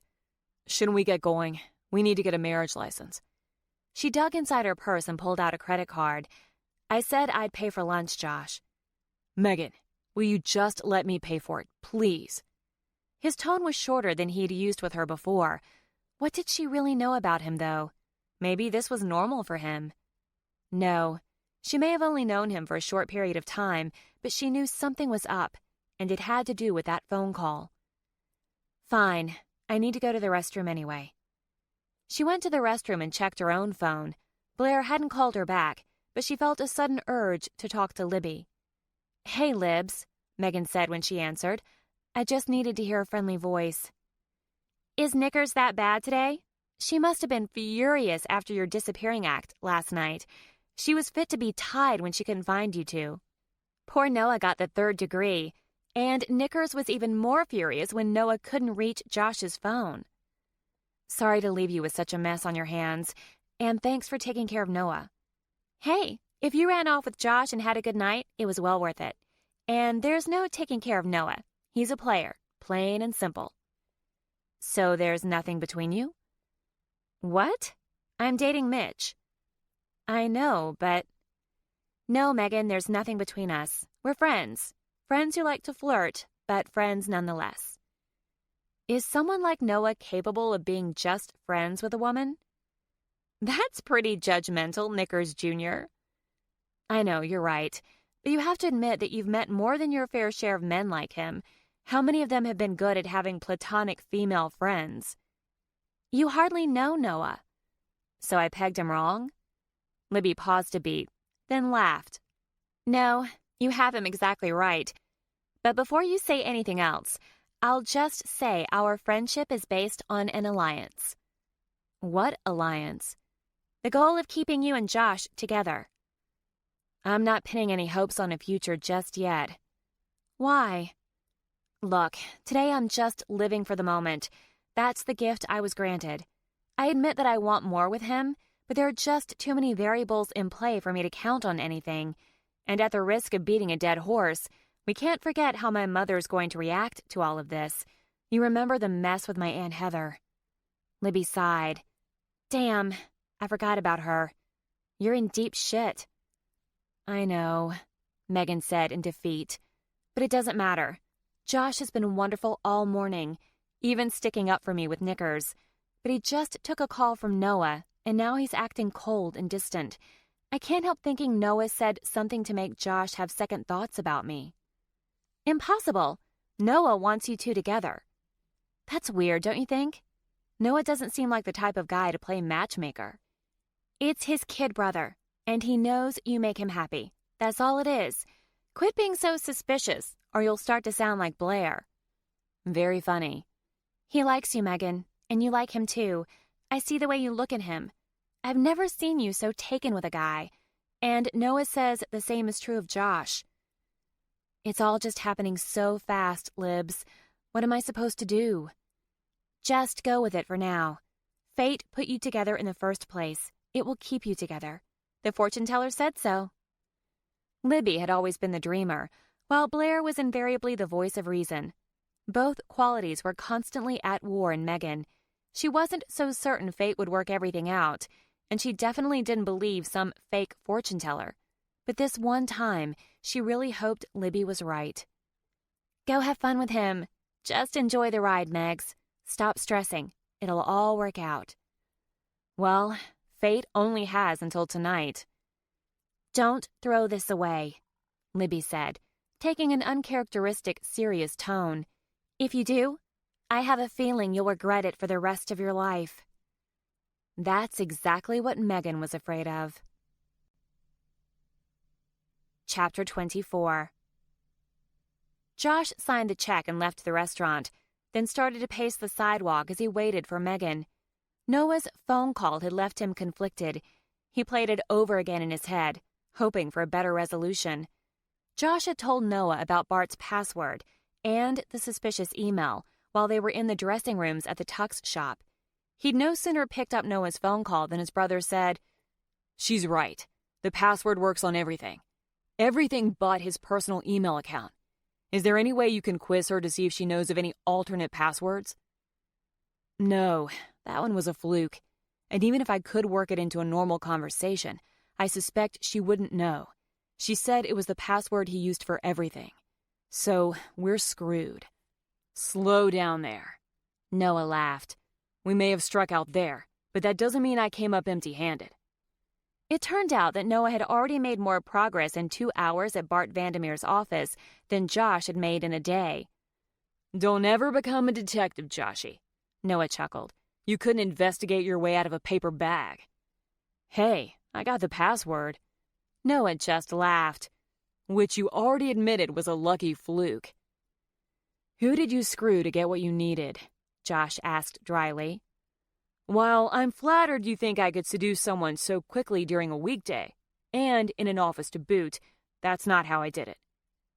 So how did you do it? Flattery and asking the right questions. That's great. Gloat all you want. What I really want to know is what you found. I think you might be right about Bart Vandermeer being a part of this. Josh's heart sank. He had hoped to be wrong, even though the email seemed like pretty substantial evidence. Why would you say that?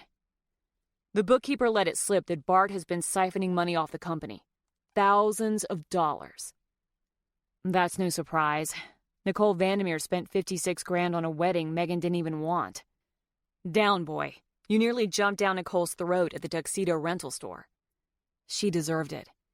Well, cool your outrage. You need to stay in that woman's good graces. Why? Noah didn't answer, and an anxious ball formed in the pit of Josh's stomach. Noah, why do I need to stay in the woman's good graces? You can't break up with Vandermeer's daughter tonight. A disarming mixture of relief and dismay washed through him. Why not? Because the partner's son, Drew Peterman, is showing up for the wedding tomorrow. I saw a photo of him in the partner's office with his fiancé. Is that supposed to mean something? Do I really care who's on the guest list? Josh was still trying to decide whether postponing his inevitable breakup was a good thing or not.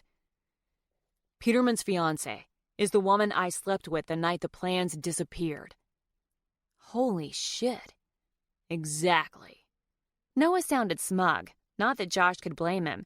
It was a monumental find. Of course, Noah was the one who'd lost the plans to Drew Peterman's fiancé in the first place. If Drew Peterman stole the plans, how does Bart Vandermeer come into play? Bart's been taking so much money from the company that the firm needs this patent to survive, just like we do. Shit, that's the proof we need.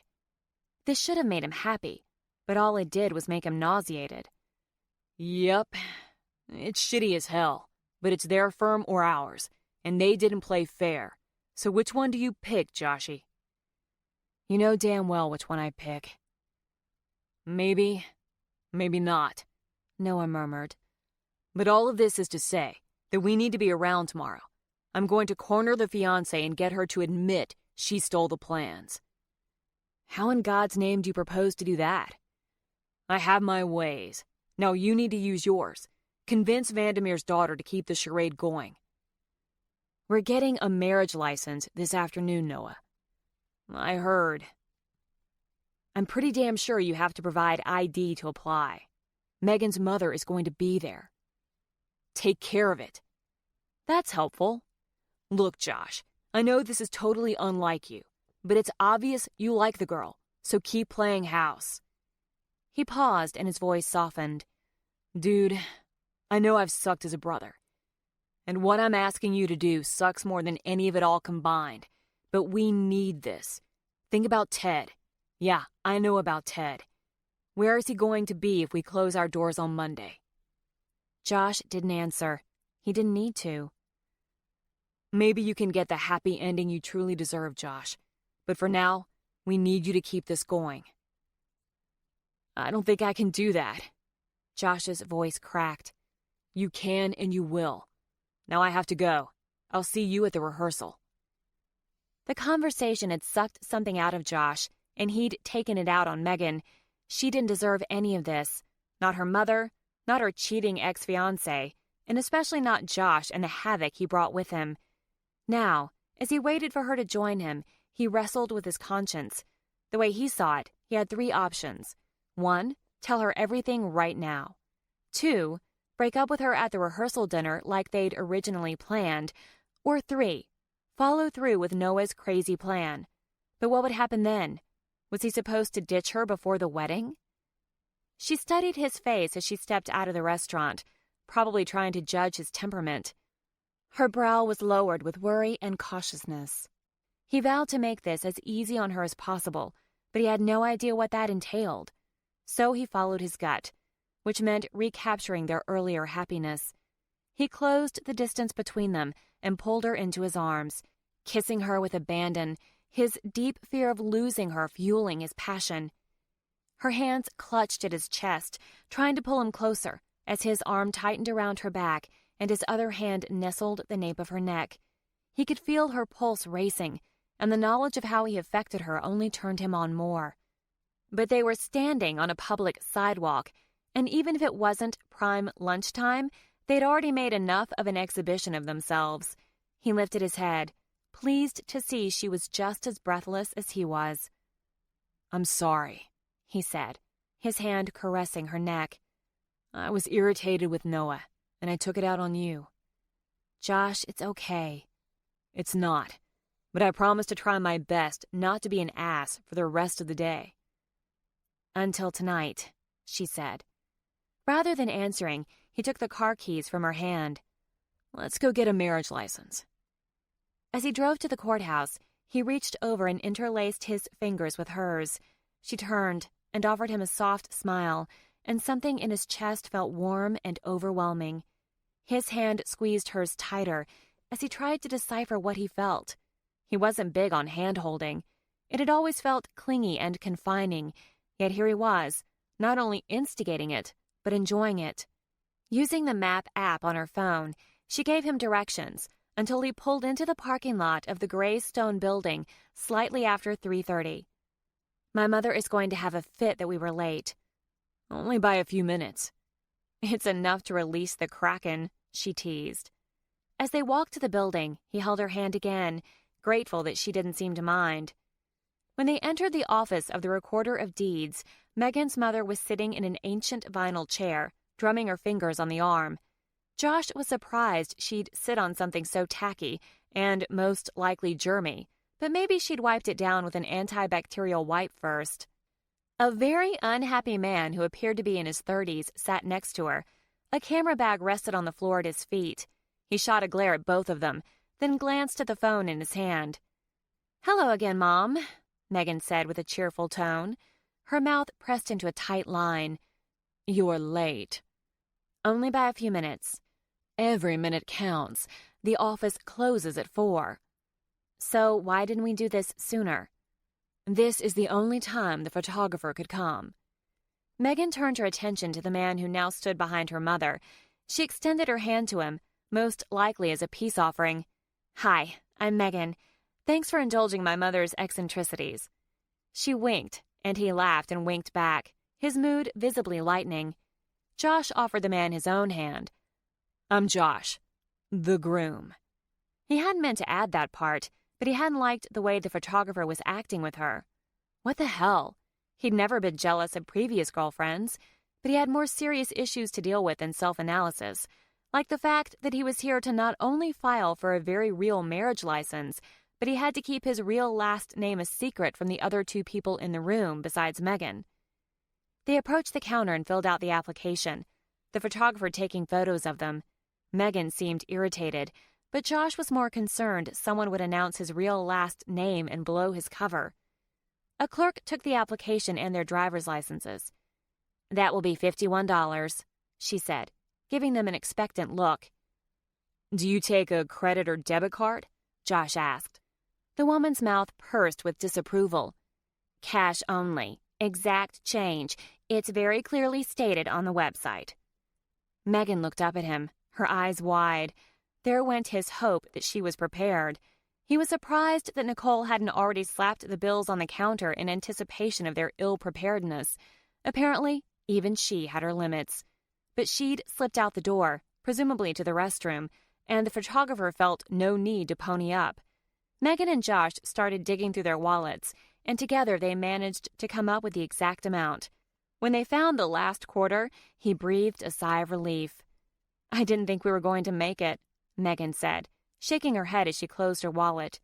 Can you imagine the look on your mother's face? I'd rather not. The clerk handed back their driver's licenses and told them she'd be right back. What exactly am I supposed to get photos of? The photographer asked.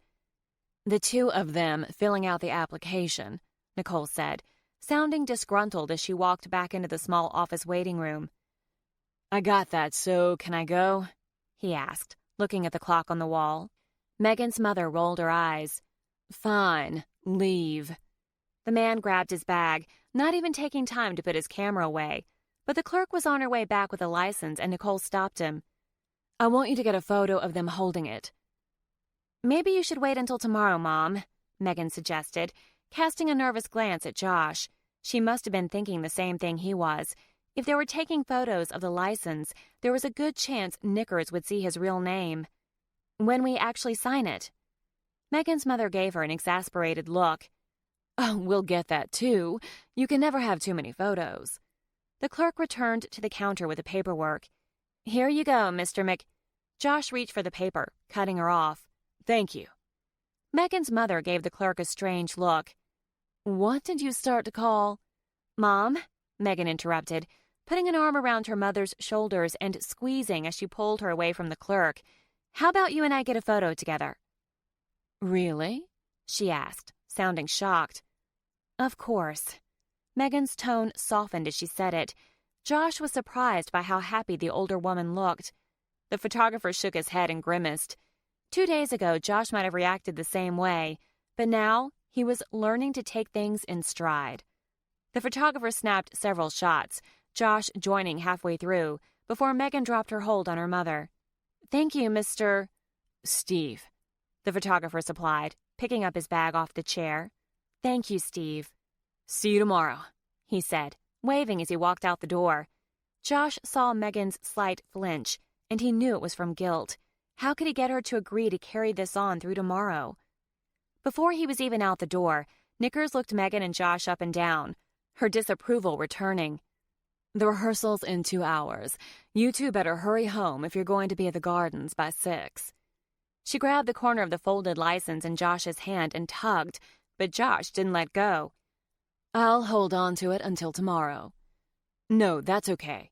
He tugged back. I've got it. She pulled harder. I think it's better if I take it.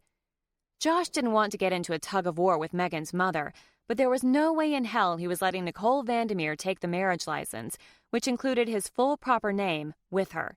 He pulled back. No, Nicole, I insist. The clerk stood behind the counter, her mouth hanging open. She shook herself out of her stupor. If you rip that up, you'll have to pay for a new one. Josh and Megan had barely scrounged together the money to pay for the first one. He gave a hard jerk and pulled it free. Knickers gasped as she stumbled backward, righting herself before she fell over. Megan just watched the wrestling match with wide eyes. Holding the paper to his chest, Josh said, Megan, your mom's right. We better go if we're going to get to the rehearsal in time. She nodded, still speechless, and rushed toward the door, snagging Josh's hand as she bolted. Nicole still hadn't moved an inch, apparently frozen in place with shock, but she came to her senses as they hurried out the door. Whatever you do, do not lose that paper. Josh slowed down once they were halfway down the hallway, and Megan gave him a questioning glance. She does realize we're adults, doesn't she? His disbelief was bleeding into irritation. Professional, fully functional adults? Megan laughed as she opened the door to the stairwell. Hello, have you met my mother? Josh followed her and let the door close behind him. She accused me of potentially losing our marriage license, Megan. Who would lose their marriage license? She stopped and wrapped her arms around his neck, pressing her lips to his. You're pretty cute when you get all indignant like that. He laughed, pulling her to his chest. Cute, huh?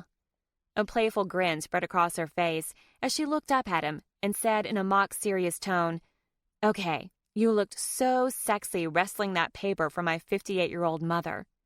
He leaned his head back and laughed. It wasn't easy. She has an iron grip. Well, I'm glad you hung in there and won. I almost died when she tried to take it. That would have been a disaster. His smile fell, and he searched her eyes. What if she had gotten it? She turned serious. But she didn't. What if she found out I wasn't Jay? He held his breath as he watched her inner battle play out on her face. He wasn't sure why he was asking, except he still held out a cockeyed, optimistic hope that they'd figure out a way to make this work when it was all said and done. She closed her eyes and leaned her forehead against his shoulder. Josh. His hand slid up her back, rubbing in slow circles. It's okay. Don't answer that. His voice trailed off. I know. He leaned back and offered her a smile. Let's go get ready for our wedding rehearsal. You mean our breakup? He didn't answer. He'd lied to her enough. He didn't feel like lying anymore. Chapter 25.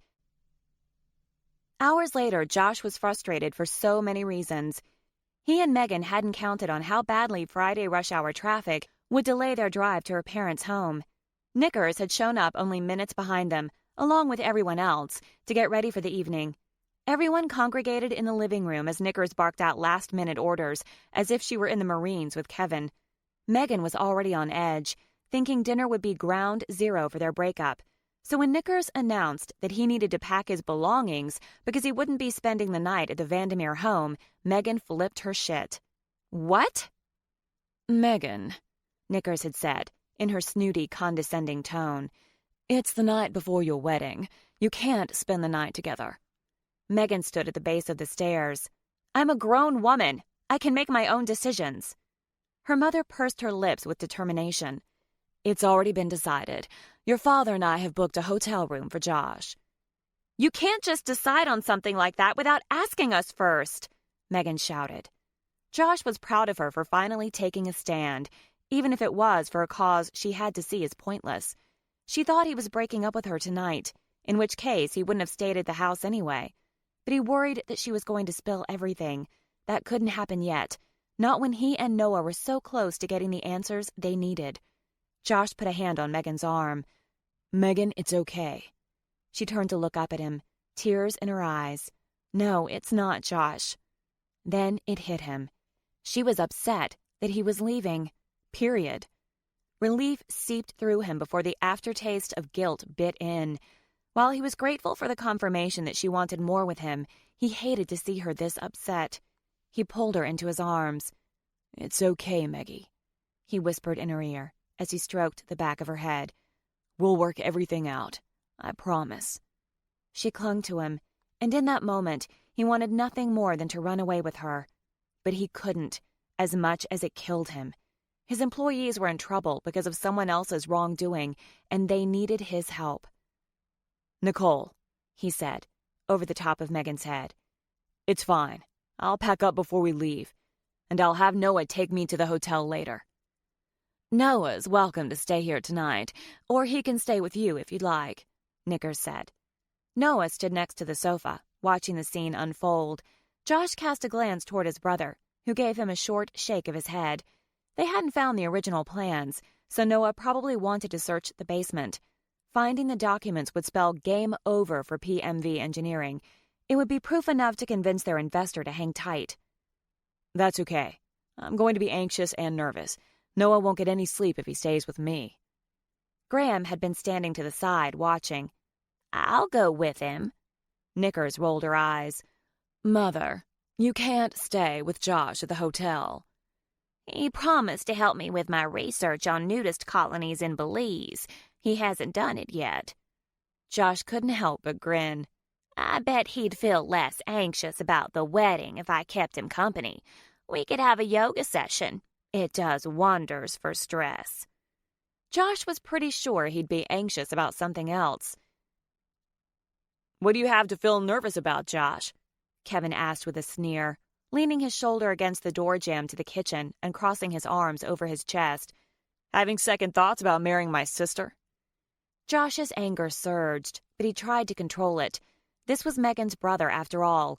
He needed to play nice for as long as possible. When you get married, Kevin, we'll talk. Then maybe you'll have an idea. He pulled Megan upstairs to her room so she could get ready and he could pack.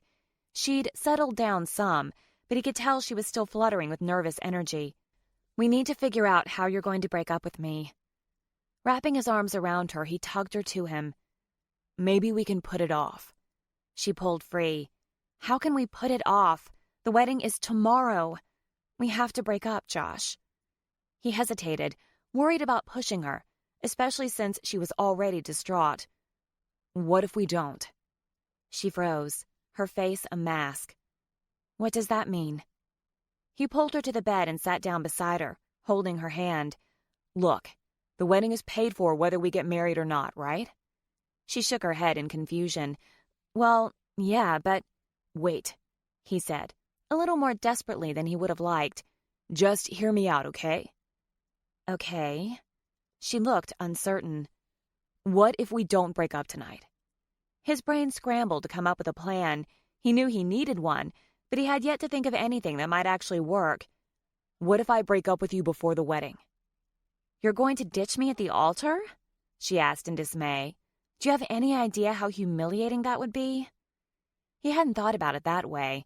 He squeezed his eyes shut for a second. Okay, what if we do go through with the wedding? It's already paid for. Everyone might as well get their chicken dinners. But then we'll be married. No, Josh said, breathless. Only if the marriage license gets sent to the courthouse. I'll take it from the minister and make sure that doesn't happen. But everyone will think we're married. She shook her head again. Scratch that. They'll think I'm married to Jay. Then tell them you got a divorce, or an annulment, or... He gushed out, trying to figure out a solution, a way to buy himself more time for both of his dilemmas. You can tell everyone the wedding wasn't legal, because we had a fight, and I tore up the marriage license instead of sending it in. Josh. She stood and turned to face him. This is crazy. He jumped to his feet in front of her. I know. I don't understand why we don't just break up tonight. He pulled her into his arms. Do you really want to end this in a few hours? That's beside the point. He cradled her face with both hands, and she covered his with her own. No, it's not. It is the point. Do you want to break up? Yes or no? She released a heavy breath and looked down. No. He kissed her hard, then pulled back, surprised at his own building excitement. I don't want to either, so let's not. She shook her head again. So you're suggesting that we go through with the wedding? Maggie, I told you that I left this trip to fate. Maybe this is our fate. Maybe we're supposed to do this. But... He could tell she wasn't sold yet, but he'd planted the seed, and she hadn't outright dismissed the idea. In fact, she'd been more receptive than he'd expected. Don't decide yet. Just think about it. But I don't have time to think about it. You do. You have at least a couple of hours or so. He searched her eyes. I know it doesn't sound like long, but just go with your gut, okay? You'll know whether you want to go through with it or not. And if I decide I want you to break up with me tonight? He searched her face. Then we'll set the wheels in motion. You only have to say the word. Despite his dislike for Blair, Josh was happy she'd arrived for the rehearsal, if only because it so clearly pleased Megan. The tension in her shoulders eased when her friend showed up, but Blair let them both know she was on guard. This in no way means I condone what you're doing, Blair said under her breath, just out of hearing distance of Knickers. The group was waiting in the parking lot for some last-minute stragglers, so everyone could enter the grounds together. Megan pulled her to one side of the lot, Libby and Josh following close behind. So basically you're here to spy on me, Megan teased. A wicked gleam filled Blair's eyes. Pretty much. I can live with that. You're always so cynical, Blair, Libby said. It's almost like you don't believe in marriage. She looked around at the people gathered for the rehearsal, which included a few of Megan's cousins and aunts and uncles. Where is Neil, anyway? The bridge of Blair's nose scrunched with disapproval. Neil is still at work. He'll meet us later. Where's your new boyfriend, Libs? She asked, her tone barbed. Mitch, is it? Libby shot her a tolerant smile. Mitch is meeting us at the restaurant, too. The Gardens had rented out the chapel for another wedding that evening, so they were directed to the small lawn by the main entrance. Knickers told everyone what time they needed to show up for the wedding and where, although Josh was confused by some of the instructions. He could see the chapel on the other side of the pond, and he overheard something about the rooms underneath, but he was too focused on Megan to give it much thought. She was jittery and wide-eyed as they all took their places for the run-through, and he knew exactly what was getting to her. This felt like a farce, a fake rehearsal on top of a fake wedding, made worse by the fact they had very real feelings for each other, and no idea if their relationship was about to meet its sell-by date. Hell, it was getting to him too, but she was a wild card at the moment, her nerves apparent enough to gain her mother's attention. Megan? She asked, as Megan took her place beside her father. Blair and Libby were getting ready to practice their walk down the aisle. Care to join us here at the rehearsal? You're obviously a million miles away. Megan's mouth opened as if to say something. Then she took a deep breath and dropped her father's arm. She took several steps into the center of the lawn, clasping her hands in front of her, her face paler than usual. Actually, there's something I have to tell you. She lifted her gaze to Josh, who stood at the end of the imaginary aisle with Noah and Kevin next to the sidewalk that led to the Gardens. Josh's eyes widened, and he shook his head slowly. She glanced down at her hands. Josh's heart seized in his chest. How could he stop her? Should he stop her? This wasn't some game they were playing after all. He was screwing with her life. But truth be told, his business issues aside, he wasn't ready to lose this woman. He was certain he'd never find anyone like her again. He didn't even want to try. Libby rushed toward Megan and wrapped an arm around her shoulders. I think Megan's got some pre-wedding jitters. We all know how this marching down the aisle thing works. How about we just skip it and go to dinner? No, Kevin said, stepping away from Josh and Noah. I don't think that's it at all. He moved closer to her. Megan, you don't have to marry this dipshit. Come on, let's go home. Without replying to her brother, or even looking at him, Megan glanced up at Josh, her eyes glassy with unshed tears. Josh held his breath, clenching his fists at his sides as he silently pleaded with her. Relinquishing her position at the head of the group, Knickers marched to the center of the lawn, her imperiousness slightly undermined when her spiky heels sunk into the wet sod. She swung her legs in an exaggerated movement to break them loose of the earth. Stop the wedding. Have you lost your mind, Kevin? I always expect you to be the sensible one. This sensible one? Josh said, louder than he meant. What the hell is that supposed to mean? Bart, who now stood several feet behind Megan, had a panicked look on his face. Things were spiraling out of control pretty quickly, and Josh could easily guess who would bear the brunt of it later. Finally reaching Megan, Kevin grabbed her hand and pulled her to him, his face red. Mom, we've all sat back and let you ramrod this family for long enough. Enough. Ramrod this family? She shrieked. Kevin flung his arm toward Josh. Megan's not marrying this guy. Of course she's marrying him, Nicole shouted. Her face twisted with a mixture of surprise and anger. She wobbled as her heels sunk deeper, pitching her to the side. Josh took a moment to survey the rest of the scene. Graham, who'd been seated in a folding chair at the side of the group, was watching it all, her eyes glittering with excitement. Megan's cousins stood toward the back of the lawn, looking all at once uncomfortable and enthralled. Blair seemed like she was about to rush over and drag Megan away, but Libby was blocking her path. The minister stood behind, wisely keeping his mouth shut. Shaking Josh out of his stupor, Noah leaned into his ear and whispered, You have to put a stop to this. Now. I know. But did he? Part of him wanted to let it play out, to let Megan make her choice without any intervention. "Well, Megan," her mother demanded, hands on her hips as she tottered back and forth like a baby giraffe. "are you going to tell your brother to go back to the groom's line so we can finish this rehearsal and go to dinner?" She shook her head, looking like she was about to implode. "If Josh will even let Kevin stand up with him." She pointed her French tip manicured finger at him. "Your behavior is deplorable." Megan looked from her mother to her brother, then finally rested her gaze on Josh, tears streaming down her face as her chin quivered. His heart twisted with a pain that sucked in his breath. He couldn't do this to her. He couldn't hurt her. Not her. "Megan." He took a step forward as he said it. His voice cracked, but he didn't care. "You are singularly the best thing that has ever come into my life."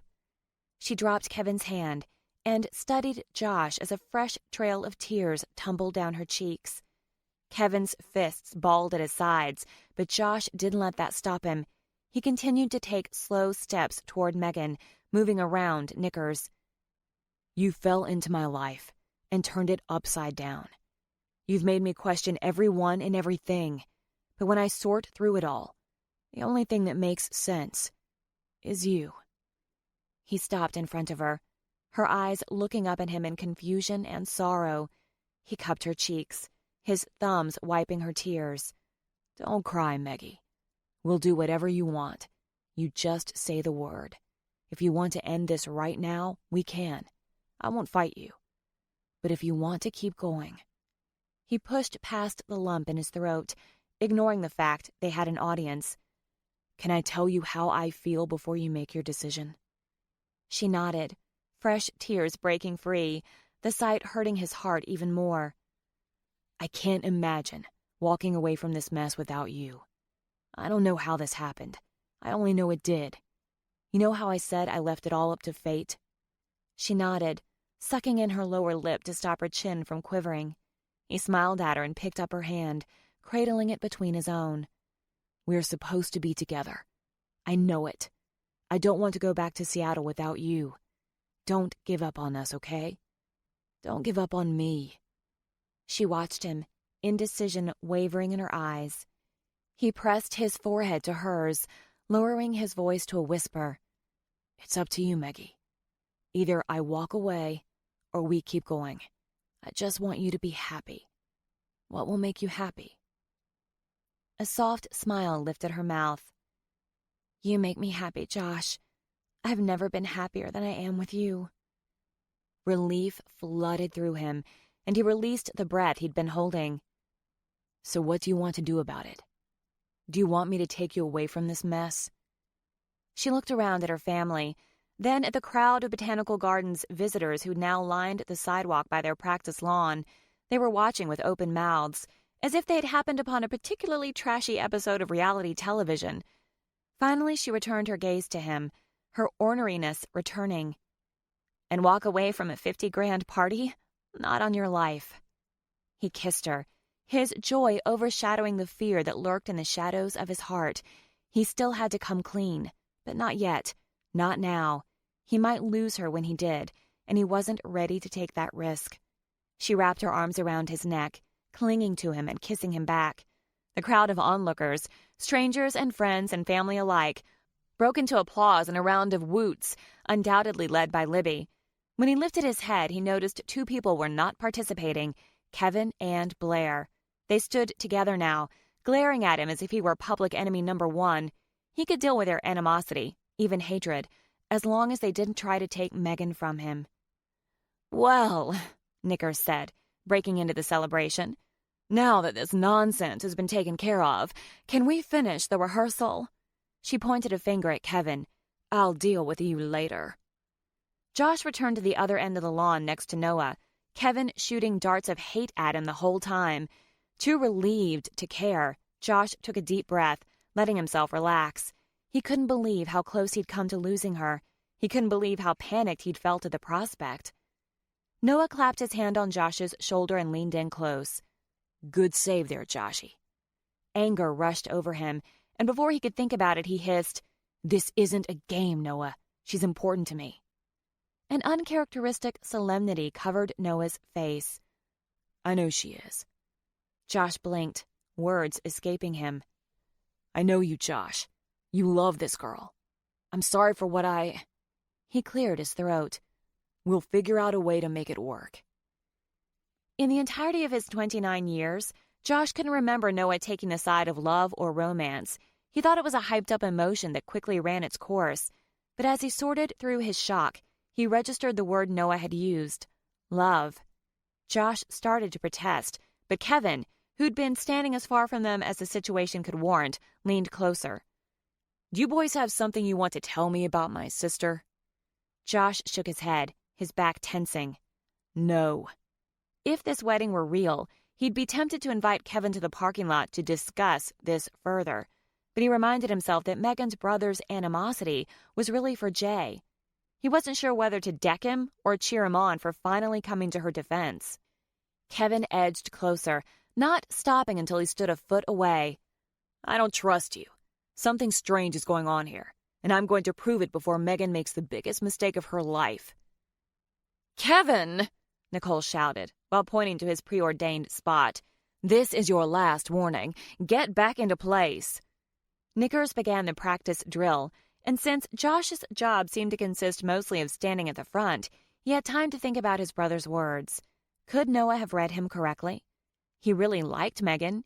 He lusted for her like he'd never lusted for a woman before. But love? How could you fall in love with someone in a matter of days? They wrapped up the rehearsal and left for the restaurant. Megan's mother had reserved a private room at a steak restaurant closer to their home. Because of the delay from all the drama, Neil and Mitch were already waiting for the group at the restaurant. As everyone headed down the hall to the room, Josh snagged Megan's hand and pulled her out the front door into the warm summer evening. She seemed almost relieved. Her brother, of all people, had ridden to the restaurant with them, so there hadn't been an opportunity for them to speak privately. Josh led her a little ways down the sidewalk, then took both of her hands in his. "I'm worried about you. How are you doing?" She gave him a hesitant smile. "I'm better." "So we're doing this?" She searched his eyes for a moment. "I guess we are." He lowered his mouth to hers, giving her a gentle kiss. When she sighed and leaned into him, something tightened in his chest. Suddenly he knew with certainty that if it came down to her or his employees, he wasn't sure he'd pick his employees. He was seriously considering giving up a 30-year-old business for a woman he'd known a few days, and that scared him. She pulled back and gave him a sweet smile that melted his heart. "We better get inside before my mother has a coronary." "You're right." But he kissed her again, not wanting to let this moment go. "Maybe I can stay with you at the hotel tonight," she murmured against his lips. "I don't know." He grinned. "Graham's promised to make my last night as a bachelor a memorable experience. She keeps talking about the positions she wants to show me. All I remember is something about a camel and a baby." Megan laughed, a pure melodious sound that he tried to bottle into a memory he could pull out later and reminisce over if things went south. The others were already seated when they entered the room, but no one seemed surprised they were coming in late. They probably figured Megan and Josh had had some spat before the rehearsal and needed to iron things out. Thankfully, Kevin and Blair hadn't conspired to split Megan and Josh up with a seating chart. There were 3 tables. One was for Megan's parents and aunts and uncles. The second was for her cousins, Kevin and Graham, and they were seated at the third, with Noah, Blair, and Neil, and Libby and Mitch. Josh held Megan's chair out for her as she flashed him a mischievous grin. The certainty of how much he needed her, not just wanted, hit him square between the eyes. Josh was surprised by how civil Blair was toward him. After a couple of drinks, she let her guard down and seemed to actually be having fun, albeit not with her fiancé. Neil was a quiet, unassuming man, and Josh couldn't at all see the attraction between him and Megan's tempestuous friend. By the time the entrees had been served, it was apparent their marriage would be one of convenience. Blair brought her prestigious career to the deal, but he couldn't figure out what Neil had to offer. Mitch and Libby seemed like a much better fit. He was funny and attentive to her, and she seemed to genuinely like him. But while Josh could hardly claim to be an expert at love or matchmaking, he thought something was missing. Maybe that essential spark he himself had only felt with Megan. Noah must have noticed too. He spent the entire dinner by Libby's side, deep in conversation with her. If Mitch felt threatened, he never let on. Josh worried that Kevin would come over to talk with them at some point and ruin the friendlier atmosphere, but he stayed where he was, seemingly content to continue sending evil glares across the room. Josh was suddenly glad he'd been exiled from the Vandermeer home. He wouldn't put it past Kevin to come into Megan's room in the middle of the night and hold a pillow over his face. How had nice guy Josh McMillan acquired so many enemies in such a short time? During dessert, Josh leaned over and gave Megan a kiss. "I need to go to the restroom. I'll be right back." She gave him a wry smile. "Okay, but no guarantees your cheesecake will still be here when you return." He laughed, feeling happier than he'd felt in a long time. "I guess I'll take my chances." When he reached the doorway, he looked back to see her fork hovering over his dessert plate. He laughed, shaking his head as he made the short trip to the men's room. After he finished his business and emerged from the restroom, he wasn't surprised to see Blair waiting for him in the hall. "Blair," he said, his voice tight. "Scumbag." He tried to suppress a grin. He shouldn't enjoy riling her up so much when she clearly had Megan's best interest at heart. "You find all of this so amusing, do you?" Any hint of a grin fell. "No, actually, I don't. I need to talk to you in private." Josh considered blowing her off, but if he had any hope of a long-term relationship with Megan, Blair was part of the package. "Okay." She led the way out the front door and sat down on a nearby concrete bench. Josh only realized she'd brought her large black leather purse with her when she pulled out a folder and set the bag on the ground next to her. She patted the concrete seat. "Sit down. Let's take a look at what I have here." His heart leapt into his throat. What could she have in that folder? "So, you carried through with your threat," he said as he sat next to her, trying to keep his tone light. "Oh, you bet your fine ass I did." She opened the folder. There was a recent photo of him stapled to one side, a photo that had been in the Seattle Times 2 years ago, along with a small piece about Josh's firm. Joshua Thomas McMillan. "You found my middle name. You really are a super sleuth." "I could list all the boring stuff," Blair said, ignoring him, her tone breezy and casual. She actually sounded happy, which was surely a bad sign. "Like your birth date, parents' names, where you went to grade school." "But then you don't seem like the type of woman who wastes time." She turned to him with a radiant smile. "You do get me." He shrugged, forcing himself to act lighthearted even though he felt like he was about to throw up. "Why don't we just get to the good stuff?" "Yes, let's." She sounded like a giddy schoolgirl as she flipped through a stack of papers. "Does Megan know you're an engineer?" He could deny it, but what was the point? "No." A twinkle lit up her eyes. Now why is that? But she didn't give him a chance to answer, rummaging instead through several printouts of press releases and financial statements on his company letterhead. He grabbed a page from the stack, his anger surfacing. "How did you get this stuff? It's confidential." "I told you I find out everything." Her gaze dropped to his crotch before returning to his face. "Circumcised," she sing-songed. "You obviously think you found something important, so why don't you spit it out?" "Oh, Josh," she pouted. "I could go for the clean, humane kill, but what fun would that be? I'd rather toy with you first." Her eyes narrowed. "I like to watch the sleazeballs squirm." Josh jumped to his feet, trying to control his temper. "This is a game to you?" She looked up at him, clearly unnerved. "Everything's a game, Joshua. You of all people should know that." He shook his head, pointing to the restaurant. "Not her. Not this." She got to her feet, too, tilting her head slightly, her eyes icy cold with rage now. "Yes, this. Especially this. You're using my best friend to gather information to steal her father's patent." "Steal his patent?" Josh shouted. "He stole my design." She shook her head, glaring at him. "No, Josh. Protest all you want. He filed the patent first." Sick dread gave him a chill, despite the warm night air. "He came to me 3 years ago. He told me that he had a revolutionary design his firm wanted to patent. I couldn't help him. But I had a friend who could, so I made the introductions. I met Tim in law school, and now he works for one of the best patent firms in the country, Haverty and Simmons in Boston. She took a step toward him. You filed your patent, but it was a week too late. So now you're here trying to steal information that will paint Bart and his firm in a bad light. If you know so much, then you must know my firm will be dead by Monday morning if I don't get proof my design was stolen. 10 employees will lose their jobs. Boo-hoo. They'll find new ones. These aren't nameless people to me, Blair. He held his hand out, pleading with her to understand. Some of them were hired by my father when he first opened the doors 30 years ago. They have families to feed. People lose their jobs all the time, Macmillan, she sneered. They'll live. He shook his head in disbelief. How are you friends with that incredibly sweet and sensitive person in there? He jabbed his finger toward the front door of the restaurant. You were counting on that, weren't you? She said. You studied her. Found out she'd broken off her engagement. You bought the seat next to her on the plane so you could use her. He shook his head again, his eyes wide in horror. No. Yes.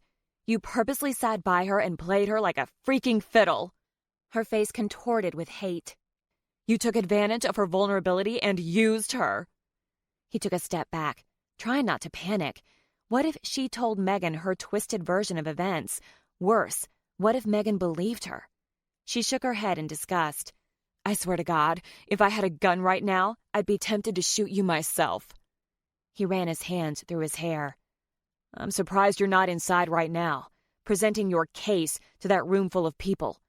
It seems to me you'd want to broadcast my imperfections to as many people as possible. Imperfections? This reaches far beyond imperfections. Her eyes narrowed. And I actually care about Megan. I'm not telling anyone else but her. She's been embarrassed enough over the last couple months. He breathed a silent prayer of relief. She laughed, a bitter sound. I think we can make a deal, Joshua Macmillan. Fear seized his heart. What kind of deal? She began to pace the sidewalk, her hands behind her back, the folder still clutched in her grasp. I'm sure we can reach a compromise that's satisfactory to us both. He highly doubted it. Go on. You obviously have the terms worked out in your head. She released a haughty laugh. In my head? Oh no, Joshua. I'm an attorney. I'm the queen of paper. She pulled another document out of the folder and handed it to him. He took it with shaky hands. What's this? Your agreement. To slink away into the night and never speak to Megan again. No. Don't be so hasty in your decision. Something in her voice caught his attention. What am I supposed to get out of this? Pride for doing the right thing? Blair asked. What, not enough? I know you need money from your investor to keep your firm afloat. She paused, her eyes piercing his. I have the connections to find you another investor, one who will support you without the patent. He shook his head. Bullshit. He threw the offensive paper to the ground.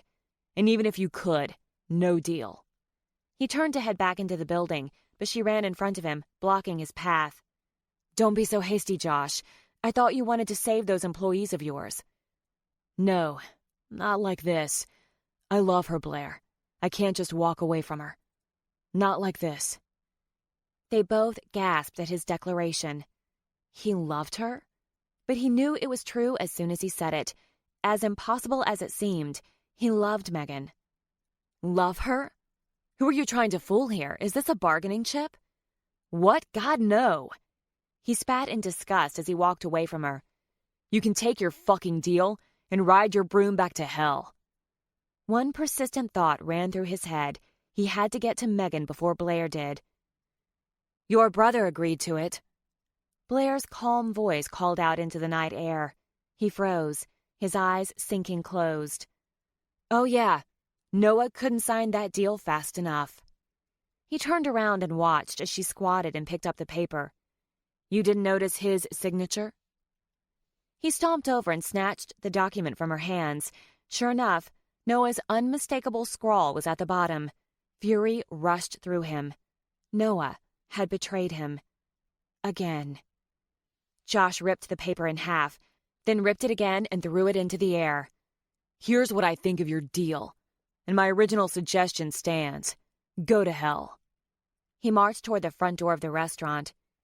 If you hurt Megan, I will rip your balls off myself, Blair shouted, her voice cracking. It was the first sign of genuine emotion he'd heard from her since she'd staged this little scene. Get in line. Once inside, he raced to the private room and threw open the door. There he was. Noah was still in his seat beside Libby, as if nothing had happened, a flirtatious grin on his face while Mitch looked at his phone. The entire room turned to stare at Josh as he threw the door against the wall. Megan's eyes widened in surprise. "Josh?" she gasped, getting to her feet. "Are you okay?" He turned his attention back to Noah. The amusement in his brother's face crumpled into an expression that clearly read, "Oh, shit." Noah stood and started around the table to intercept him. "Josh, let's go outside," Noah said. Josh strode toward his brother, stopping only when he heard Blair's voice from behind him. She stood in the doorway now, a smug grin on her face. "Yeah, Josh, why don't you and Noah go outside, and I'll have that chat with Megan." Megan glanced between Josh and Blair. "What's going on?" So this was what it felt like to really be backed into a corner. Kevin stood next to his seat, looking ready to implement Plan B to stop Megan's wedding, beat Josh to a bloody pulp, while Graham's eyes glittered with excitement. Poor Bart looked concerned over the second drama that was clearly about to erupt. Knickers remained shockingly silent, but perhaps that could be credited to the empty wine glass in front of her. Noah took several cautious steps toward him. "Now, Josh, let's go outside and I'll explain everything." He started to push Josh toward the door, but Josh dug in his feet. There was no way he was going to let Blair get to Megan first. He turned to Noah, a wave of hurt engulfing him out of nowhere. It wasn't the first time his brother had let him down, of course, but somehow it was the worst. "How could you?" Josh choked out. Noah's eyes filled with some unnameable emotion. "When I signed, I didn't realize. I'm sorry, but maybe it's for the best."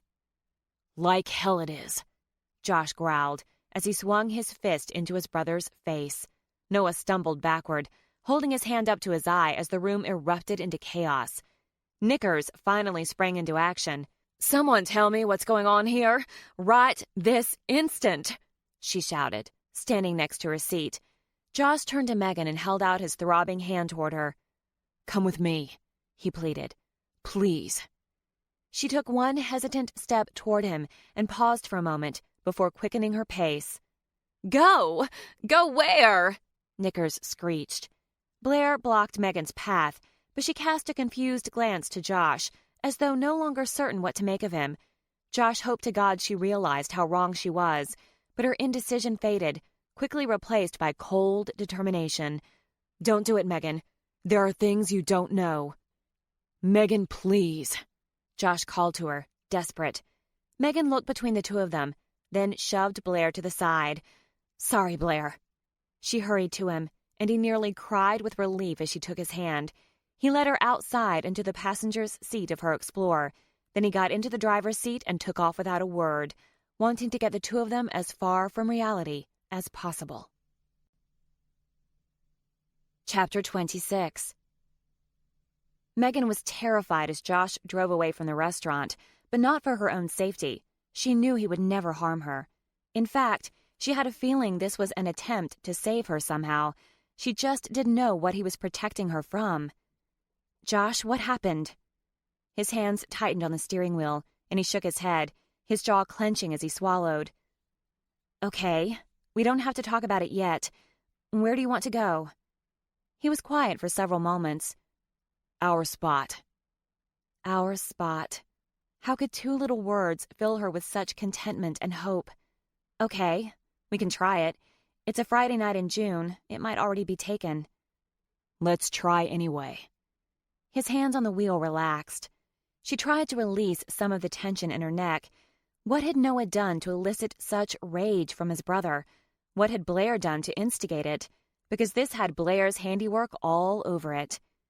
Josh reached over and grabbed her hand, squeezing with an intensity that worried her, but she kept silent. There was plenty of time to ask questions. They had all night. Fate was on their side. The campsite was vacant. The bedding from the previous night was still in the back of the car. After Josh parked, Megan climbed out and went around to the hatch to pull it out. Josh met her and snagged it first, both of them silent as they walked to the bluff. Josh handed the pillows to Megan as he spread out the sleeping bag and sheet, then laid the blanket on the pallet. Megan tossed the pillows down and turned to Josh, waiting. The whole night had been an overwhelming roller coaster of emotions. Something big was happening, and she was intuitive enough to realize this would be a defining moment in their relationship, whether they moved forward or called it quits. The thought of losing him was suffocating. She stared at him, overcome with how attractive he was. He could have his choice of just about any woman. The flirty flight attendant was proof of that. But he was here with her, dealing with her mess and all that it encompassed. Despite the huge hassle, this gorgeous, thoughtful, humorous man had chosen to be with her. The starry sky was his backdrop, the moonlight giving him an ethereal glow. Pain and regret welled in his eyes, and she did the only thing she could to show him that she was there for him in the way he'd been there for her. She slowly reached for his cheeks and pulled his mouth to hers. He grabbed her hands and tried to pull away. "Megan." "Shh." She slipped her hand around to the back of his head and held him in place, her tongue probing his parted lips. He groaned, opening his mouth to her as he wrapped his arms around her back, tugging her close. Her tongue teased his, and he released another groan, though she could sense he was holding back from her. She reached for the buttons of his shirt, unfastening blindly as she continued to kiss him. He pulled back and searched her eyes. When she cupped his cheek and smiled, he opened his mouth as if to say something. Then he stopped and kissed her instead, pulling her lower lip between his own and raking his teeth lightly along the tender flesh. She released a soft whimper, grabbing handfuls of his shirt. His urgency increased as he reached for the zipper on her dress, jerking the fabric down until it pulled at her feet. She resumed her work with his buttons, smiling when he unfastened the last one, clearly impatient for her to finish. She spread his shirt open, her hands skimming his chest. His abdominal muscles tightened under her touch as her hands continued their downward pursuit. She quickly unfastened his belt and the zipper on his dress pants, then pushed them over his hips so they fell to his feet. Her gaze on his face, she stepped backward onto the pallet, wearing nothing but her bra and panties. He dropped his underwear and followed. Reaching a hand behind her head, he pulled her mouth to his, claiming her with more intensity than she'd expected, sending desire shooting through her lower abdomen. His hands reached around and unfastened her bra, tugged it down her arms, then stripped off her panties so they both stood naked in the moonlight. She wanted this man, and not just his body, although she wanted that too, desperately. She wanted to go home to Seattle and start a life with him. The whole idea scared the crap out of her. How could she be so certain so quickly? She used to make fun of girls who claimed to fall in love on a first date, but here she was, wanting a fairy tale ending with a man she'd met 3 days before. 3 days. But it was Josh. Sweet, gentle Josh who made her laugh, who made her feel cherished. She trusted him more than she'd ever trusted Jay, and no one was more surprised by any of this than she was. She wanted this man in every sense of the word, and she intended to let her actions prove it to him. She dropped to her knees and took him in her mouth, her tongue teasing his tip, dancing in circles. "Oh, God, Megan," he moaned, grabbing handfuls of her hair as she began to suck the length of him, his grunts and rapid breath sending hot desire through her veins and straight to her pelvis. She coaxed and teased him with her mouth until he put his palms on her head and pulled her back. Then he dropped to his knees in front of her, their chests just inches apart. He stared into her face as his hand caressed her cheek and sank into her hair, grabbing the strands loosely into his fist. His gaze penetrated hers before he gently tilted her chin. He placed a kiss at the corner of her mouth, brushing a line of them to her jawline, then moved down to her neck, finding her sensitive spot and making her squirm. He pushed her back and gently laid her down on the pallet, her head on the pillow. His knee nudged hers, spreading them apart so he could kneel between them. She watched him as he lowered himself over her. The lust and passion in his eyes sent a shiver down her spine, straight to her core. His face lowered to her neck, his lips brushing the sensitive skin there. His tongue worked circles down her sternum before easing to her breast to tease her nipple. Then he took it in his teeth. She lay panting and breathless, lifting her hips in involuntary need, but he moved to her other breast, continuing his exquisite torture. A light breeze swept over her wet skin, making the hairs on her arms stand on end. His mouth moved lower, over the swell of her breasts. His tongue and lips licked and sucked a path down her abdomen, setting her skin on fire with need. He continued his torturous descent to her pelvis, her inner thigh. He lifted her hips, cradling her ass cheeks in his palms as his face hovered over her folds, his warm breath sending a tingling jolt into her lower abdomen. By the time his tongue started to caress her, she cried out with relief, surprised by the intensity of the pleasure shooting through her. She arched her back, lifting into him, trying to stifle her moans. After a minute of his sweet torture, she blindly grasped his hair and pulled him up, sure she'd come if he didn't stop, and she wanted to do that when he was inside her. His head lifted, and he slid his chest up her abdomen, his chest hair brushing over her sensitive nipples, making her gasp and press her groin into him. He rested his weight on his elbow next to her head, looking down at her as she fought to catch her breath. His hand brushed several strands of hair from her cheek, then he leaned in to kiss her, soft and gentle, his tongue skimming her long bottom lip, the taste of her on his mouth. Wild with need, she lifted her hips, the movement pressing his erection into her thigh. She took control of the kiss, frantic for him and for release. His hand moved down and brushed her nipple with his thumb. Megan sucked in her breath as her back arched in desire. "Josh," she cried out, that one word channeling the force of her raw desire. Moving his hand under her ass, Josh lifted her up, then teased her entrance with the tip of his erection.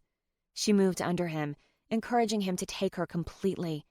His palm covered her hand next to her head, and he laced their fingers together before pushing into her, moving with agonizing slowness. The ache for release was overwhelming as he pulled out and repeated his slow thrust. "Josh." He moved his hips more quickly, leaning down to kiss her as she gasped in pleasure and relief. Wrapping her legs around his waist, she tilted her hips up to take him deeper. The pressure built until she shattered, crying out his name. He covered her mouth with his, muffling her sounds. He was close behind, thrusting several more times before he pushed deep inside her and groaned into her mouth. Her arms wrapped around his upper back, holding him close, her wordless way of telling him that she never wanted this moment to end. He gently eased her hips down to the pallet, staying on top of her. As he kissed her, slow and deep, Megan realized she'd never felt so connected to anyone in her life. "Don't leave me tomorrow," she whispered. "I will never willingly leave you, Megan." She studied his face. "What does that mean?" "You might change your mind about me." "Why would I do that?" He gave her a soft smile, but it was full of sadness. "Does this have to do with what happened with Blair and Noah at the restaurant?" Surprise flickered on his face, and he rolled to his side, bringing her with him. He grabbed the blanket next to him and flipped it over to cover them both to their waists. "What do you know about it?" he finally asked. "Nothing. Only that Noah must have done something terrible to make you hit him like that, and I suspect Blair instigated the whole thing since she was hot on your heels when you came back from the restroom." His body stiffened below her. "Noah betrayed me." What could that mean? "Does this have to do with your business decision or me?" His hand tangled in her hair and tightened. "Both." "Both?" And Blair was involved. Weariness filled his eyes. "She loves you, Megan. She's going to do what she thinks she needs to do to keep you safe." Megan pushed up on her elbow. "What did she do?" A gentle smile lit up his eyes, and his hold on her hair loosened, but he continued to play with the loose strands. "It doesn't matter. She'll tell you tomorrow, I'm sure." He searched her eyes. "I thought about talking to you about this first, but I've decided to let her. I know her version, and you know most of mine. All I ask is that you think of what we have, what I'm so desperate to keep, before you make up your mind." What was he talking about? "But if you decide you believe me, and you believe that I care about you, I still want to go through with the ceremony tomorrow. Let's give Knickers her last hurrah." You really want to go through with the wedding? "Yeah, but don't worry. I'll stick with the plan and tell her I lost the marriage license. You'll be off the hook, but Knickers will still get her fancy party. We'll figure out this, you and me, later." It was still a crazy idea, but for some reason, it didn't seem so crazy anymore. She would do it, for him. Okay. He took her hand in his. "I'll take you home in the morning, and I'll be at the gardens in time to do my part tomorrow afternoon. If you decide to go through with it, I want to talk to you before the wedding, before you go down the aisle. But, please." "Knickers will have a fit if she knows you've seen me in my dress before the wedding," she said, trying to look serious. It didn't last. Her face broke out into a huge grin. "Count me in." A smile spread across his face. "That's my girl." She lay her head on his chest, desperately hoping she really was. Chapter 27. Megan and Josh spent the night under the stars, making love until the sun rose. They went for breakfast before he drove her back to her parents' house. He turned to face her once they were parked in the driveway. "I feel like I should walk you to the door," he teased, taking her hand in his. She chuckled. "Trust me, you don't want to do that right now." His smile fell. "Then maybe I should go with you. You shouldn't have to deal with the fallout from last night on your own." She leaned over and kissed him, her lips lingering on his. "I love that you want to protect me from my mother, but I think it's time I started standing up for myself." "Does that mean you don't want to go through with the wedding?" She paused, studying his face. "No. As strange as it sounds, now that I'm used to the idea, I kind of want to do it. What about you?" He didn't answer her for several seconds. "I want what you want, Megan. From here on out, you're calling all the shots. You want to have the wedding? We'll do it. If you change your mind and decide to say screw it all and hop on a plane back to Seattle, we can do that too." He hesitated and swallowed. "And if you decide you don't want to see me again, you only have to text me and tell me to go to hell." She forced a smile. "I can't break it off. I don't have your number." How could that be? How could she have experienced so much with this man and still not have his cell phone number? Maybe because they had spent nearly every minute together. "Give me your phone." She dug it out of her purse and turned it on, entering her passcode before she handed it to him.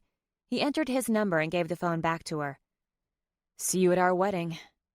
She reached for the door handle, but he grabbed her arm and pulled her back, kissing her as though he was never going to see her again. "Josh, you're scaring me." "Maybe that's because I'm scared, Meggie." "Tell me what Blair's going to tell me." He shook his head. "I want you to decide for yourself." She got out and walked to the house, checking her phone before she walked through the door. There were multiple missed calls and voicemails from her mother, as well as calls, texts, and messages from Blair, Libby, and her brother. And there was one text from Jay. "Call me." She pressed delete. She never wanted to hear from that asshole again. The front door opened before her hand could reach the knob. "Where have you been?" Her mother's voice was icy. "I've been worried sick about you. I was about to call the police." "The police? Why would you call the police?" "Josh punched his brother in the face, then dragged you off to God knows where. I was frightened for you, Megan." Her mother's voice broke. Oh, God, she really had been worried. Megan pushed her shock aside and wrapped her mother in a hug. "I'm sorry, Mom. I'm fine. We both just needed to get away. I was getting cold feet, and Josh knew I needed some time alone with him to sort everything out." She shut the door behind her, then hastened her mother into the living room, where Graham sat munching from a box of fiber cereal. They'd only just walked in when Kevin stalked in from the kitchen, a coffee cup in his hand. He set it down on the end table next to the sofa. "Did he threaten you?" he demanded of her, the veins on his neck bulging. Megan released her hold on her mother and turned to look at Kevin. "What? No." "I don't see what all the fuss is about," Graham said, still crunching on her cereal. So Megan wanted to have one last night as a single woman. She grabbed another handful. You can't blame her for wanting wild single sex. Knicker's face turned beet red. Mother! Graham, Megan laughed. I don't think it counts if you're having wild single sex with a man you're marrying. Kevin looked even angrier. I do not want to hear about my little sister's wild sex, especially with that violent asshole. She shook her head. Josh would never hurt me. His brother did something related to their business that he saw as a betrayal. Their business? He asked, incredulous. I thought he was an investment banker. Does he own the freaking bank? Oh, crap. Graham continued, oblivious to the change in topic. I heard something on the news about how all you kids are into BS stuff because of that 50 Shades of Steel book. I read it, you know. She lifted her eyebrows at Megan, grabbing another handful of cereal. Are you and Josh into whips and colored rooms? Mother! Knickers gasped in shock. Megan began to laugh, despite her horror. She cast a glance at Kevin, who looked close to losing his breakfast. It's BDSM, not BS, although some people might call it that too. She tried to get serious. You really don't expect me to discuss my sex life with Josh in front of my mother, do you? Graham shoved some of the cereal in her mouth. It might loosen her up. Maybe she and your father should try it. Graham! Kevin shouted. She shrugged, reaching into the box again. I'm just saying, a little spice in the bedroom might loosen her up. Or she could put some of those contraptions in the basement. There's room for a dungeon down there. Megan burst into laughter. Although I'm worried Bart might get carpal tunnel if he uses a whip. Graham lifted up her hand and began to flick her wrist, mimicking the motion. Mother! Knickers shouted. Graham gave one last wave of her hand and cereal went flying across the room, a piece of it hitting Knickers in the face. Ow! She screamed, covering her face. My eye! Mom, Megan groaned. Don't be so dramatic. It was a piece of cereal. It was a piece of cereal that hit my eye. She staggered past a chair as tears streamed down her cheek. I need to wash it out. But as she stumbled across the floor, her foot slid on a piece of loose cereal on the wood slats, and she knocked her shoulder into the kitchen door jamb. Releasing a loud cry, she started to fall. Kevin hurried over to her to keep her on her feet, but she cried out again. Mom? Megan asked, running over to her. Are you okay? But as soon as she reached her, she knew she wasn't okay. Her shoulder was sticking out at a weird angle. Dad! She shouted, then looked up at Kevin. Where's Dad? Kevin's eyes bugged out and his face turned pale. Megan groaned. Don't you wimp out on me and pass out, Kevin. I haven't forgotten what happened when we were kids and I needed stitches in my hand. If you pass out, fall that way, Graham said, waving her hand to show him where to fall. More cereal spread across the floor. It would be better if your head hits the overstuffed chair than the coffee table. Put that cereal away, Kevin shouted, probably in an attempt to take attention off himself. It's a deadly weapon. Nobody's passing out, Knickers said through gritted teeth. And your father's at the store, getting me a pair of pantyhose. No one wears pantyhose anymore, Mom, Megan said, as she led her mother to a chair. I wear pantyhose. I rest my case. Kevin, she said, turning to look at him once their mother was settled. Call Dad. We have to take her to the hospital. I'd do it, but Josh has my car. Kevin looked livid. You gave him your car? He has to get to the church somehow. Besides, in 10 hours or so, it'll be his car too. Kevin scowled at the reminder, then glanced at his mother and turned a shade of pale gray. Megan's mother tried to wave her hand and cried out in pain. She glanced up at Megan with one eye. The other was bright red and squinted shut. No one is going to the hospital. Mom, your shoulder looks like a Barbie doll part popped out of its socket. You have to go to the hospital. I don't have time for that. There's too much to do. Megan glared at Kevin. Call Dad.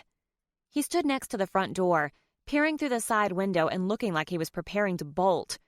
I don't have to. His car just pulled up. Moments later, the front door opened, and Megan's father stood in the doorway, his gaze landing on the group. What happened? Mom dislocated her shoulder. She needs to go to the hospital. Her mother shook her head, gritting her teeth. I don't have time to go to the hospital. Bart took one look at his wife's shoulder, and his face turned ashen. You can't pass out, Dad. Her mother narrowed her one good eye. Leave it to her to make a one-eyed squint look intimidating. The women are the strong ones in the Vandermeer family. Her father took a deep breath. I'm okay. Taking in his pale complexion, Megan wasn't so sure. We have to get her to the hospital. I'm not, Megan's mom started to say. Yes, you are, Megan shouted. Now shut up and come out to the car with us. Her mother looked shocked, as did everyone else in the room. No one spoke to Nicole Vandermeer that way. Now is not the time to be stubborn. If you try to go to the wedding like this, you'll gross everyone out. If you go to the hospital now, you'll probably be there in time to help me get dressed. Okay. Megan blinked, sure she'd heard her mother wrong, but decided to trust her hallucination. Okay then. Dad and Kevin, get her to the car. Mom, what else needs to be done for the wedding? As her father and brother lifted the unwilling invalid out of her chair and led her to the door, Megan walked beside them. Knickers grimaced as she hobbled along with their support. We need to make sure the cake gets delivered, and that the orchestra sets up on the west side and not the east. The staff of the gardens can handle both of those things. Just make sure everything goes according to plan. I can do that. You need to be at the church 2.5 hours early. It's in the itinerary, but I know you didn't read it. For once, Megan wished she had. The hairdresser will be there at 1. They led her out the door and down the sidewalk. Be sure to eat, Megan. You'll probably be too excited and nervous to eat. But otherwise, you'll get lightheaded standing up there so long for the ceremony. Okay, Mom. As Bart sprinted around the car to climb into the driver's seat, Kevin helped Megan's mom get settled in the passenger's seat. She gripped Megan's hand. I'm so sorry, honey. I wanted this day to be perfect for you, but I've ruined everything. Megan squatted next to her. You didn't ruin anything, Mom. It is going to be perfect, I promise. She nodded, tears now streaming from her good eye, too. Megan gave her a kiss on her forehead. I'll see you in a few hours. Kevin and Megan watched the car drive away, both in shock. Did what I think just happened really happen? Kevin asked. Which part? The whole convoluted mess. Yep. She grabbed his arm and pulled him toward the house. Come on, we have work to do. We? You don't think I can do everything by myself, do you? So you're really going to marry this guy? She stopped on the front porch, a step up from him, putting him at eye level. I know you're looking out for me, and you have no idea how wonderful that makes me feel, but Josh isn't the man you think he is. Take everything you knew about Jay Connors from all my insinuations and unsaid truths and toss them out the window. Josh is not that man. His eyes narrowed. Why not? I hope to explain it to you later, but for now you'll have to trust me. She took a deep breath, then poked her finger into his chest. I'm marrying Josh this afternoon, so let this evil plot to stop my wedding end now. Damn straight, Graham said from the sofa through the open front door. Megan leaned toward him and whispered, and you're in charge of making sure Graham wears clothes to the wedding. Ew. And it has to be that pink suit Mom picked out. I need a shower. She headed for the staircase as he continued his protests and shut herself in her room, feeling better about herself than she had in a long time. While she was in the shower, washing her hair and reliving the shower she'd taken with Josh, a new thought occurred to her. If she was actually going to go through with this wedding, she should wear the dress she wanted, no matter how much of her hard-earned money she had to spend on it. When she finished, she toweled off and pulled up the bridal shop's number on her cell phone. Hi, she said when the salesperson answered. This is Megan Vandermeer. I came in a couple of times this week to try on my dress and get alterations. Oh yeah, I remember you. Your mother is the dragon lady. Megan hesitated. She understood why the woman felt that way, but after seeing a more human side to her mother, she felt indignant on her behalf. Yeah, she finally said. That's her. Anyway, my mother changed my original dress order. Oh, I know. Okay. Megan took a deep breath. Do you know if it's still there? I'd like to buy it. But you already have a dress. I was assured you picked it up yesterday. I know, but I want to know if you have the other one. I realize I can't exchange it. I just want to buy it. I'm sorry, Miss Vandermeer, the salesperson said, her voice thick with regret. We sold it. Megan let the words sink in. Are you sure? I just tried it on yesterday. Oh, yes. That dress is pretty famous here. It was sold this morning. This morning? Why hadn't she thought to buy it yesterday? But all the regret in the world wouldn't change the fact the dress was gone. Okay. Well, thank you. Have a good day, the salesperson said before she hung up. Megan sat down on the edge of her bed. Sold. It was such a final word. But she told herself not to get upset. She was determined to make this the best fake wedding ever. It sure was expensive enough to qualify. Blair continued to call her multiple times. She knew avoiding the calls wasn't the best idea, but she was terrified to hear what her friend had to say and wanted to put off the conversation for as long as possible. Megan fed them all sandwiches that her mother had prepared and stored in the refrigerator. Then she and Kevin loaded his car with her wedding dress, shoes, and a change of clothes for after the reception. She wondered if she'd forgotten anything, and suddenly wished her mother were around to oversee it all. The thought shocked her enough that she fumbled with the door handle as she put Graham in the front passenger seat. Megan was squished into the back seat next to the monstrous dress bag, which inevitably made her think of her mother. Her dad had called not long ago to tell them her mother hadn't even been seen by a doctor yet, and now Megan was worried her parents wouldn't make the wedding at all. They rode in silence all the way to the gardens, even Graham staying remarkably quiet. When they pulled into the back parking lot, Kevin helped Graham out as Megan gathered her things. As soon as she had everything, she started toward the bridal changing room. Megs, wait up. A gruff voice called out from behind her. Butterflies flapped in her stomach. I don't want to fight with you anymore, Kevin. He shook his head. No more fighting. Really? Well, a teasing grin lit up his face. Not all fighting. She grinned back. Good. I just wanted you to know that I've thought about what you said, and I've decided to respect your decision. If you want to marry that asshat, I'll let you. There are so many things wrong with what you just said, she laughed, but I'll take it. She kissed him on the cheek. Thanks. She took off for the dressing room, one of the rooms in the walkout basement under the chapel, grateful to discover she was the first to arrive. After her morning, she needed a few moments to herself. The room was furnished with a sofa and several wingback chairs that faced a wall of windows overlooking the flowering gardens. A full-length mirror stood in one corner, and Megan knew the door across the room led to a bathroom. She sat in one of the wingback chairs and stared out a window, trying to let the peaceful setting settle her unrest. Megan. She turned around to see Graham standing in the doorway. She looked older than usual in the Pepto-Bismol suit Knickers had chosen. Can I come in? Megan hopped out of her seat and crossed the room. Graham, of course. I'm glad you're here. She helped the older woman into the chair next to hers, and they sat together, taking in the view. It's a beautiful day for your wedding, Graham finally said. Isn't it? Megan sighed. The sun shone bright in the sky, and the temperature was comfortable in the shade, which would be perfect for the outdoor reception later. She almost wished it were for real. Graham released a sigh. I'm sorry I ruined everything for you. Your mother. Megan hugged her grandmother's arm and leaned her head on her shoulder.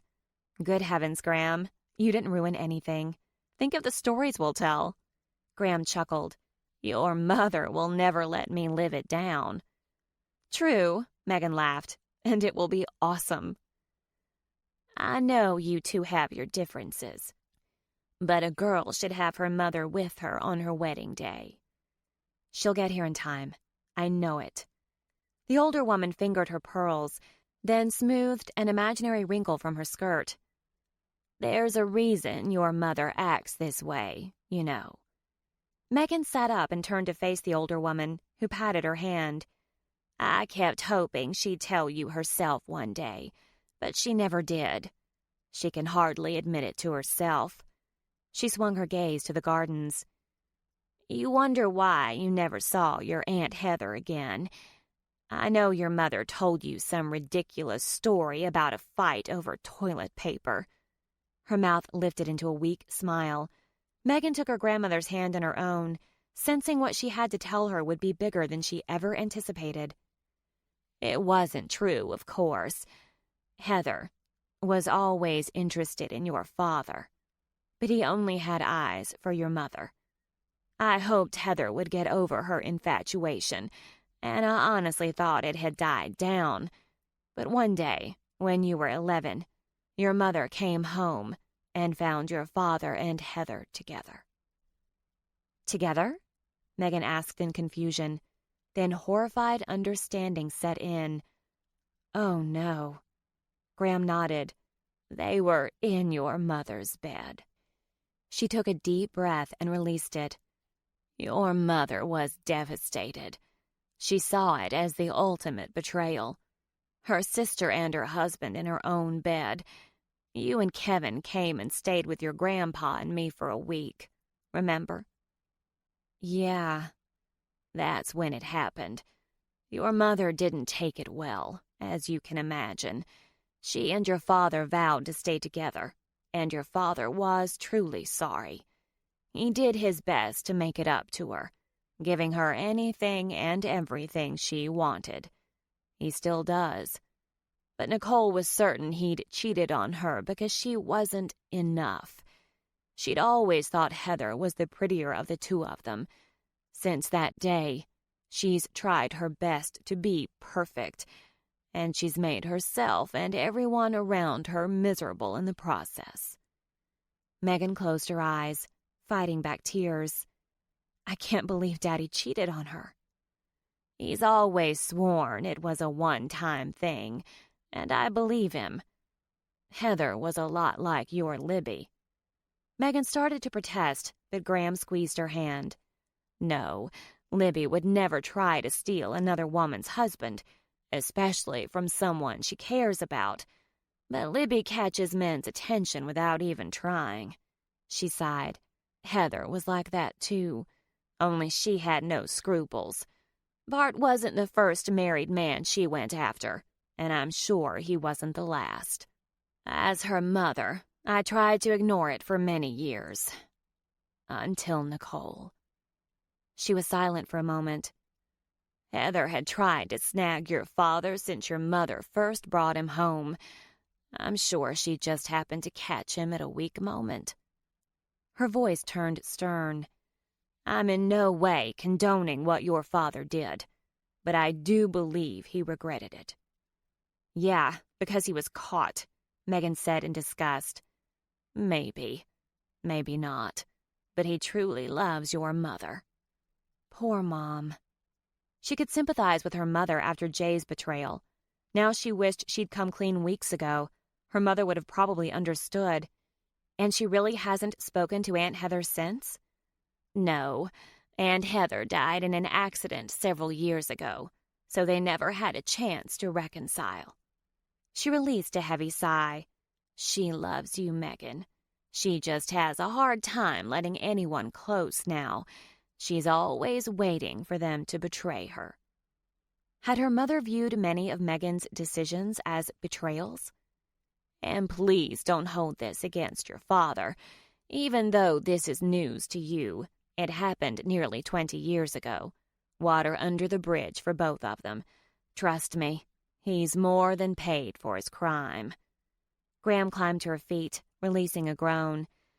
I didn't get a chance to do my au naturel yoga yesterday, and today I'm all stiff. Megan's mouth lifted in a small grin, despite her emotional stew. Megan, Graham turned and paused. The boy you're marrying today is better than the one you were supposed to marry. Megan stood, sure she'd heard her grandmother wrong. What? She gave Megan an ornery grin. I know that man isn't Jay Connors. I talked to that idiot several months ago on the phone. The man you're marrying today isn't him. Megan started to protest, but what was the point? How long have you known? She asked in shock. Since I met him at the airport. And you didn't say anything? Graham shrugged, then hobbled to the door. I wanted to see how it played out. She paused at the doorway.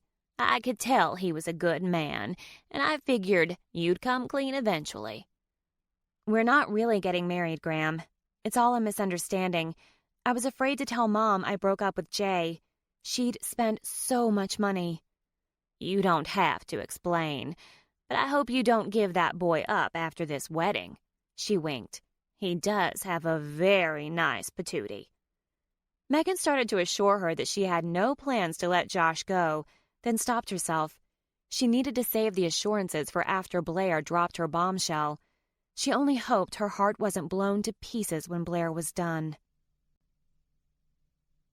Chapter 28. Oh, Megan, Libby gushed. You're beautiful. Megan stared at her reflection. Libby had helped with her makeup and the hairdresser had just finished her hair. It wasn't the updo her mother had wanted. The front was pulled into a loose knot at the base of her neck, and the rest of her hair tumbled in soft curls down her back. I'm not even wearing my dress yet. What if your mom doesn't get here in time?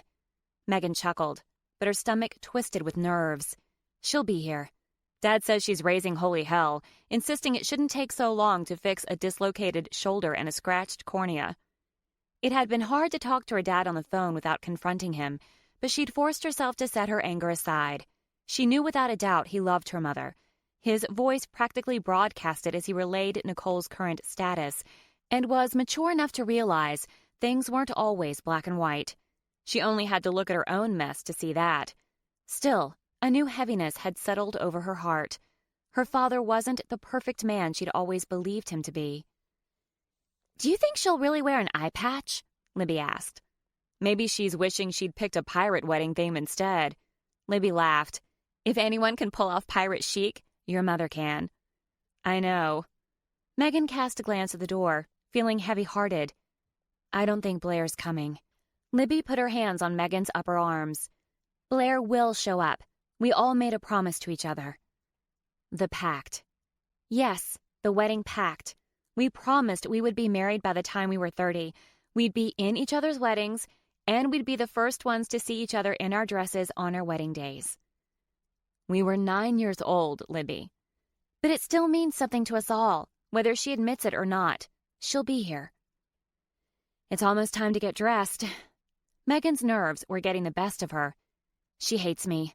I haven't answered any of her calls today, and I wouldn't listen to her last night. She's not coming. Libby gave her a side hug. She doesn't hate you. Give her a few minutes. She'll be here. They were silent for a few moments, and Megan started to pace. Finally, she stopped and turned to Libby. Aren't you wondering why Josh and I are going through with this wedding? No. Really? Libby smiled. No, this feels right. You feel it too, or you wouldn't be here right now. You and Josh are perfect for each other. But Blair would say... Megan lowered her voice to a growl. Then go on a date, Megan. Don't do something rash, like marrying someone you barely know. The door swung open. I don't sound anything like that, Blair said, marching through the doorway with a brisk stride, an enormous dress bag slung over her shoulder. My voice isn't anywhere near that deep, although the rest is reasonably accurate. Blair!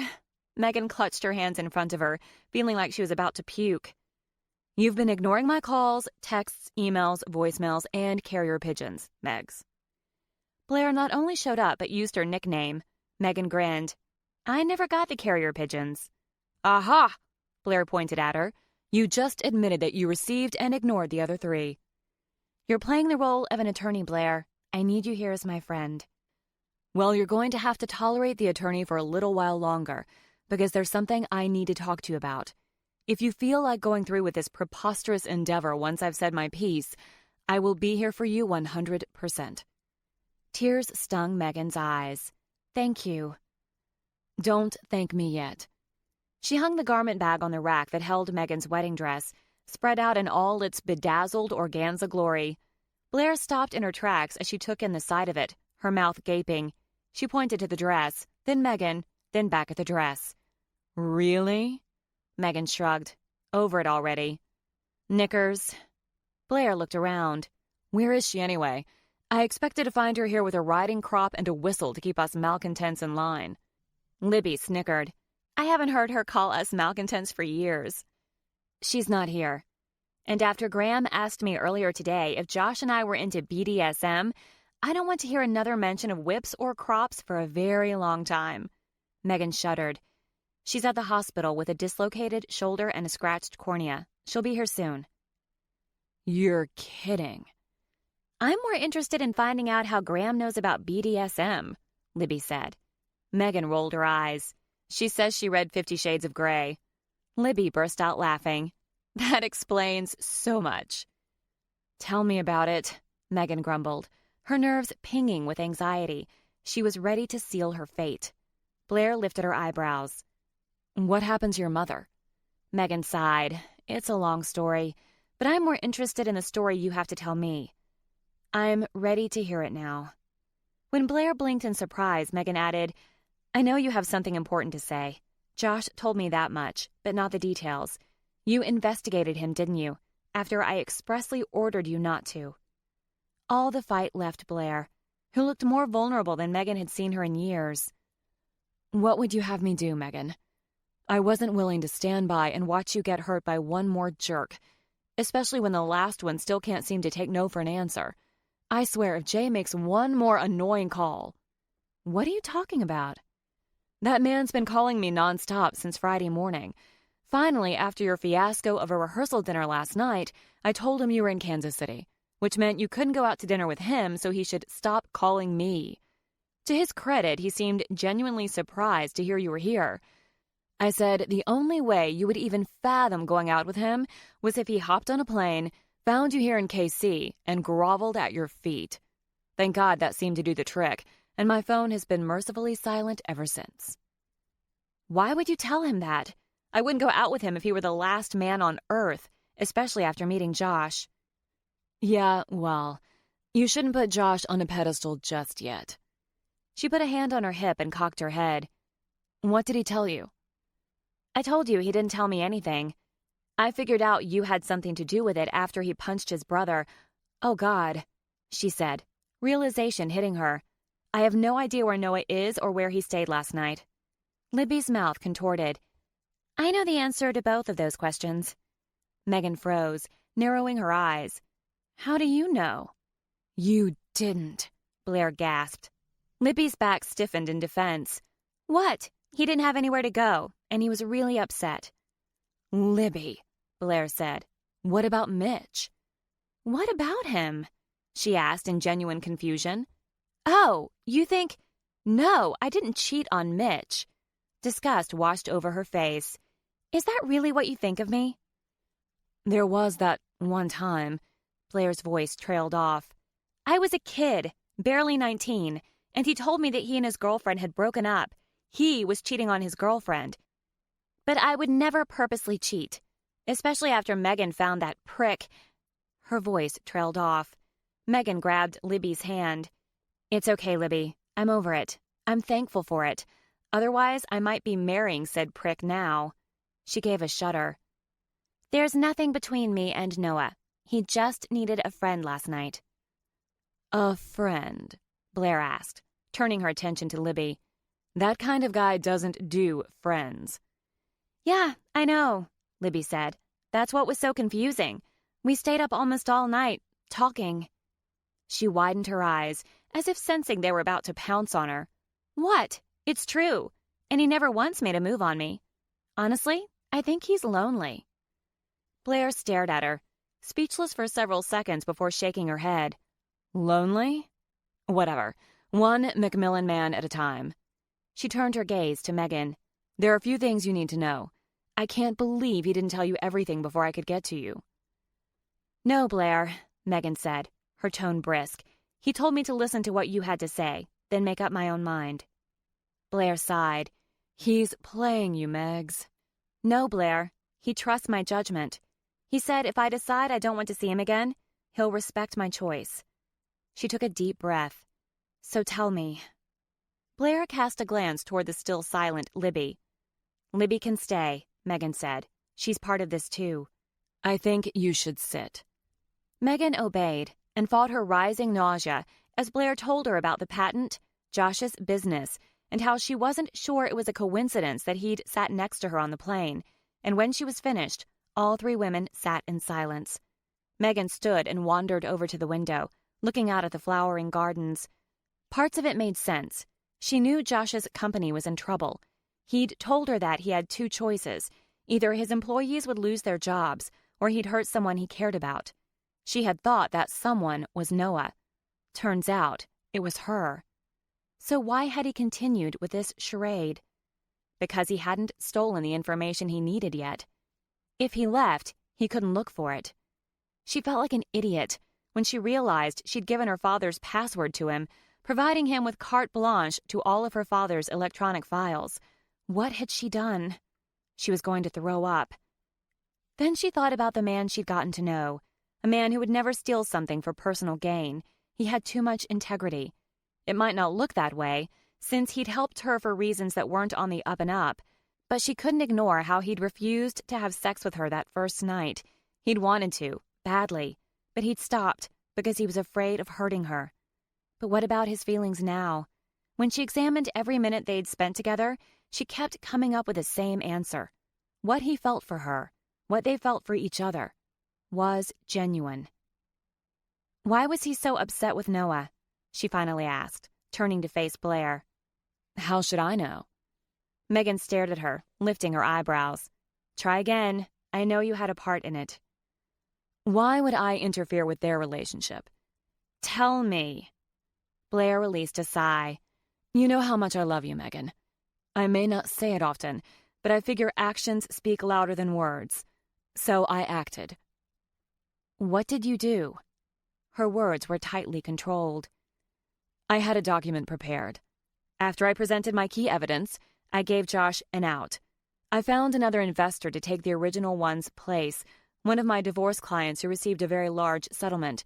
But if he wanted my help, he had to promise to leave you and never speak to you again. Megan felt lightheaded. You did what? He refused to sign it. I know he wants that patent, but if he doesn't have the money by next week, he'll have to shut down. For all his whining about how devastating it would be to his employees if he had to shut his doors, he never even stopped to consider it. Megan put her hand on the back of her chair to help support her shaking legs. He gave up his business for me. Blair scowled. I know it looks that way, but you don't know that. Megan shook her head. No, Blair, I do. I know how desperately he wants to save his employees. He came on this trip for no other reason. And give me a break. There's no way he could have arranged to sit beside me on that plane unless he hacked the airline. He said he left this trip up to fate, and sitting by me was definitely fate. He cares about me. I know it. Her voice broke. If he didn't, he would have signed that document and gone with a sure thing. She pressed her fingertips to her temple. This morning he told me it was up to me if I wanted to move forward with the wedding, and with him. He wouldn't do that if he didn't want to be with me. She looked up at her friend. Tell me I'm wrong. Blair's mouth twisted as she considered her words. I admit that it confused me when he tore up the document. While I expected a half-hearted denial, I didn't think he would act so offended. Megan lifted her chin. Why was he so furious with Noah? Guilt washed over Blair's face. Noah had already signed the document. I caught him before the rehearsal. Megan sat in the chair, feeling even more lightheaded. Oh, Blair, what have you done? She glanced at Libby, who was sitting on the other side of the room, to gauge her reaction. There was a strange look on her friend's face, and when she didn't say a word, Megan narrowed her eyes. You already knew. That's what you talked to Noah about all night. Libby gave a tiny shrug. He was upset. When he signed it, he had no idea that Josh was in love with you. Megan bolted out of her chair. He's what? Libby's eyebrows rose. You didn't know he's in love with you? No. Blair snorted. Hell, he told me himself last night when he tore up the paper. I didn't buy it when he told me, thinking it was some way to outmaneuver me. But now I'm reconsidering, and I'm more cynical than the two of you put together. Supposing there are no other mitigating circumstances, what man gives up his family legacy for a woman he kind of likes? Oh, God, I have to talk to him. Megan bolted for the door, but Blair blocked her path. Wait, he stopped me when I was on my way in here. What? He's here? Blair rolled her eyes. Of course he's here. He said if you were still open to going through with this after I talked to you, he wanted me to give you something from him. And you agreed? Megan asked in shock. Blair shrugged, looking irritated. I have to admit, before I talked to him, I was convinced he was guilty as hell. But after I talked to him, I'd be lying if I didn't admit that I see some flaws in my theory. What does that mean? Libby prodded. Blair scowled, looking aggrieved. I may have been wrong. What? Libby teased. The all-knowing Blair might have been wrong? Megan shook her head. Get back to the present part. It's out in the hall. Like I said, he asked me to give it to you if you didn't hate him after hearing my version of events. And you agreed? She shrugged. I'm not entirely cold-blooded. And like I said, there were some holes in my theory. She left the room and came back with a white box that was almost as big as she was. If I'd known it would be this hard to carry, I would have asked for a delivery fee. What is it? Megan asked, pushing makeup aside on the large table to make room for the box. No idea. I'm just the delivery person. Open it and find out. Megan's hand shook as she tugged on the end of the giant white bow and pulled it loose. When she lifted off the lid, she gasped. It's my dress, she whispered in shock. What dress? Blair asked, peeking around her. Her original dress, Libby gasped in awe. But how? Knickers canceled the order. They said it was too late to cancel it, so both were delivered to the store, but they wouldn't exchange it. A card sat on top, which she pulled out to read. Meggie, I know how much this dress means to you. If you decide to go through with the wedding, you should feel like the most beautiful woman in the world. Although it doesn't matter to me what you wear, you are, already, the most beautiful woman in the world. Josh. Libby picked up the small veil on top. This is the most romantic thing ever. Megan grabbed the corners of the dress and lifted it out of the box. I can't believe he bought my dress. Blair grunted. This still doesn't mean he's innocent. Yeah, Libby mumbled, because a guy who's trying to scam her would obviously buy her a $3,000 wedding dress. Megan held it in front of her, studying her reflection. I can't believe he did this. Well, what are you waiting for? Libby asked, putting the veil back in the box. Let's get you dressed. There's less than an hour until the wedding. 20 minutes later, Libby and Blair were dressed in their pink, puffed monstrosities, arranging Megan's veil in her hair. They stepped back and studied her. Tears filled Libby's eyes. I can't believe you're getting married. I'm not really getting married, Megan gushed out. It looks like you are from where I'm standing, Blair said. It's not real. It's all for Knickers, and she's not even here to enjoy it. Libby squeezed her arm. She'll be here, Megs. Wild horses couldn't keep her away. There was a knock at the door, and Blair went to answer it, poking her head through the opening. She turned around with a scowl. He wants to talk to you. A tiny grin broke through her tough exterior. And I suppose the fact that you're wearing the wedding dress means you want to talk to him, too. Blair tugged on Libby's pink organza. By the way, it's not fair that you got to dump the fairy princess dress and we're still stuck with ours. Her eyes lit up with a devilish gleam. But I'm getting married soon, too, and paybacks are a bitch. They filed out of the room, leaving the door open to reveal Josh. He was gorgeous. He wore the black tux he'd tried on the day before, but today he looked different. Nervous, but there was something else she couldn't put her finger on. He stood at the threshold, hesitating. Can I come in? He asked in a hoarse rasp. She nodded, not trusting her voice. He entered the room and shut the door behind him. He openly stared at her, his eyes wide in awe. You're beautiful, he whispered. She smiled softly, feeling shy in the spotlight of his unabashed wonderment. You saw me wearing this yesterday. He shook his head. Not like this. He moved closer, stopping several feet in front of her. You didn't tell me to go to hell. I'm going to take that as a good sign. I have some questions. He pressed his lips together. Okay, anything. Total honesty. She took a deep breath. Did you know I'd be on that plane? He shook his head, his eyes pleading. No, I had no idea. I didn't have much of a plan either. I just knew Bart Vandermeer's daughter was getting married. But I freely admit that I boarded the plane with the intention of finding evidence that your father's firm stole my design. Your design? His gaze held hers. I came up with it, and Noah and I were working on funding and paperwork for the patent. Noah had a spare set of plans with him at a convention, and he lost them. Lost them? He grimaced. He slept with a woman, and when he woke up the next morning, the bag and the plans were gone. She couldn't believe her father would involve himself in such a thing, but 2 hours ago, she would have sworn an oath that her father wasn't capable of cheating on her mother. How do you know this isn't some big coincidence? Because when Noah was at your father's firm yesterday, he saw a photo of the woman. He paused. She's Drew Peterman's fiancé. Miriam? Megan gasped. I knew Drew was underhanded, but to have his girlfriend sleep with your brother... So you believe me? Of course I believe you, but I still don't understand how you ended up as my substitute fiancé. Everything I told you is true. I carried you out of the plane, and your mother heard me telling people you were my fiancé. I did try to correct her, but then your father introduced himself, and I figured I was being given the chance to help us both out. I really did leave this trip up to fate, and it seemed like this giant gift had been delivered to me, wrapped up in a bow. He took her hand in his. I never meant to hurt or humiliate you. You have to believe me. She nodded.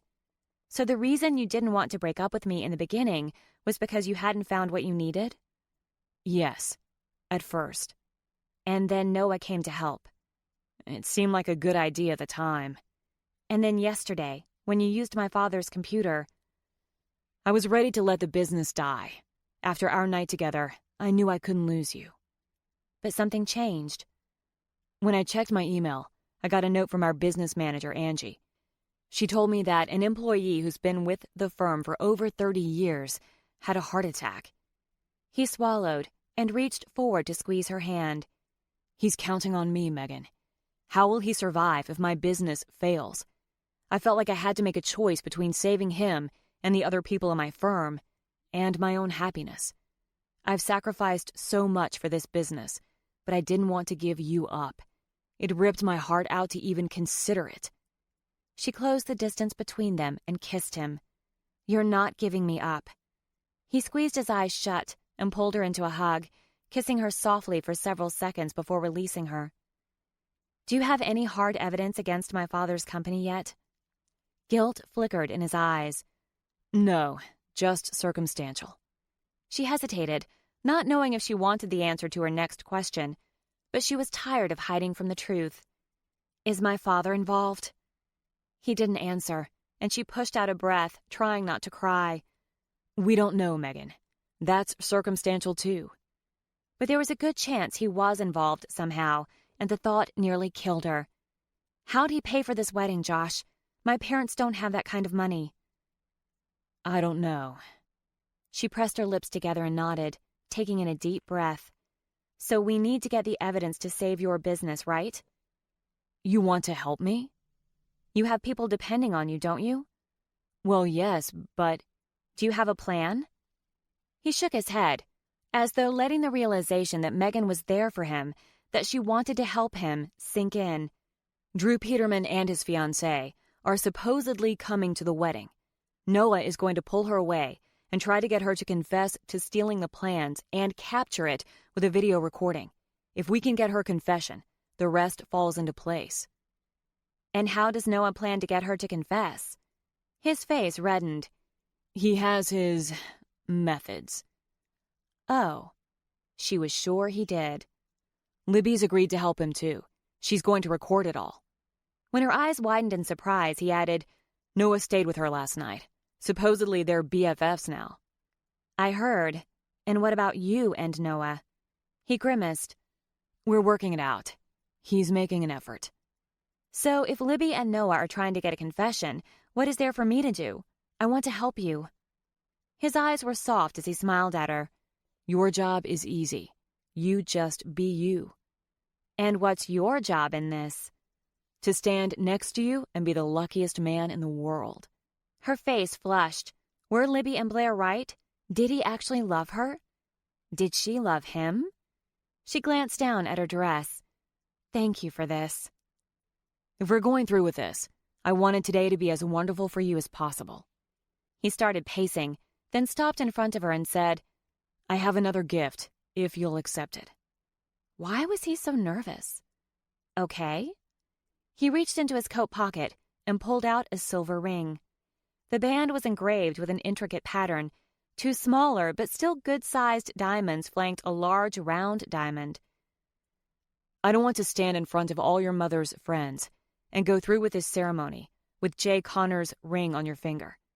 Noah called our mother on the way to the rehearsal dinner last night, after he'd realized what a screw-up it was to sign that damned paper, and asked her to overnight this. He held it in front of her. This was part of my grandmother's wedding set. I figured we could swap out his engagement ring for mine. There's a wedding band, too. He searched her eyes.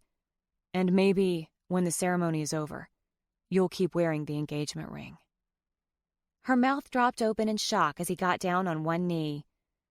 Megan Vandermeer, sitting by you on that plane was the best thing that ever happened to me. And when I thought about losing you, I was devastated. I don't want to live without you. I don't know how I fell in love with you so quickly, but I did. I know it's probably too soon, and this is so unlike me. But I love you. I know deep in my gut that I want to spend the rest of my life with you. Will you marry me? She laughed between her tears. Are those happy tears? He asked, still on his knee. Please tell me those are happy tears. She nodded. Is that a yes? You're leaving me hanging, Meggie, and this floor is hard. But I'll grovel if I have to. I'll do anything to prove myself to you. Yes. Yes. He stood and pulled her into his arms, kissing her until she forgot everything around them. When she looked into his eyes, she smiled. I love you too. He laughed. I sure as hell hope so. You just agreed to marry me for real. Chapter 29. Josh was more nervous than he'd expected. This was a fake wedding, arranged for his now fiancé and another groom, so why was he so nervous? Fake wedding or not, it felt incredibly real, especially since there was a real wedding in their near future. He knew Megan was worried that her parents wouldn't arrive in time, and he wished his own mother were present. All he could do was hold Megan's hand and stand by her side. Megan and Josh waited behind the glass chapel and around the corner by the flower garden, out of sight of the guests who were being seated. Libby, Blair, Noah, and Kevin were with them. Josh was happy that Kevin's animosity had softened, even if he wasn't overly friendly. Noah kept grinning like a fool, as though he had something up his sleeve, and Libby, who was probably in the know since she and Noah were besties now, seemed perkier than usual. Josh pulled his brother to the side. What are you up to? Josh asked, scrutinizing him while waiting for an answer. Noah held out his hands. What? I can't be excited my baby brother's getting married? Josh leaned into his ear. It's not like this is our real wedding, Noah. He stood upright. But thanks for having Grandma's rings sent. He swallowed. It means a lot, especially since she left them to you.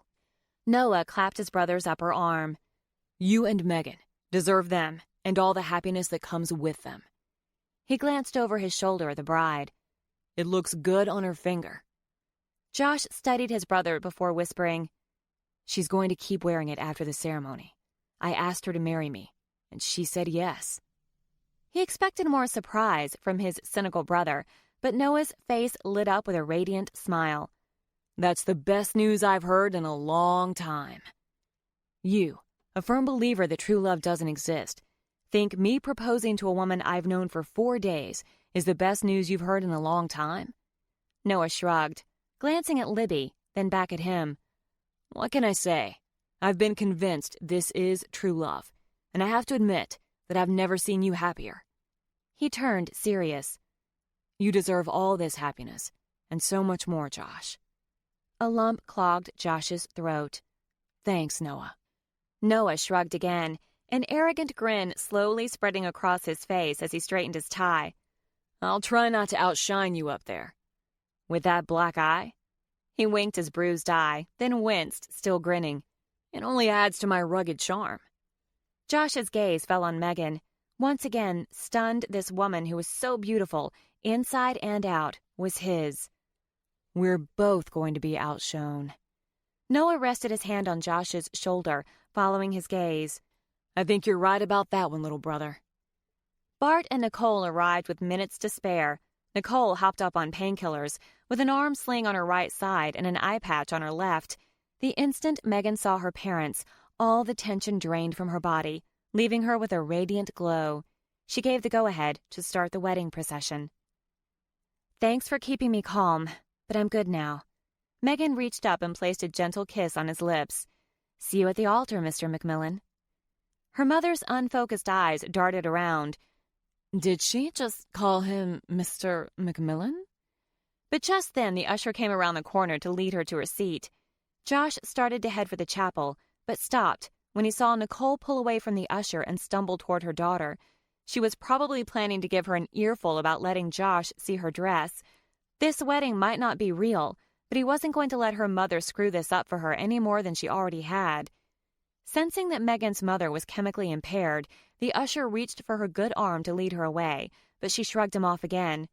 Josh was about to bolt toward them to intervene, but stopped when he heard Nicole's first words. You're a good girl, Megan. I wanted you to have the perfect wedding. I've been a terrible mother to you, and I know it. This was my way of trying to make it up to you, but I went ahead and screwed that up too. No, Mom. She shook her head, tears glittering in her eyes. She looked up at Josh, and he offered her a reassuring smile. All the drugs must have shook some warmth and affection from Megan's mother, and he was relieved. Granted, Knickers hadn't handled the wedding arrangements the best way, but as a gesture, it was appreciable. It's the most beautiful wedding ever. Thank you, Megan said, placing a hand on her mother's good shoulder.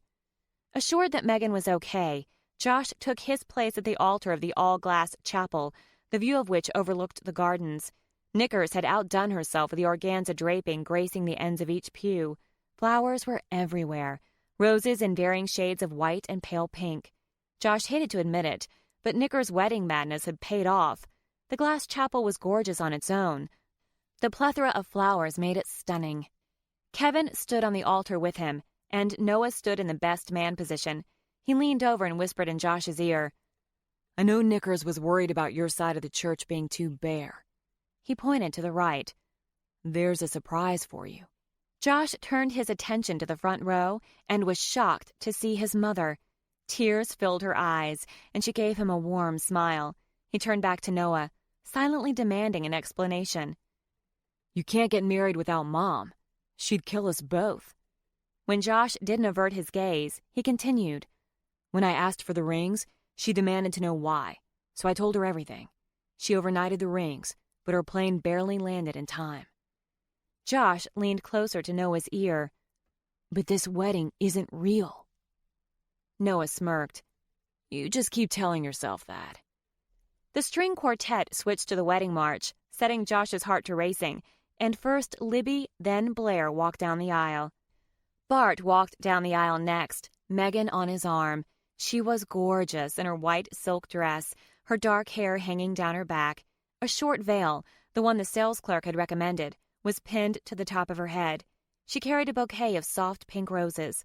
All eyes in the chapel were on her, but her gaze remained fixed on him as she made her way to the front of the room. The love in her eyes sucked his breath away, and he once again thanked God above that this woman was his. His chest warmed as she approached him, and before he knew it, they were standing in front of everyone. When the minister announced it was time for the vows, Josh interrupted him. I wrote my own vows. Megan's eyebrows lifted playfully as he reached into his pocket and pulled out a napkin. Okay, the minister said, sounding uncertain. Josh knew Knickers had told him to stick to the traditional vows, and this was throwing off the pre-scripted ceremony. Josh opened the napkin and began to have second thoughts as he looked down at the list in his hand. His gaze lifted to hers, and she smiled, giving him the silent encouragement he needed to speak. Megan, I promise to stay in the shower with you when the water turns cold. She giggled. I promise to carry you off planes when you overdose on Dramamine. But I draw the line at letting your Gram take pictures of my bare butt. He turned to the audience and found her grandmother on the front row. Sorry, Gram. That's okay, Gram called out to him. Noah will pose for me. The crowd snickered and laughed. He turned back to Megan, who was obviously struggling to keep a straight face. I promise to walk the dog when it's cold and rainy, he continued. Wait, she whispered, loud enough for only them to hear. You have a dog? He leaned closer and whispered, No. Do you? She shook her head. No, but I want one. So do I. I'll walk it. He straightened and looked at the bottom of his list. And if you agree to keep me around, I promise I'll always bring you milk. She started laughing. I promise to throw my laundry in the hamper and always keep your feet warm. He looked up at her. I'll be there to share your joy, and I'll always be there to wipe away your tears and your sorrow. I will support you in every choice you make, unless it involves snow peas, but I'll definitely be there for everything else. He took her hand, turning serious. No matter what, I promise to always love you. I want to thank you for turning my life completely upside down. He looked into her eyes. You are my once-in-a-lifetime Megan Vandermeer. Thank you for giving me a second chance. She squeezed his hand and bit her lower lip. I didn't write any vows, Josh. That's okay. She took a deep breath and pushed it out. I don't know what I would have done without you over these last few days, and I had no idea what I was missing until you showed it to me. But now that I've had the milk, I wouldn't dream of giving up the cow. Thanks for crashing into my life. He laughed. And thank you for giving in to fate, Josh. I can't imagine spending the rest of my life without you. He grabbed her hand and squeezed it. As she stared up at him with so much love, he had to fight the impulse to kiss her right then and there. They turned back to the minister, who was gaping at them, his eyes wide. He shuddered, then took a moment to gather his wits. You can exchange the rings, he stammered out. Josh knew from the rehearsal that the minister had been planning to recite something, but the unorthodox vows had clearly thrown him for a loop. After pulling the wedding ring from his pocket, Josh picked up Megan's finger and held the ring over it. This was my grandmother's ring. My grandfather had it specially designed for her, and they were married 52 years. He glanced at his mother in the audience, wondering what she thought, but she just gave him a loving smile and wiped tears from her cheeks. He turned back to Megan, suddenly wishing this wedding had been planned for the two of them, that it was real. I hope we can have a marriage as strong and long-lasting as theirs was. He slid the ring over her finger. I don't have a ring, she whispered. I forgot a ring. Kevin cleared his throat. I have one. Mom worried that you'd forget, so she gave me Grandpa's, he grumbled, walking over and handing her a ring. And for the record, this is the most bizarre wedding I've ever been to, he said, soft enough for only them to hear. Josh grinned. There was nothing traditional about how they'd gotten here. Why would their wedding be any different? Megan put the ring on his finger with little fanfare, and the minister, who was clearly eager to be done with this mess, said, May I present Mr. and Mrs. Josh McMillan? Who? Knickers asked Bart, loud enough for everyone to hear. Why did he call them that? Hopefully the pain medicine was still in full enough effect that she'd forget the slip. You may kiss the bride. Josh pulled Megan into his arms and kissed her, then lifted his head as applause filled the chapel. We really did it. She beamed up at him. We really did. Chapter 30. Josh endured several rounds of photos with a drunk photographer who hiccuped in between shouting out orders, a wedding cake that nearly fell over, and Knickers' spiraling mood swings as she came off her pain meds. Luckily, Knickers seemed to have forgotten the minister's use of his real name, though, and everyone was having a wonderful time. It was the best day of his life. When Bart introduced him to Drew Peterson and his fiancée, Miriam, in the receiving line, Josh realized he'd completely forgotten the original purpose for carrying on with the charade of the wedding. His back stiffened, and he forced himself to shake the man's hand. Megan wasn't as gracious and barely acknowledged either of them. Her father gave her a confused glance, but the next guest approached, and Drew and his date moved along to their table. Josh looked over at Noah, a couple of places down the line. They exchanged a nod. Then Noah's gaze followed Drew to his seat. A couple of minutes later, Josh's stomach tightened when he glanced into the face of his mother. She'd seemed happy enough during the wedding, but what would she say now that it was all over? "Mom." She reached up and pulled him into a tight hug. "I'd ask you if you're sure, but it's too late for that now. Besides, the happiness rolling off you tells me that you are." He swallowed. "I'm sorry." She broke loose and looked up into his eyes. "Why would you be sorry?" "For not telling you sooner." "From what Noah told me, there wasn't much sooner you could have told me." She grabbed his hand, tears in her eyes. "You're so much like your father, even when it comes to love." His face warmed, and he realized Megan was watching them, both fear and worry on her face. He took her hand in his and turned to his mother. "Mom, this is Megan Vandermeer, the most amazing woman in the world." He turned to his mother. "Next to you, of course." His mother laughed. "Now that you're married, I'll relinquish the title." Megan held out her hand. "Mrs. McMillan, I'm so happy you came." His mother ignored her outstretched hand and hugged her. "None of that Mrs. McMillan stuff. Call me Marla." She squeezed her one more time, and Josh let out a sigh of relief. So she wasn't going to hold this impromptu wedding against either of them. His mother gave him an ornery grin. "And why are you calling her Megan Vandermeer? She's Megan McMillan now." Worry filled her eyes, and she hastily added, "Unless, of course, you plan on keeping your maiden name. I realize women do that nowadays." Megan laughed and wrapped her arm around Josh's, leaning her temple into his shoulder and looking up into his face. "No, I like the sound of Megan McMillan." He leaned down and kissed her. "I like the sound of that, too." His mother smiled. "I can't wait to get to know you better, Megan. Anyone who can make my son beam with so much happiness is a very welcome addition to our family." Her gaze landed on Noah, who was joking around with Libby. Now, if Noah could just settle down with a good woman. Josh snorted with a grin. "I wouldn't hold my breath." Knickers had outdone herself with a reception as well. The dinner was served under a huge organza-draped tent filled with flowers and candelabras. After the dinner, the guests made their way to the makeshift dance floor on the lawn, dancing to music played by a band. Hours into the reception, the open bar had helped the atmosphere shift from formal to fun-loving, but Noah still hadn't made his move. Finally, Josh saw Miriam head up to the administrative building, where their restrooms were located. Noah followed about 30 seconds later, with Libby close behind.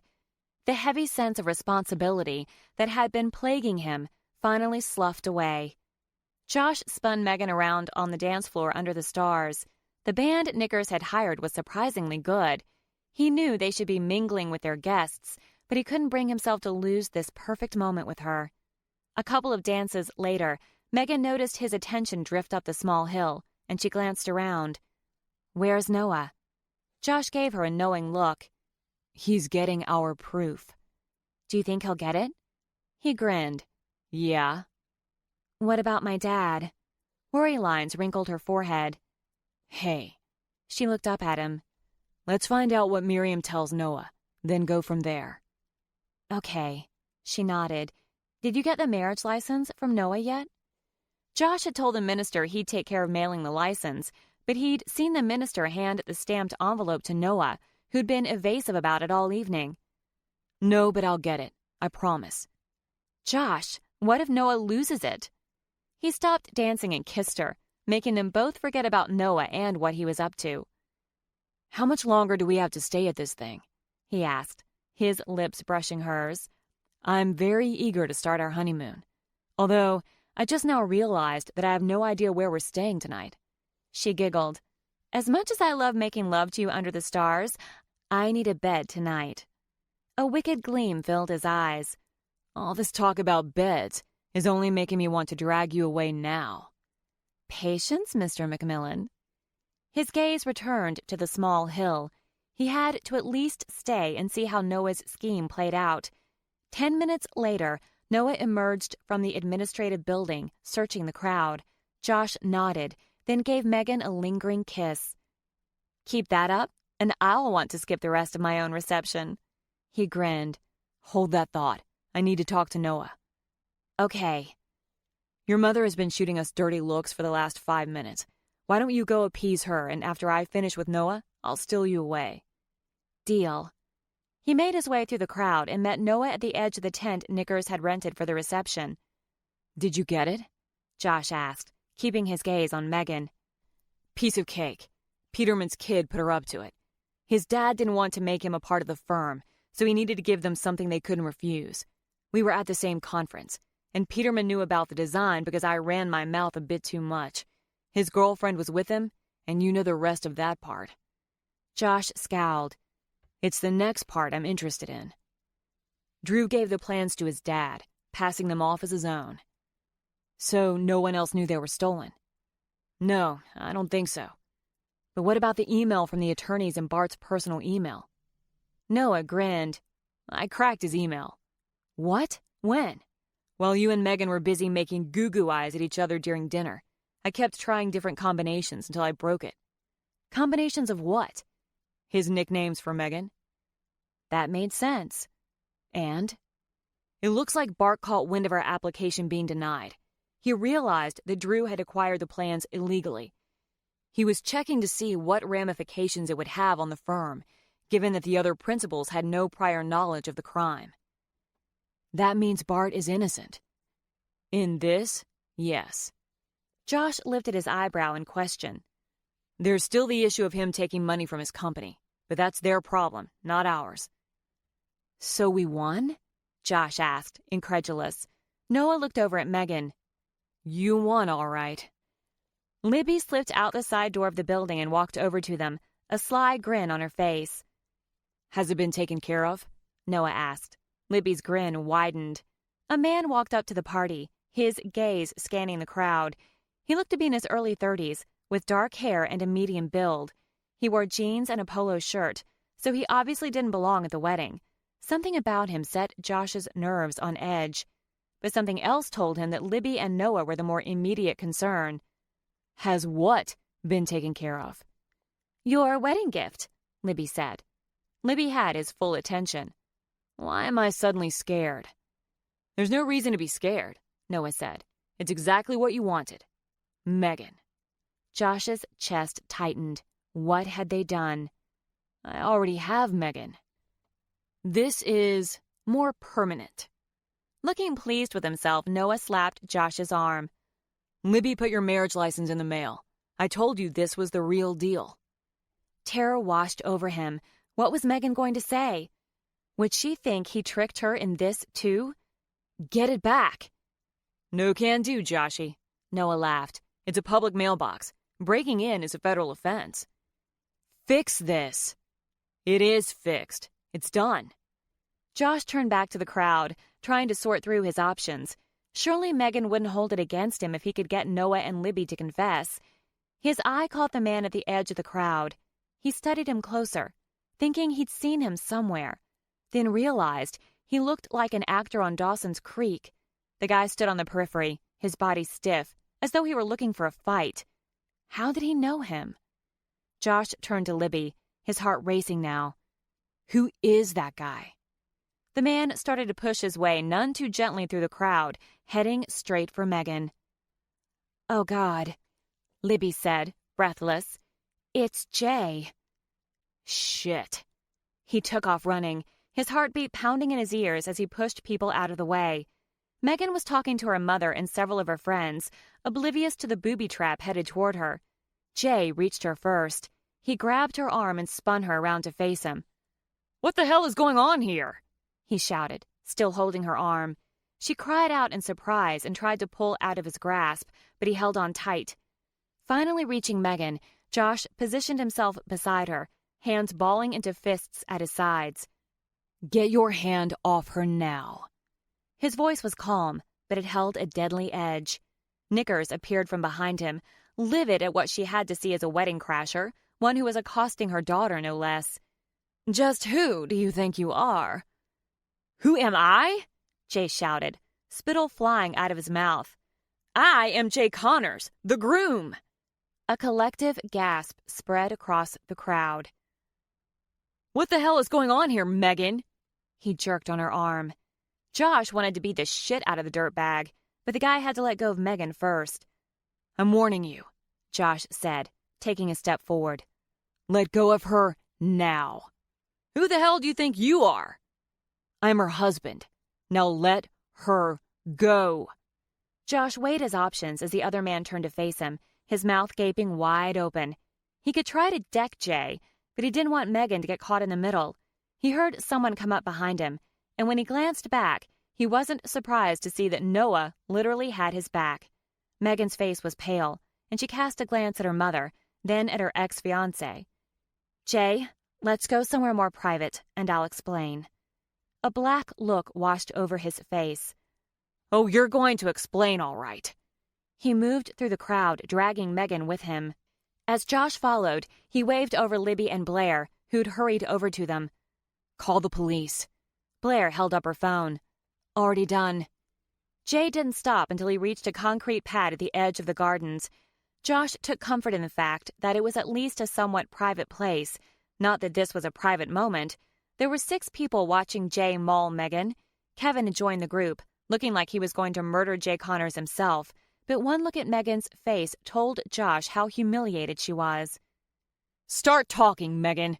Jay's fury grew, and he jerked on her arm. Who is this clown?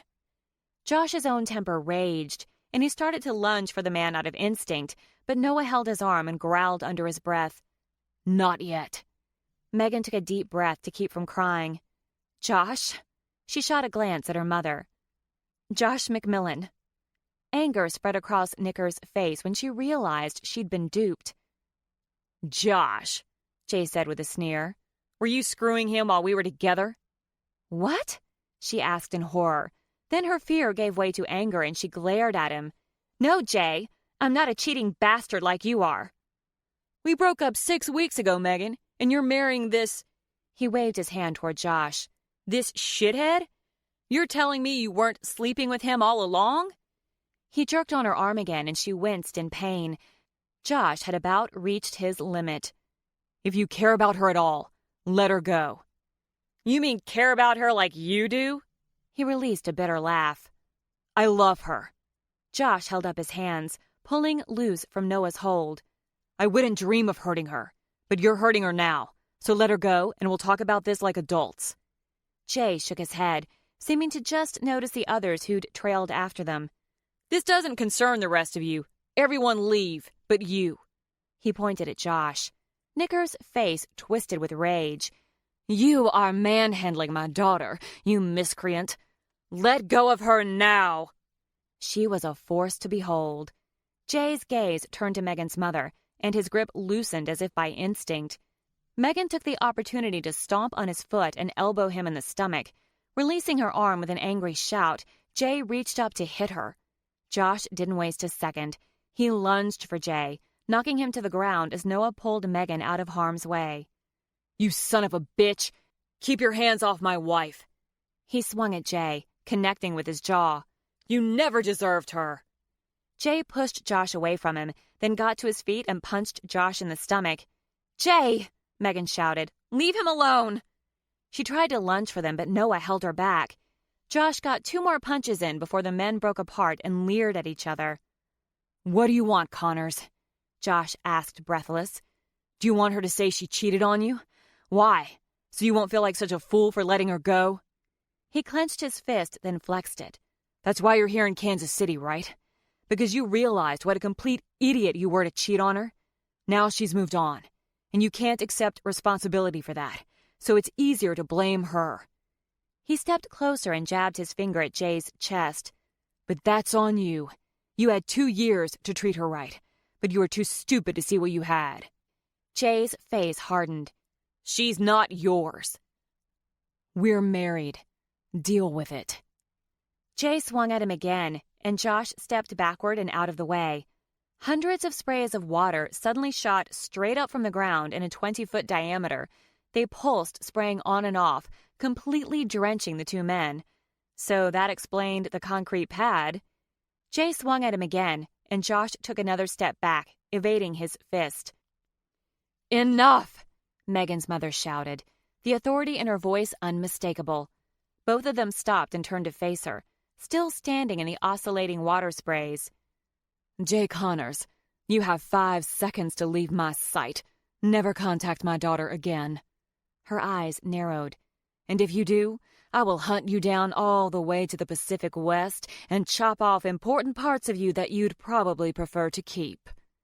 His gaze shifted to Megan, a question in his eyes. We're done, Jay, she said without hesitation. Go. Nicole's voice was icy. Your time starts now, Mr. Connors. You'll regret this someday, Megan, he shouted. You keep telling yourself that. He stomped up the steps and toward the entrance to the gardens. Bart appeared at the edge of the group, panting. What happened? Knickers ignored her husband and turned her attention to Josh. Mr. McMillan. He lifted his chin, shivering in his wet suit and trying not to feel like a grade school boy sent to the principal's office. Yes, ma'am. How long have you known my daughter? 4 days. 4 days? Yes, ma'am. You met on the plane? Yes. And you just got married? Yes. Megan pulled free from Noah's hold. Mom, I can explain. You can explain why you told me this man was Jay Connors. She hesitated, looking over at Josh. He nodded his encouragement. Taking a deep breath, Megan turned toward her mother. I broke up with Jay 6 weeks ago, and I was afraid to tell you. Why?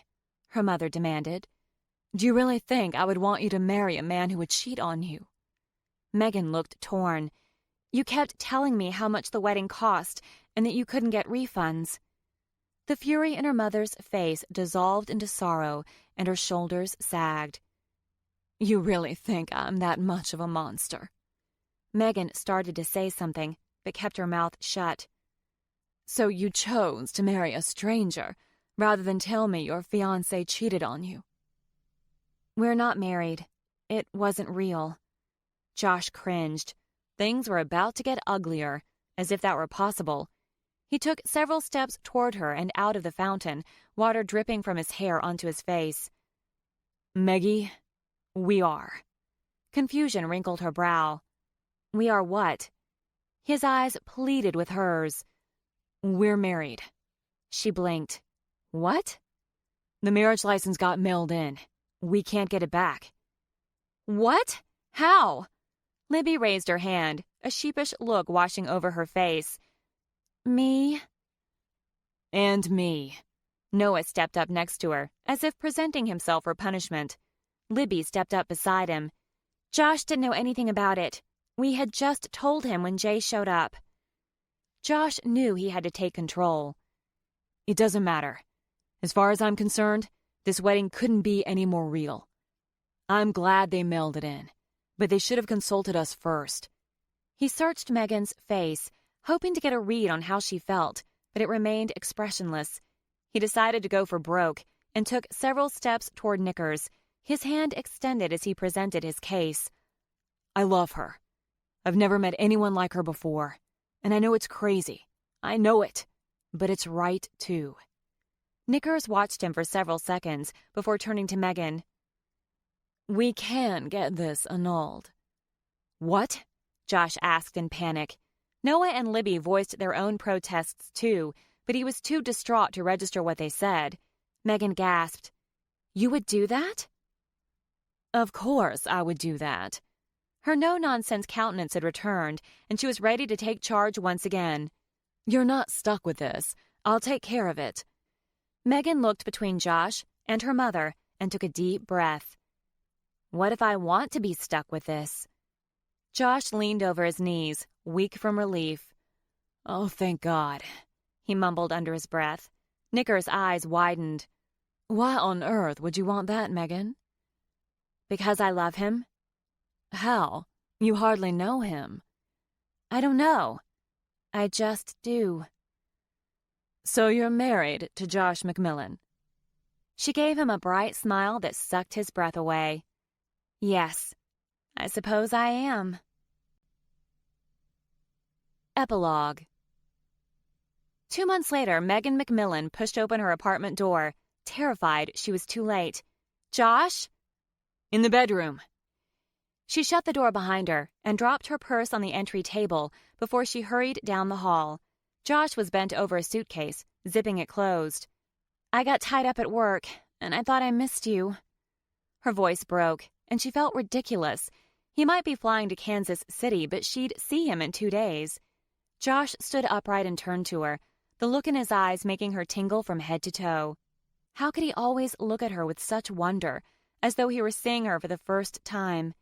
He pulled her into his arms and kissed her. When he lifted his head, he smoothed the hair back from her face, searching her eyes. I think I should postpone my trip and leave when you can get away on Wednesday. No, don't be ridiculous, she said, more for her benefit than his. You have to be there tomorrow for the big meeting with a new investor. It was your idea to merge your business with my father's. You have to be there to oversee everything. You're more important than some business meeting, Megan. Besides, Noah can take care of it. She snorted. Noah? He can barely feed and clothe himself. He'll be there anyway. He's flying with me. That was news to her. Why? He hates business meetings. I have a feeling it has something to do with Libby. What? But she's still with Mitch. He kissed her again, taking her breath away, along with all thoughts of Noah and Libby. Her knees weakened, and he wrapped an arm around her back, holding her to his chest. I really think I should postpone this trip, he whispered huskily into her ear. I'm not sure I can be away from you for 2 days. The longest we've been apart is 12 hours. She looked up at him and forced a smile. Some people, like Blair, would find that nauseating. Good thing we're not like that. She looked down at his chest and smoothed several imaginary wrinkles from his shirt. No, she forced her voice to sound firm. You need to go, and I can't come with you today because of my meeting tomorrow. I'll fly in on Wednesday for Blair's wedding weekend like we planned. He sighed and placed a lingering kiss on her lips. Being responsible sucks. She laughed. I couldn't agree more. I'll stay with your parents until I pick you up from the airport. Then we're staying in a hotel, because after being away from you for 2 nights, I can't promise to be quiet in bed. He kissed her again, making her wish she had time to strip off both their clothes. Do me a favor, he murmured against her lips. Anything, she sighed. If some man sits by you on the plane and offers to stand in as my proxy, refuse. She gave him an ornery grin. I don't recall having any say in the matter the first time. She laughed, but I couldn't imagine my life any other way. Neither can I, Meggie. He placed a soft kiss on her lips, filling her with love and contentment. Neither can I. This concludes The Substitute by Denise Grover Swank, narrated by Shannon McManus. Copyright 2015 by Denise Grover Swank. This unabridged audiobook is published by arrangement with Denise Grover Swank, care of Distal and Goderich Literary Management, and was produced in the year 2015 by Tantor Media Incorporated, a division of Recorded Books, which holds the copyright thereto. Please visit Tantor.com for more information on our growing library of unabridged audiobooks and to take advantage of special offers.